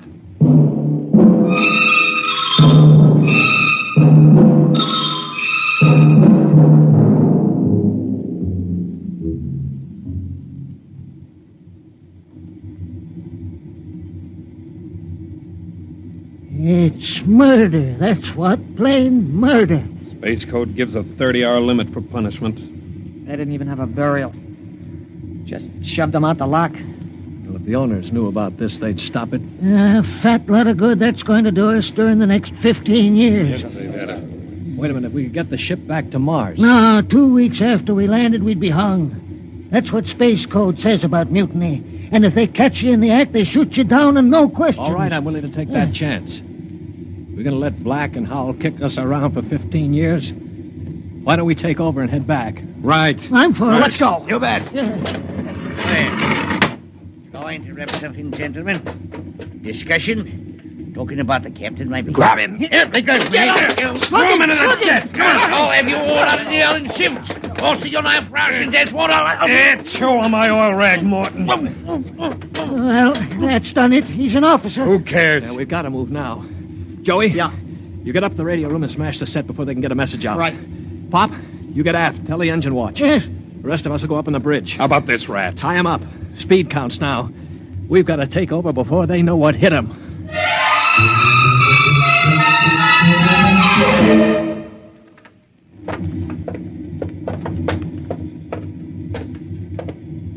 All right, careful. We've got to surprise him. Don't worry, we'll get him cold. Jeff. Shh, quiet. Sparks was sending when I got in, but I knocked him out and smashed the set. We're okay. Good boy.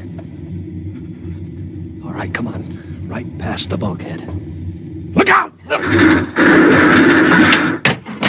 The blast bulkhead. Yeah, we're cut off from the bridge. We'll never get through that. They must have found out somehow. The intercom. Black can turn it on from the bridge. You heard the whole thing. Well, we better get out of here. What'll they do? I don't know.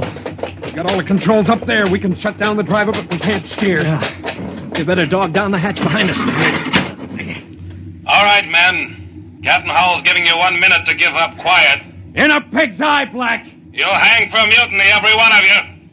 What do we do now? Quiet. They can hear everything on the intercom. Not if I pull the jack out. That's the boy. Look, we've got to get through to the bridge. It's a Mexican standoff. We can't get at them, they can't get at us. What's that? It's an air leak. The pressure's down. It's Howell. He blew the hatch on the mess hall section. Just opened her up and let the air out. Morton, do you know what Black's going to do? He's going to bleed off the air down here. Serves you all right. If I had my way, I'd see you all out on the hull till you froze stiff. You're forgetting something, Morton. You're back here with us. What do you mean? If Black and Howell blow out compartments one by one or bleed the air off, you'll get it too. They'll take care of me. Don't you worry about that. Oh, you think so, huh? Joey? Yeah. Plug that intercom back in. Right. Captain? Captain? Giving up? We've got Morton back here. Yeah? If you try anything on us, he'll get it too. What am I supposed to do, cry? You don't care if he dies? That's his problem. We're going to drop the oxygen level 5%. Don't do that to me. Captain! Captain! It's unfortunate that you were captured, Morton, but the security of my ship comes first. You mean you don't care? You'd see me dead. Precisely. Well, you can't. It's murder, that's what. I'm not one of them. You can't kill me. You can't. Joey, pull the intercom plug. All right, there you are, Morton. They'd kill you just as soon as look at you. Now listen, we've got to get through that bulkhead. You know this ship. There must be some way. Morton, we're your only chance. Get us through the bulkhead. All right. All right, why shouldn't I? They'd kill me. Well, then there is a way to get through. An emergency release. Uh-huh. They don't tell crewmen about it to keep them from breaking through in an engine blast and leaking radiation to the bridge. Well, then let's get going. We've got to get through that bulkhead before Howell cuts the air down and gets us all.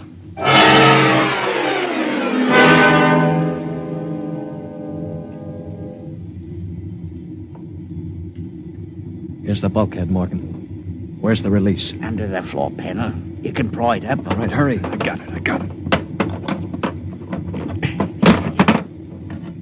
Yeah, she's up. Works on a key. Ready? All right, Morton. Open it up. Here goes. Morton! He's dead. Electrocuted, and the bulkhead's still closed. They didn't even get to turn that key. It killed him instantly. Harry. Yeah? Have you got your watch gloves? They're insulated. Oh, yeah, sure. Get Morton out of the way. Don't touch him, Joey. He's got the current through it. I'll shove him away with the gloves. All right, now. Stay Stand by. Here goes a key.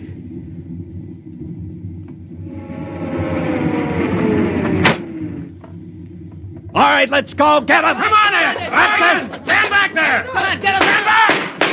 All right, Flexi, how you like this? All right, grab the gun. Joey, look out! Let go of that gun, Hal. All right, hold them both. You don't have to worry about Black. I got him square with a wrench. We better tie up the captain. Yeah. Well, what do you think you're going to do now? We're going to turn around and go back home. I don't think so. I burned the navigation tapes, and none of you can recalculate them. Why, you You'll dirty- just wander in space till the fuel gives out. You'll die right here on this ship.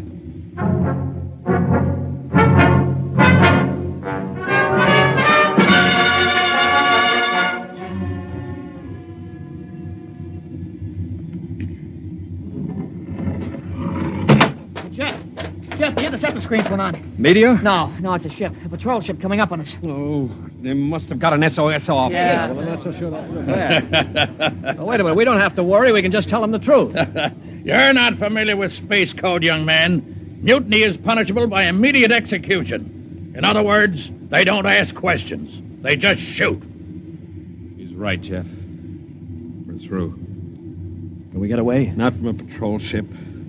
Already sent us a heave-to flash. If we run, they'll blow us out of space. I'm afraid your mutiny is about over with, gentlemen. They'll be aboard in an hour. And 10 minutes after that, you'll all be dead.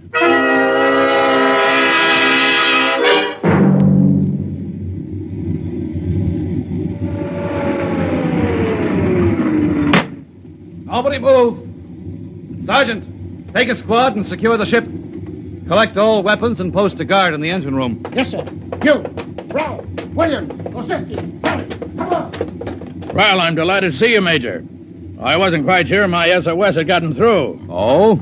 You're Captain Howell? That's right. And I can swear out the affidavit of mutiny. I don't think a mutiny charge will stand up, Howell. Not with a relief of command warrant out for you. I think we'll just forget about it. But you can't do that. Space code is clear. You recorded my SOS. No, we didn't, Howell. Then how'd you get here?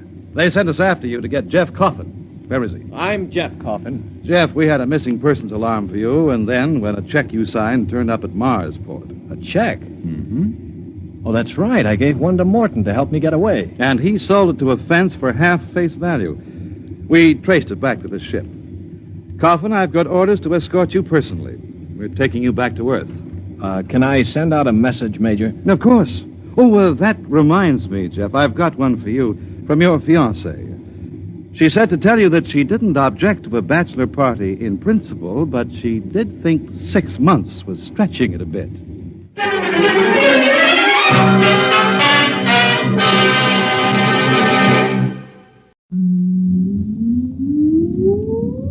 Countdown for blast off. X minus 5, 4, 3, 2, X minus 1, fire.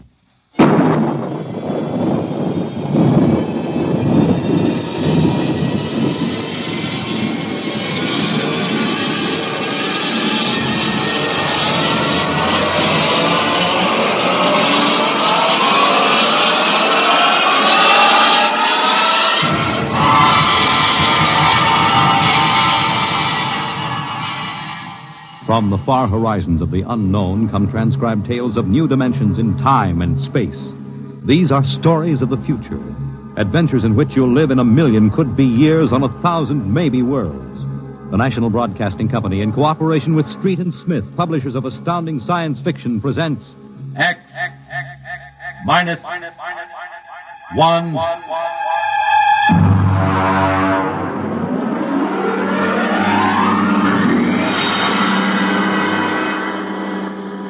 Tonight's story, Almost Human, by Robert Bloch. Have you heard of the new science called cybernetics? It concerns man's efforts to develop a perfect thinking machine, a robot electronic brain that will not only do man's work, but even do his thinking for him. A robot that is almost human.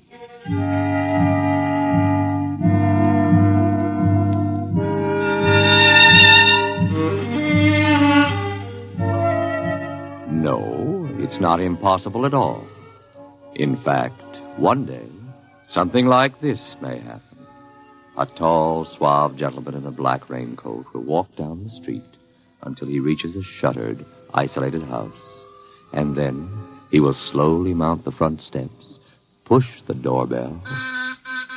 Just a minute. I said just a minute. Hold your horses. What do you think you're... Good evening, my dear. Duke, why did you come here? Curiosity, darling. I've been thinking of what you told me at our chance meeting last week. Duke, you promised me. I decided to come and take a look for myself. Where is the professor?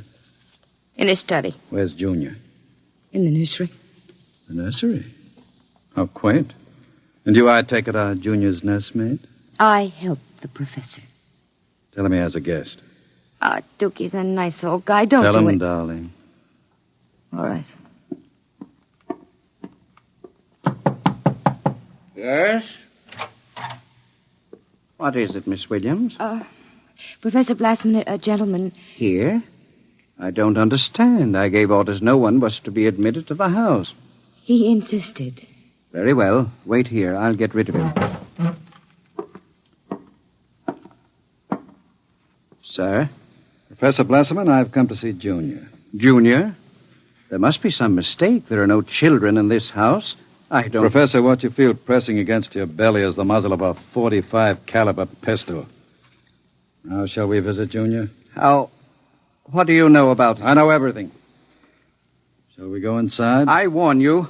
On the contrary, I warn you. Very well. This way.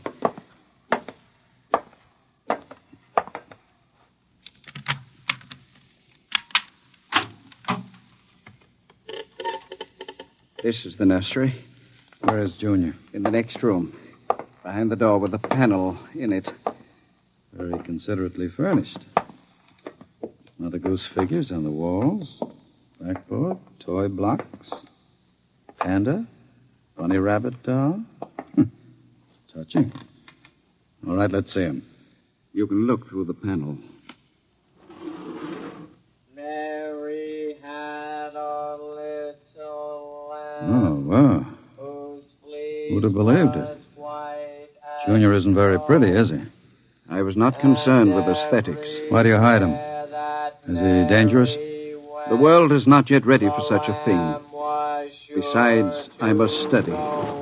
As you can see by his play, he is very young, hardly out of the cradle. I am educating him. With nursery rhymes? The brain is undeveloped. It must learn its behavior patterns like any infant. You call that 8-foot monster an infant? Physically, of course, he'll never change.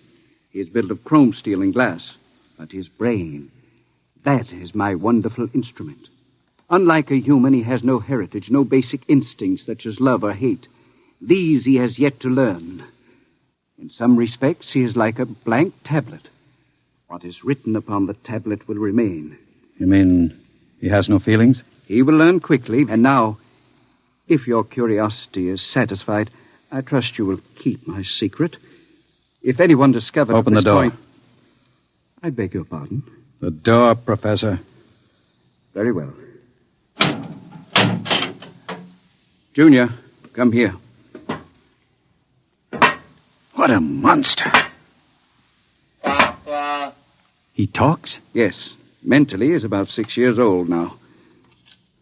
What is it, son? Who is that man, Papa? Let me handle this. You may call me Duke, son. I've come to see you. That's nice. Nobody ever comes to see me except Lola. Play with me, Duke. Certainly, Junior. Oh, and Professor. Yes? While we're playing, you can have Lola and Miss Williams prepare my room. Your room? I forgot to tell you, I've decided to stay until the climate changes and I can go out again. Meanwhile, I'll have a chance to play blocks with Junior. Understand? I begin to understand. You are hiding from the law. As you wish. All right, Junior. Your move. Let's build a bridge. I have a better idea, Junior. What? Let's build a coffin. A coffin? I don't know that word. Then I'll teach you, Junior. I can see the professor has been neglecting the moral side of your education. Very sadly.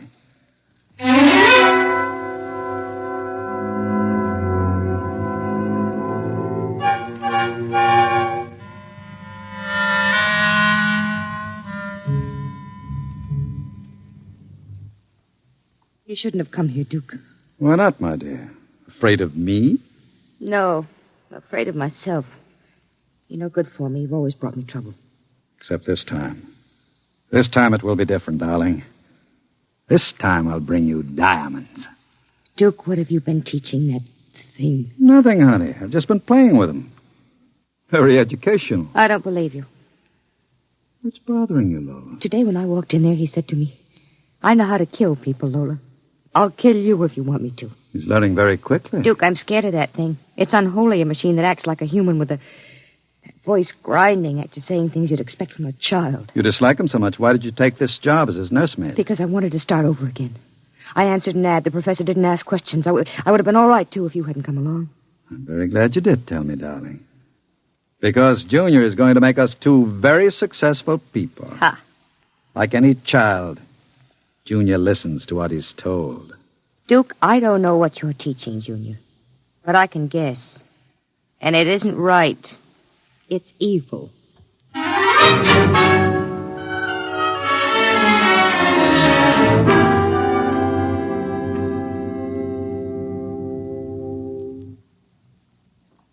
Now, write on the blackboard, Junior. My name is Junior. My name is Junior. People are evil. People are evil. Evil must be destroyed. Evil must be destroyed. The professor is evil. The professor is evil. The professor must... What are you doing? I warned you to keep out of the nursery, Professor. Go away. You don't even remember me. I know you. You are the professor. You want to keep me as your slave. You didn't tell me that people are evil. People are not evil. People are evil. They must be destroyed. Stop it! I am not a child any longer. No, you're not a child. You're a monster. Junior? Yes, Duke. The time is now, Junior. Yes, Duke. Keep away from me. Junior! Junior, don't do it! Listen to me! Junior, listen to me! Ah! I did it, Duke. Duke, I... Can we go away now, Duke? I don't like it here anymore. Duke, why did you do it? The professor was in the way. We'll have to move very quickly now, Lola. We? Because if you don't plan to come along, just say so. I can have Junior write your name on his blackboard. Where are we going? We'll go to Charlie's. With Junior? With Junior. Oh, Duke, you can't. I'm afraid. Relax, my dear. The Duke has great plans for you two.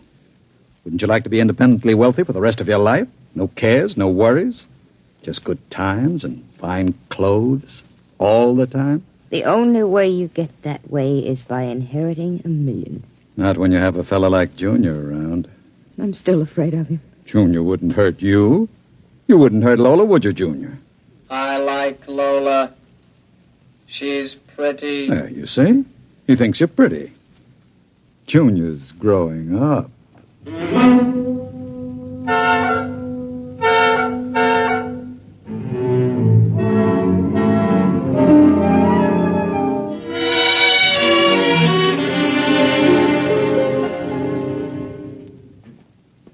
Sit down, Charlie. Sure, Duke.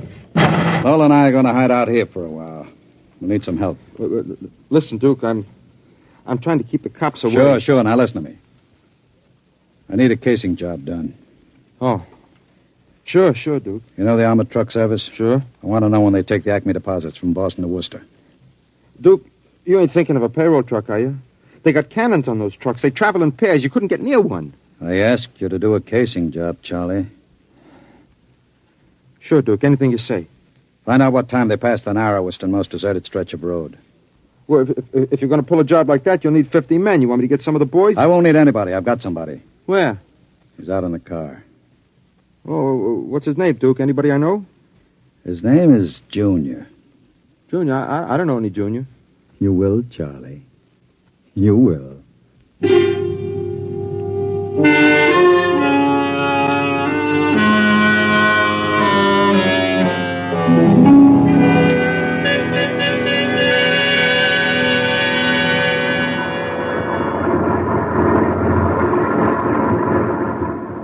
Want smoke, Sam? Well, thanks, Al.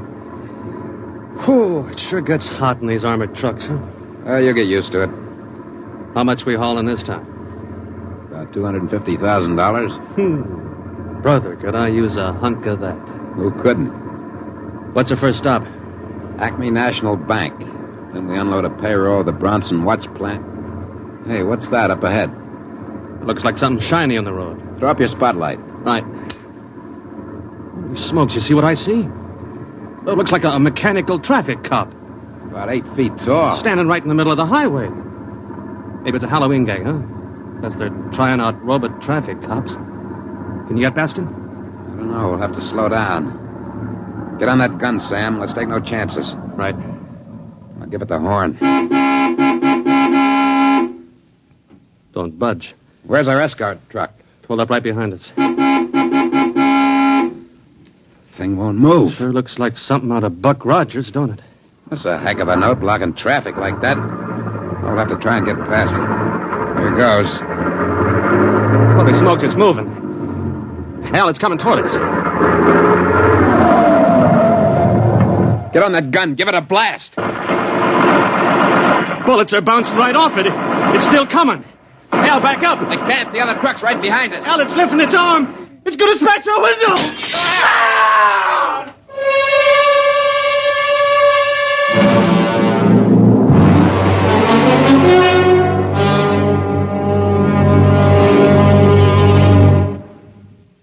Jeez. If I hadn't have seen it with my own eyes. Duke, we gotta quit this. What's the matter, Charlie? Getting shaky? The papers say he killed all 4 drivers. Listen, Duke, that robot is hot. We gotta get rid of it. Stop your blubbering. One more good robbery? You ain't gonna pull another one. Why not? Count me out, Duke. The law's gonna track that baby. Are you quite finished, Charlie? You got no heart, Duke. You're like Junior, all steel inside. And you're just a big, warm-hearted slob. I suppose flowing with the milk of human kindness. Well, I got nerves.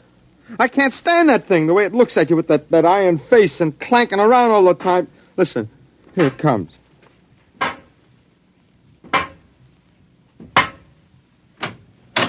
Hello, Junior. Hello, Duke. I've been talking to Charlie. Yes, Duke. You know what I think, Junior? I think Charlie's yellow. You know what happens to people who turn yellow, don't you? Yes, Duke. Tell him. They're evil. We have to destroy them. Huh? You see, Charlie? Junior doesn't like people who sing to the police. Duke, wait a minute. You know I'd never turned stoolie or anything like that. I never sang to the coppers in my life. You can count Junior. on me. I don't want no trouble with you. Stop him. I wouldn't... Yes, Duke.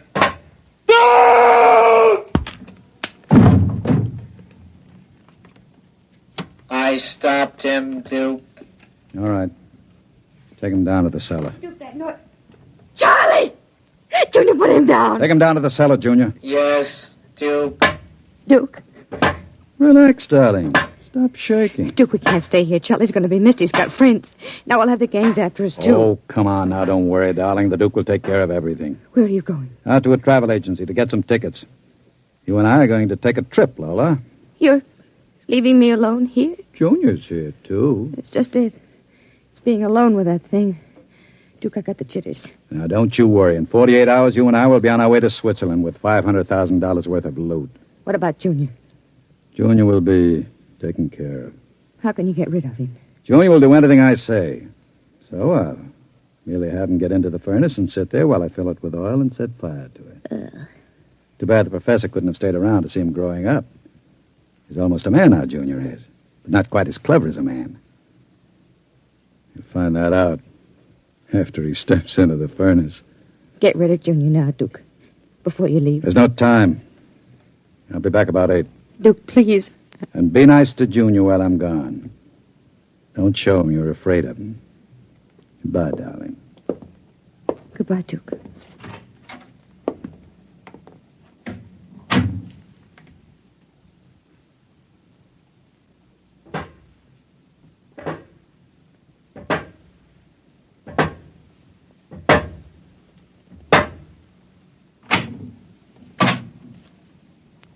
Lola, What, Junior? oil me. Can't you wait till Duke gets back? He always oils you. I want you to oil me, Lola. All right. I like you to oil me, Lola. Yes, Junior. Lola, do you like Duke? Certainly. Do you like me? Well, you know I do, Junior. Lola, What? who do you like best? Me or Duke? I like you both, Junior. Yes, but who do you love? What do you know about love, Junior? In the books, man and woman love. No. Lola, What? do you think anyone will ever love me? Maybe. Some women can fall in love with anything, Junior. Even with something like Duke. Why, Lola? I don't know. Maybe because, well, as long as she thinks her man is the smartest and the strongest. I see. Where are you going? To wait for Duke. He won't be home for a while. I'll sit in the hall and wait for him. All right, Junior. I want to be alone and think. About what?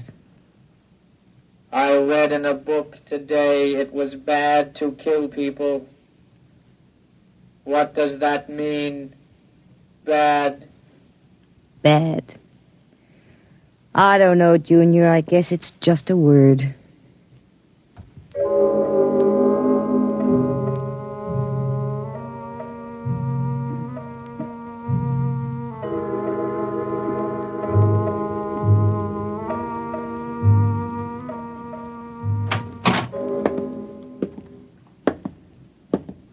Lola? Hello, Duke. Oh, it's you, Junior. Why are you sitting in the dark? I was waiting for you, Duke. Well, now that's a good boy, Junior. Lola oiled me. That's nice. I tell you what, Junior. I've got a little job for us down in the cellar. Let's go down there. Now, Duke. Right now, Junior. All right, Duke. Are we going away soon, Duke?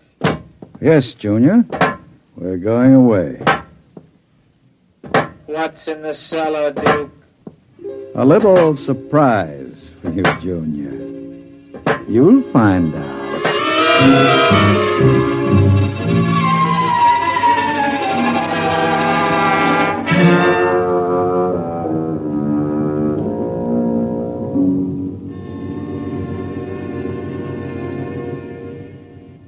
Stay tuned for the latest news. And now, a brief interlude of recorded dance music.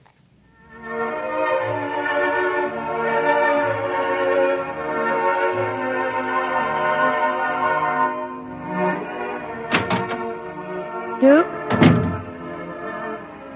Is that you, Duke?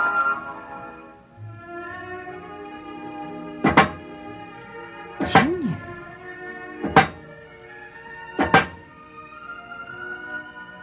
Hello, Lola. I thought I heard Duke come in. He came in. Where is he?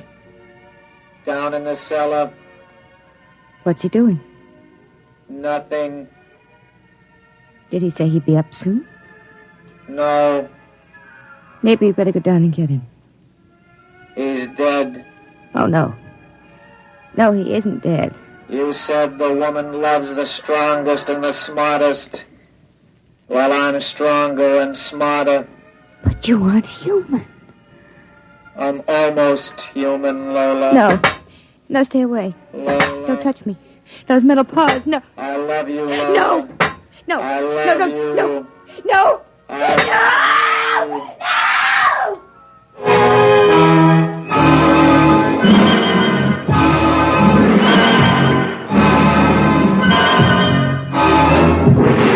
I love you. The last thing she heard was the robot's harsh voice, droning it over and over again. I